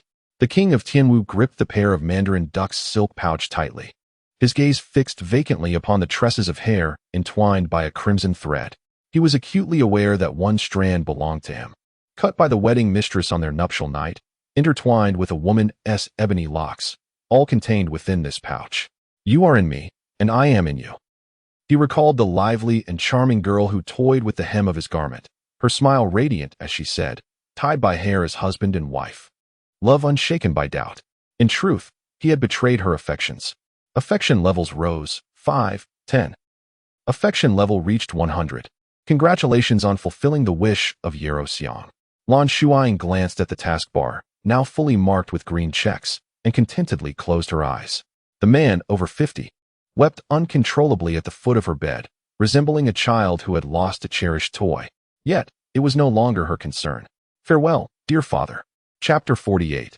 The wish of the enchantress. When Lan Shuying opened her eyes once more, she found herself in a chamber suffused with a soft blue luminescence.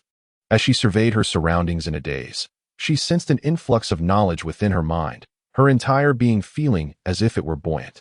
No, in truth, it was buoyant. She noticed that her feet did not touch the ground, as though she could glide solely by the power of thought. She approached the only available seat in the room, a silver chair adorned with intricately carved patterns, and noticed a conical recess on the left armrest. Her immediate reaction was that something should belong here. Embracing this notion, a vivid image suddenly sprang forth in Lan Shuying's mind, featuring herself as the protagonist. In her grasp, an object gradually coalesced into form as time swiftly flowed by. She discerned the conclusion. It was a diamond cube, adorned with golden numerals on each facet. At last, you have returned. Do you have any idea how long I have awaited your arrival? A youthful voice resonated behind her. Yet she sensed an underlying tone of bravado. A flicker of intrigue stirred within Lan Shuying. She refrained from turning immediately, instead extending her right hand toward the armrest on the opposite side of her seat. There, a mist suffused with azure luminescence beckoned her eagerly. Having called to her since her entrance into this chamber, it yearned to merge with her, to become one. The mist transformed into specks of starlight, hastening through her fingertips to intertwine with her being. Uncertain of the passage of time, perhaps mere seconds, or possibly an entire cycle, Lan Shuying exhaled a contented sigh. Her countenance remained serene, yet her eyes now harbored two orbs of black flame, enhancing the beauty of her already exquisite features. Seated upon the silver throne, her gaze brimmed with pride and confidence, reminiscent of a sovereign born to rule. She had reclaimed the memories she had sealed away in this place. Indeed, she was Lan Shuying, a vengeful spirit seeking retribution against Nanming in her own distinctive manner. From the very first day she entered the Nanming residence, she comprehended that only the one perched atop the pyramid possessed the authority to dictate the fates of others, the master of the manor, a deity elevated above all. His origins shrouded in mystery, existing alongside the Nanming estate, immortal through the ages. To him, she felt gratitude, reverence, and a sense of admiration. She is a vengeful spirit beneath his compassionate gaze, having torn apart countless adversaries to approach him by a mere half-step. He spoke, in a century's time, the victor may depart from the Southern Ming manor in their true form, becoming a free and unbound ghostly immortal. Alternatively, one may exchange a wish with me. She had believed that the Southern Ming was inherently just, never favoring any one individual, yet he made an exception for the first seat of District 6, rendering her 50 years of toil utterly futile. Beneath the Southern Ming Manor lie 18 prisons, the most formidable of which is the 18th captivity of desire. He divided his divine essence, granting half to that woman, and condemned Lan Shuying for the sin of desecration, promptly consigning her to the captivity of desire, never to be released. From that moment forth, he became her inner demon. Only by defeating him and subduing him could she dispel this torment. To vanquish a deity, one must possess the power of another deity. Unless she could transcend the realm of ghostly immortals and ascend to divinity, she would be unable to confront him directly. The 3,000 minor worlds form the core of the Southern Ming Manor, and it is said that within them lies the secret to ascension into divinity. After traversing the gate guarded by golden-armored sentinels, she sealed her memories and navigated through the first minor world using a fabricated novice profile. Having previously laid the groundwork in her memories, she successfully completed her assigned tasks in this incarnation while shattering the established narrative, causing the original rules of that world to fragment and new rules to spontaneously emerge, requiring greater energy expenditure. This can also be understood as, should the minor world spiral out of control, the feedback received by the Southern Ming would diminish. In dire circumstances, he might even have to utilize his divine power to nourish the minor world. Perhaps this slight weakening is but a drop in the vast ocean for a deity. Yet she firmly believes in the principle that many drops can accumulate to form a great tide. The soul is immortal, she shall live on, possessing ample time to linger with him. With a playful flick of her finger, she extended a rather unfriendly greeting to the diamond cube hovering in the air. Candy. It has been quite some time. You seem to be thriving. The diamond cube trembled with a semblance of humanity. Well, Master, you look truly exquisite today. What a timid creature. Her red lips curved into a delicate arc as she effortlessly drew it into her palm, toying with it.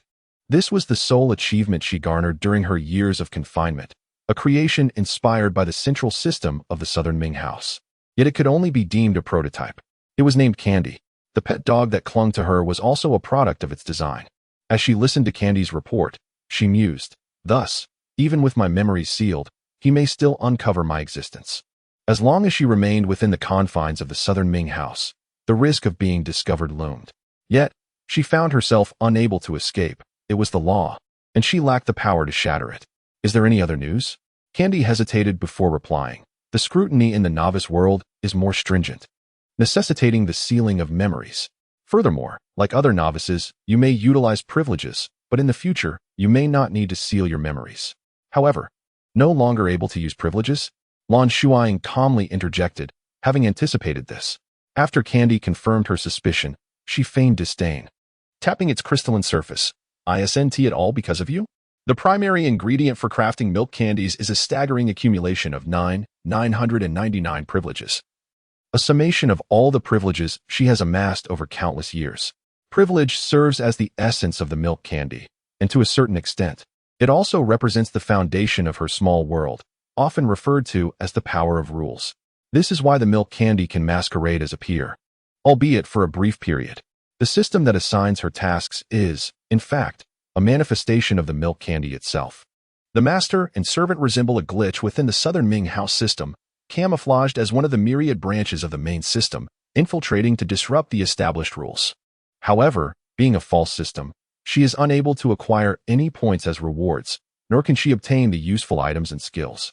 Fortunately, the most invaluable assets for her remain the knowledge and experiences stored within her mind, which cannot be lost. As Lan Shuying cast a glance at the dimly lit skill tree, it was impossible for her to feign indifference. After all, the fortune she had painstakingly built over the years was at stake. Although most skills had become obsolete alongside her growing strength, the sudden cessation still caused a pang of sorrow within her heart. Yet, she noticed two unique symbols at the top shimmering with an ethereal glow, bringing her a sense of reassurance: the ghost eye and the crimson lotus flame. With these two, she felt sufficiently equipped, particularly the crimson flame, which she had not seen in ages. Upon opening the interface, she observed that the points from the recent settlement were rapidly depleting, while 3 radiant orbs materialized before her. Is this what he has been collecting? Lan Shuying murmured to herself. She found herself perplexed by the purpose of these orbs. Recalling that in her previous role as a tasker, Such orbs would occasionally appear during point settlements, sometimes in abundance, other times in scarcity, or perhaps not at all. The greater the number of beads, the more points they accrue, thus they are whimsically referred to as lucky beads by seasoned taskers. Now, she would no longer accumulate points, and the beads could not be confiscated by the main system, leaving them firmly in her possession. She decided to keep them for the time being. The mere thought that they were snatched from the hands of the Southern Ming dynasty was enough to bring her joy. Nitang sighed, relieved that the child Yarou Xiang was a nobody. Otherwise, the master would have long since gone out of character. OOC, or out of character, signifies behavior that contradicts the assumed role. For instance, a host originally characterized as a quiet and adorable young girl could suddenly transform into a mischievous lowly upon replacement. Lan Shuying shrugged, conceding that she might occasionally reveal her true nature, but indulging in a bit of capriciousness was harmless, especially since the task had been successfully completed. Will you go to the next world? She inquired. Nitang's spirits plummeted. I think not. Last time, I expended so much just to cover my tracks, and future hosts will have to find their own way. Very well, thank you for your hard work. After receiving her answer, Lan Shuying promptly cast Nitang aside. The forlorn Nitang lamented, weak, pitiful, helpless. Each facet of the cube twisted as if an invisible hand were at play. Upon halting, golden numbers emerged, displaying 397. A gate corresponding to the encoded sequence opened before her. Nitang gloomily bid her farewell. Enjoy yourself. Until we meet again. The air in this world was somewhat murky. The scene resembled a cavern, illuminated by countless torches and candle holders. Do you despise the position of the saintess as unworthy of you? A hoarse voice emanated from behind her, laced with hostility. Lan Shuying realized he was addressing her.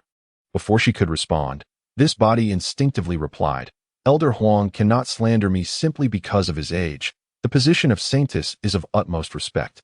I'm merely momentarily delighted. Failing to react accordingly. From the top of the high steps came a cold snort, revealing a hint of amusement. I hope you speak the truth. Lan Shuying opted for a watchful silence. The body then smiled lightly and asserted, however, I genuinely believe my qualifications are insufficient. I fear I am not suited for this role. Master, Shuiwei wishes to travel before assuming the position. When will you return? The man referred to as Master inquired eagerly, his gaze fixed upon her. Even the detached Lan Shuying sensed something amiss. There seemed to be an element of desire, or perhaps a strong possessiveness, regarding this body. Through the host's eyes, Lan Shuying discerned the man seated before her, in his 30s, with long hair cascading over his shoulders. A scorpion emblem boldly displayed on his forehead, and his expansive black robe embroidered with various silver-threaded venomous creatures. Is he perhaps a cult leader? She mused. On the day I sever Chen Min's head, the owner of the body declared resolutely. At this utterance, silence enveloped the room. The man, exhibiting traits of a cult leader, contemplated for a moment before reluctantly conceding, Very well, you may go. Thank you, Master. Lan Shuying listened to the resounding discussions erupting behind her, as the scenery before her continually shifted. After traversing countless mountain passages and gates, she halted in front of an exquisitely designed bamboo house. The guards stationed at the bamboo house respectfully addressed her as the left envoy. However, if she was not mistaken, she sensed a hint of disdain in the eyes of one of the guards. I must practice. Do not allow anyone to disturb me. The owner of her body coldly commanded before stepping into a room on the 3rd floor.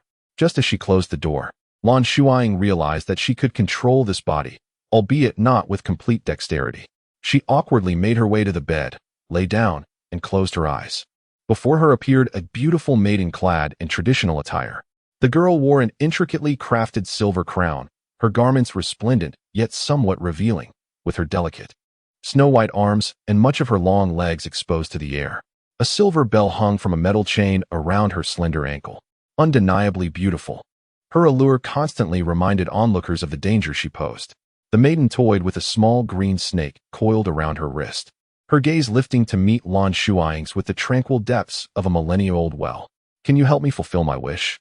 The girl's voice was enchanting, her slight hoarseness igniting primal desires, even as she appeared cold and haughty.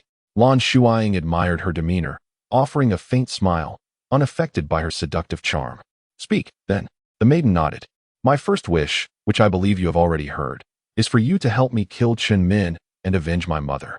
For my second wish, I hope to reveal to Jiang Yinwei the true essence of the martial world. rather than the fantastical illusion he harbors in his mind. As for the third, I desire for him to remember me for eternity. Upon the mention of Jiang Yanhui's name, the young girl finally displayed a tumult of emotions, love intertwined with hatred. Nostalgia mingled with a sense of relief that seemed to suggest she never wished to see him again. Lan Shuying instantly comprehended. It appears that you hold him in high regard. The girl retorted indignantly, I do not.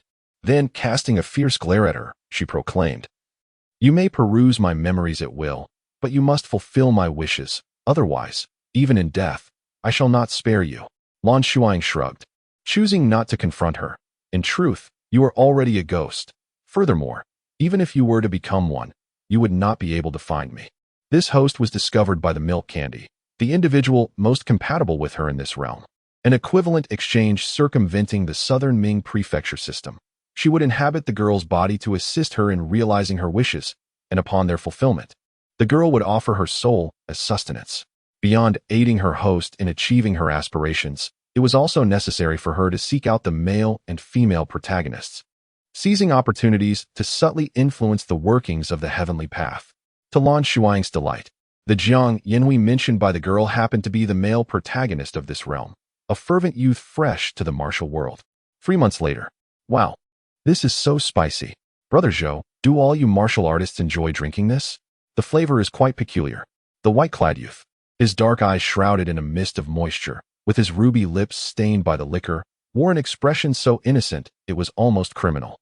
His voice resonated loudly, drawing the attention of those nearby to his table. Upon glancing over, they were captivated by his face, which could only be described as extraordinarily beautiful. The burly man seated across from him let out a hearty laugh, leaning in to pat the youth's shoulder several times. As he withdrew his hand, his casually raised thumb inadvertently brushed against the boy's porcelain-like, delicate visage.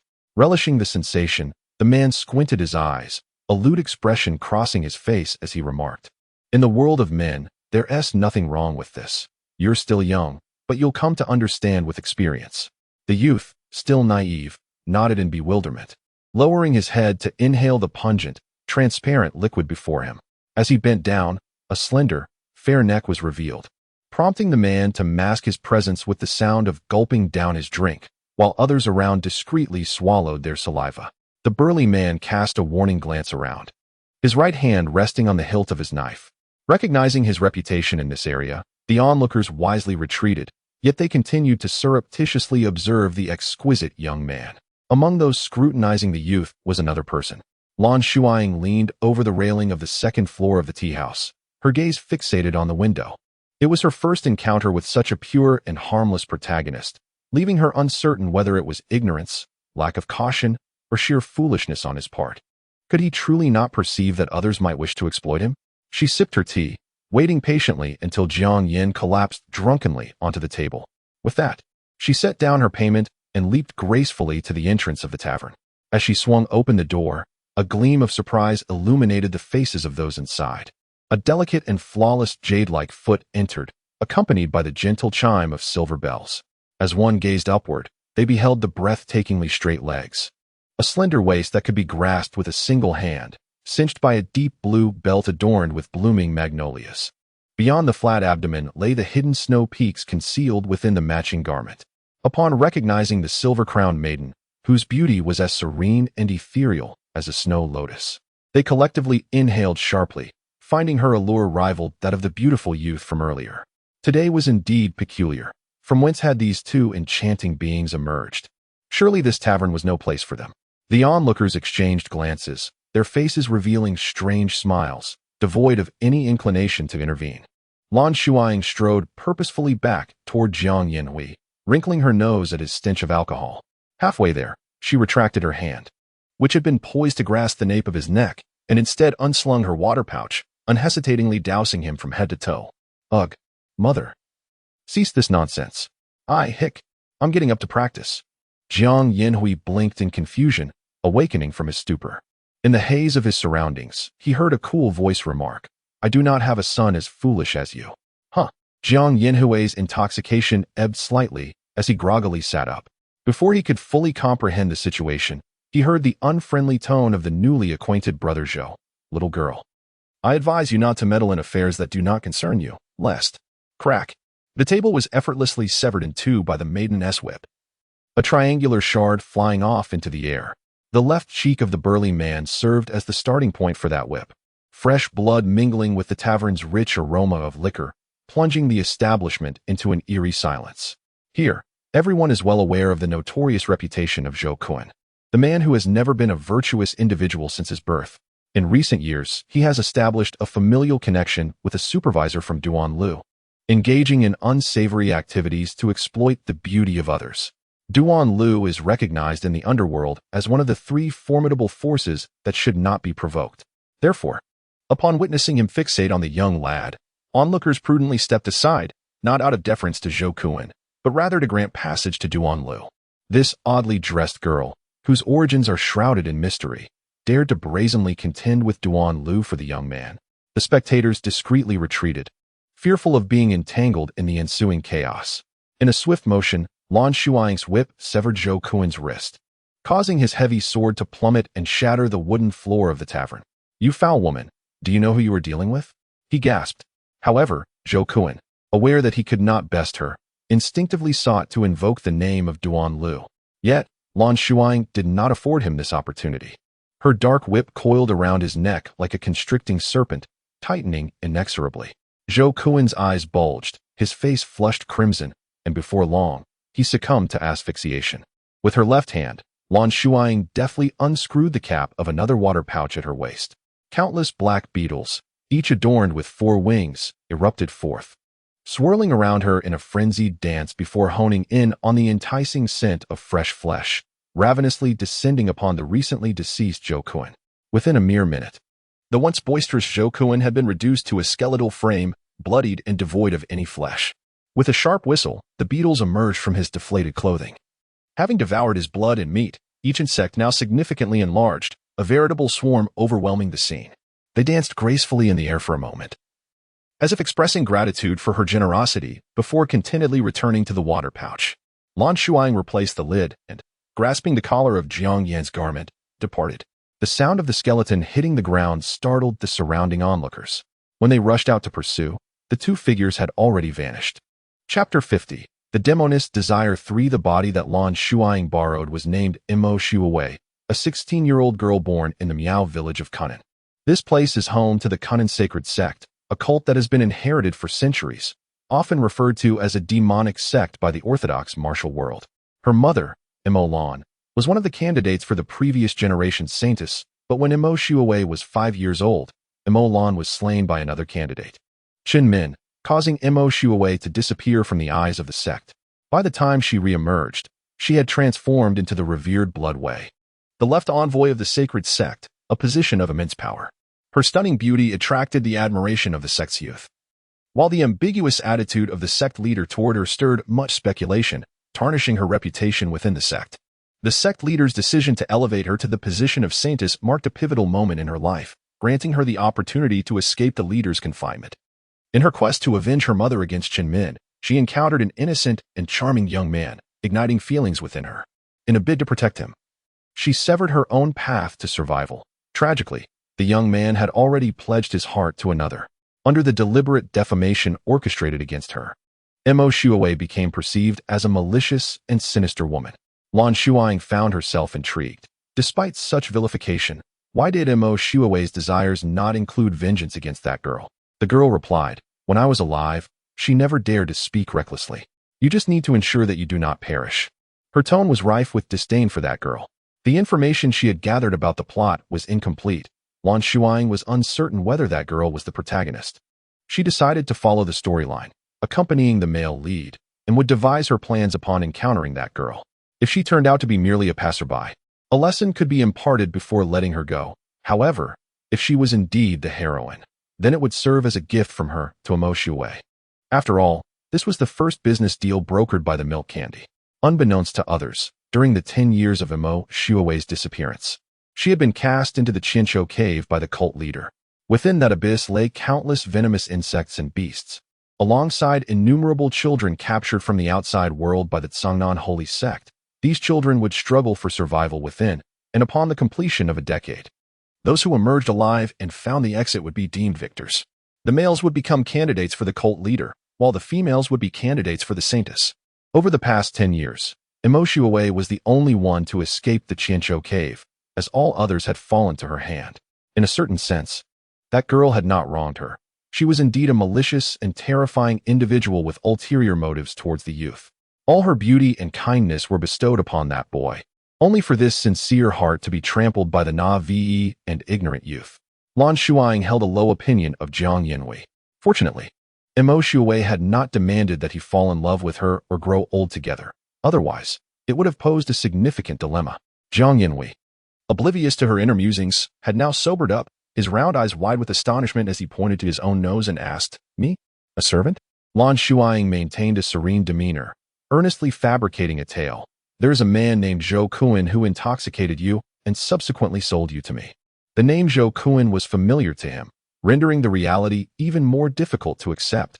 How could his esteemed brother Zhou, a man of such generosity and loyalty, commit such an act against him? I refuse to believe it. You are deceiving me, Jiang Yanhui exclaimed, leaping from the vehicle and sprinting towards the increasingly distant town. Yet, scarcely 3 steps into his flight, a dark, serpentine whip encircled his waist, and with a startled cry, he was abruptly yanked back to the alluring enchantress. "You witch! What are you doing? Release me at once. I must seek out Brother Zhou for clarification." He struggled with all his might. Lan Shuying, with her left hand, gently tapped the incessantly buzzing bag beside her, a carefree smile gracing her lips. "Even if you were to return, you would not find your brother Zhou." She merely restrained him from fleeing, offering no further explanation as she busied herself releasing the black beetles within the bag to breathe. The moment the lid was lifted, a pungent, sanguine aroma surged forth, nearly overwhelming Jiang Yanhui to the point of retching. A swarm of plump black beetles swirled around Lan Shuying, intensifying the foul scent.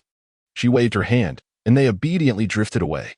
Jiang Yanhui shrank against the rear wall of the vehicle, his eyes wide with terror as he gazed at her enchanting visage. Suddenly reminded of the tales the old matron had recounted about mountain spirits, stories of female ghosts who fed on blood, transforming into rare and exquisite beauties to entice men into the mountains. Oh, Lan Shuying was taken aback by his sudden call, causing the delicate object in her hand to slip away and crash onto the wooden frame of the car, nearly squashing several resting black beetles beneath. She turned to him with a hint of irritation. "What are you shouting about now?" In this moment, her face, flushed with mild anger, resembled the blush of peach blossoms, exuding an alluring charm. Imo, aside from her internal cultivation, had also mastered an enchanting skill that subtly influenced her grace and voice, leaving a delicate curve at the end of her words that stirred a sense of longing in the heart. Jiang Yin swallowed hard, his face pale as he stammered, "Are you human or ghost?" Suddenly, the girl leaned closer, her warm hand slipping into the nook of his neck, her strikingly clear black and white eyes fixated upon him. At such a close distance, he not only caught the unique fragrance emanating from her, but could also discern the fine down on her face. Goodness, her complexion bore no blemishes whatsoever, surpassing even the most exquisite jade he had ever encountered. He found himself entranced. The girl, looking down at him with a hint of mockery at the corners of her lips, teased, "Do you think I am human or ghost?" Once that warmth withdrew, Jiang Yin instinctively pressed his hand against his neck, as if trying to hold onto the lingering heat, and shyly lowered his gaze, murmuring, "You are human, definitely human, but I do not wish to be your servant. If it is truly Zhou Gu who sold me to you, please tell me the price, and I shall pay it all." It was at this moment that Lan Shuying recalled that the male protagonist was a wealthy heir. His family engaged in the jade business for generations, and thus, money was never an issue for him. However, this young master's mother was a so-called heroine who embarked on her journey later in life. Since his childhood, she regaled him with numerous tales of chivalry and righteousness, thereby instilling a misguided sense of valor within him. No sooner had he reached adulthood than he slipped away, eager to witness the grand and tumultuous world his mother had described. It is truly bewildering to ponder what sort of mother would be so carefree, extolling the virtues of camaraderie among wanderers while neglecting to mention the perils that accompany such a lifestyle. Had it not been for Imo Shui's unwavering protection, given Jiang Yanhui's audacious yet meddlesome disposition, he might not have survived even 3 days. With a smile that was both enigmatic and teasing, she remarked, "You may find it difficult to meet that demand." "How much?" he inquired. 10,000 taels of gold. Jiang Yinhui, possessing an inherently Na'vi nature, did not harbor the slightest doubt regarding the veracity of her statement. He scratched his head in distress. 10,000 taels of gold. That is indeed quite a sum. I would need to return to my father or elder brother to plead for assistance yet. He had lost the token that would guide him home, rendering his path back impossible. After a moment's contemplation, he asked, "Then, what must I do to serve you?" Lan Shuying shrugged nonchalantly. "How should I know? I have never employed a servant before. You seem well-dressed. Your family ought to be able to afford a servant. Observe what your household servants typically do, and simply mimic their tasks." Jiang Yinhui pondered for a moment, realizing that this meant he would be responsible for attending to her morning routine, assisting her with washing, dressing, and grooming, providing her with meals and snacks throughout the day, preparing ink and washing brushes whenever she wished to read or paint, maintaining the household by cleaning the courtyard and cooking, accompanying her wherever she ventured, driving her carriage and assisting her in and out of it. As he counted each responsibility on his fingers, he felt overwhelmed, his face contorted in a grimace as he reluctantly acquiesced. Suddenly, a warm sensation enveloped his mouth. In the midst of an overwhelmingly fragrant mist, he blinked in shock. Chapter 51. The demoness wished for a round morsel was swallowed by him in a daze. And the young girl withdrew her hand. "What did you just feed me?" Jiang Yinhui asked, his expression one of utter confusion, before finally recalling to inquire. A tender voice chimed in. "Ha, master, this male lead is truly Na'vi. He looks so easy to deceive."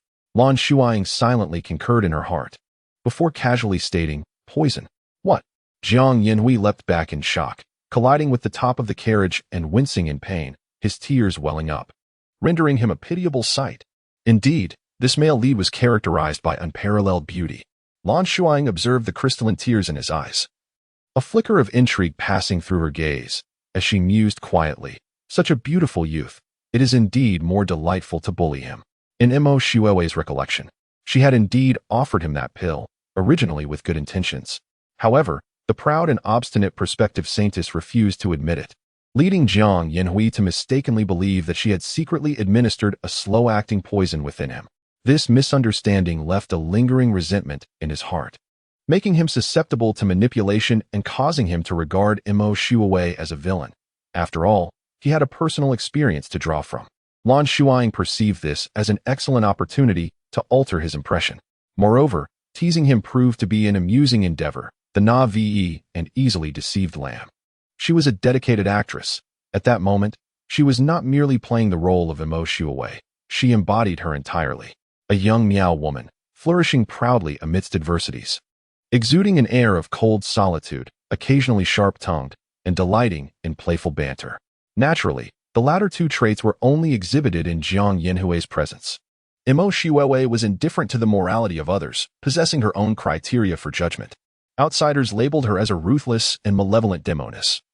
Yet only those who earned her genuine affection were privy to her innocent kindness. "How could you do this?" Lan Shuying nonchalantly turned her head and asserted, "You are my servant, purchased at great expense. In these tumultuous times, should you flee, where would I find you? Besides, you appear rather imposing. While I am but a frail and helpless girl, naturally, I must keep you under control to prevent any ill intentions." The seemingly delicate prospective saintess effortlessly persuaded the Na'vi young hero. "Well, you make a valid point, but what about the antidote to this poison?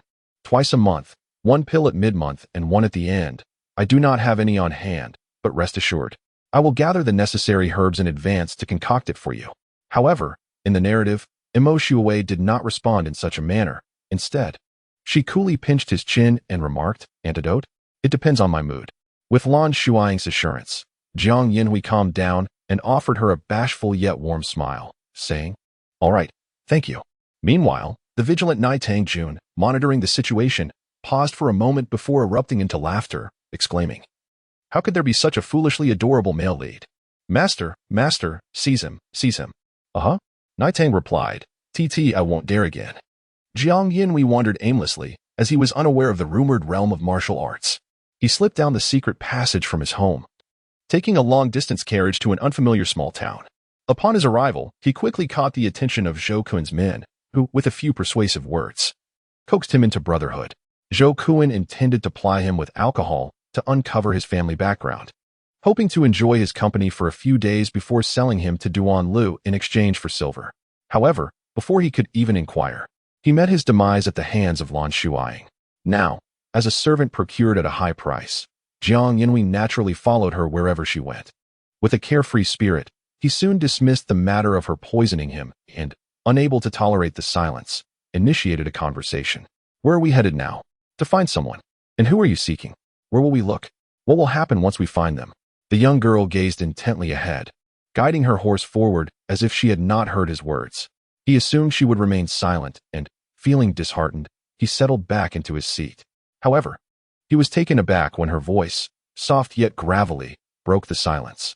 Her speech flowed slowly, imbued with a melodic quality distinct from the accent of the Central Plains, igniting a peculiar sensation within him, akin to the gentle tickle of a peacock feather. Find a woman named Chen Min. I do not know her whereabouts. Once found, kill her.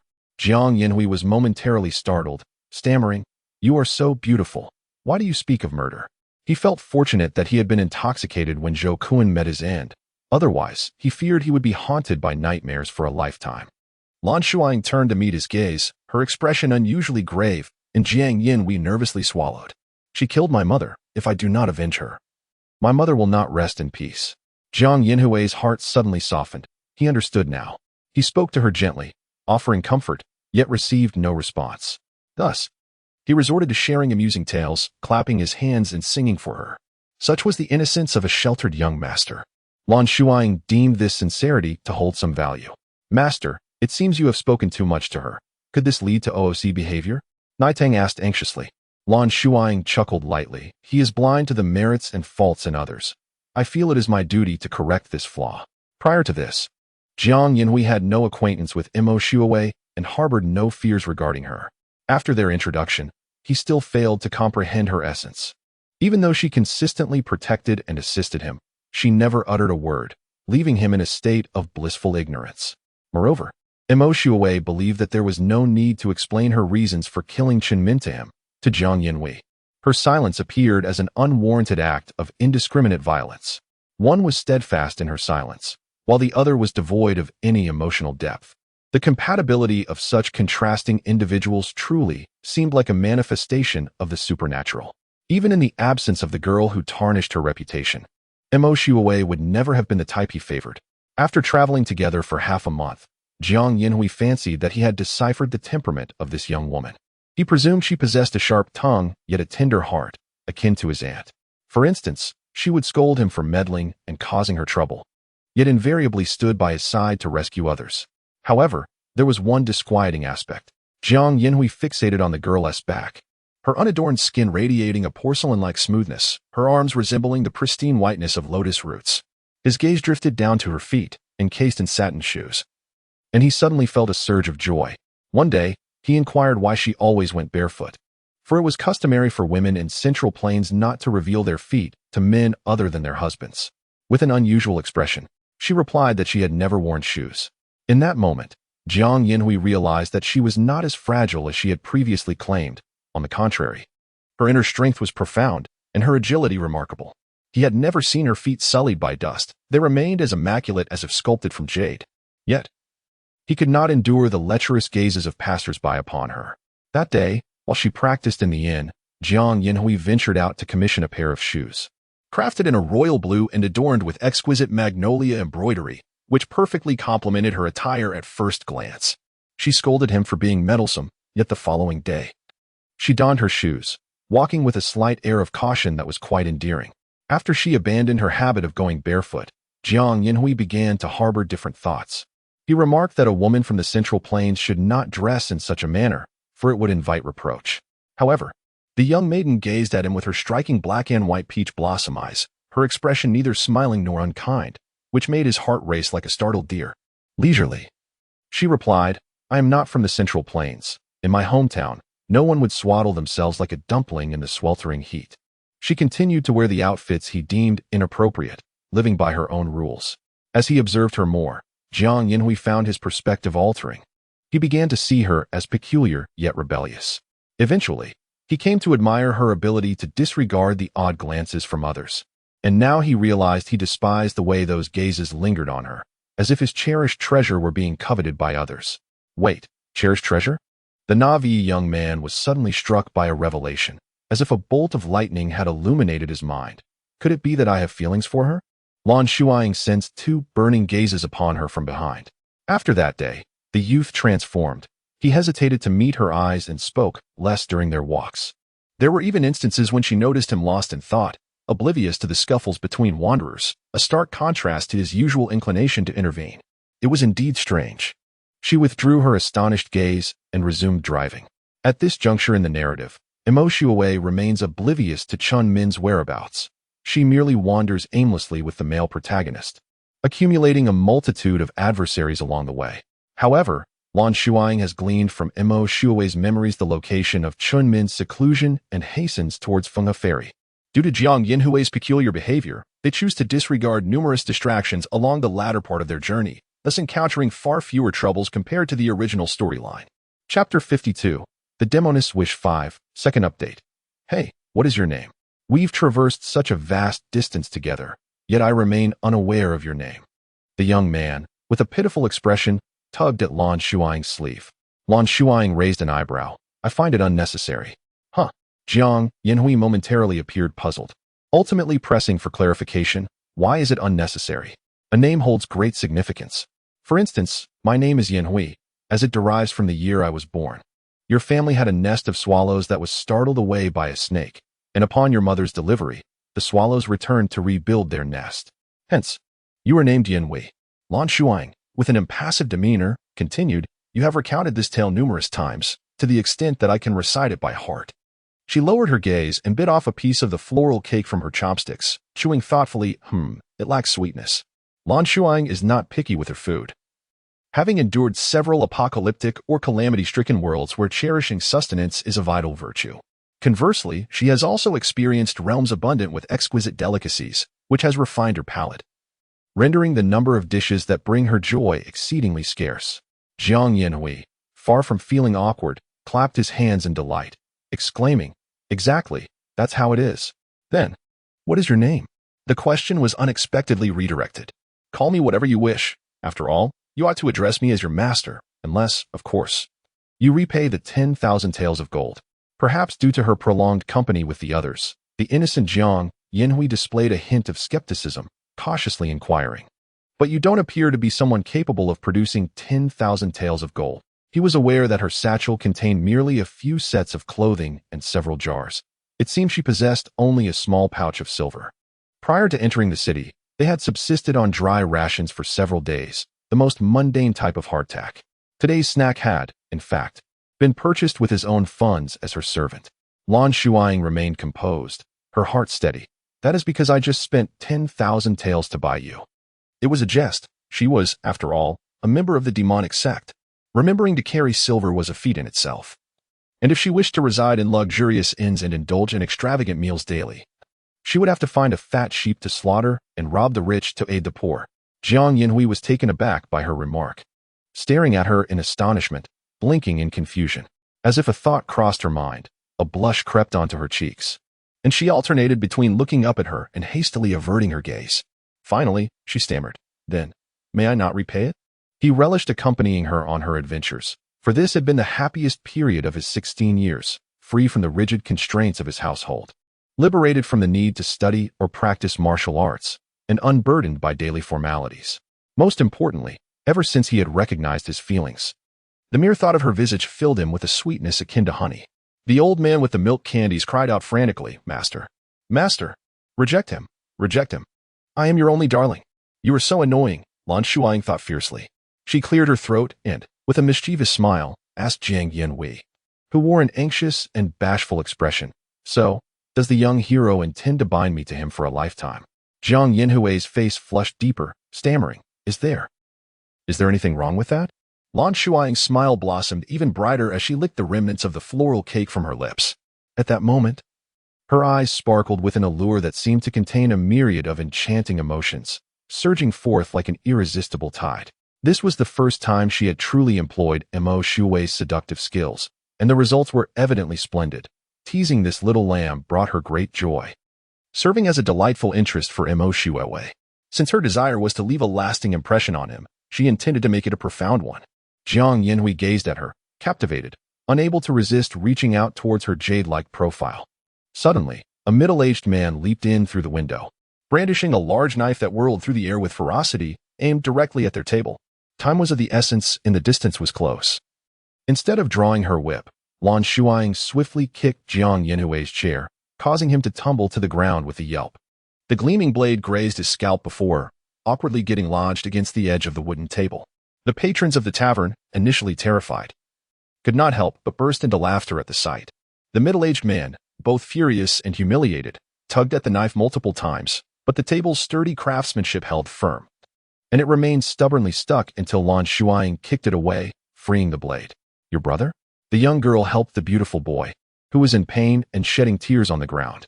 In his striking black and white eyes lingered a veil of confusion as he softly implored. This is my first time venturing out. I do not know you, nor have I taken a life. Please do not wrongfully accuse me.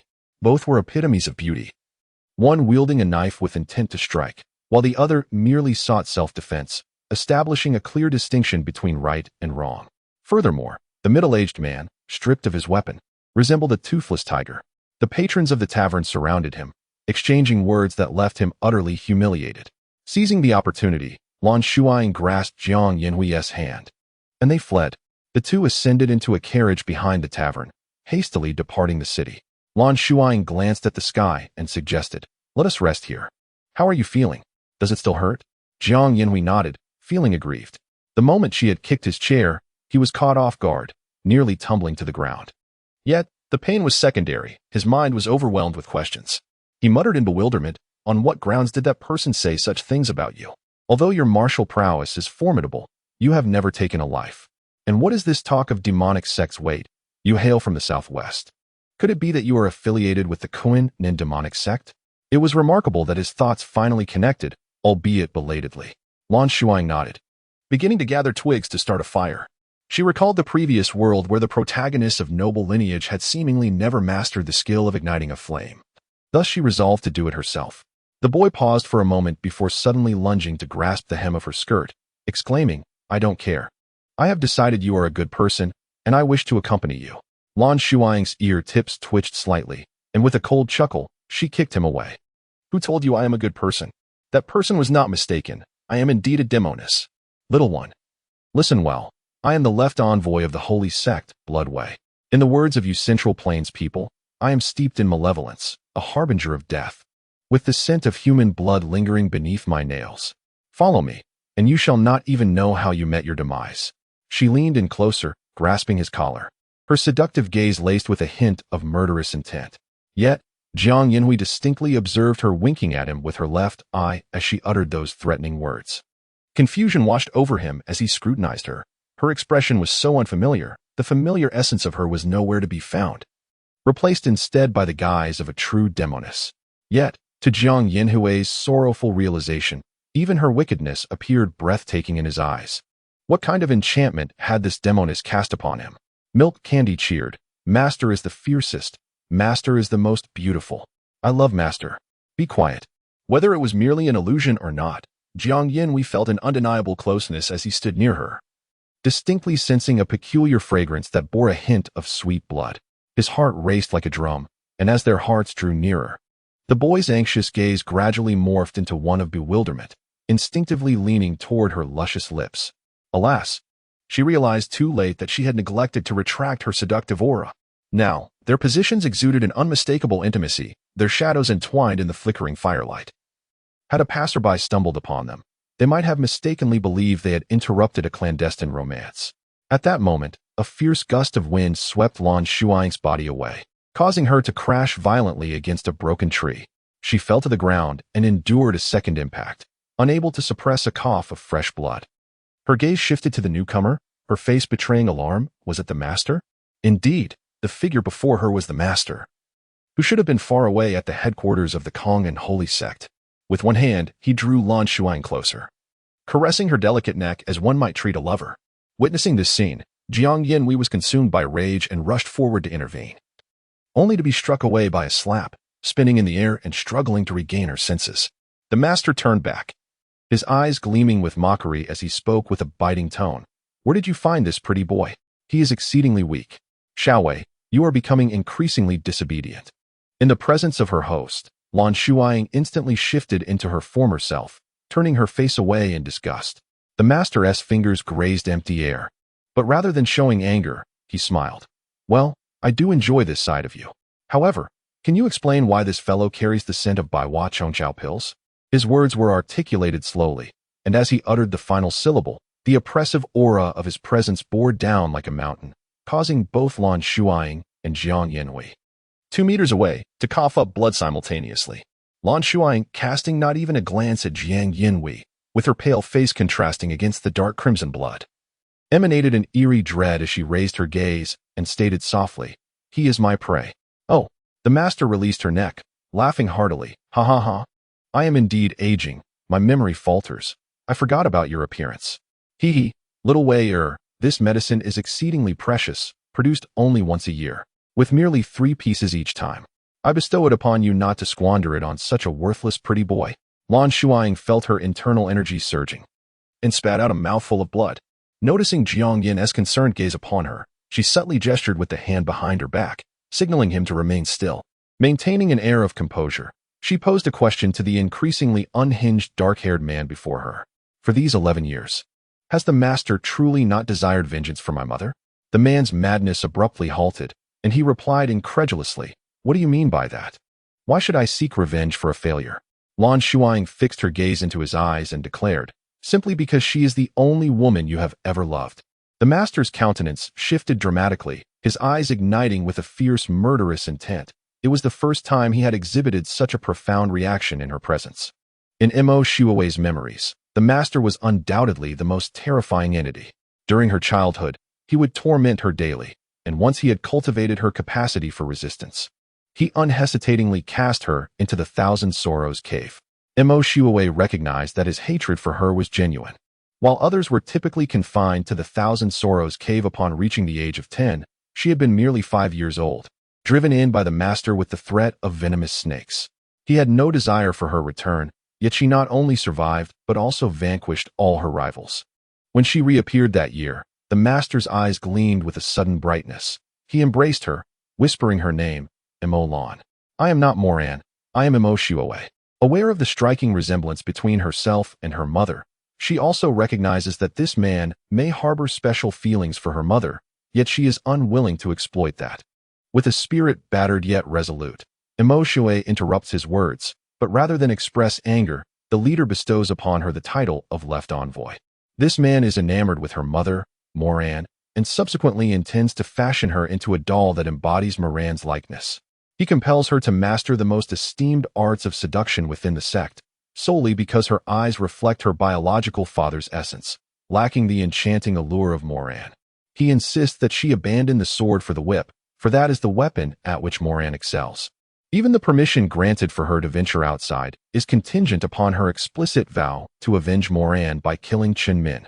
However, if he is so passionately in love with Moran and knows Chen Min's whereabouts, why has he not taken action himself all these years? Lan Shuying momentarily questions this. A skilled tasker ought to adeptly capture every clue, even if it appears unrelated to their intended target. I have already discovered her location, Lan Shuying states slowly. The leader furrows his brow, you know? Impossible. She has been within the sect since the age of 5, devoid of any contact with the outside world. How could you possibly know where Chen Min is? Lan Shuying replies, From her crossing. She truly knows, and after a brief silence, the leader suddenly smiles. You are as astute as your mother. I underestimated you. He does not need to inquire further about how she came by this knowledge, for she cannot reveal it. The girl is quite stubborn and possesses a venomous disposition. If cornered, she would rather perish than allow herself to suffer. Having received sufficient reprimand today, let this matter rest. The leader, lost in thought, inquired, And what of this lad? As he spoke, his right hand unconsciously twisted, taking on a claw-like form. Lan Shuying noticed this. She understood that without providing a satisfactory explanation, this possessive individual would undoubtedly act against Jiang Yanhui. The 7th young master of the Jinyue Jiang family, a cherished treasure, has significant ties with the Flying Eagle Fortress, a remarkable metal, unearthed near Fenghe Ferry when infused in small quantities during forging. renders blades capable of slicing through iron like mud. The situation there is precarious. I require a talisman for protection. She not only justified her actions but did so with exceptional detail. This was not typically in Mo Shiwewe's nature. However, the leader was a paranoid individual, and she had already provoked him deeply today. In such a moment, she chose to humbly explain herself, which, in the leader's eyes, would mitigate any suspicions of her being an imposter. Mo Shiwewe had always been astute. Otherwise, she would not have survived to this point. Had she not encountered Jiang Yanhui, perhaps she would have long since escaped the shadow of the Kunnan Holy Church, even if it meant living as a demoness. She could have roamed the world with grace and ease.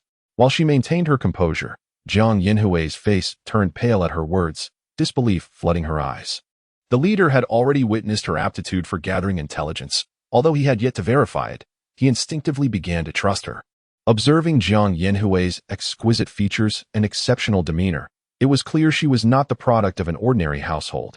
Thus he found himself increasingly inclined to believe her account, his expression noticeably softening. Lan Shuying's words were equally cloaked in truth and deception. However, her ruse was sufficient to pass unnoticed. She was merely taking advantage of the fact that both the leader and the original owner, Mo Shiwewe, were reclusive individuals. He had not set foot in the Central Plains for over a decade, leaving the current state of Fenghe Feria mystery. The Southern Holy Sect harbored no grand ambitions. It was merely the victim of exaggerated rumors propagated by the righteous martial arts community, which rendered its intelligence capabilities rather lackluster. Thus, she felt no immediate concern about being exposed. Indeed, the region surrounding Fenghe Feria had produced the kind of metal she described, akin to meteorite iron. In the latter part of the narrative, the male protagonist would become embroiled in a bloody turmoil due to another piece of meteorite, yet by that time, Mo Shiwewe would have long since turned to dust. Journeying north from the area where the metal was unearthed, one would encounter a stretch of toxic miasma approximately 100 miles away.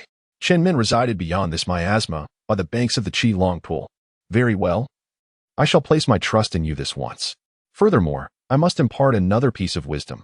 Chen Min practices the art of desire. If you intend to eliminate her, never engage her in prolonged combat. You must separate her from her partner and strike them down one by one. Otherwise, it will surely be you who meets your demise. The leader rarely displayed such gravity. Lan Shuying appeared obedient as she responded, "Thank you, sect leader. Very well, I shall return now. You, take care." Lan Shuying caught a glimpse of the faint turmoil in his eyes. Was he afraid she would fall to Chen Min? Or was he apprehensive that Chen Min might perish at her hands? Or perhaps, was his desired outcome for her to meet her doom? She watched as his figure in black gradually faded into the horizon at sunset, finally allowing herself to exhale in relief. In the recent confrontation with the master, she had exerted herself to suppress the pain, yet now the injury surged forth in a fierce counterattack. Gritting her teeth, she desperately channeled her energy, but could not prevent the sweetly toxic blood from seeping through her clenched jaws. Jiang Yanhui's face was shrouded in heartbreak and despair. He had been waiting for her to explain herself, yet she remained motionless. If it weren't for the rising and falling of her chest, he might have believed. The loneliness from being away from home for so long and the grievance of being overlooked by the one he cherished surged within him. Jiang Yanhui turned away, indicating that he did not wish to see her. He regarded her as his beloved, yet she treated him merely as a talisman. The youth, ensnared in his own thoughts, had lost the ability to think and discern. They sat and stood in mutual silence. The fire she had kindled, left unattended for too long, was on the verge of extinguishing. It was then that Jiang Yanhui regained his senses, realizing the sky had darkened. The figure behind him coughed softly, as if choking on something. Unable to restrain himself, he glanced back, and the sight nearly stole his breath away. The girl, with her back straightened, seemed to have lost all strength, collapsing softly backwards, her complexion as pale as a ghost, crimson blood flowing incessantly from her mouth. What is happening to you?" he tremulously inquired, reaching out to wipe the blood, but was gently deterred by a similarly pallid hand. She was stopping him. The girl slightly opened her eyes, and though she lacked strength, the furrow of her brow commanded an air of authority. Her voice, hoarse and weak, bore an imperious tone. "Let go of me." Chapter 54. The Wish of the Enchantress. 7. How are you? Please don't frighten me. Jiang Yanhui trembled with fear, supporting her back and gently allowing her to recline upon his lap. In his eyes, the young girl appeared exceedingly frail, causing him to momentarily forget all his grievances. He merely wished for her to feel better. After a brief respite, a flicker of confusion crossed her face as she leaned down to the ground, listening intently. With a grave expression, she declared, "The approaching individuals harbor ill intentions. You must carry me back to the carriage and flee into the mountains, quickly." Ah? Oh. Jiang Yinhui found himself at a loss for words, but he managed to get her back into the carriage, his cheeks flushed as he stammered, "But, I cannot drive a carriage." Lan Shuying shot him a look of exasperation, untangling her serpent whip and instructing, "I shall teach you." At least 8 riders were pursuing them, and she had an instinctive feeling that they were after the 2 of them, possibly connected to the middle-aged man with the knife from earlier that day. How unfortunate that the lunatic chose such a moment to appear. She had intended to slip back into the city at dusk to deal with that individual, but now everything had been thrown into disarray. Lan Shuying felt a surge of frustration, yet a thought crossed her mind. The madman had inadvertently done her a favor. He had at least informed the young man that the pill was harmless, not only devoid of toxicity, but also exceedingly valuable. Jiang Yinhui, lacking driving skills, could only grip the reins and pull them abruptly. Fortunately, the 2 horses were quite intimidated by her serpent whip and galloped swiftly. However, as the carriage traversed a bumpy mountain path, Lan Shuying was jolted violently, causing her to vomit blood. The internal injuries she had just managed to suppress began to resurface ominously. Enough! As she listened to the approaching sound of hooves growing ever nearer, she commanded, "Get out of the carriage, hide." Jiang Yinhui anxiously glanced at the blood at the corner of her lips. He too heard the sound of the galloping horses and dared not speak further. He lifted her down from the carriage and concealed them both by the roadside. They lay on the ground, half hidden by the tall grass that perfectly obscured their presence. The flames drew closer, and indeed, the leader was the middle-aged man from earlier. Just moments ago, Jiang Yinhui had struck the horse's rear savagely, yet the cart continued to forge ahead, now devoid of its occupants. "Pursue them. Capture them. I must avenge myself," the middle-aged man declared with fervor as he saw his prey within reach. Beside him, a man chuckled lewdly. "Heh, Boss Zhang.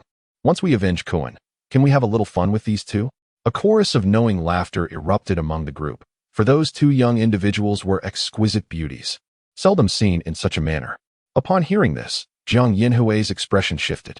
The 8 riders galloped away, and the 2 figures in the grass remained hidden for a while longer as lightning streaked across the sky. Lan Shuying opened her eyes and weakly said, "It's about to rain. We need to find a place to shelter." All right. They were fortunate enough to find a cave before the rain fell, possibly left by passing hunters who had stored firewood and matches inside. Under her guidance, Jiang Yinhui successfully ignited a fire, helping her to sit beside it while he laid his own clothing beneath her, attending to her with utmost care. She laughed softly. "You make me feel as though I am on the brink of death." Jiang Yinhui, irritated, retorted, "What do you mean by death? Do you not know how to speak? Why would you curse yourself like that?" Then, softening her tone, she asked, "What is wrong with you? Is your injury severe?" Leaning against the rock wall, she lazily kicked off her shoes, her pristine feet inching closer to the warmth of the fire. A comforting sensation enveloped her, and she couldn't help but emit a soft moan of contentment, causing Jiang Yin to momentarily lose his composure as he swallowed hard. I have something I wish to inquire about you." "I am aware," she replied, lazily squinting her eyes, appearing as if she might drift off to sleep. Jiang Yan's heart softened. He decided to postpone his questions until she recovered. "Are you hungry?" Initially, he intended to offer her some roasted cakes, but suddenly his eyes widened in realization. They had left their belongings in the runaway carriage. Lan Shuying caught a glimpse of his troubled thoughts and, given the urgency of the situation, had not thought to retrieve anything. "I am not hungry. If you are, you may venture outside to gather some fruit. The red ones on the tree to the left are safe to eat." Knowing her sharp tongue all too well, Jiang Yin felt unexpectedly flattered by her rare display of concern. "All right, very well." By the time he returned with the wild fruits, she had already fallen into a deep slumber against the wall, a fine sheen of cold sweat glistening on her forehead. He gently dampened a cloth with rainwater and tenderly wiped the blood from her chin. She furrowed her brow and shook her head restlessly, yet remained in a deep sleep. An idea struck him, and he reached out to touch her forehead, discovering she was indeed feverish. Not particularly skilled in caregiving, he could only pace back and forth, repeatedly returning with the damp cloth to cool her down. Even as his stomach grumbled with hunger, he refrained from touching the wild fruits, setting aside the ripest ones for her. As he observed her finally calming down after much difficulty, a tingling sensation coursed through him, leaving his mind in disarray. He vaguely realized that perhaps her words earlier that afternoon were intended to deceive that terrifying man. She might have wished to shield him. This revelation rendered him lightheaded, oscillating between remorse and elation, but predominantly filled with a profound sense of compassion. That night, Jiang Yinhui could hardly dare to sleep, fearing that she might awaken with some pressing need. Strangely, he felt as though the hand that had occasionally brushed against her skin was persistently burning with pain. Yet upon closer inspection, there were no visible wounds. How peculiar. As the night deepened, exhaustion and hunger weighed heavily upon him, and he inadvertently drifted into a brief slumber. Upon awakening, he caught a glimpse of a glossy, elongated object lying by the girl's feet. Upon closer scrutiny, it was not merely a stick, it was unmistakably a snake, dark in hue and adorned with fine patterns. Furthermore, the serpent had already pierced her ankle, its forked tongue lapping at the flowing crimson blood, perhaps even tainting her delicate bell, for the silver chime at her ankle was no longer bright. In a panic, Jiang Yinhui seized a stone, shouting as he hurled it towards the snake's head.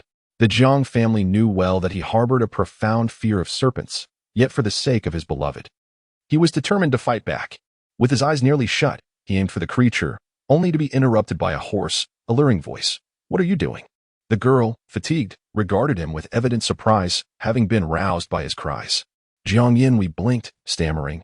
Lan Shuying had already spotted the snake, which seemed to instinctively slink behind Jiang Yinhui, its tongue flickering, as though reminiscing about its recent feast. She glanced down at the bloodstains on her ankle, understanding dawning within her. Suddenly, the young boy crouched down to examine the wound inflicted by the snake bite, raising an eyebrow as he asked, "What are you doing?" The delicate ankle shifted slightly, and the boy missed his target, responding sullenly, "This type of snake is venomous. I will help you extract the poison." Lan Shuying, intrigued, inquired, "Who taught you such a method of detoxification?" "It's written in the tales," the boy replied matter-of-factly. With a burst of laughter, she nearly fell over. And amidst the boy's growing embarrassment, she jested, "What tales have you been reading? According to your Central Plains customs, a woman should not even expose her ankle. By getting so close, aren't you risking her honor, compelling her to marry you?" Jiang Yinhui paused, realizing that indeed, many of those tales concluded with weddings. His face flushed crimson, yet his gaze remained anxious. "Oh, you. Stop wasting time.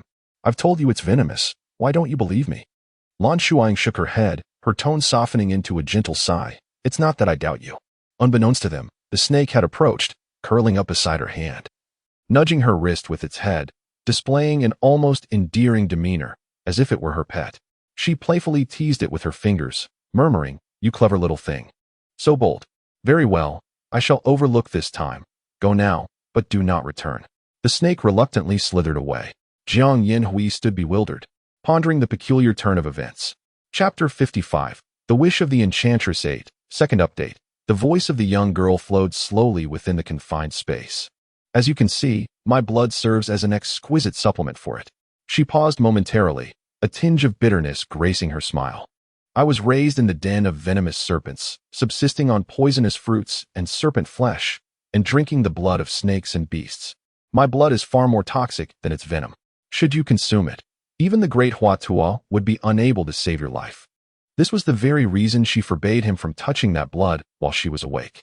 Lan Shuying disregarded Jiang Yinhui's astonished expression, her gaze shifting to his increasingly reddened fingers. With a furrowed brow, she inquired, "Have you touched me?" Jiang Yinhui explained the incident of wiping her sweat, and she understood. She instructed him to fetch water to cleanse the inflamed area, assuring him that after washing it thoroughly and applying saliva, it would subside by the morrow. It should merely be a reaction to the perspiration. "If you had foolishly touched my blood directly, even with the 100 flower and insect grass pill to suppress it, I fear it would rot down to the bone." "Is it that pill?" Jiang Yinhui, seldom so naive, tentatively posed the question. If his hand reacted thus due to contact with her, might it be that his saliva could neutralize the poison because of that very pill? Lan Shuying chuckled once more. "Pill? What pill?" "I am the enchantress spoken of by the people of the Central Plains. What I feed you shall certainly not be of good quality. I have already told you that my entire being is toxic. In the future, refrain from provoking me unless you are prepared to forfeit your life." "But why am I rambling on? Have you not heard of the principle of using poison to counteract poison?" Still in denial, Jiang Yin turned away in a huff, yet felt her eyes grow damp. This wicked woman, who was undeniably a precious remedy even the leader of the demonic sect acknowledged, insisted on deceiving him into believing she was poison, causing him distress for so long. Even now, she seemed to revel in making him perceive her as malevolent. Such a bad woman. Despite his petulance, he found himself seated at the cave's entrance, shielding her from the chill of the night breeze as she remained gravely injured. On closer inspection, his slender physique appeared more robust, akin to that of a man. Lan Shuying called out to him, but he remained still. Weariness washed over him, prompting him to stoke the fire and close his eyes in slumber. They lingered in the cave for an entire day, awaiting the cessation of the rain. On the afternoon of the third day, as Jiang Yin ventured out in search of sustenance, a one-eyed hunter strode into the cave with his dog. Upon discovering the presence of others, the hunter was momentarily taken aback, but soon found himself captivated by Lan Shuying's beauty. He swallowed hard, leaning toward the sleeping maiden. It was at this moment that Jiang Yin returned, and upon witnessing the scene, he sprang into action. He was not a mere bookworm devoid of martial skills, though his prowess was modest at best, engaging in a skirmish with the hunter, who possessed only superficial techniques. They exchanged blows in a lively yet evenly matched display. Neither able to gain the upper hand, they were locked in a stalemate. Lan Shuying had awakened at his furious shout, yet she merely observed in silence. It would be untrue to say she lacked the strength to intervene. After her prior recuperation, she found herself unable to employ her inner energy, but otherwise, she was as agile as any ordinary person. Unbeknownst to Jiang Yinhui, Lan Shuying had her sights set on the hunter's calf, launching a poisoned dart with precision. A glint of cold light flashed as the dart embedded itself in the hunter's trousers. Amidst their fierce struggle, the tiny needle was dislodged and fell to the ground, its black tip now devoid of color, indicating that the toxin had already infiltrated the hunter's system. However, her actions did not go unnoticed by a towering black dog, which lunged at her with ferocity. Lan Shuying, with remarkable agility, dodged left and right, leading the dog into a corner of the cave. With a powerful kick, she sent the beast yelping into the narrow gap between two rock walls, its robust body wedged tightly, unable to escape. Turning back, she signaled a reassuring gesture to the anxious Jiang Yinhui, then resumed her vigil by the rock face. Whenever the black dog attempted to break free, she delivered another kick, and with each struggle, its strength waned. Eventually, the dog hung limply between the stones, tongue lolling out as it gasped for breath, rendered immobile. As Lan Shuying kept a watchful eye on the dog, she also observed the two combatants nearby, contemplating that the time was nearly ripe. The poison she had employed was derived from a fruit native to Kuan-Nan, its effects akin to a stimulant, capable of temporarily unlocking one's latent potential. Her original intention had been to utilize it on herself when faced with formidable foes. As the toxin gradually took effect, the hunter's breathing grew labored, bloodshot veins creeping into his eyes. Jiang Yinhui, locked in battle with him, immediately sensed the escalating pressure. The hunter's attacks became increasingly fierce, leaving numerous wounds on his body. If this continued, defeat was inevitable. If one were to lose in an ordinary contest, it would be of little consequence. However, he bore the weight of a defenseless woman behind him. No, he must not succumb. A fiery rage ignited within Jiang Yinhui, rekindling his fighting spirit. Although Lan Shuying refrained from using poison needles against him, he now exhibited a ferocity surpassing that of a hunter, as if empowered by some potent force. This was not merely a psychological boost. It was evident that something else was at play. Moments later, the two of them collapsed to the ground like frenzied beasts, their hands tightly gripping each other's throats. In that moment, Jiang Yinhui was desperately attempting to bite the hunter's wrist. It was barbaric, crude, violent, and frenzied, utterly devoid of the elegance or modesty he typically possessed. Soon, Lan Shuying silently awaited the outcome. At last, just as the hunter was on the verge of securing his ultimate victory, Jiang Yinhui, who had been rendered nearly senseless, suddenly seemed possessed. His body trembled violently, and with an unexpected surge of strength, he overturned the hunter. Jiang Yinhui pounced upon him, raining down punch after punch, leaving the hunter bloodied and battered. Blood stained his vision crimson. He fumbled for something on the ground, instinctively driving it towards the hunter's heart.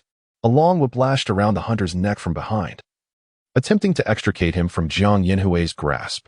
The hunter, merely provoked into revealing his latent potential, found himself overshadowed by Jiang Yinhui's ferocity, confronted with the specter of death. He longed to escape along the length of the whip. Yet, with a fierce roar, Jiang Yinhui brutally pinned the hunter's shoulder, pressing the object in his hand down in the face of the other's terrified gaze. A sharp sound sliced through the fabric of clothing, followed by the jarring sensation of penetrating flesh, again and again. Scalding blood gushed forth, splattering Jiang Yinhui's head and face. The hunter ceased his struggles, momentarily stunned. Silence enveloped the cave for an extended period until a woman's sigh broke the stillness. "Have I taken a life?" Jiang Yinhui lay atop the hunter's lifeless body, clutching the deadly arrow that had served as the instrument of his demise, his face ashen and his eyes filled with bewilderment. He glanced toward a corner of the cave, seeking help, where a pale young girl stood.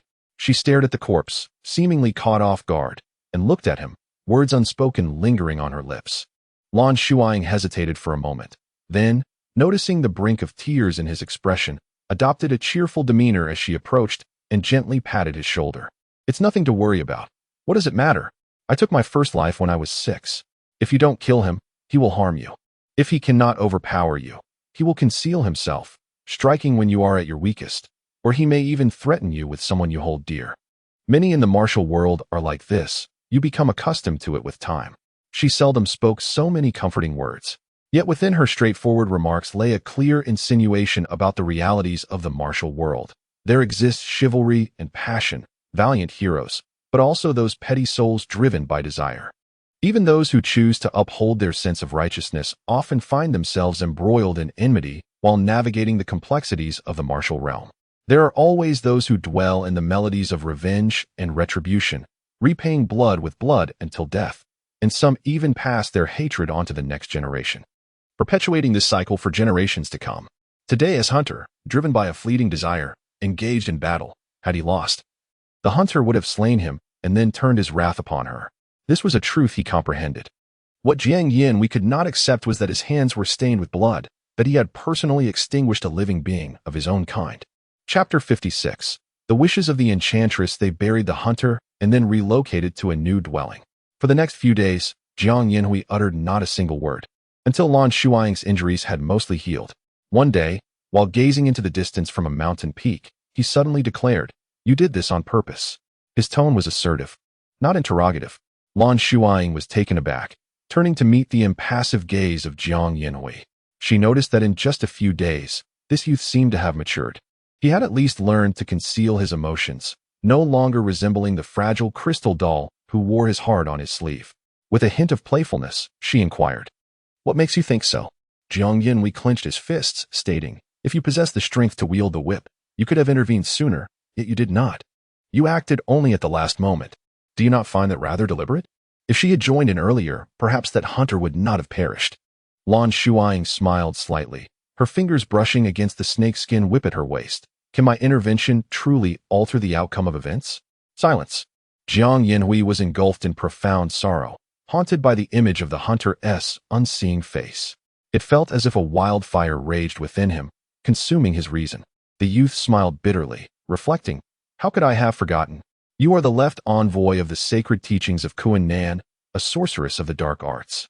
How foolish of me to have hoped that a sorceress would comprehend human nature." In a fit of rage and hatred, he unleashed these words, each syllable striking like a sharp blade, inflicting wounds unseen. Now, it was Lan Shuying's turn to fall silent. The nascent sun enveloped them in its warm brilliance, radiating vitality, yet in stark contrast, the girl's eyes, shrouded in shadow, appeared dull and lifeless, her smile devoid of luster. Jiang Yinhui began to regret his harsh words, his fingers anxiously clutching the hem of his garment. "Are you familiar with the Gu King?" she inquired softly. Jiang Yinhui searched his memory for the term, but found nothing, shaking his head in confusion. At that moment, he caught sight of the girl's dazzling yet acerbic smile. "I am the Gu King. Each generation's leader or saint must eliminate all competitors to attain everything a Gu King. Everything such as sustenance, the chance to survive, the ability to exist as a human in this world." She stood with her hands clasped behind her back, her demeanor cool and her gaze distant. Her garments fluttered in the wind, momentarily transforming her into a celestial being, cleansed of dust and awaiting ascension. Jiang Yinhui instinctively reached out to grasp her, but she gracefully evaded his touch. When she spoke again, her tone mirrored that of his mentor's. "Jiang Yinhui, since you have awakened your bloodline, you must diligently practice martial arts from this day forth. Navigating the martial world is no trifling matter.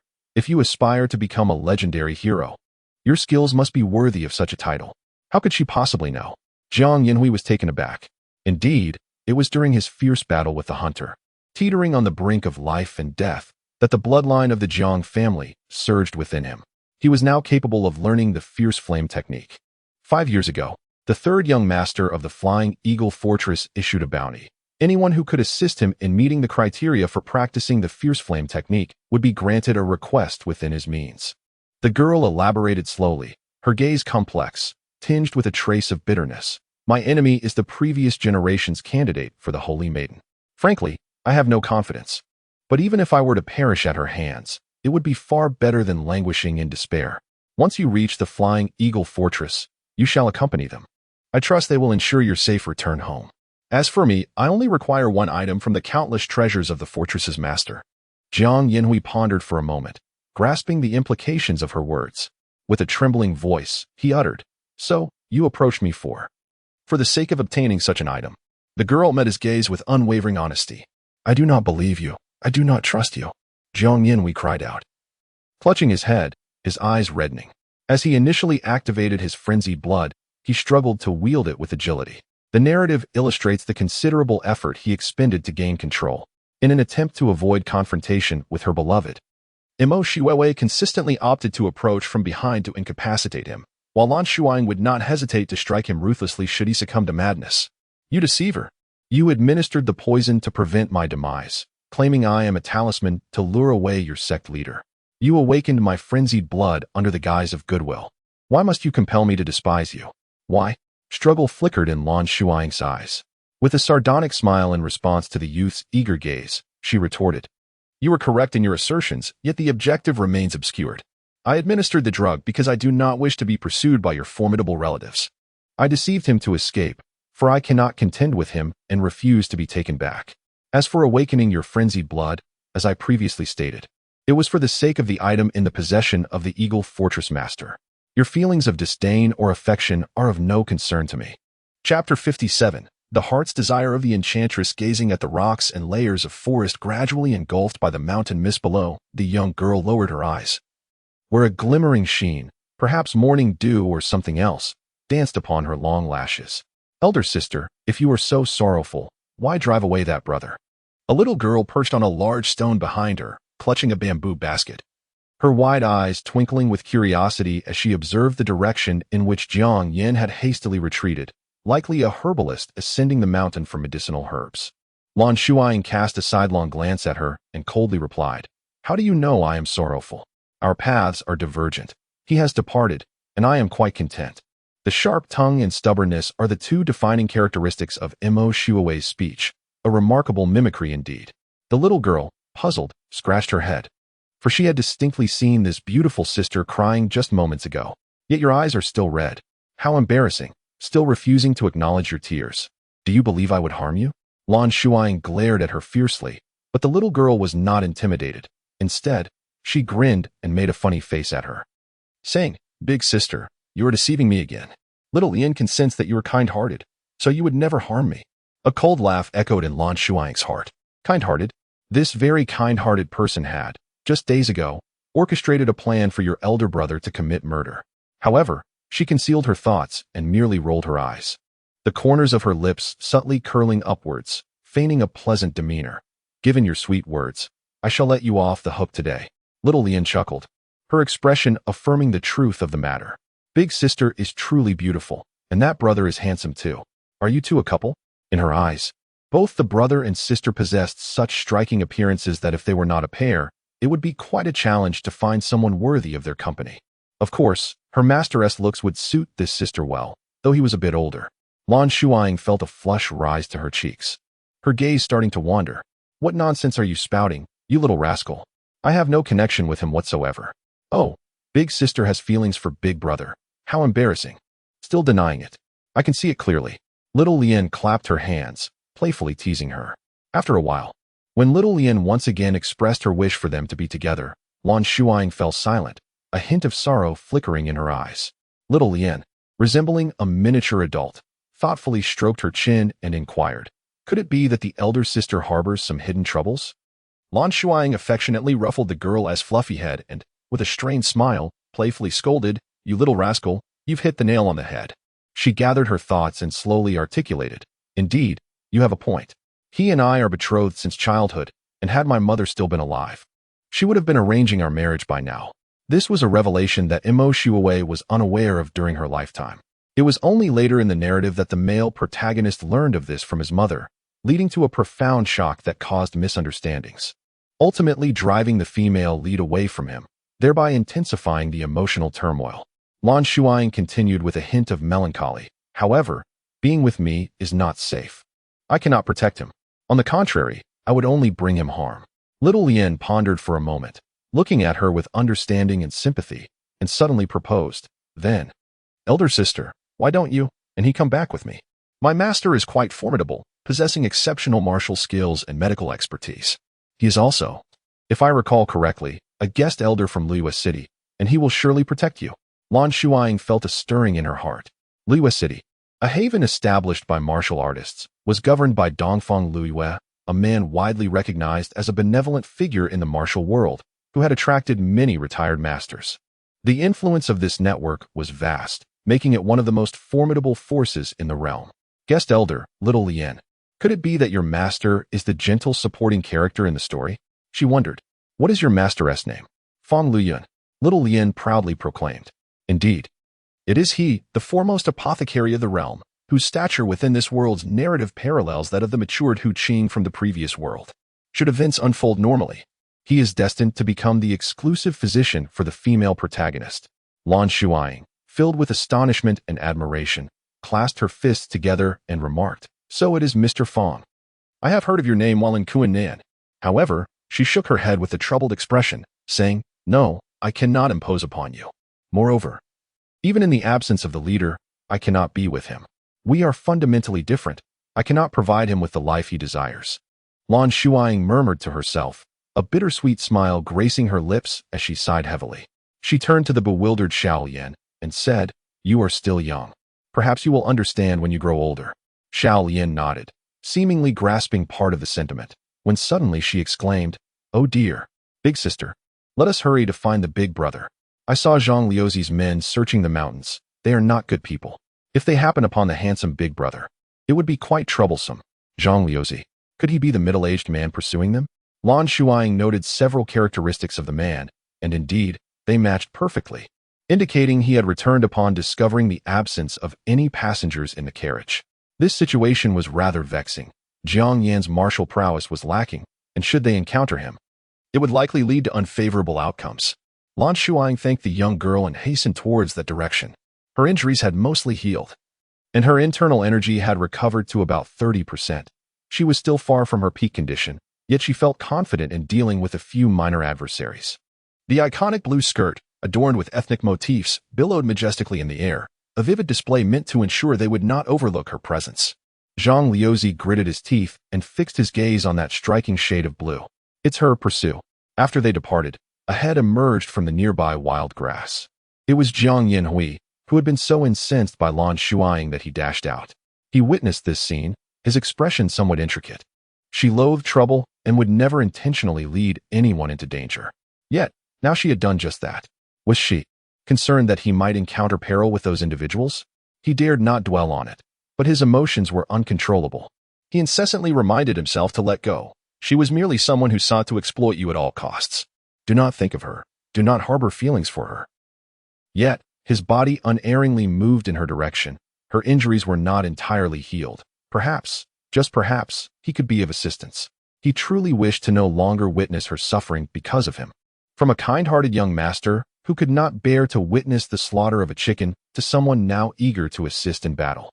The protagonist, who had maintained an innocent and harmless demeanor for much of the narrative, had rapidly evolved in such a short span, with Lan Shuying undeniably playing a pivotal role in his transformation. Jiang Yanhui's agility was lacking, and he had chosen the wrong direction by the time he arrived. The conflict had already concluded. The young woman leaned against a tree, a blossoming crimson flower adorning her abdomen as she applied medicine to her wounds. Upon hearing footsteps approach, she did not even lift her eyelids, her tone indifferent. "Why have you returned? Did you see? I killed them all. Have you figured out how to condemn me?" As Jiang Yin absorbed her mocking words, his heart felt as though it were being rent asunder. He forced himself not to avert his gaze, unwilling to scrutinize the lifeless bodies strewn across the ground, nor to ponder the fate of brother Zhou from earlier. He merely choked out the question. You did this to protect me, didn't you? Perhaps he was unaware of the profound desperation that tinged his tone. He yearned for the girl to affirm his belief, or at the very least, to hurl sharp words at him in denial. Even that would provide him with a definitive answer to bolster his resolve. Yet, the girl remained silent, nonchalantly shrugging her shoulders before meticulously bandaging her wounds and striding away, indifferent to his presence. Her demeanor was as if his words and existence were inconsequential. They remained companions, yet something had irrevocably shifted, and the carefree days of yore were irretrievably lost. A chasm, unfathomable and deep, separated Jiang Yin from her world, rendering her voiceless. Lan Shuying had rented 2 horses from a nearby county, still half a journey away from Fenghe Ferry. She intended to locate the outpost of Flying Eagle Fortress in the next city and hand over the boy beside her. Chapter 58. The demoness she claims to be from Kuan-Nan? A handsome man in a long robe inquired with a serious expression. His young apprentice nodded, bewildered, and described the beautiful sister, particularly emphasizing her striking appearance. Fang Luyan, exasperated, tapped the girl's forehead with his folding fan. You silly child. Come here and let me see. You are far too young to discern good from evil. That girl is likely the envoy from Kuan-Nan who recently appeared. What kind of good person could possibly emerge from that place? The heart of a vixen is malevolent, should you utter a word that displeases her. It is not uncommon for her to resort to poison or sorcery. The innocence of youth is a double-edged sword. Henceforth, one must refrain from engaging casually in conversation. Do you comprehend? After examining Xiao Yan's pulse, he meticulously checked several times, only releasing her once he was assured of her well-being. Xiao Yan, feeling somewhat aggrieved, defended herself, saying, Big sister is a good person, I believe in her. Good person, he retorted, exasperated. You've only experienced a few years of life. How many people have you truly encountered? Fang Luyan, a figure of pride and aloofness, despised the notion of entanglement in trivial matters. Though renowned for his unparalleled medical skills, the world often referred to him as the foremost apothecary rather than the supreme healer. Few have had the privilege of his assistance, and even fewer have witnessed him in such a maternal role of admonition. Yet, the sole individual capable of drawing forth this facet of his character remained indifferent, her lively eyes darting about until her countenance brightened with joy as she dashed towards a certain direction, exclaiming, Big sister, big sister. Lan Shuying was momentarily taken aback, instinctively gathering her into an embrace. The child's innocent and carefree demeanor had an infectious quality, subtly uplifting those in her vicinity. With a gentle smile, she called out, Xiao Lian. Upon hearing her name from the big sister, Xiao Lian beamed even brighter, gesturing for Fang Luyan to join them. Suddenly, she looked up at the young man standing beside them and cheerfully inquired, Big brother, have you reconciled with big sister? Huh? Jiang Yin was momentarily taken aback, convinced that she had never encountered this child before, yet the child appeared to recognize her, which left her perplexed. Lan Shuying was about to speak when a voice laden with hostility abruptly interrupted. Demoness, release my disciple. Here it came again. These self-proclaimed righteous individuals always seemed to add the term demoness to their remarks. She had grown weary of hearing it throughout her journey. If they possessed the capability, they could summon her back. Lan Shuying merely pouted in response. Fang Luyan, both anxious and furious, swiftly snapped his fan shut and launched an attack aimed at her wrist. Lan Shuying remained unfazed, relinquishing her hold on Xiao Yan and countering his moves. Owing to the fact that Mo Shui's techniques were honed through life and death experiences, and that she had absorbed a quarter of Mo Lan's internal energy during her childhood, she found herself subtly gaining the upper hand against Fang Luyan. Suddenly, she took a step back, a strange expression crossing her face. Did you poison me? Xiao Lian, frantic, began to jump in distress, on the verge of tears. She was acutely aware of the potency of her master's poisons. Many formidable experts had retreated from attempting to compel her master to cure them due to the severity of these toxins. Has my elder sister been poisoned? What type is it? I must find the antidote. Jiang Yanhui, however, quietly released a sigh of relief. This man was inferior in martial prowess, judging by his demeanor. His poison surely could not surpass hers. Although he was handsome, he appeared somewhat aged, and to attack upon their first meeting. In any case, Jiang Yinhui concluded that such a man was beneath her regard. A quarter of an hour later, the four of them sat across from one another at the tea house, divided into pairs at the table. Fang Luyun still harbored a certain disinclination towards her, yet he found a congenial rapport with the polite Jiang Yinhui, particularly upon discovering his connection to the Jiang family, which made their interactions even more amicable. A child of an old acquaintance, he remarked, inadvertently elevating their relationship. Jiang Yinhui, however, seemed unperturbed by this newfound kinship.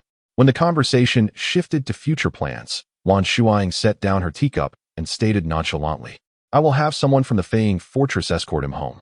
The atmosphere around Jiang Yinhui shifted dramatically. He gazed at her with an expression of profound complexity, a silent plea evident in his eyes, as those around him could distinctly sense his heartfelt sorrow and reluctance. Fang Luyun's gaze flickered. After all, he was a friend's child, and he genuinely wished to prevent the boy from remaining in the company of the enchantress, especially since it appeared the child had developed feelings for her. Thus, Fang Luyun remarked, "I happened to encounter the third young master of the Feiying fortress just the other day. He should still be in Yongqing." Lan Shuying's lips curled slightly as she nodded, sincerely expressing her gratitude. "Thank you, Mr. Fang, for your guidance." Her demeanor exhibited not a trace of reluctance, as if she had completely dismissed their previous altercation. Such an open and magnanimous nature elevated Fang Luyun's opinion of her. Xiao Lian, though astute, could not fathom why her master felt compelled to confront the elder sister upon their first meeting. However, since the elder sister was unafraid of her master's venomous skills, the two had ceased their quarrel and could now share a meal together amicably, which, to her, was the most desirable outcome. Yet now, she found herself perplexed. Master, come here. Xiao Lian has something to discuss with you."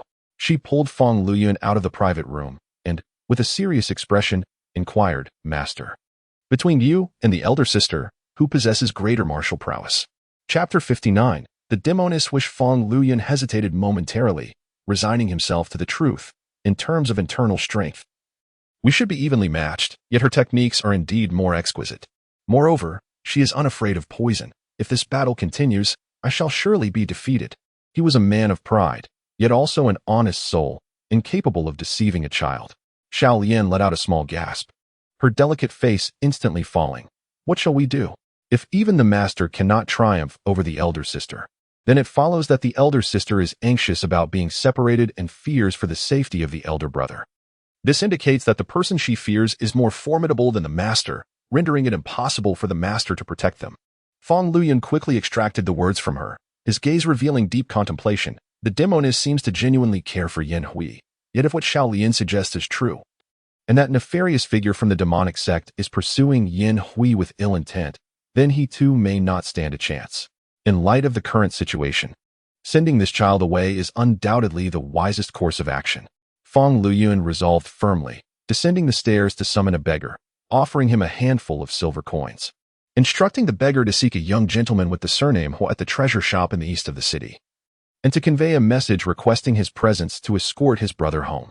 The Hua family is the master of Feiying fortress, and the third young master, Hua Mingyang, is the youngest and most favored son of the Lord, in his 20s, charming and dashing, a notorious heartthrob whose exploits have never ceased to circulate in the rivers and lakes.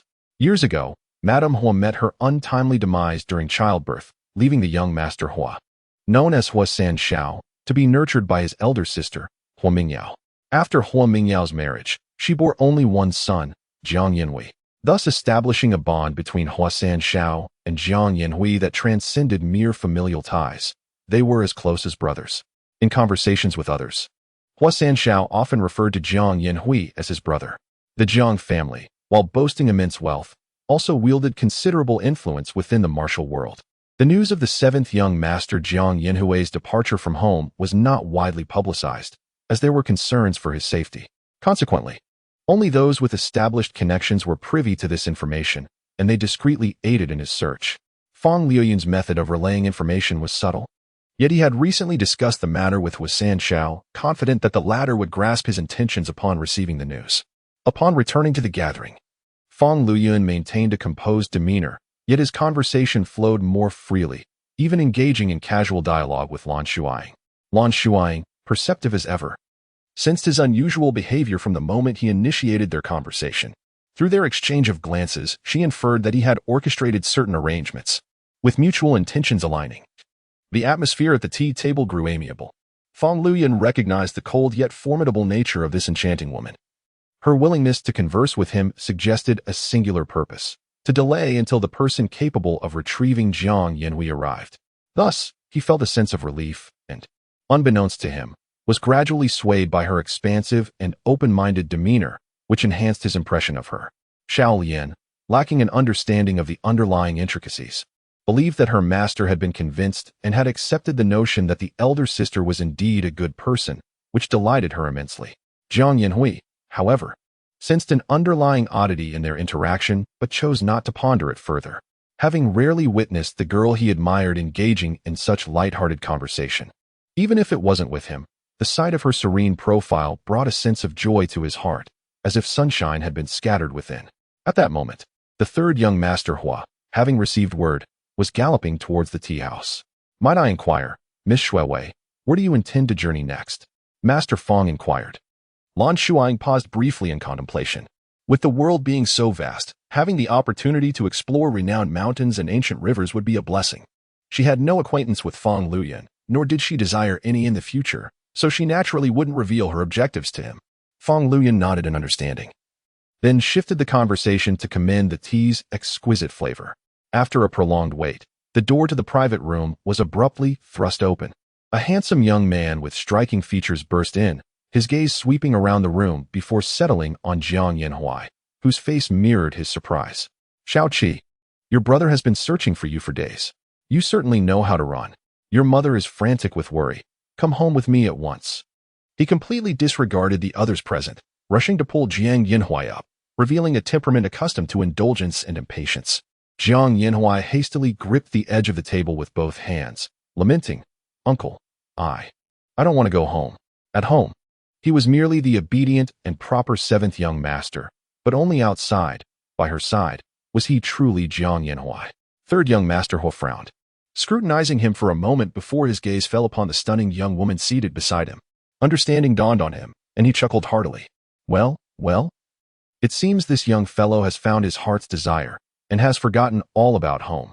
I am Huo Mingyang of the Flying Eagle Stronghold. And you, fair maiden, what is your name?" Bloodway and Lan Shuying awaited the arrival of the individuals from the Flying Eagle Fortress. To her surprise, Fong Luyan directly brought along the third young master of the Hua family. This was fortuitous, as it spared her the trouble, and in her delight, she bestowed upon him a gentle smile. The third young master of the Hua family was momentarily taken aback, captivated both by her striking beauty and her aloof demeanor. Having been pampered all his life, he was accustomed to the ardent affections of women eager to please him. This was his first encounter with someone who seemed indifferent, which piqued his curiosity. Fong Luyan coughed softly while holding her teacup, casting several meaningful glances in his direction. The young master began to grasp that this woman might not be easily approached, and he inquired, "From where does Miss Shuiwei hail?" "Today is the first time I have encountered such a remarkable lady. I had not heard of her before." Lan Shuying responded with an enigmatic smile, placing her tea money down as she rose gracefully. "Regarding young Master Huo's question, you may inquire with this gentleman beside you upon returning. The task is complete, and we shall part ways here." Her gaze lingered on Jiang Yan, whose eyes brimmed with anxious tears, revealing a fleeting moment of vulnerability before she hardened her heart and uttered for merciless words, "We shall not meet again." In that fleeting instant as she turned away, Lan Shuying heard the anguished cry of the young man. He lunged forward, attempting to grasp her, but she did not look back, leaping from the window's edge and soaring away. In the silence that followed, the only remnant clutched in the young man's hand was a tattered fragment of vivid blue fabric. "You and I, we were meant to wear such garments." He hazily comprehended the unspoken words of the girl. Why? The boy's blood surged, his breath grew heavy as he fixed his gaze upon the diminishing blue shadow, seemingly ensnared in a trance. Witnessing this, young Master Huo's eyes sparkled with delight. He had finally unleashed his fervor. How splendid! His sister would surely be elated. The boy's lips bled as he struck a fist against the windowsill that Lan Shuying had just stepped upon, splinters flying and blood flowing. Yet he felt no pain as he impulsively pursued her departing figure. Little ancestor, that essay building over 10 meters high. Young Master Huo paled in fright, while Fong Luyan remained alert, deftly inserting a silver needle, which caused Jiang Yin to collapse in response. Alas, a fateful entanglement. With a sigh, Feng Luyun entrusted the boy to young Master Hua, who, upon inquiring in confusion, was met with a dismissive wave. I only recognized her today. This matter lies between them. Young master, it would be best to wait for Yin to awaken before questioning him. With no other recourse, young Master Hua furrowed his brow in gratitude and gingerly assisted Jiang Yin onto the carriage sent by the servants. Reality and illusion intertwined, like a dream veiled in mist. Even in unconsciousness, the boy clutched that piece of fabric tightly. One could only hope that when he awakens, fewer troubles would arise. Young Master Hua irritably rubbed his temples. Lan Shuying departed decisively, hastily making her way to the next city that very day. The silent milk candy had watched for days, intimidated into silence by her owner's cold demeanor. Now, hearing her hum a cheerful tune, seemingly in high spirits, he finally summoned the courage to ask, Master, may I inquire as to the reason for this? Presently, Lan Shuying's spirits were indeed elevated, for she was at last unburdened of the company of the innocent Jiang Yin. Since Mo Shuiwei desired that Jiang Yin come to comprehend the true nature of the pugilistic world, Lan Shuying would assume the role of his instructor, guiding him through its intricate tapestry. However, the transformation of a naive soul into a formidable force was no simple task. Her initial endeavor would be to dismantle Jiang Yan's idealistic perceptions, to impress upon him that the world was not solely populated by virtuous individuals, but also by the unscrupulous. Not all who approached him were benevolent, nor should he prejudge others as malevolent. Contrary to her expectations, Jiang Yin had not embroiled himself in the troubles as depicted in the narrative. Instead, an erratic individual had taken to shadowing her, disrupting her carefully laid plans. She sensed the presence of followers, perhaps affiliated with the Flying Eagle Fortress, or perhaps the aforementioned erratic individual. Yet, as they remained concealed, she feigned ignorance, continuing her leisurely journey on horseback. In truth, she found herself liberated by the absence of Jiang Yan's encumbrance. Her newfound freedom brought her considerable comfort, and her elevated mood compelled her to converse with Tang. Upon arriving at the subsequent city, she dispatched letters to both Fortress Master Hua and the Jiang family via the Flying Eagle Fortress's outpost.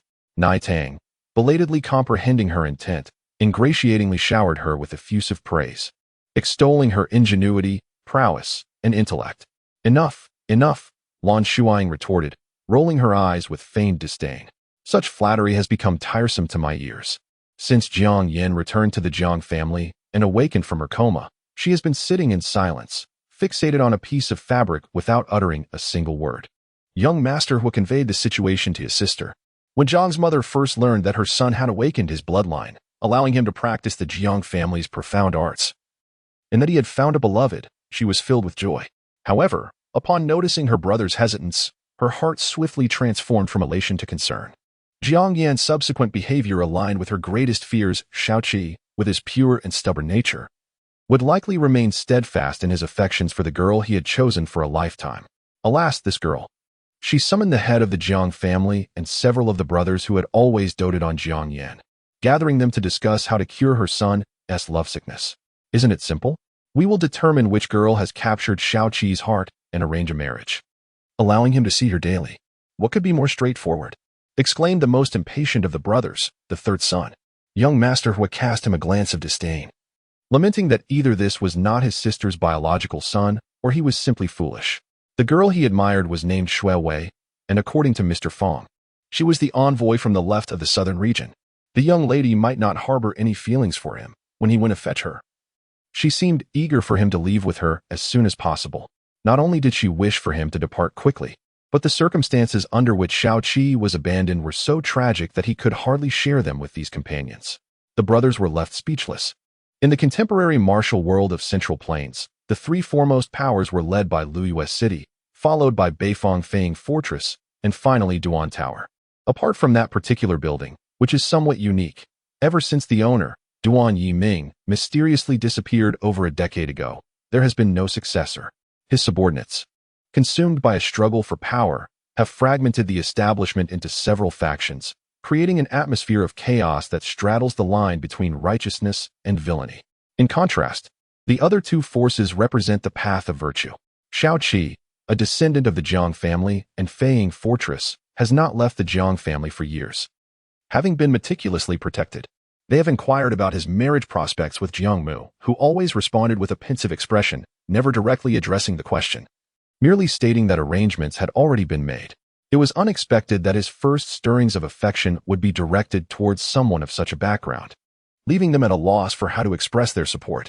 Jiang Yin, silently observing from the periphery, remained unresponsive, her eyes fixed in a stony gaze, resembling a statue. The spark in her eyes, ignited by her brother's earlier suggestion, extinguished in an instant. This shift was so abrupt that only Jiangmu, who was wholly focused on him, noticed. With a heavy heart, Jiangmu exhaled deeply, thinking to herself that for the sake of her son, she could only let down Sister Lan. Resolutely, she said, "Mingyang, I entrust you with a task. Investigate this girl's background and past. If she truly is a good person, then it would not be amiss to support their union." The head of the Jiang family pondered, "Indeed, we are all aware of the intricacies of good and evil.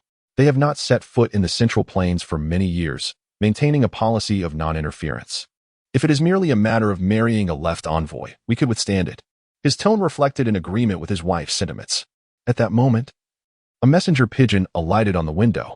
The head of the Jiang family furrowed his brow, unfolded the letter, and his expression became inscrutable, a blend of joy and concern. He handed the note to Jiangmu, saying, "You should take a look as well." A few individuals gathered around to observe the paper, which bore some hasty handwriting, faintly suggesting it was penned by a woman. "If you wish to see me, defeat me first." Chapter 61. The Aspirations of the Enchantress. What does this young girl truly mean? Zhang's mother inquired with concern. It was implausible to think she had wholly accepted her son's choice. After all, her child knew best. And to speak candidly, he was incapable of discerning right from wrong. Thus, until she met the person in question, no amount of praise would earn her approval. However, the head of the Jiang family appeared more optimistic, cheerfully remarking, "I find this young lady to possess a commendable character. You should simplify your thoughts regarding the matter. Shao Qi has just awakened his wild blood. It is indeed an opportune moment for him to cultivate his skills.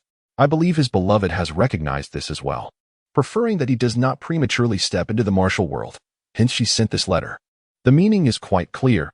She wishes for Shao Qi to remain at home and diligently train. Do you not see this as a positive development?" From this statement, he was inclined to accept this future daughter-in-law. She had his son's best interests at heart and could effectively guide him. After all, the family did not anticipate Shao Qi to engage in any matchmaking endeavors. A daughter-in-law with formidable martial prowess, who also garnered the approval of the fastidious Feng Luyun, was certainly desirable. Yet, Zhang's mother remained hesitant, her brow furrowed, sighing intermittently. "Are you still contemplating your sister?" The head of the Jiang family embraced his beloved wife, well acquainted with the countless tales of the sister Lan, whom he had yet to meet. Mother Jiang sighed. "Indeed, the more I ponder this matter, the more I feel a profound sense of guilt towards her. Had it not been for Sister Lan back in those days, I might have perished long ago, never to return to the Eagle Fortress, nor to have encountered you. I used to receive her letters, yet now, a decade has swiftly passed without a word. I am left in the dark about her current state. Speaking of which, the girl whom Shao Qi is fond of also hails from the Southern Sacred Sect. How I wish to meet her and inquire if she has any news of Sister Lan." She murmured, "We had once made a pact that if we were to have children, a boy and a girl, we would unite them in marriage when they grew up. Just look." In the blink of an eye, Yan Hui is already 16, and Sister Lan's daughter is of a similar age. Jiang Yanhui, having overheard only fragments of her words, mistakenly believed his mother had suddenly changed her mind, unwilling to grant them a chance. His complexion turned ashen as he burst into the room, his gaze fixated on his mother's lips as they moved, tremblingly articulating, "Mother, do you mean to say I have a fiancée?" His immediate thought turned to the heartless girl who had departed. Yes, his martial prowess was lacking. He would only bring her trouble. Thus, he resolved to heed her advice, train diligently at home, and seek her out only when he had the ability to protect himself. But if she were to discover that he bore the weight of a betrothal, he feared she would never grant him an opportunity in this lifetime. "I must have misheard," he chuckled nervously. "Mother, I shall return to my training." He turned to flee, but Mother Jiang, exasperated, called after him, "Come back here, mother." The young man implored, his voice tinged with desperation. However, Zhang's mother, known for her straightforward and decisive nature, could not tolerate her son's display of weakness. She recounted the events of years past with fervor, concluding with exasperation. A true man should not be reduced to such despair over a woman who dares not show her face. How can I hold you in high regard? Jiang Yin turned away, his eyes reddened, and with a sudden motion, he knelt down, tears cascading onto the ground. He earnestly declared, in this life, I shall marry no one but her. For the disrespect shown to Aunt Lan and her daughters, I would serve as a beast in my next life to repay it. Yet, in this lifetime, I wish only to be by Xu Weiwei's side. Even if she looks down upon me, I simply desire to accompany and protect her for eternity. Zhang's mother, incensed, raised her brows in fury and smashed a vase before him, exclaiming, Wretched child, go face the wall. Caught between his beloved wife and his cherished son, the family patriarch wrung his hands in distress, unsure which side to support. At that moment, the third young master Hua, alerted by the commotion, appeared like a savior, prompting the patriarch to signal for him to escort his son away. After a month of cold silence, the mother's heart softened, and she agreed that if Jiang Yin could break through to the fourth layer of the fierce flame technique and master the family swordsmanship within 3 years, she would permit him to leave. From that day forth, Jiang Yin shed his despondency, diligently practicing his skills daily, motivated by the words left to him by Lan Shuying. He no longer entertained thoughts of escaping from home, thus altering the course of the narrative entirely.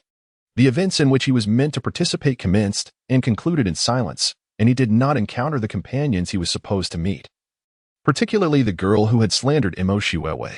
After casting those 2 letters, Lan Shuying altered her original course, instead of proceeding directly to Fenghe Ferry. She meticulously redrew her map. Indeed, her first destination was the northern Eagle Fortress, where she intended to obtain an item from Lord Hua. Along her journey, she transformed her appearance, substituting the vibrant blue ethnic gown cherished by Xu Weiwei with a simple ensemble of black and white, and donned a black-veiled hat to obscure her striking beauty. At each location marked by a black circle on her map, she sought out a master listed on the Baixiaoxing Jianghu leaderboard to issue a challenge, euphemistically referring to it as sparring. Despite being pursued, she never concealed her whereabouts. As she journeyed and triumphed, her reputation gradually grew in the martial world. Baixiaoxing designated her as the unnamed girl, with her rank ascending from the bottom, 99th, to her current position, 15th. With each master she defeated, she automatically supplanted their ranking. Along the way, her companion, Nai Tang, incessantly cheered her on with exclamations of 666. Although recently, it had grown increasingly silent, for it too recognized the mounting pressure faced by its master during these challenges. As each victory necessitated nearly a month of recovery and seclusion, the 15th contender has already reached the pinnacle of mastery, and looking further up the ranks, each individual is a leader of a formidable faction. Whether they would entertain a challenge from a nameless novice is one matter.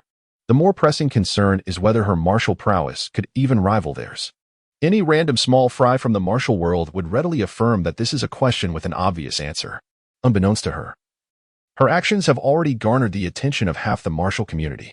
Throughout her arduous journey, Lan Shuying has thoroughly comprehended Xu Weiwei's martial arts, infusing her own insights into the practice. Moreover, she has completely integrated the internal energy that Lan had once imparted to Xu Weiwei. With these various factors interwoven, her combat capabilities have increasingly approached those of the superlative masters on the ranking. With the newly crafted blade whip, fashioned according to the customs of the previous world, Lan Shuying arrived before a wooden pavilion. Today, she sought to challenge the 14th ranked individual, the president of the Mad Lion Society, known for his ferocious dual axes, Yuan Zhan. In truth, Yuan Zhan was reluctant to accept her challenge. The reason was simple. He deemed her insufficiently formidable, believing that engaging in combat with a junior would only diminish his own stature. However, upon seeing her in person, his interest was piqued. A gentle breeze lifted the girl's black veil, subtly revealing her flawless complexion, prompting an irresistible desire to unveil her disguise and behold her unparalleled beauty. Lan Shuying performed a gesture of respect, and Yuan Zhan reciprocated, feigning camaraderie as he jested, "My dear girl, you seem rather light. I fear you might not withstand the might of my axe. Perhaps we should merely exchange techniques instead." Yu Zhan, nearing 50 this year, embodies the adage that age only enhances vitality. His raven hair dances in the wind, and while his countenance exudes a benevolent warmth, a closer inspection reveals that he does not possess the grand and generous demeanor that rumors suggest. Observing the disdainful glances of several women among the onlookers, Lan Shuying realized that he was, in truth, a man driven by carnal desires. There was no need for such trivialities. She merely felt that the current setting was rather cramped and overly noisy. She wished to invite President Yu to engage in a more intimate discourse elsewhere, if he would oblige. With a gentle motion, Lan Shuying lifted the bothersome black veil, revealing her luminous eyes and radiant smile, her beauty both ethereal and enchanting, imbued with a unique allure. As she spoke, she employed the art of seduction, a skill honed to perfection by the esteemed techniques of the Southern Sacred Sect. Yuzhan was instantly captivated, perceiving her not as an ordinary mortal, but as a legendary fox spirit, renowned for ensnaring souls. Certainly. Of course. Where shall we go? He replied, his gaze entranced by her graceful form, a smile brighter than chrysanthemums illuminating his face, his demeanor resolute as he followed her lead. The members of the Wild Lion Society were left bewildered, though a few women seemed to share a knowing glance, each bearing a hint of relief. Do you really doubt Brother Yu's prowess? One flamboyantly dressed matronly figure remarked, twirling her lotus-like fingers with a flirtatious lilt. We should return and prepare a feast. It appears we may be welcoming another sister. The leaders of the Mad Lion Society exhibited knowing expressions upon hearing her words, apprehensive of jeopardizing the chief's interests, and thus refrained from pursuing further.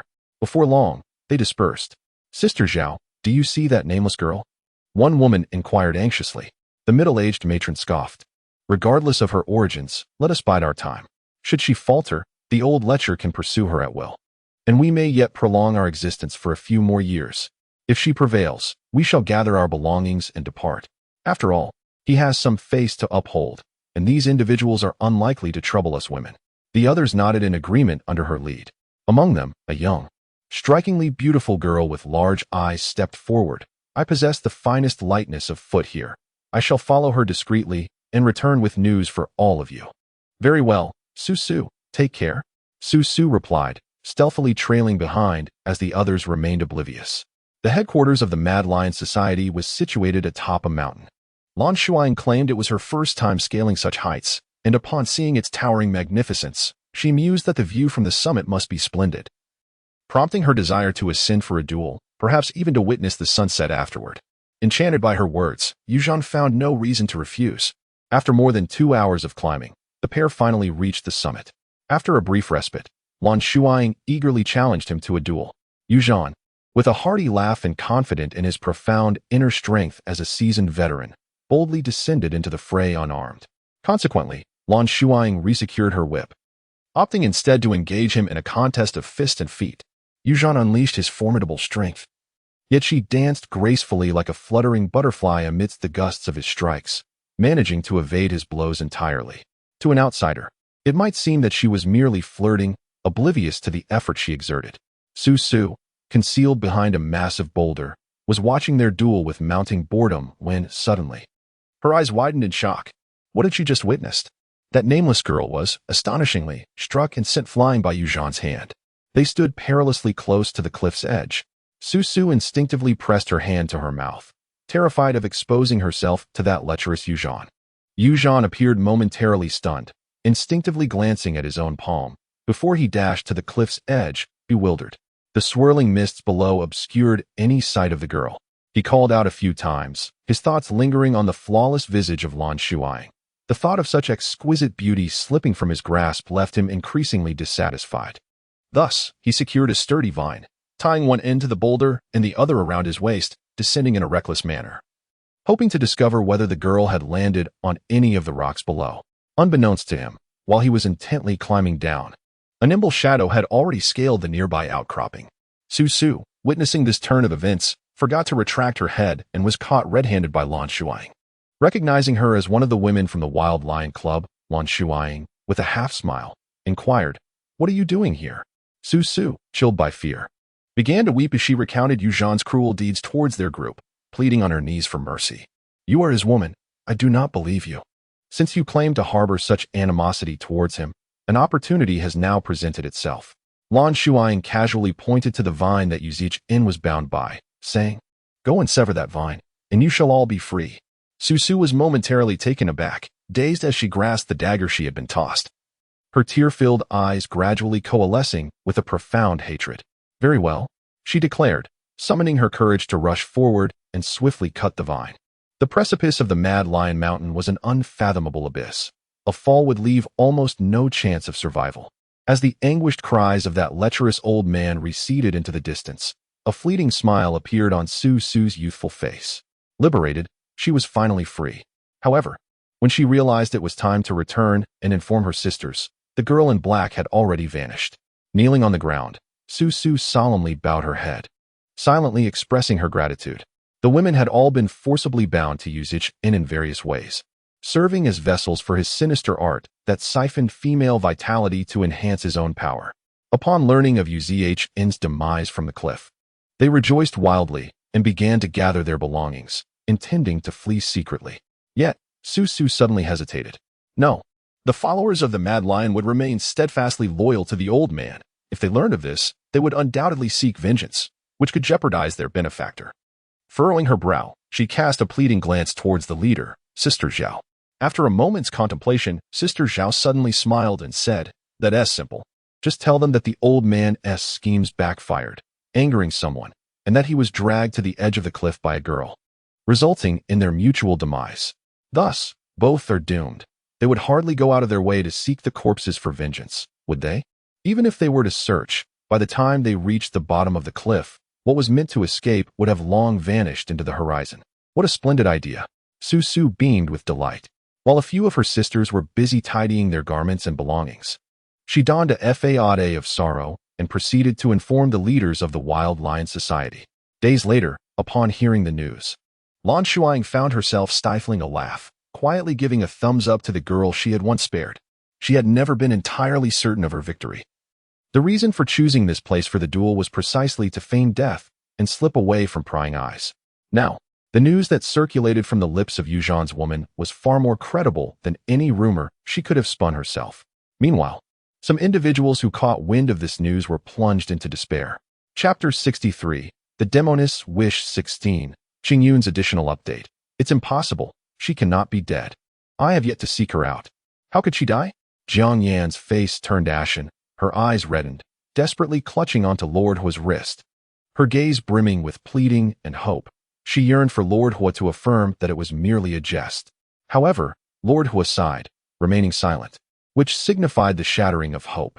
The Wild Lion Mountain is generally inaccessible to outsiders, and due to his esteemed status and extensive connections, Lord Hua had once ascended to the peak of the Wild Lion Mountain and witnessed the sheer cliff with his own eyes. He understood all too well that if one were to fall from there, the chances of survival were nearly negligible. He wished to spare Yin Hui from sorrow. Yet acceptance of certain truths is inevitable. Indulging in an illusion cannot supplant reality. Consider this deeply. Despite countless attempts to persuade him, Master Hua eventually found himself at a loss for words and rose to depart. Outside the window, Mother Jiang wore a troubled expression. At this juncture, all she could do was lament the capriciousness of fate and the unpredictability of life. Just as she had dispatched her brother to investigate the origins of Bloodway, such misfortune befell them. Recently, Feiying Fortress had sent word, and, as was customary, their agents were unable to infiltrate the sacred teachings of Kuan Nan. Bloodway's past remained as elusive as the vanished Lanjia, a mystery beyond reach. Jiang Yanhui sat in a daze for 2 days, his mind oscillating between the gentle smile of a young girl and the haunting image of her in a blue gown plummeting into the misty abyss, bloodied and broken like a discarded doll. Yet, despite this, she remained the most exquisite girl in his heart. The girl waved at him, her laughter bright, as if inviting him to an irreversible rendezvous. You have left, leaving me alone in this world. You must be lonely underground as well. Let me join you, shall I? As night deepened, he heard the steady rhythm of breaths outside his window, surmising that the guard assigned to watch over him had inadvertently fallen asleep. Tormented by myriad thoughts for an extended period, Jiang Yanhui now bore a faint smile of liberation upon his pale visage. Forgive me, father, mother, in the next life. I shall be your son once more. I beg your pardon for my filial impiety. I can no longer serve at your side. Master, master, cried Nai Tang in a frenzy. Lan Shuying pressed her fingers against her brow, sitting up with a weary expression. What is it? Recently, she had adeptly withdrawn from public scrutiny by feigning death through a dramatic plummet, capitalizing on the sensational incident involving the challenge against the ferocious lion, Yuzhan. At this moment, she found herself devoid of any pursuers. In an effort to mitigate further complications, she had assumed the guise of a scholarly youth, embarking northward with a book-laden satchel. This evening, she sought refuge in a Zen chamber. Just as she had drifted into slumber, she was abruptly roused by an agitated presence, her patience wearing thin. Detecting a profound emotional upheaval from the male protagonist, along with an intense yearning for demise, Naitong hastily relayed the situation to her, anxiety lacing her tone, nearly on the verge of tears. "Oh, is that so?" Lan Shuying replied nonchalantly, stifling a yawn as she pulled the covers back over herself, preparing to return to her dreams. "Naitong. Master? Master? The male lead is on the brink of suicide. Wake up. Did you not hear me clearly? Allow me to reiterate, the male lead is about to take his own life?" Lan Shuying lazily responded, "Indeed. But rest assured, he shall not perish." Naitong, perplexed by her demeanor, observed as she calmly turned over, the moonlight casting shadows on her long eyelashes, softening the allure of her half-closed, captivating peach blossom eyes, indicating a waning of her drowsiness. After a moment of hesitation, Naitong finally mustered the courage to inquire about her indifference. Lan Shuying felt the urge to roll her eyes. Naitong was a creation of hers, birthed during her confinement in the emotional prison, having had no participation in her previous worlds. Had it come into existence sooner, it would not be posing such foolish questions. "Let me ask you, what does the protagonist's halo signify?" Naitong fell silent for a moment before tentatively responding. "The principle of immortality? Is that not sufficient? Even if he wishes to perish, he must consider whether certain elements desire his demise. Henceforth, there is no need to inform me of such matters. Let him continue his struggles for at most half a month. Once we retrieve the items from Eagle Fortress, he will naturally lose his desire to die. Master, you are truly wise. Master, you are formidable. Master, you are the most beautiful in the world. Master, be gone. Do not disturb my slumber. Ah, good night, Master." Indeed, as Lan Shuying stated, how could Jiang Yin, as the child of Heaven's path, possibly succeed in taking his own life before the pivotal events unfold? He did attempt to sever his wrist with a small knife concealed beneath his pillow, but just as he broke the skin, he was discovered by the hidden guards on the roof, who promptly intervened and disarmed him. Thereafter, the Jiang family intensified their vigilance, removing all items that posed a threat from his vicinity. Jiang's mother even invited a renowned Buddhist master to come and alternate in lecturing him, hoping to guide him out of his despair. Half a month later, Lan Shuying donned the attire of a woman once more, delicately painting her brows and adorning her lips with a shade of crimson. Her hair was meticulously arranged, adorned with a few floral hairpins. At first glance, her beauty was extraordinary. Her eyes were clear and bright, with a hint of rosy hue at the corners. When she smiled gently, the corners of her eyes curved, adding an extra touch of tenderness. Clad in a simple red dress with arrow sleeves, she sat elegantly upon her steed, gazing into the distance with an unpretentious grace that exuded an ineffable air of confidence, embodying the spirit of the beloved heroine cherished by the older generation. Judging solely by her appearance, none could speak of the demonic sect's enchantress. Having been lauded effusively by Naitong, Lan Shuying caressed her unadorned, delicate skin, and jested with a touch of mischief. "An audience with the elders is imminent. Appearance is paramount." This mention of elders alludes to a bygone incident. Perhaps the omniscient Jiang Hu by Shaoxing is privy to it, yet, given its connection to the sole daughter of the Flying Eagle Fortress Lord, it is likely a secret he is compelled to keep. Long ago, when Huan Mingyao, the eldest daughter of the Flying Eagle Fortress, was but a young girl, she embarked on a similar escapade to the male protagonist, Jiang Yin. She absconded from her home, harboring delusions of conquering the martial world. Regrettably, her wanderings led her too far, landing her in the southwestern territories, where she was spotted by an emissary of the Kunnan sacred sect and taken to the Sorrow Grotto. The Sorrow Grotto served as the Kunnan sacred sect's forbidden ground and a crucible for nurturing the next sect leader and holy maiden. Countless children, from the moment they were cast into it, were forced to engage in relentless battles, vying for each other's sustenance and hydration. If fortune failed them and resources dwindled, they would covet the flesh and blood of their rivals. There, Huan Mingyao, whose martial skills were rudimentary at best, encountered three individuals, Moran, Chenmin, and Namuza, all personally mentored by the previous sect leader. Moran, the senior disciple, and Huan Mingyao forged an instant connection, becoming sworn sisters, with Moran consistently shielding her from elimination. The assessment period spanned a decade, but with the participation of 3 direct disciples. It was evident to all within the Kunnan sacred sect that the assessment was merely a game designed for the trio, as none could rival them. Indeed, months later, the 3 emerged from the labyrinthine caverns teeming with venomous insects and beasts, accompanied by a burden, and soon discovered the exit to the Sorrow Grotto. At this moment, all other competitors had been vanquished. This meant that upon stepping through the door, Namuza, as the sole surviving male, would become the candidate for the next leader. Meanwhile, Moran, Qinmin, and Huamingyao would serve as candidates for the Saintess, participating in the forthcoming contest. No, I do not wish for this. Sister Lan. I long to return home. Huamingyao seemed to realize something at the end of her nightmare, clinging to Moran's arm and weeping in terror. Chapter 64. The demonists wish Moran made a decision that her junior brother and sister both opposed. She erected a barrier at the exit to isolate the poisonous insects and beasts, instructing Huamingyao to remain inside and not move. They left all their provisions of food and water with her, and Moran promised to return as soon as possible to free her. She indeed fulfilled her promise. That was the last time Huamingyao saw Moran. She heard from Chun Min that the senior sister had erred, and the master personally administered the punishment, which granted them the opportunity to traverse the secret passage beneath the dormitory to liberate her. Huamingyao was profoundly grateful for this act of salvation. After returning to the Eagle Fortress, she and Moran corresponded for several years through letters.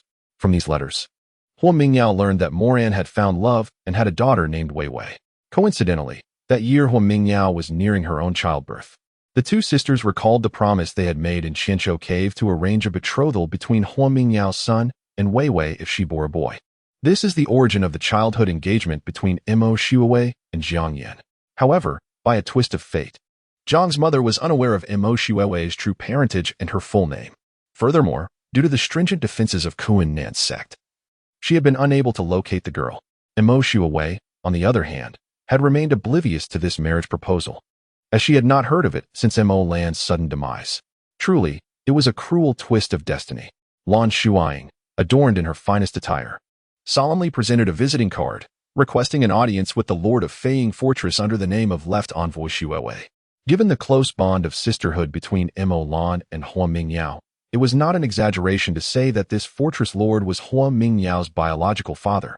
Thus her elder, Lord Hua, with his hair as white as snow and a deep edge on his brow, sat with an imposing presence, scrutinizing her with piercing hawk-like eyes. The first impression was naturally favorable, lest it undermine the hours she had dedicated to her meticulous adornment.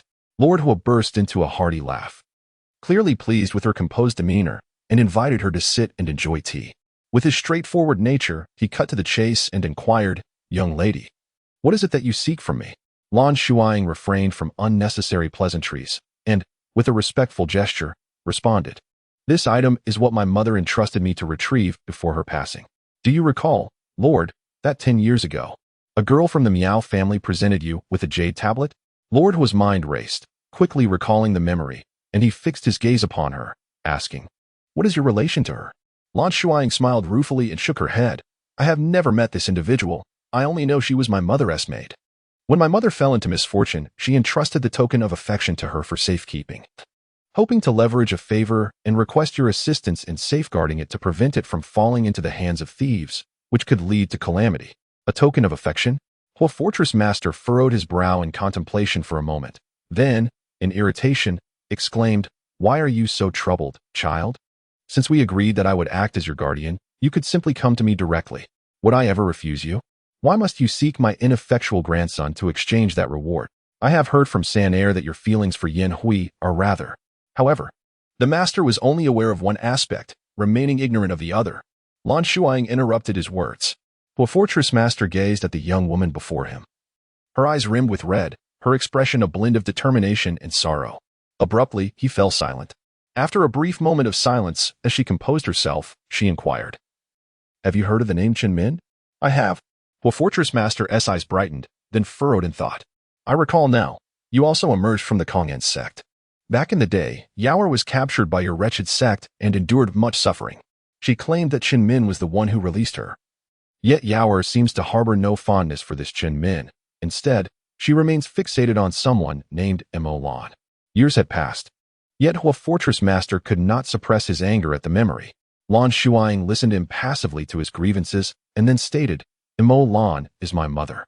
My journey is to find Chun Min and avenge my mother's death. The fortress master was taken aback, his hawk-like eyes betraying his astonishment. He sipped his tea twice before urging, continue.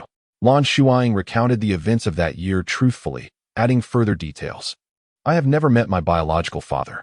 I have heard that he is from the Central Plains and that he encountered my mother while searching for a rare herb in Kongnan. After my mother conceived me, her secret was revealed, inciting great fury from her master, who confronted my father, leading to a fierce altercation. Their martial prowess was evenly matched. Yet it was during this tumult that Namuza seized the opportunity to poison and betray, ultimately usurping power. My father's fate remained unknown, and my mother devoted several years in search of him, yet to no avail. She discovered that the poison used was crafted by Chun Min, who conspired with Namuza. However, a rift formed between them regarding the issue of the saintess. After harming my mother, Chun Min fled. Namuza accused her of treachery, but did not pursue her. With no one to intervene, I resolved to take matters into my own hands. Lord Hua absorbed her words, suddenly recalling another matter, pointing at her and exclaiming, You are the one known as Wei Wei, the betrothed of Yin Hui. Lan Shuying accepted his scrutiny with poise, nodding in affirmation of his unspoken thoughts. Chapter 65. The demoness wished Lord Hua inhaled deeply.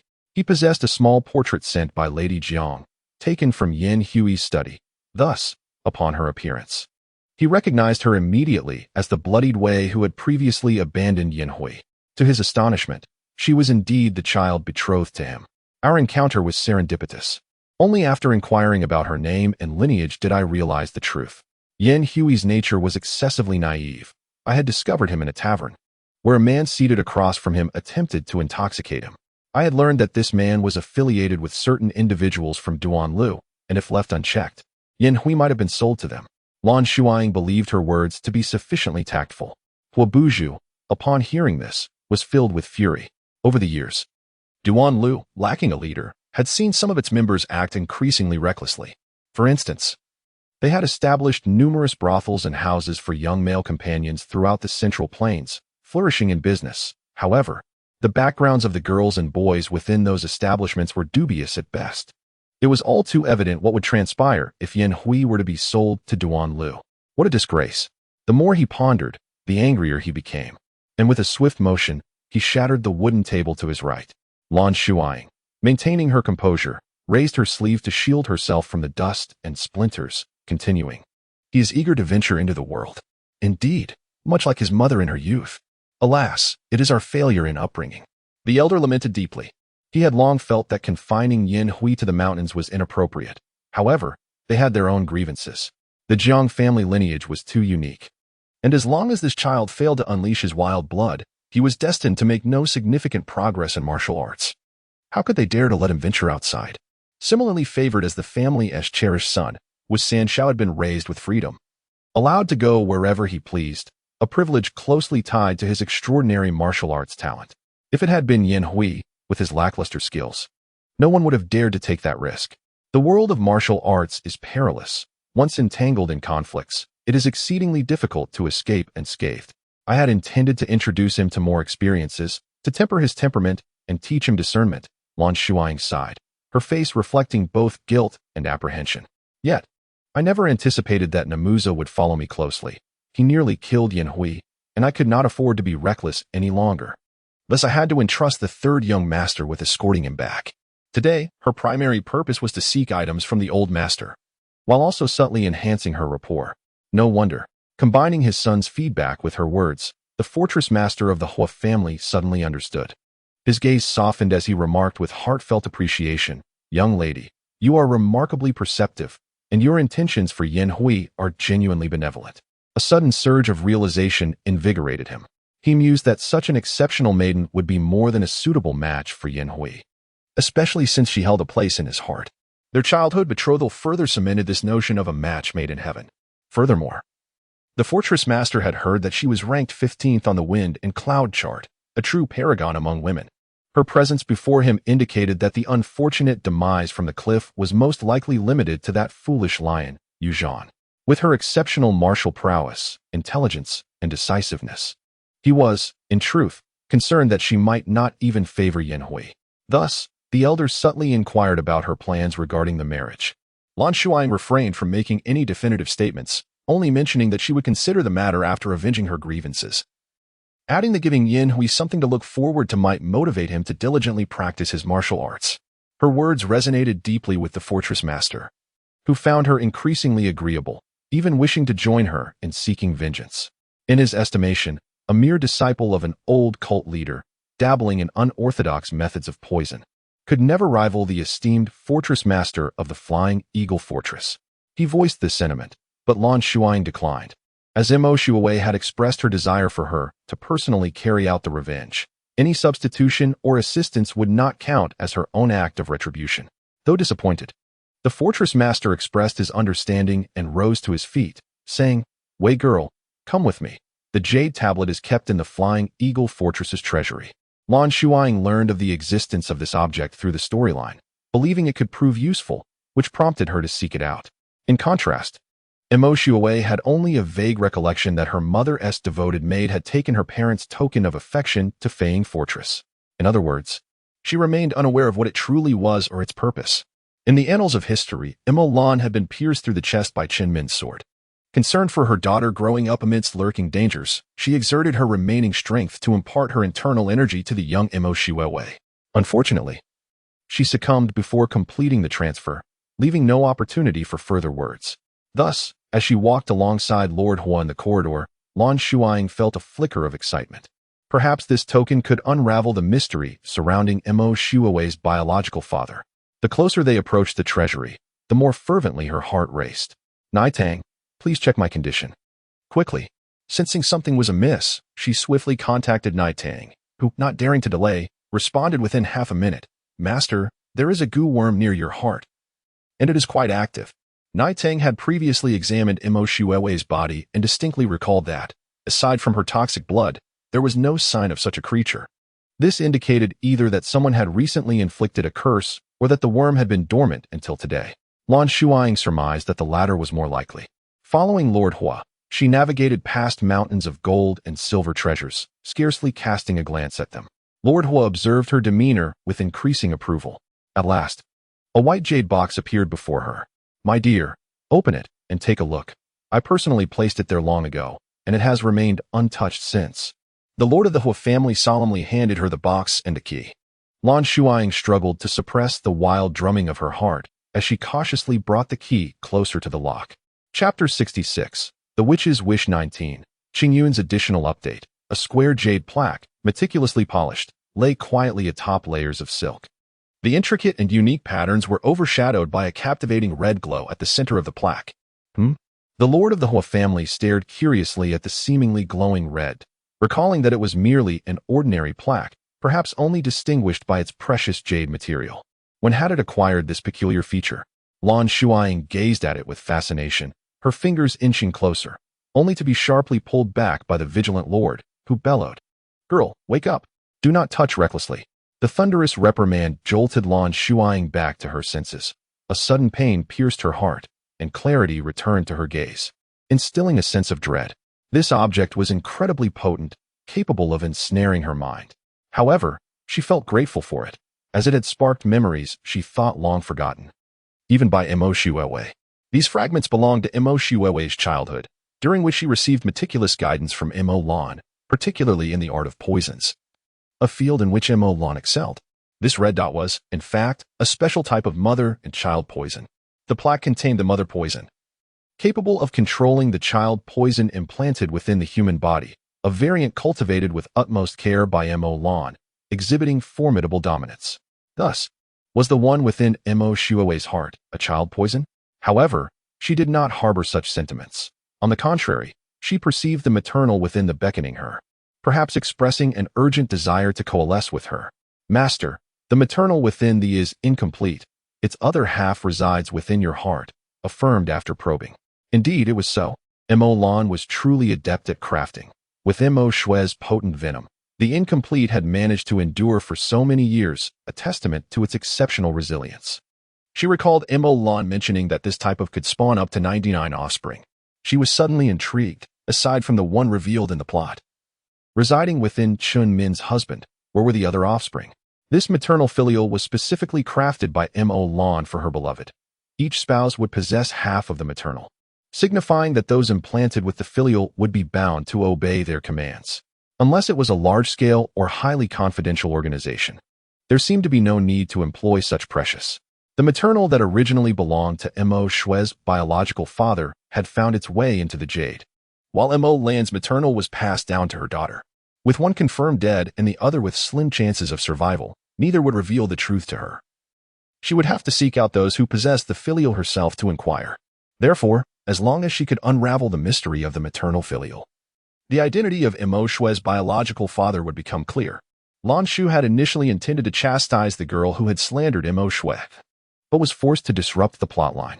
Now, unable to locate the girl for the time being, she intended to compensate Mo Shui by uncovering the mystery of her origins.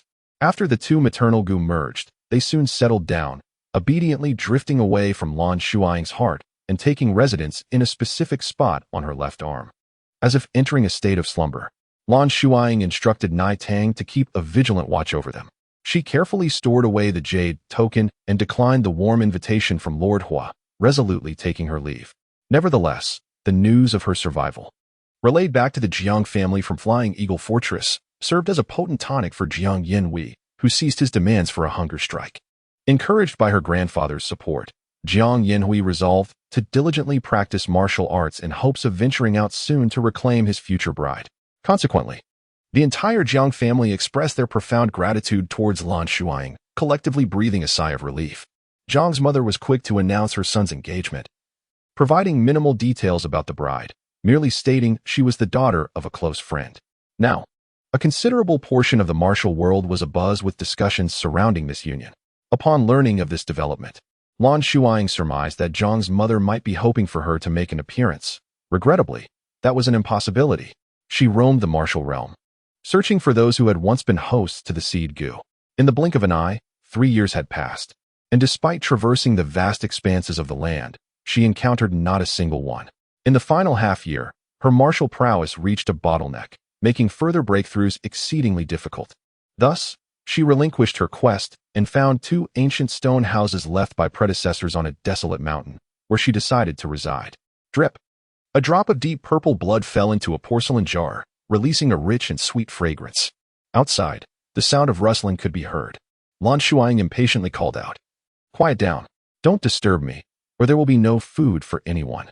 The world has quieted, yet the sounds emanating from the porcelain jar have grown ever louder, causing even the table to tremble incessantly. She fixates intently on the venomous creatures within.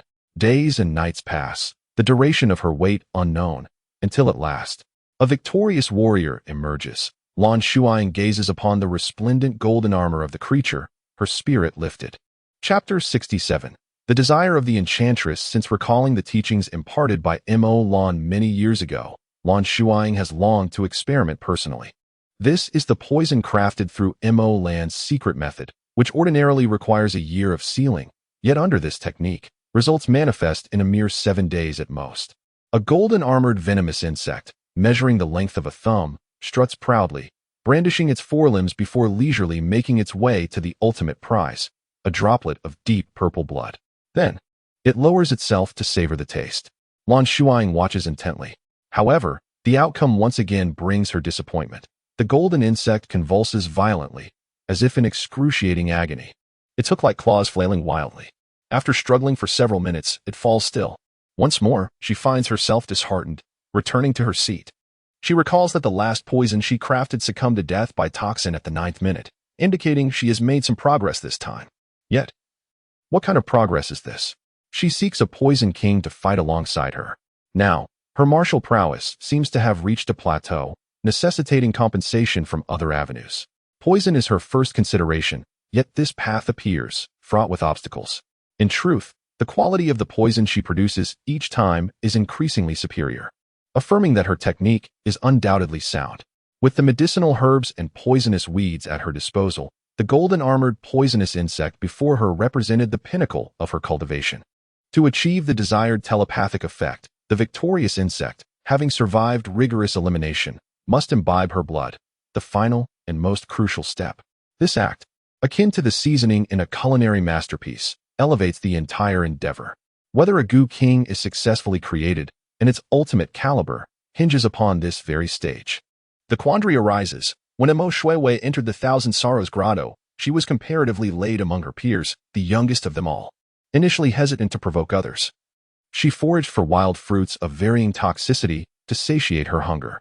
Driven to the brink of starvation, she even compelled herself to consume raw snake and venomous beast flesh.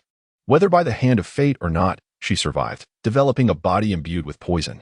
This venomous blood became both her hidden weapon and a source of profound suffering, rendering Imo Shuiwei an anomaly within the sacred sect of Kunlun. For there, from octogenarians to 7-year-old children, everyone possessed the ability to craft goo, albeit with varying degrees of proficiency. If Imo Lan was a genius unmatched in a century, her daughter, Imo Shuiwei, was an unprecedented failure in the art of goo. She was fundamentally incapable of creating viable goo, only succeeding in poisoning the insects she painstakingly nurtured. Goo sought concealment and lethality. Large creatures were deemed substandard, while smaller ones succumbed to the toxicity. Evidently, this curse persisted with Lan Shuying. The air was thick with a saccharine aroma, and the serpent horde, having patiently lingered outside, could no longer resist. They slithered forth from every quarter of the dwelling, their forked tongues darting, their focus solely upon the open-mouthed porcelain jar perched upon the table. With palpable vexation, Lan Shuying massaged her temples, refraining from disturbing the serpents. Instead, she casually added 2 ladles of clear water to the jar, causing layers of insect carcasses to rise to the surface. The droplet of blood diffused, tinting the water a delicate shade of violet. Ceding the space, she allowed the serpents to partake in what they perceived as a grand repast. Help! So many snakes! Aya! A protracted scream echoed from beyond the house. Lan Shuying, recognizing the familiar timbre, was momentarily taken aback. How did you come to be here? To Jiangyan. The aloof voice was akin to celestial music. He gazed adoringly at the azure-clad maiden emerging from the stone dwelling. She remained unchanged, still possessing an exquisite beauty, skin as radiant as snow, refined and alluring features, and starry eyes that seemed to convey affection even in repose. Yet, what has happened to your lips? No longer were they of vibrant crimson, but rather a chilling, profound violet, combined with the scant tribal attire. She appeared all the more otherworldly. Her feet were bare, hovering just above the ground. Upon closer inspection, she seemed to be floating, akin to the heart-devouring demons of folklore. In those frigid eyes, every aspect exuded an aura of unapproachability. His solicitude failed to move Lan Shuying. She stated impassively, "It would behoove you to keep your distance.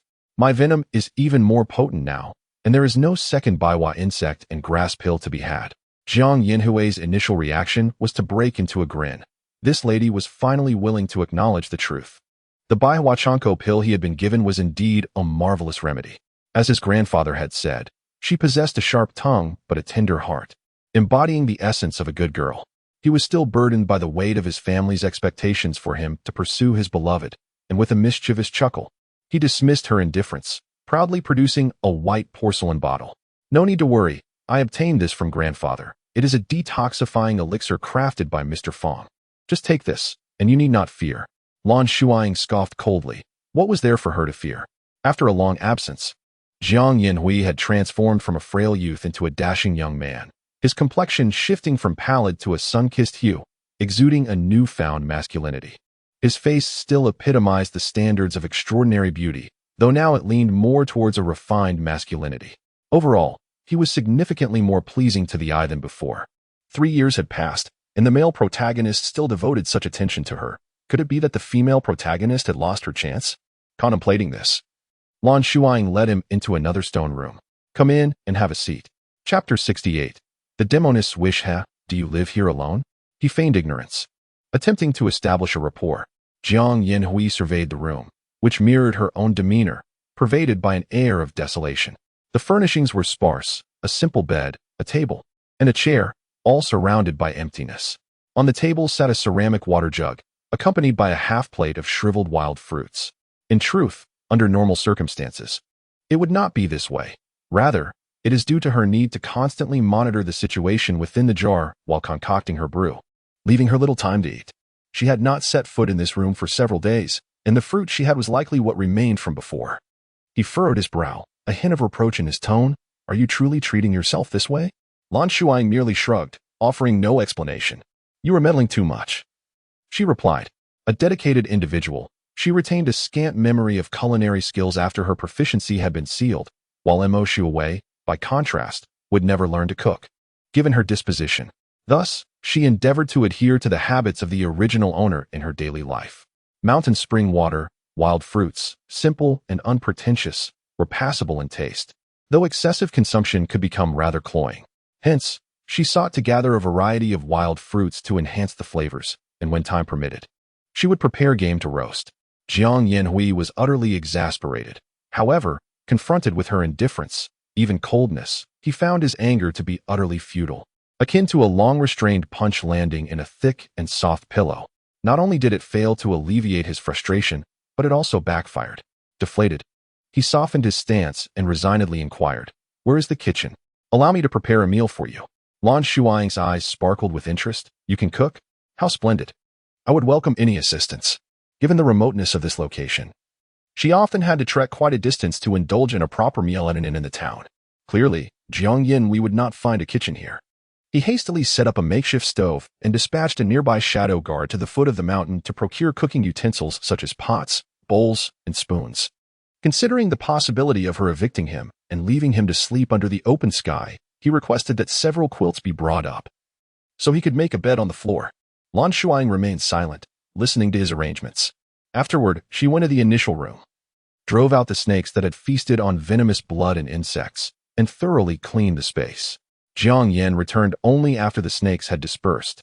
The lingering, faint stench of musk made his back stiffen, and his scalp tingled. He stammered, that. I sleep here? I'll sleep there, and you can have this room. Don't bother me unless it's important, she replied casually. The young man across from her was taken aback for a moment, then broke into a silent grin. As they sat at the dinner table that evening, and Lan Shuying observed the delicious food he had prepared, she suddenly hesitated about living with him. The reason was simple. She didn't enjoy toying with naive individuals, and the boy had behaved reasonably well thus far. She felt a pang of reluctance. She chewed on her chopsticks, wavering between regretting her decision and sticking with it. Jiang Yin could cook, and quite well. If she kicked him out, and the boy ran away, she would have to go back to living on wild fruit and spring water. Staying with the male lead would allow her to better control the plot. Of course, the first two reasons were the main factors that shattered her hesitation. In that case, she said in the original owner's tone, that room will be yours for a monthly rent of 100 taels of silver. Additionally, you will be responsible for cooking for me, 3 meals a day with meat and vegetables. The cost of ingredients will be deducted from your rent. Do you understand? Understood. Jiang Yan, sitting across from her, watched her eat with a radiant smile. Thus, the esteemed saintess and her personal chef embarked on a cohabitation marked by mutual indifference, only converging at the dining table. Their tranquil existence was abruptly interrupted by the arrival of a letter. When Jiang Yanhui heard the knock on her door and opened it, she was met with his anxious expression as he handed her a piece of paper. Lan Shuying returned to her work at the table, too preoccupied to read it herself. You read it, she instructed. In truth, the letter bore no significant news. It merely conveyed that her grandfather had written to inform her that her uncle would be arriving shortly to accompany him to Luiyue City for the coming-of-age ceremony of the Eastern young master. Jiang Yanhui kept her gaze lowered, hesitant to meet her eyes, as she gently broached the subject. What do you think? Should you accompany me? Why would I want to go? Lan Shuying replied incredulously. Yet, deep down, she was acutely aware that she had to attend. The events in Luiyue City were pivotal to the overarching narrative, a significant plotline that could not be overlooked, unlike the minor subplots she had missed over the past 3 years. However, considering Mo Shuoei's temperament, it would be utterly impossible for her to agree without first offering some form of resistance. Jiang Yanhui blinked innocently, a sweet smile gracing her face as she boldly declared, You are my betrothed. With a swift motion, the long whip encircled his neck, and the girl turned with a fierce glare. Say that again? Jiang Yanhui forced a sweet smile, a hint of shyness in her eyes, yet her words were unabashed. I am not mistaken. Grandfather has already informed me. You are the daughter of Aunt Lan, and we are bound by a marriage contract. Now, the entire realm is aware of this, so you cannot evade it. Before him. The young woman's fair face flushed slightly as she retorted with vexation. What do you mean? The entire martial world knows. I've never heard of it. Well, I'm telling you now, Jiang Yin replied. You are my betrothed, and I swear to the heavens that I will only ever have you in this life. After we marry, we'll be like my parents, cherishing and loving each other, living a blissful life together until our hair is as white as snow, our teeth have all fallen out, and our grandchildren are running around the courtyard. Jiang Yin described this scene to his beloved with a look of longing. Little did he know that these were the very words he had spoken to the female protagonist in the original plot, almost verbatim. Lan Shuying sneered inwardly, withdrawing her whip with a feigned expression of disgust, shaking off the goosebumps on her skin. "Spare me," she said. "Who wants to become an old fossil with you? I'd rather remain eternally young." Jiang Yin gazed at her with infatuation, the sunlight streaming through the uncurtained window, bathing the young woman at the table in a beautiful golden light, vibrant and exquisite, like a fairy existing only in his dreams. He was unaware that her seemingly jesting words would one day come to fruition, becoming a lifelong regret and source of anguish. "What are these?" Jiang Yin inquired, drawing closer to her side, curiously examining the bizarre objects on the table. Liquids of various hues, piles of powders, herbs of unknown purpose, and in greater abundance. The shriveled corpses of venomous insects. The large porcelain jar beside him was tightly wrapped in thick cloth. As he drew closer, he could hear the occasional jarring scratching sound from within, akin to a sharp instrument scraping, sending shivers down his spine. Lan Shuying, seemingly indifferent, casually admitted to practicing the art of crafting poisons, though she would never confess to Jiang Yanhui that she had never succeeded. So far, the only creatures she could command were the venomous snakes lured by her blood and a pouch of corpse-eating insects she had brought from the Kuan-Nin sacred sect. Jiang Yanhui, slightly pouting in disappointment, moved aside, clearly unimpressed by the jar's contents, yet he would not hinder her fascination with them. This respect for others was a hallmark of his upbringing as a young master of a prestigious family. After some idle chatter, Lan Shuying eventually agreed to accompany him. A few days later, young Master Hua arrived as promised. Jiang Yanhui had little to prepare and stood beside Hua's luxurious and ostentatious carriage to converse. "It's not that I'm criticizing you, but after staying with her for so long, you still haven't managed to secure her promise of marriage? I must say, I'm quite disappointed in you," Hua remarked nonchalantly, chewing on a blade of grass. Jiang Yanhui, his face flushed, retorted, "That cannot be. Aunt Lan has yet to avenge her grievances. Moreover, I hope that our love is mutual and that we can joyfully return to wed. It simply cannot happen now."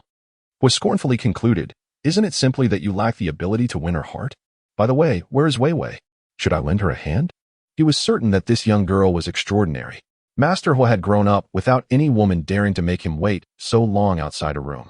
Just as he was contemplating, the girl in the blue dress emerged, cradling a cumbersome porcelain jar.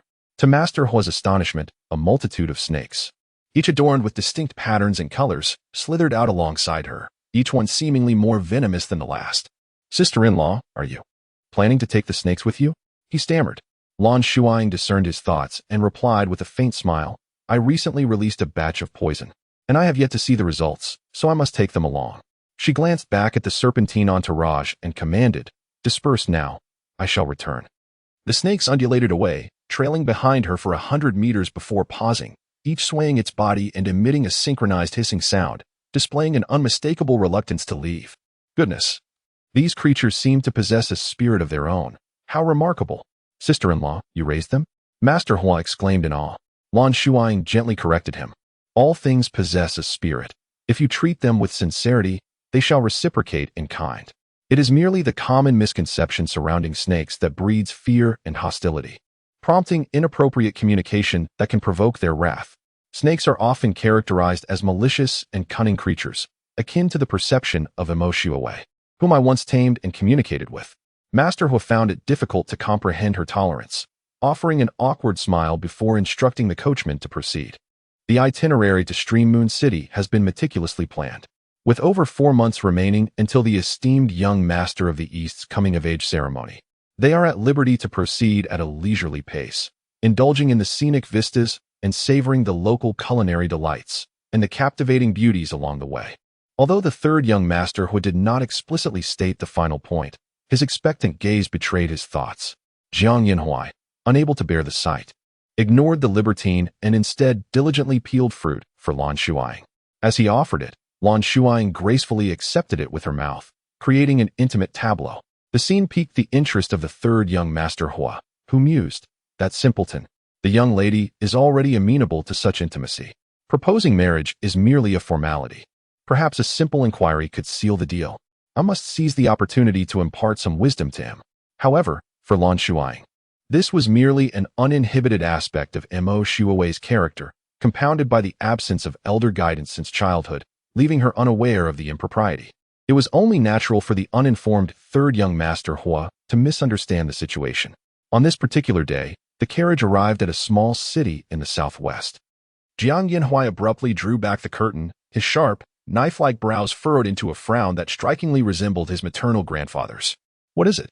the third young master Hua inquired. Peering out and mirroring Jiang Yanhui's expression, a mixture of disgust and indignation.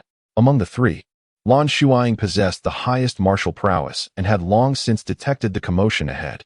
She remained seated in tranquil repose, seemingly oblivious to the situation. While her mind raced with countless thoughts, Jiang Yin returned to his habit from 3 years prior. Instinctively seeking her counsel when faced with a situation. "It appears there's a child being abducted up ahead. I intend to intervene." Lan Shuying offered a subtle smile, inquiring, "Are you certain it's an abduction, rather than a transaction involving the sale of a child?" She had distinctly overheard a female voice repeatedly asserting that this child was acquired through the expenditure of their entire fortune, and if anyone wished to take him, they would have to exchange him for 100 taels of silver. Conversely, the other party did not resort to outright theft but acknowledged the transaction, expressing their intention to exchange him for an equivalent value in Kuan currency. The woman, either unable to comprehend their speech or unwilling to accept Kuan currency, vehemently refused, creating a disturbance on the spot. Taken aback by Lan Shuying's question, Jiang Yin returned and shared a glance with the third young master Hua, resolving to personally investigate the matter. The commotion was considerable, with 3 towering men cloaked in black robes on one side, and a couple dressed in Central Plains attire on the other. The subject of their dispute was a boy, approximately 10 years of age. The boy's garments were tattered, barely concealing his body, yet he openly endured the gazes of the crowd, displaying no shame. His pair of dark, lackluster eyes were fixed intently on a certain point, as if everything around him was inconsequential. The third young master Hua remarked with curiosity, "Could he be blind?" His voice was subdued, but due to the proximity, the child overheard him. The child's gaze shifted, settling on the third young master Hua's face, and a cool, mocking smile played on his lips, instilling a sense of unease in those who witnessed it.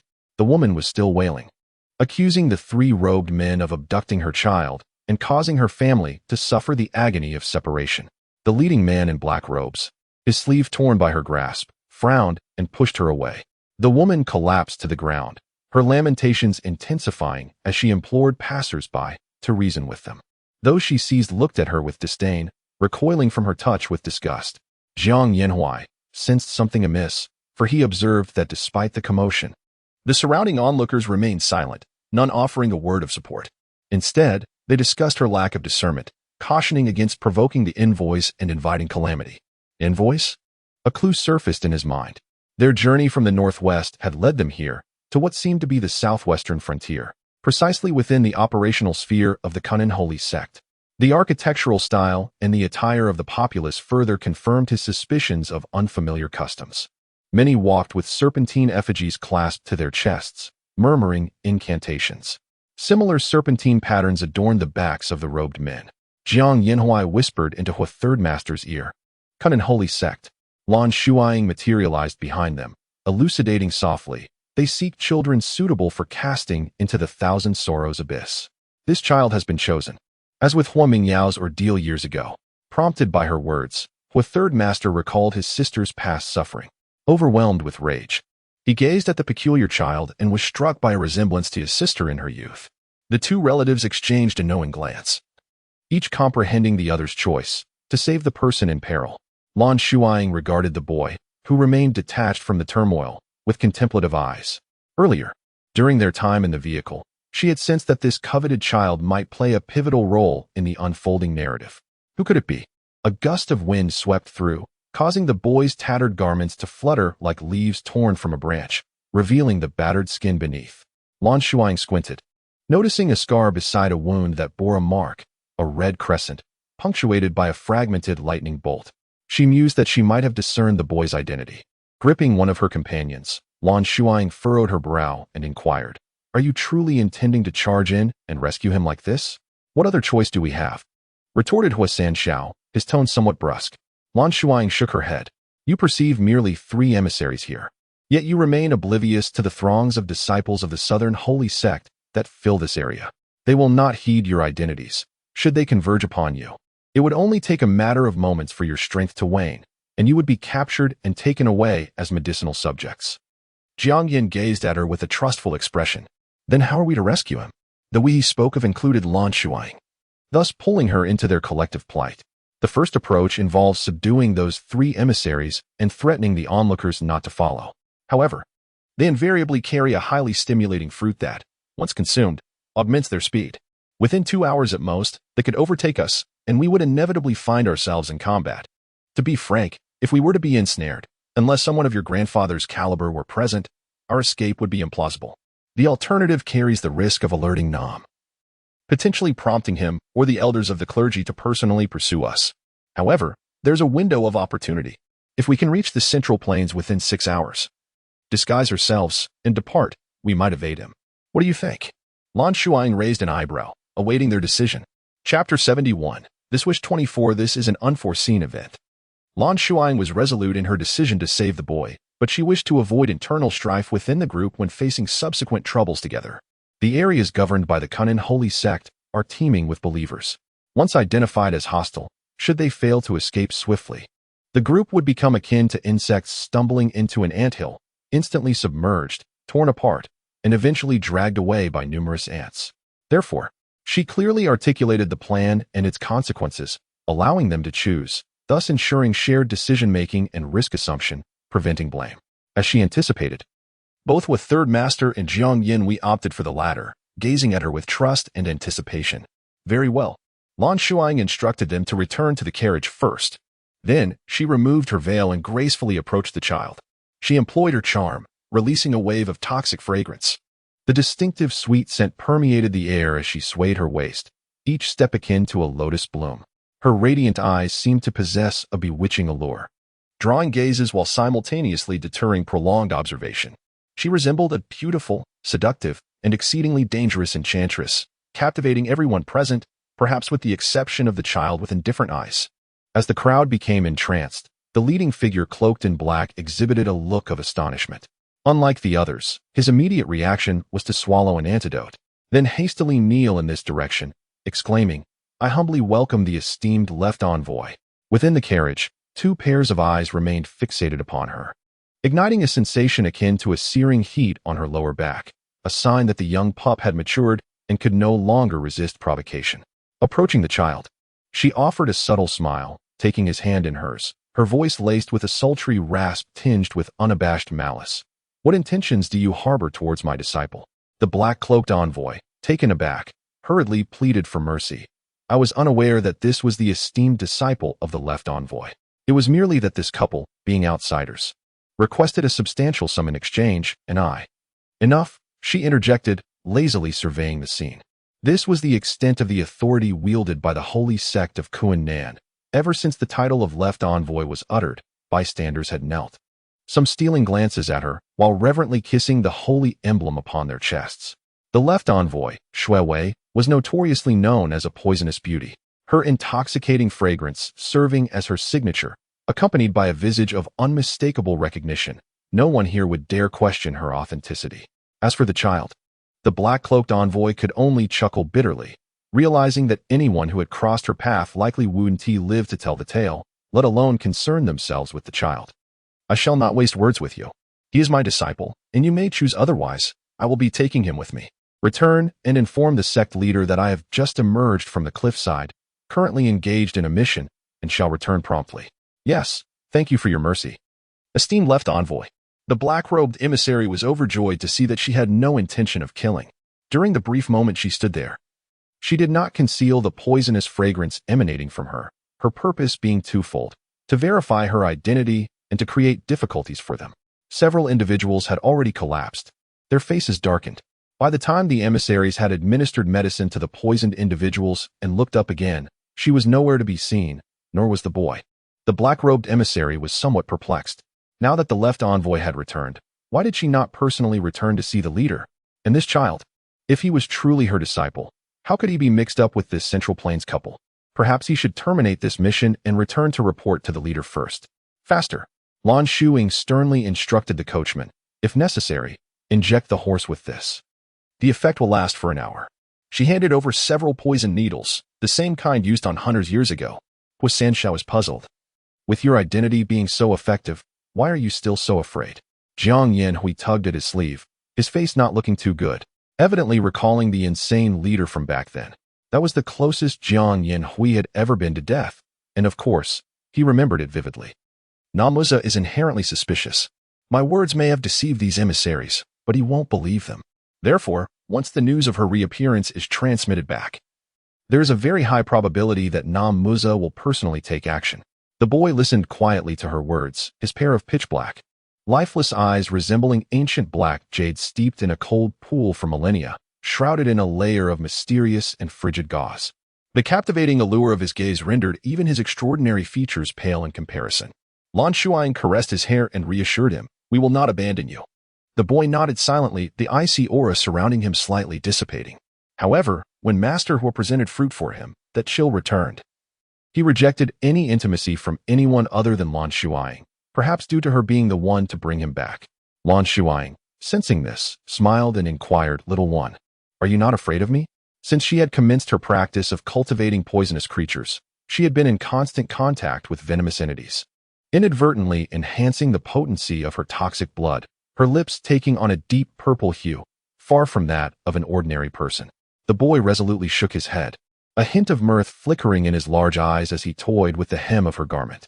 Whenever someone spoke to her, he would scrutinize them with his indifferent, lifeless black eyes, as if issuing a unique threat.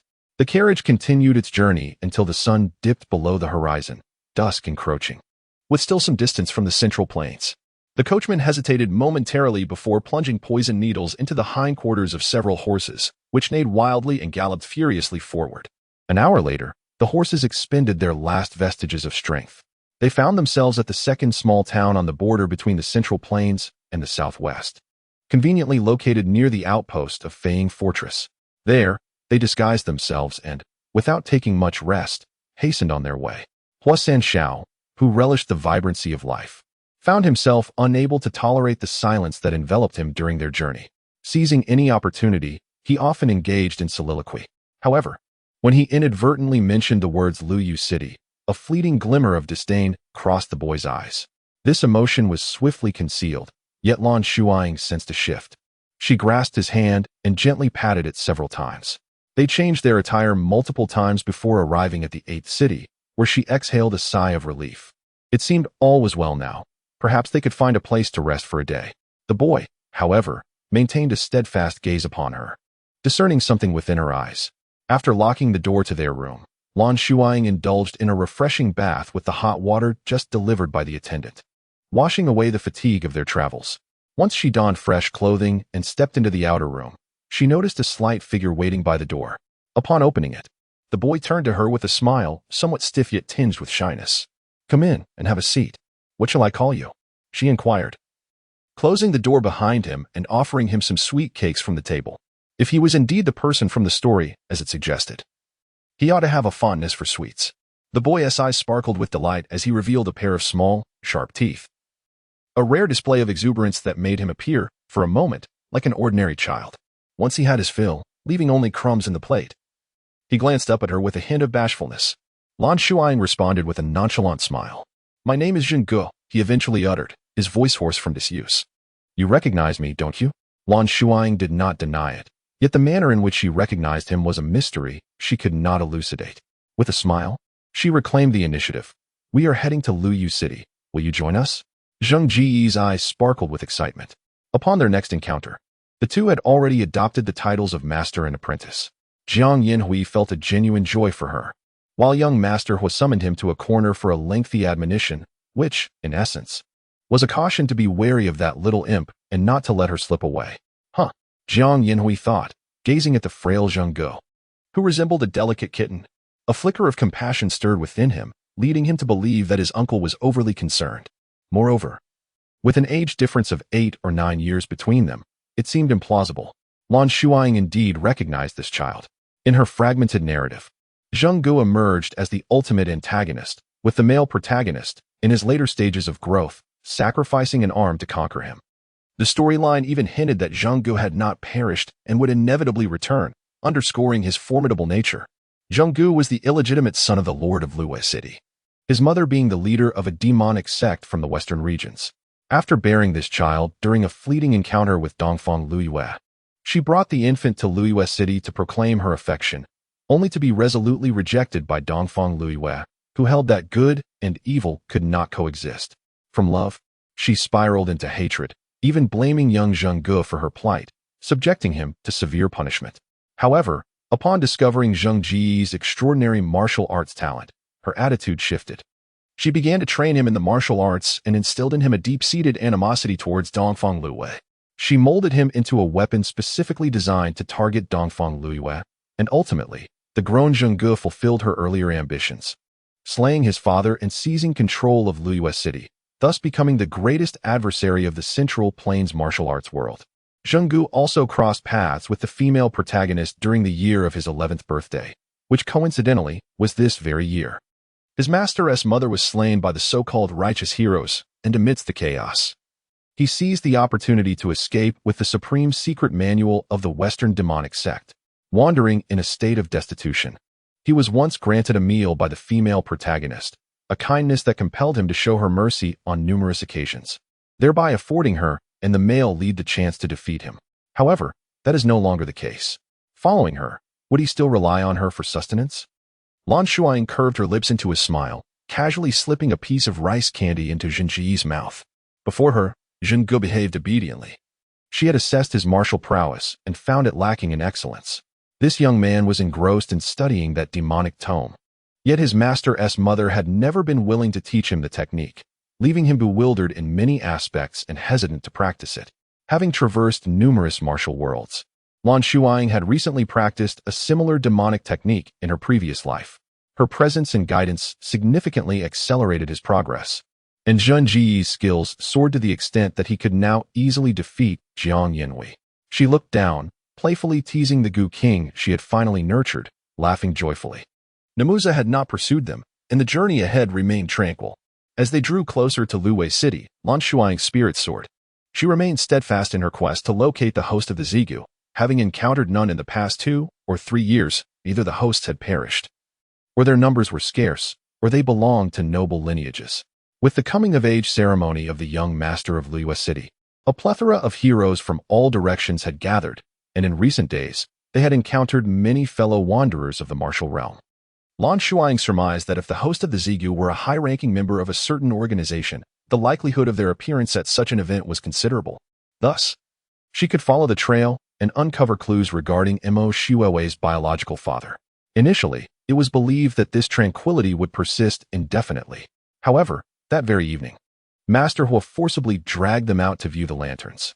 Lan Shuying, disliking the commotion, chose to remain alone in the inn, where she unexpectedly fell victim to a sinister plot. Chapter 73, The Demoness's Wish. A drug had been introduced into her bathing water. Sitting in the tub, she appeared to be in a state of serene contemplation, yet she was devising a strategy. She was aware that the drug was taking effect, her strength was waning, and a fog was beginning to envelop her mind. She needed to find a way to stay alert. A hand, holding a cloth imbued with a peculiar odor, reached for her from the side, attempting to cover her mouth and nose. She chuckled softly, deeming it an unnecessary endeavor. Why so surprised? The intruder was taken aback, astonished by her clarity. This particular narcotic was specially crafted for skilled individuals. Ordinarily, one would be as helpless as fish on a chopping block, unable to articulate a single word. The drug did not impair one's senses, so he had taken an extra precaution before abducting her. "Are you from Luwei City?" Lan Shuying inquired nonchalantly. The intruder, further astonished, shifted his gaze, affirming her suspicion. "Indeed, you are quite astute, my dear. TSK, and so lovely as well. I truly have no desire to harm you. Why not accompany me instead? Haha." With growing lecherous intentions, his hand reached toward her alluring figure beneath the water. But then came a piercing scream. The man's face drained of color as his hand, now submerged, twisted grotesquely at the wrist. The agony of a shattered bone sent beads of cold sweat trickling down his forehead. In a desperate move, he drew a dagger with the other hand, poised to press it against her throat. In the heated water, a toxic blood was mixed, transforming it into a mesmerizing shade of ethereal purple. Lan Shuying pierced her thigh with a hairpin, momentarily regaining control over her body. The recent explosion had interrupted the man's movements, marking her limit. Now, facing this dagger, she found herself utterly powerless. At that moment, a loud crash resonated from the roof, as several tiles fell upon the man, catching him off guard. Following this, a palm, smaller than that of an adult, silently struck towards the top of his head. The man, covered in debris, closed his eyes and clumsily evaded the blow. Grappling with the small yet fierce Zhenggu. Though small in stature, Zhenggu possessed a ferocious temperament and executed cunningly vicious techniques. As his internal energy waned, he pressed his entire weight onto the man, sinking his sharp little teeth into the man's neck. Blood pooled around them, and the man's struggles grew increasingly feeble until Lan Shuying, freed from the drug's effects, swiftly rendered him unconscious. Master, Zhenggu rolled off, panting heavily. His teeth were stained crimson, and his chin and chest were smeared with thick blood, leaving him too ashamed to meet her gaze. Lan Shuying gently patted his head and encouraged, "You did well, but there is still room for improvement in your training." Zhenggu beamed, revealing his small tiger teeth. "Yes, Master." As fellow disciples of the demonic sect, Lan Shuying bore no grudge against him for his brutal methods. In combat, it was indeed a fight to the death. Was a gentle demise any less of a death? Zhenggu reminded her, "Master, they will soon return. You should change your clothes." With a nod, Lan Shuying proceeded to bind the man to a chair. Zhenggu obediently stepped outside to guard the door. She changed out of the hastily donned bathrobe into her regular attire, her mind preoccupied with the thought of ensuring that the innkeeper would bring hot water again after the interrogation. How infuriating it was that he had dared to dip his filthy paws into her bathing water. Young Master Hua prided himself on being the most skilled interrogator among them. Yet Lan Shuying unleashed a black beetle from her pouch, staging a gruesome spectacle of devouring a whole sheep before the man who had been splashed awake. Young Master Hua fell silent, daunted. However, the man remained unfazed. A mocking smirk graced his handsome, lascivious face as his gaze lingered lecherously upon her bosom. He taunted, "Little girl, do you really think a few corpse-eating insects are worthy of your bravado before me? If you possess any skill, kill me. Otherwise, what can those insects do to a single strand of my hair?" "Ha ha," young Master Hua suggested. "Why not send him to our torture chamber? There are plenty of instruments there. Surely one will compel him to confess." Lan Shuying shook her head. "No need for that. Thank you." The man, still reveling in his arrogance, remained oblivious that the moment he uttered the words corpse-eating insect, he had already revealed his identity. Since they hailed from the same hometown, she decided to test him further. Lan Shuying released a red beetle, smaller than the corpse-eating insect. Its short wings and curved mandibles nearly half the length of its body glimmering under the light. The man's expression instantly morphed into one of terror. "Do you recognize this?" Lan Shuying smiled, holding it before his eyes, murmuring to herself, "You know of the corpse-eating insect. You should certainly not fail to recognize this one. Thus, you must be aware of its specific effects, right?" "Hee, I have never tested it since its refinement. I am quite looking forward to it. Thank you for delivering it to me." She uttered a polite remark. The red beetle burrowed into his ear, and the man's complexion grew increasingly ghastly, with blood oozing from his nostrils, though the fluid that followed bore little resemblance to blood. "You have illicitly employed a forbidden insect. You will not escape unscathed." When the red beetle emerged, it had swollen considerably, eager to digest its feast, appearing lethargic.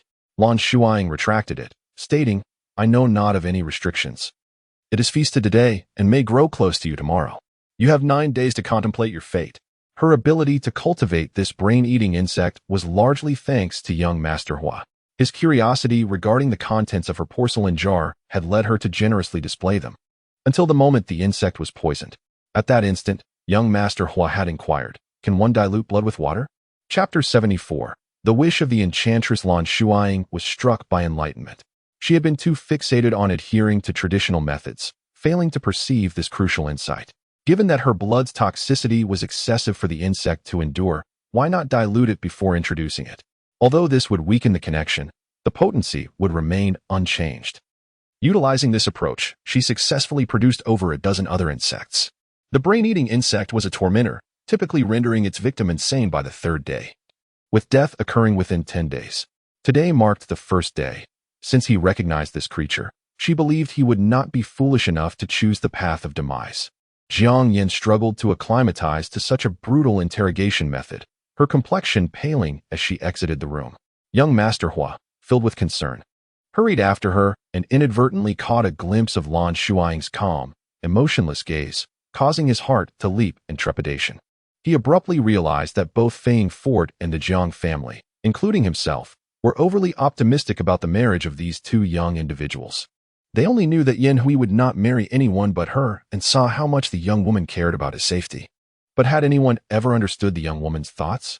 What if she did not love Yin Hui? What if she could never fall in love with Yin Hui? They viewed Yin Hui as too perfect and subconsciously believed that the young woman should cherish Yin Hui for life, just like them. However, judging from her calm and indifferent gaze just now, Third Master Hua was certain that she had no affection for Yin Hui at all. With this conclusion, he carefully analyzed their respective upbringing and experiences, further solidifying his thoughts. A gentle breeze caressed Jiang Yin Hui's face, making him feel a bit more comfortable. He happened to see Third Master Hua beside him and asked with perplexity, "Uncle, why are you looking at me like that?" Third Master Hua shook his head with a complicated expression. "What do you think about this marriage? If, and I mean if, she never truly likes you and is unwilling to marry you, what will you do?" "Oh, Uncle has noticed. Of course. I know she doesn't like me. I am weak, incompetent, and blind, always causing her trouble. Without her, I can't even handle the aftermath. It's only natural that she doesn't like me." Jiang Yin Hui's tone became increasingly strained, his dispirited demeanor a stark contrast to his usual suave self. Third Master Hua was shocked that he saw himself in such a low light, and he couldn't help but get angry. "You blockhead. If this path doesn't work, I'll take you to find a better girl. There are plenty of fish in the sea. Why must you hang yourself here?" The voices of the uncle and nephew grew increasingly loud, and the more Jiang Yinhui resisted his suggestions, the more fervently Huasan Shao pressed on, leaving outsiders to mistakenly believe they were on the verge of a brawl. Zhenggu, with an impassive expression, passed by from behind and remarked, "If you intend to argue, do so farther away. Do not disturb my master's rest." The two fell silent, and upon seeing her beloved closing the door, Jiang Yinhui instinctively rushed forward. Lan Shuying, disinterested in speaking, cast him a perplexed glance. Shuawei. This was the name Lan Shuying had imparted to him. She had promised to fulfill his wish by ensuring he would remember Imo Shuawei for a lifetime, naturally adhering to the original name. I'm sorry. Jiang Yinhui stammered for what felt like an eternity, failing to articulate anything of substance, though his apology was rather straightforward. "You were in danger, and I did not come to your aid in time. When you needed help, I was always unable to assist. I am so useless." Lan Shuying furrowed her brows. This was likely the primary reason she held a disdain for the male protagonist, his weakness and immaturity. His apology was not a genuine acknowledgement of his shortcomings, but rather a plea for her understanding. To put it plainly, he sought her comfort and affirmation without taking tangible actions to prove he was worthy. As for blaming him for not protecting her during perilous moments, such notions were unfounded. In Lan Shuying's view, the reason for her predicament lay in her own lack of caution. Moreover, Zhenggu had previously mentioned that while they were observing the lights, they encountered a troupe of performers, among whom were two seemingly pitiful young girls who persistently begged Jiang Yinhui to rescue them. Jiang Yin returned to retrieve the silver, intending to redeem them, but soon after, the manager intervened, leading to a further entanglement. Zhenggu had always been inclined to assume the worst in people. He suspected that someone was deliberately stalling them. Regardless of the truth, he felt compelled to verify it personally for peace of mind. Which is why he hurried back to the inn to find her. This ultimately afforded her the opportunity to escape danger. As for why the two had been delayed for so long and what had transpired afterward, she found herself disinterested in probing further. Lan Shuying smiled faintly, appearing completely unperturbed. "It's all right. The matter is in the past." She paused and added, "Your cooking is quite delightful." However, Jiang Yin failed to grasp her true sentiment. Having received the comfort he sought, he retreated joyfully and relaxed, akin to a child who had just been gifted candy. Huasan Shao stared in disbelief. He felt an overwhelming urge to yank the man back and vigorously shake him, wondering if there was any sense rattling around in his head. The girl had genuinely claimed not to mind, and it was true. She had never expected him to protect her. She was indifferent to whether he had safeguarded her because she, too, did not care for him. Furthermore, The only commendation offered was that his cooking was good, implying that he possessed no other redeeming qualities. What was there to be pleased about? Lan Shuying wore a half-smile, observing the lingering Hua San Shao, who groaned in agony. Clutching his forehead, he believed that this girl would likely never set foot in the Jiang family home in her lifetime. Chapter 75. The Wish of the Enchantress 28. Qingyun's additional update. The nameless man who had drugged her received his just desserts. Lan Shuying searched him thoroughly and discovered an assortment of potions. She disposed of the antidotes and proceeded to experiment with the non-lethal sedatives and itching powders on him. The notion of consuming his brain was merely a ruse to extract the truth, for she intended to keep him as bait to lure out Qinmin, her intended target. Indeed, it was Qinmin whom she sought to eliminate. This revelation was credited to the man's earlier boasting. He likely remained oblivious to the fact that the seemingly commonplace corpse-eating worms were a privilege reserved for those of the guardian rank and above within the Kunnan sacred sect, an honor that ordinary followers had never even glimpsed. Thus, it could be deduced that he or someone in his circle had once held a prominent position within the sect. Next, she reflected on those who had departed from the sect in recent years, counting only 5 individuals above the guardian rank, including Lan Shuying herself. Among them, 2 were tasked with searching for the children of Qianqiu Cave, while the other 2 were Qinmin and her dual cultivation partner. Due to this unforeseen incident, the expedition was delayed, and the group opted to rest at this inn. On the 3rd day, just as the brain-eating worm was about to enter the man's ear canal, 4 figures burst through the window, interrupting her. The man laughed triumphantly. "Enchantress, you shall regret this." With a swift crack of her whip, Lan Shuying rendered him unconscious, silencing his boastful laughter. She then fixed her gaze upon the 4 intruders, their skin pale and gray, their robust limbs appearing somewhat stiff. When Hua San Shao's sword struck one of their arms, it produced a resonant clash akin to metal against metal. Lan Shuying almost believed she had entered an apocalyptic world. However, upon closer inspection, she discerned that the eyes of these individuals were, in fact, vibrant with life. Their gazes revealed an unwillingness to engage in conflict. Yet their actions spoke of reckless bravery as they charged towards the man, willing to exchange injury for injury. It became clear to her that they were the living dead. "Qinmin, if you wish to save your man, come forth yourself. I know you are nearby." A peculiar voice echoed, its tone laden with mockery. Yet its source remained indiscernible, as if voices were resonating from every direction. 10 years have passed since I departed from the sect, and yet someone still remembers me. Little girl, you have certainly surprised me. Ha ha ha, merely a foolish and laughable plaything. Do you dare to compel me to reveal myself? You few should first indulge yourselves with my little treasures. Unmoved, Lan Shuying wielded the whip to alleviate the pressure from the living dead on her companions, while her other hand held a dagger poised against the man's throat. The whip had already marred his visage, with thick droplets of blood cascading onto the hilt of the dagger. Drip, drip, the voice fell silent. But Lan Shuying was certain that the heart of the speaker was anything but tranquil. To consider a handful of living dead as your treasures, what then of the lover who had accompanied you for a decade? A mere trinket? Without him, I imagine these past few days must have been rather lonely for you, Lan Shuying mocked. Jiang Yinhuai was taken aback that his beloved would utter such shameless words. His hand faltered, and instantly, a long scar was carved across his forearm by the sharp claws of the living dead. Yinhuai, Hua San Shao exerted himself to break through and protect him. Conversely, the pressure on Zheng Ge suddenly intensified, compelling Lan Shuying to provide special care. Even more dire, the 4 undead simultaneously howled at the sky, their combat prowess evidently enhanced. Hua San Shao and Jiang Yin joined forces to confront one, while the other 3 rushed towards Zheng Ge. Lan Shuying had no choice but to leap over to assist. Otherwise, Zheng Ji's life would be in peril. By doing so, she effectively surrendered him to Qinmin, but in her realm, no opportunity came without a price. She administered a pill to the man and then aided Zheng Ge in swiftly dispatching one of the undead. The remaining 3, indeed, ceased their pursuit and fled with the man in tow. "What did you feed him?" Hua San Shao inquired. Lan Shuying replied with a cold smile. "Something that renders him devoid of value." After abducting the man, Qinmin and her undead minions vanished without a trace. The group proceeded to Liu City without incident, where they were accommodated in a special courtyard for distinguished guests. That night, under the luminous moonlight, a shadow deftly slipped out of the courtyard and rode into the darkness. Her intentions unmistakably clear. During this period, Qinmin was in a state of disarray, having never before suffered such a significant loss. These also marked the darkest and most agonizing days since Duan Qian had joined her. He had been disfigured by Lan Shuying, losing his handsome visage. Yet he did not mind too much. After all, to Chen Min, he was merely a tool for dual cultivation, as expendable as turning off a light. In her fury, Chen Min had beaten him and left him to endure a day of torment in the water prison. As the days progressed, second day, third day, fourth day, Chen Min's anger intensified.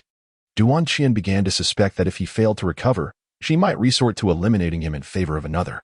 Earlier that day, he had caught sight of her new admirer, a handsome young man, whose gaze was laden with disdain. "Madam, I am truly powerless. Perhaps you should seek someone more capable." After the physician departed, Chen Min sat in silence for a moment, as if weighing her options. Suddenly, she seized Duan Qian by the throat and spat venomously. "You worthless fool." With a flick of her wrist, she released him and walked away. Duan Qian exhaled in relief. Yet the sensation of being at someone else's mercy served as a constant reminder that the next time her mood soured, it could very well be his demise. "You seem to be having a rather difficult time lately," remarked a girl in black as she descended from the beams, her enchanting peach blossom eyes shimmering with delight. Chapter 76, The Witch's Desire. Duan Qian instantly recognized her, and the recent mysteries began to unravel. Gritting his teeth, he demanded, "What have you done to me?" "What I have done is of little consequence. What matters is what she intends to do next," Lan Shuying replied, shrugging her shoulders, her tone gentle yet ominous. "I just overheard a rather dashing young gentleman say that he has never heard the sound of skin being peeled. Chen Min has already promised to deliver you to him. I am quite curious about what will transpire next." Du In's complexion resembled that of the earth, as he attempted to convince himself that it was impossible. Yet, he understood all too well that this was Chen Min's nature. She would swiftly dispose of anything deemed worthless. The days of waiting had merely provided him with one final opportunity. "Answer me a few questions, and I may consider taking you away from here," the girl smiled. "In your dreams," Du Yin replied with a grim smile, his eyes flashing with hatred. "You have brought this upon me. Now you wish to extract information from me, Lan Shuying waved her finger, correcting his assertion. "You are mistaken. It was you who chose to strike at me first. This is merely an act of retribution. Moreover, did you think I was negotiating with you?" She snapped her fingers. In that instant, Du Yin felt his heart pounding like a war drum, alternating between intense cold and searing heat, tormenting him to the brink of death. His skin flushed crimson, undulating with waves of pain, as a shadow darted beneath his skin, akin to a dagger slicing away at him inch by inch from within. Before his agonized cries could escape, Lan Shuying swiftly silenced him, then sat down with delight, enjoying the sight of him writhing on the ground. The curse had awakened. Chen Min, a distinguished disciple of the former leader, had aided in rousing the dormant curse within Du Yin, which had lain in slumber until he lost her favor and was tormented daily by the curse. This led him to seek refuge with the male protagonist, who possessed the mother-cursed jade pendant. The last time Du Yin fell into Lan Shuying's hands, it took her 2 days to reawaken the curse. The mother curse within the jade pendant had merged with the one in Lan Shuying, exponentially increasing its power. She commanded his existence. Whether he lived or died was merely a thought away. "Now, we can sit down and have a proper conversation." Zhenggu had observed that his master had been quite occupied recently. By day, she would invariably visit a pavilion, around which people would come and go throughout the day, each treating her with great deference. Nay, perhaps all would be a more fitting term. He had been spending a considerable amount of time compelling himself to regulate his emotions. He must diligently practice his martial arts, for once he had achieved mastery, he could then proceed to slay that treacherous cur of the East. Along with that so-called young master of the East, Zhenggu had caught a glimpse of them from afar. One, dignified and stern, the other, innocently handsome. A picture of paternal affection and filial piety, they seemed to exist in perfect harmony. Heaven knows, he was on the verge of being driven mad by hatred. Just as Zhenggu was nearing the brink of demonic cultivation, Lan Shuying summoned him. As was her custom, she had prepared delectable refreshments for him and inquired, "Where have those two been frequenting lately?" Zhenggu curled his lip in disdain. "Those 2 women from the vaudeville troupe, who were seeking to be redeemed, came looking for them. It is said that they are the 3rd Miss of the Eastern, a hem, and her maidservant. Is that so? One wouldn't have expected the daughter of the city lord of Flowing Moon to possess such peculiar predilections," Lan Shuying remarked with a faint sip of her tea. Zhenggu chuckled. His master's manner of scolding people was always amusing. He then recounted to her all that he had recently seen and heard. This lad regarded Dongfang Luiyue as his arch-nemesis, harboring not the slightest affection for any of the young masters and misses of Flowing Moon City. He was quite astute, having mingled with the gatherings of martial artists during this time, gleaning a considerable amount of information. As Lan Shuying listened to the chronicles of the third Mrs. Life, from childhood to the present, a thought suddenly stirred within her. She recalls that the heroine in the storyline embodies a similar persona of a benevolent figure, innocent, charming, kind-hearted, and vivacious. Most importantly, the protagonist frequently ventures outside, lacking martial skills, and often finds herself in distress, only to be rescued by passers-by. In turn, she captivates her saviors with her naive sweetness. Moreover, the companion from Mo Shui's past, the very girl who later tarnished her reputation, also fits this archetype, extremely detestable. The narrative does not disclose the names of the heroine or that girl, yet she has unearthed the latter's visage from Mo Shui's memories, though she is yet to encounter her in reality. Dipping her pen in tea, she slowly inscribed a few characters. Dongfang Yushu. Master. It seems that young Master Jiang enjoys spending time with her, she remarked. Zhen Gu subtly cast a sidelong glance at someone. Lan Shuying nodded, indicating her understanding. Her expression placid, betraying no emotions, which only heightened Zhen Ji's anxiety. Master, do you have feelings for young Master Jiang? He hesitated, then rephrased his inquiry. Will you marry him? Lan Shuying chuckled softly, patting his shoulder. You are still young. Matters of adults should not concern you. Neither affirming nor denying. Zhen Gu remained conflicted. Lan Shuying contemplated that it was time to meet this Dongfang Yinshu, inquiring about the location from a maid. She discovered that this third miss had fortuitously occupied the pavilion she usually frequented. However, with all necessary communications completed, she had no intention of returning there, leaving her uncertain whether Dongfang Yinshu's presence was intentional or coincidental. When Lan Shuying arrived, it was Ho San Xiao who first noticed her. He frantically gestured to Jiang Yinhui, yet she was so absorbed in the enchanting melody of the guzheng that her eyes were glazed over, lost in the rhythm, completely oblivious to her uncle's cues.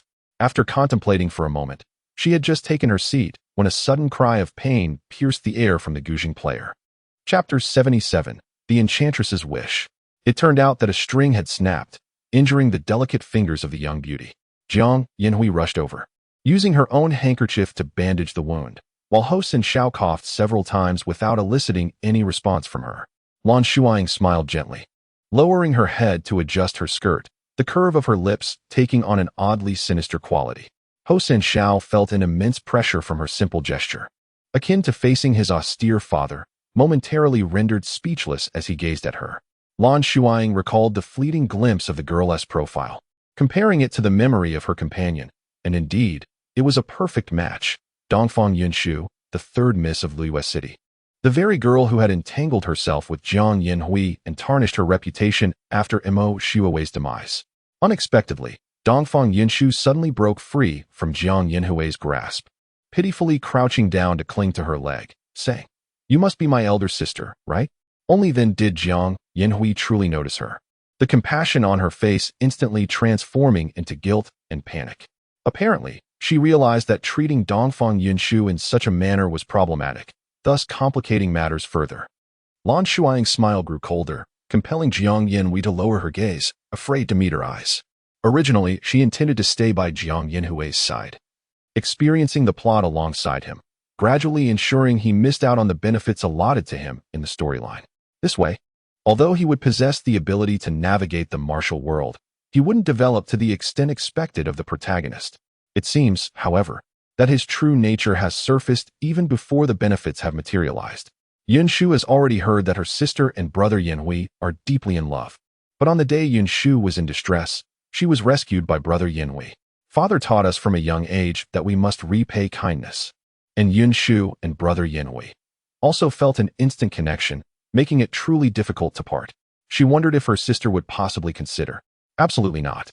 Lan Shuying was too indolent to watch her act, decisively pushing away those hands, a myriad of amorous feelings swirling in her light smile. If Dongfang Yinshu's beauty was like a spring peach about to bloom, then she was the only sprig of red plum on a snowy winter branch. With all the flowers fallen, only this unparalleled beauty remained between heaven and earth, her violet lips adding a touch of enchantment without detracting from her loveliness. Dongfang Yinshu was stunned. She hadn't expected this woman to interrupt her so directly. Jiang Yinhui was also taken aback. In these days, under Lan Shuying's deliberate arrangement, he had barely seen her once. Today, at first sight, he was captivated by this beauty, unable to recover for a long time. My parents passed away early, and there are no other children in my family, so I can't bear this title of sister. Since you say we are deeply in love, what, do you want to be the touchstone? Lan Shuying glanced at Jiang Yinhui with a hint of mockery, implying, after so many days apart, you've taken a fancy to such a thing? Due to the discordant relationship between Mo Shuawei and Jiang Yinhui, the engagement between the two remained undisclosed, and she failed to gain the acceptance of the male protagonist's family. Consequently, Dongfang Yunshu's overt flirtations with Jiang Yinhui were laid bare, infuriating Mo Shuawei to no end. Yet she found herself powerless to take direct action against her, leaving her to simmer in frustration. However, the situation has since changed. Lan Shuying now possesses the esteemed title of the daughter of Zhang's mother's closest friend and the future daughter-in-law, thereby solidifying her position as the rightful future wife.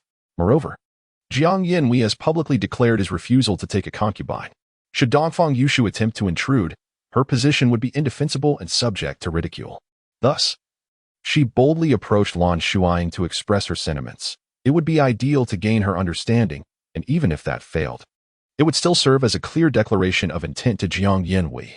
In the eyes of many, the enduring affection between lovers is indeed a beautiful tale. Jiang Yinhui opened and closed his mouth several times, ultimately stammering out a response under the expectant gaze of young Master Hua. Yushu and I are merely friends. Please, do not misunderstand, he added. Moreover, Yunshu is still quite young and lacks your breadth of knowledge. She has often expressed her admiration for you. Might you consider being a little more accommodating toward her? Young Master Hua was taken aback. Lan Shuying wore a smile that was both enigmatic and teasing, resting her hand on the hilt of her whip. What did you just say? I didn't quite catch that. Please repeat it. Jiang Yinhui was momentarily stunned, retracting his neck in silence. Occasionally, he caught sight of Dongfang Yinshu, who appeared delicate and tearful, and the sudden look of pity that crossed his face did not escape the notice of those present. This was the second trait of Jiang Yinhui that Lan Shuying found distasteful, his gentle and compassionate nature. Even a common girl selling herself by the roadside to bury her father would receive his unwavering assistance and solace. Much like when Lan Shuying expressed her desire for vengeance against her mother's enemies, and he comforted her and sang to her in the carriage. It is the same. Regardless of who the person is, if they are in need, he will provide.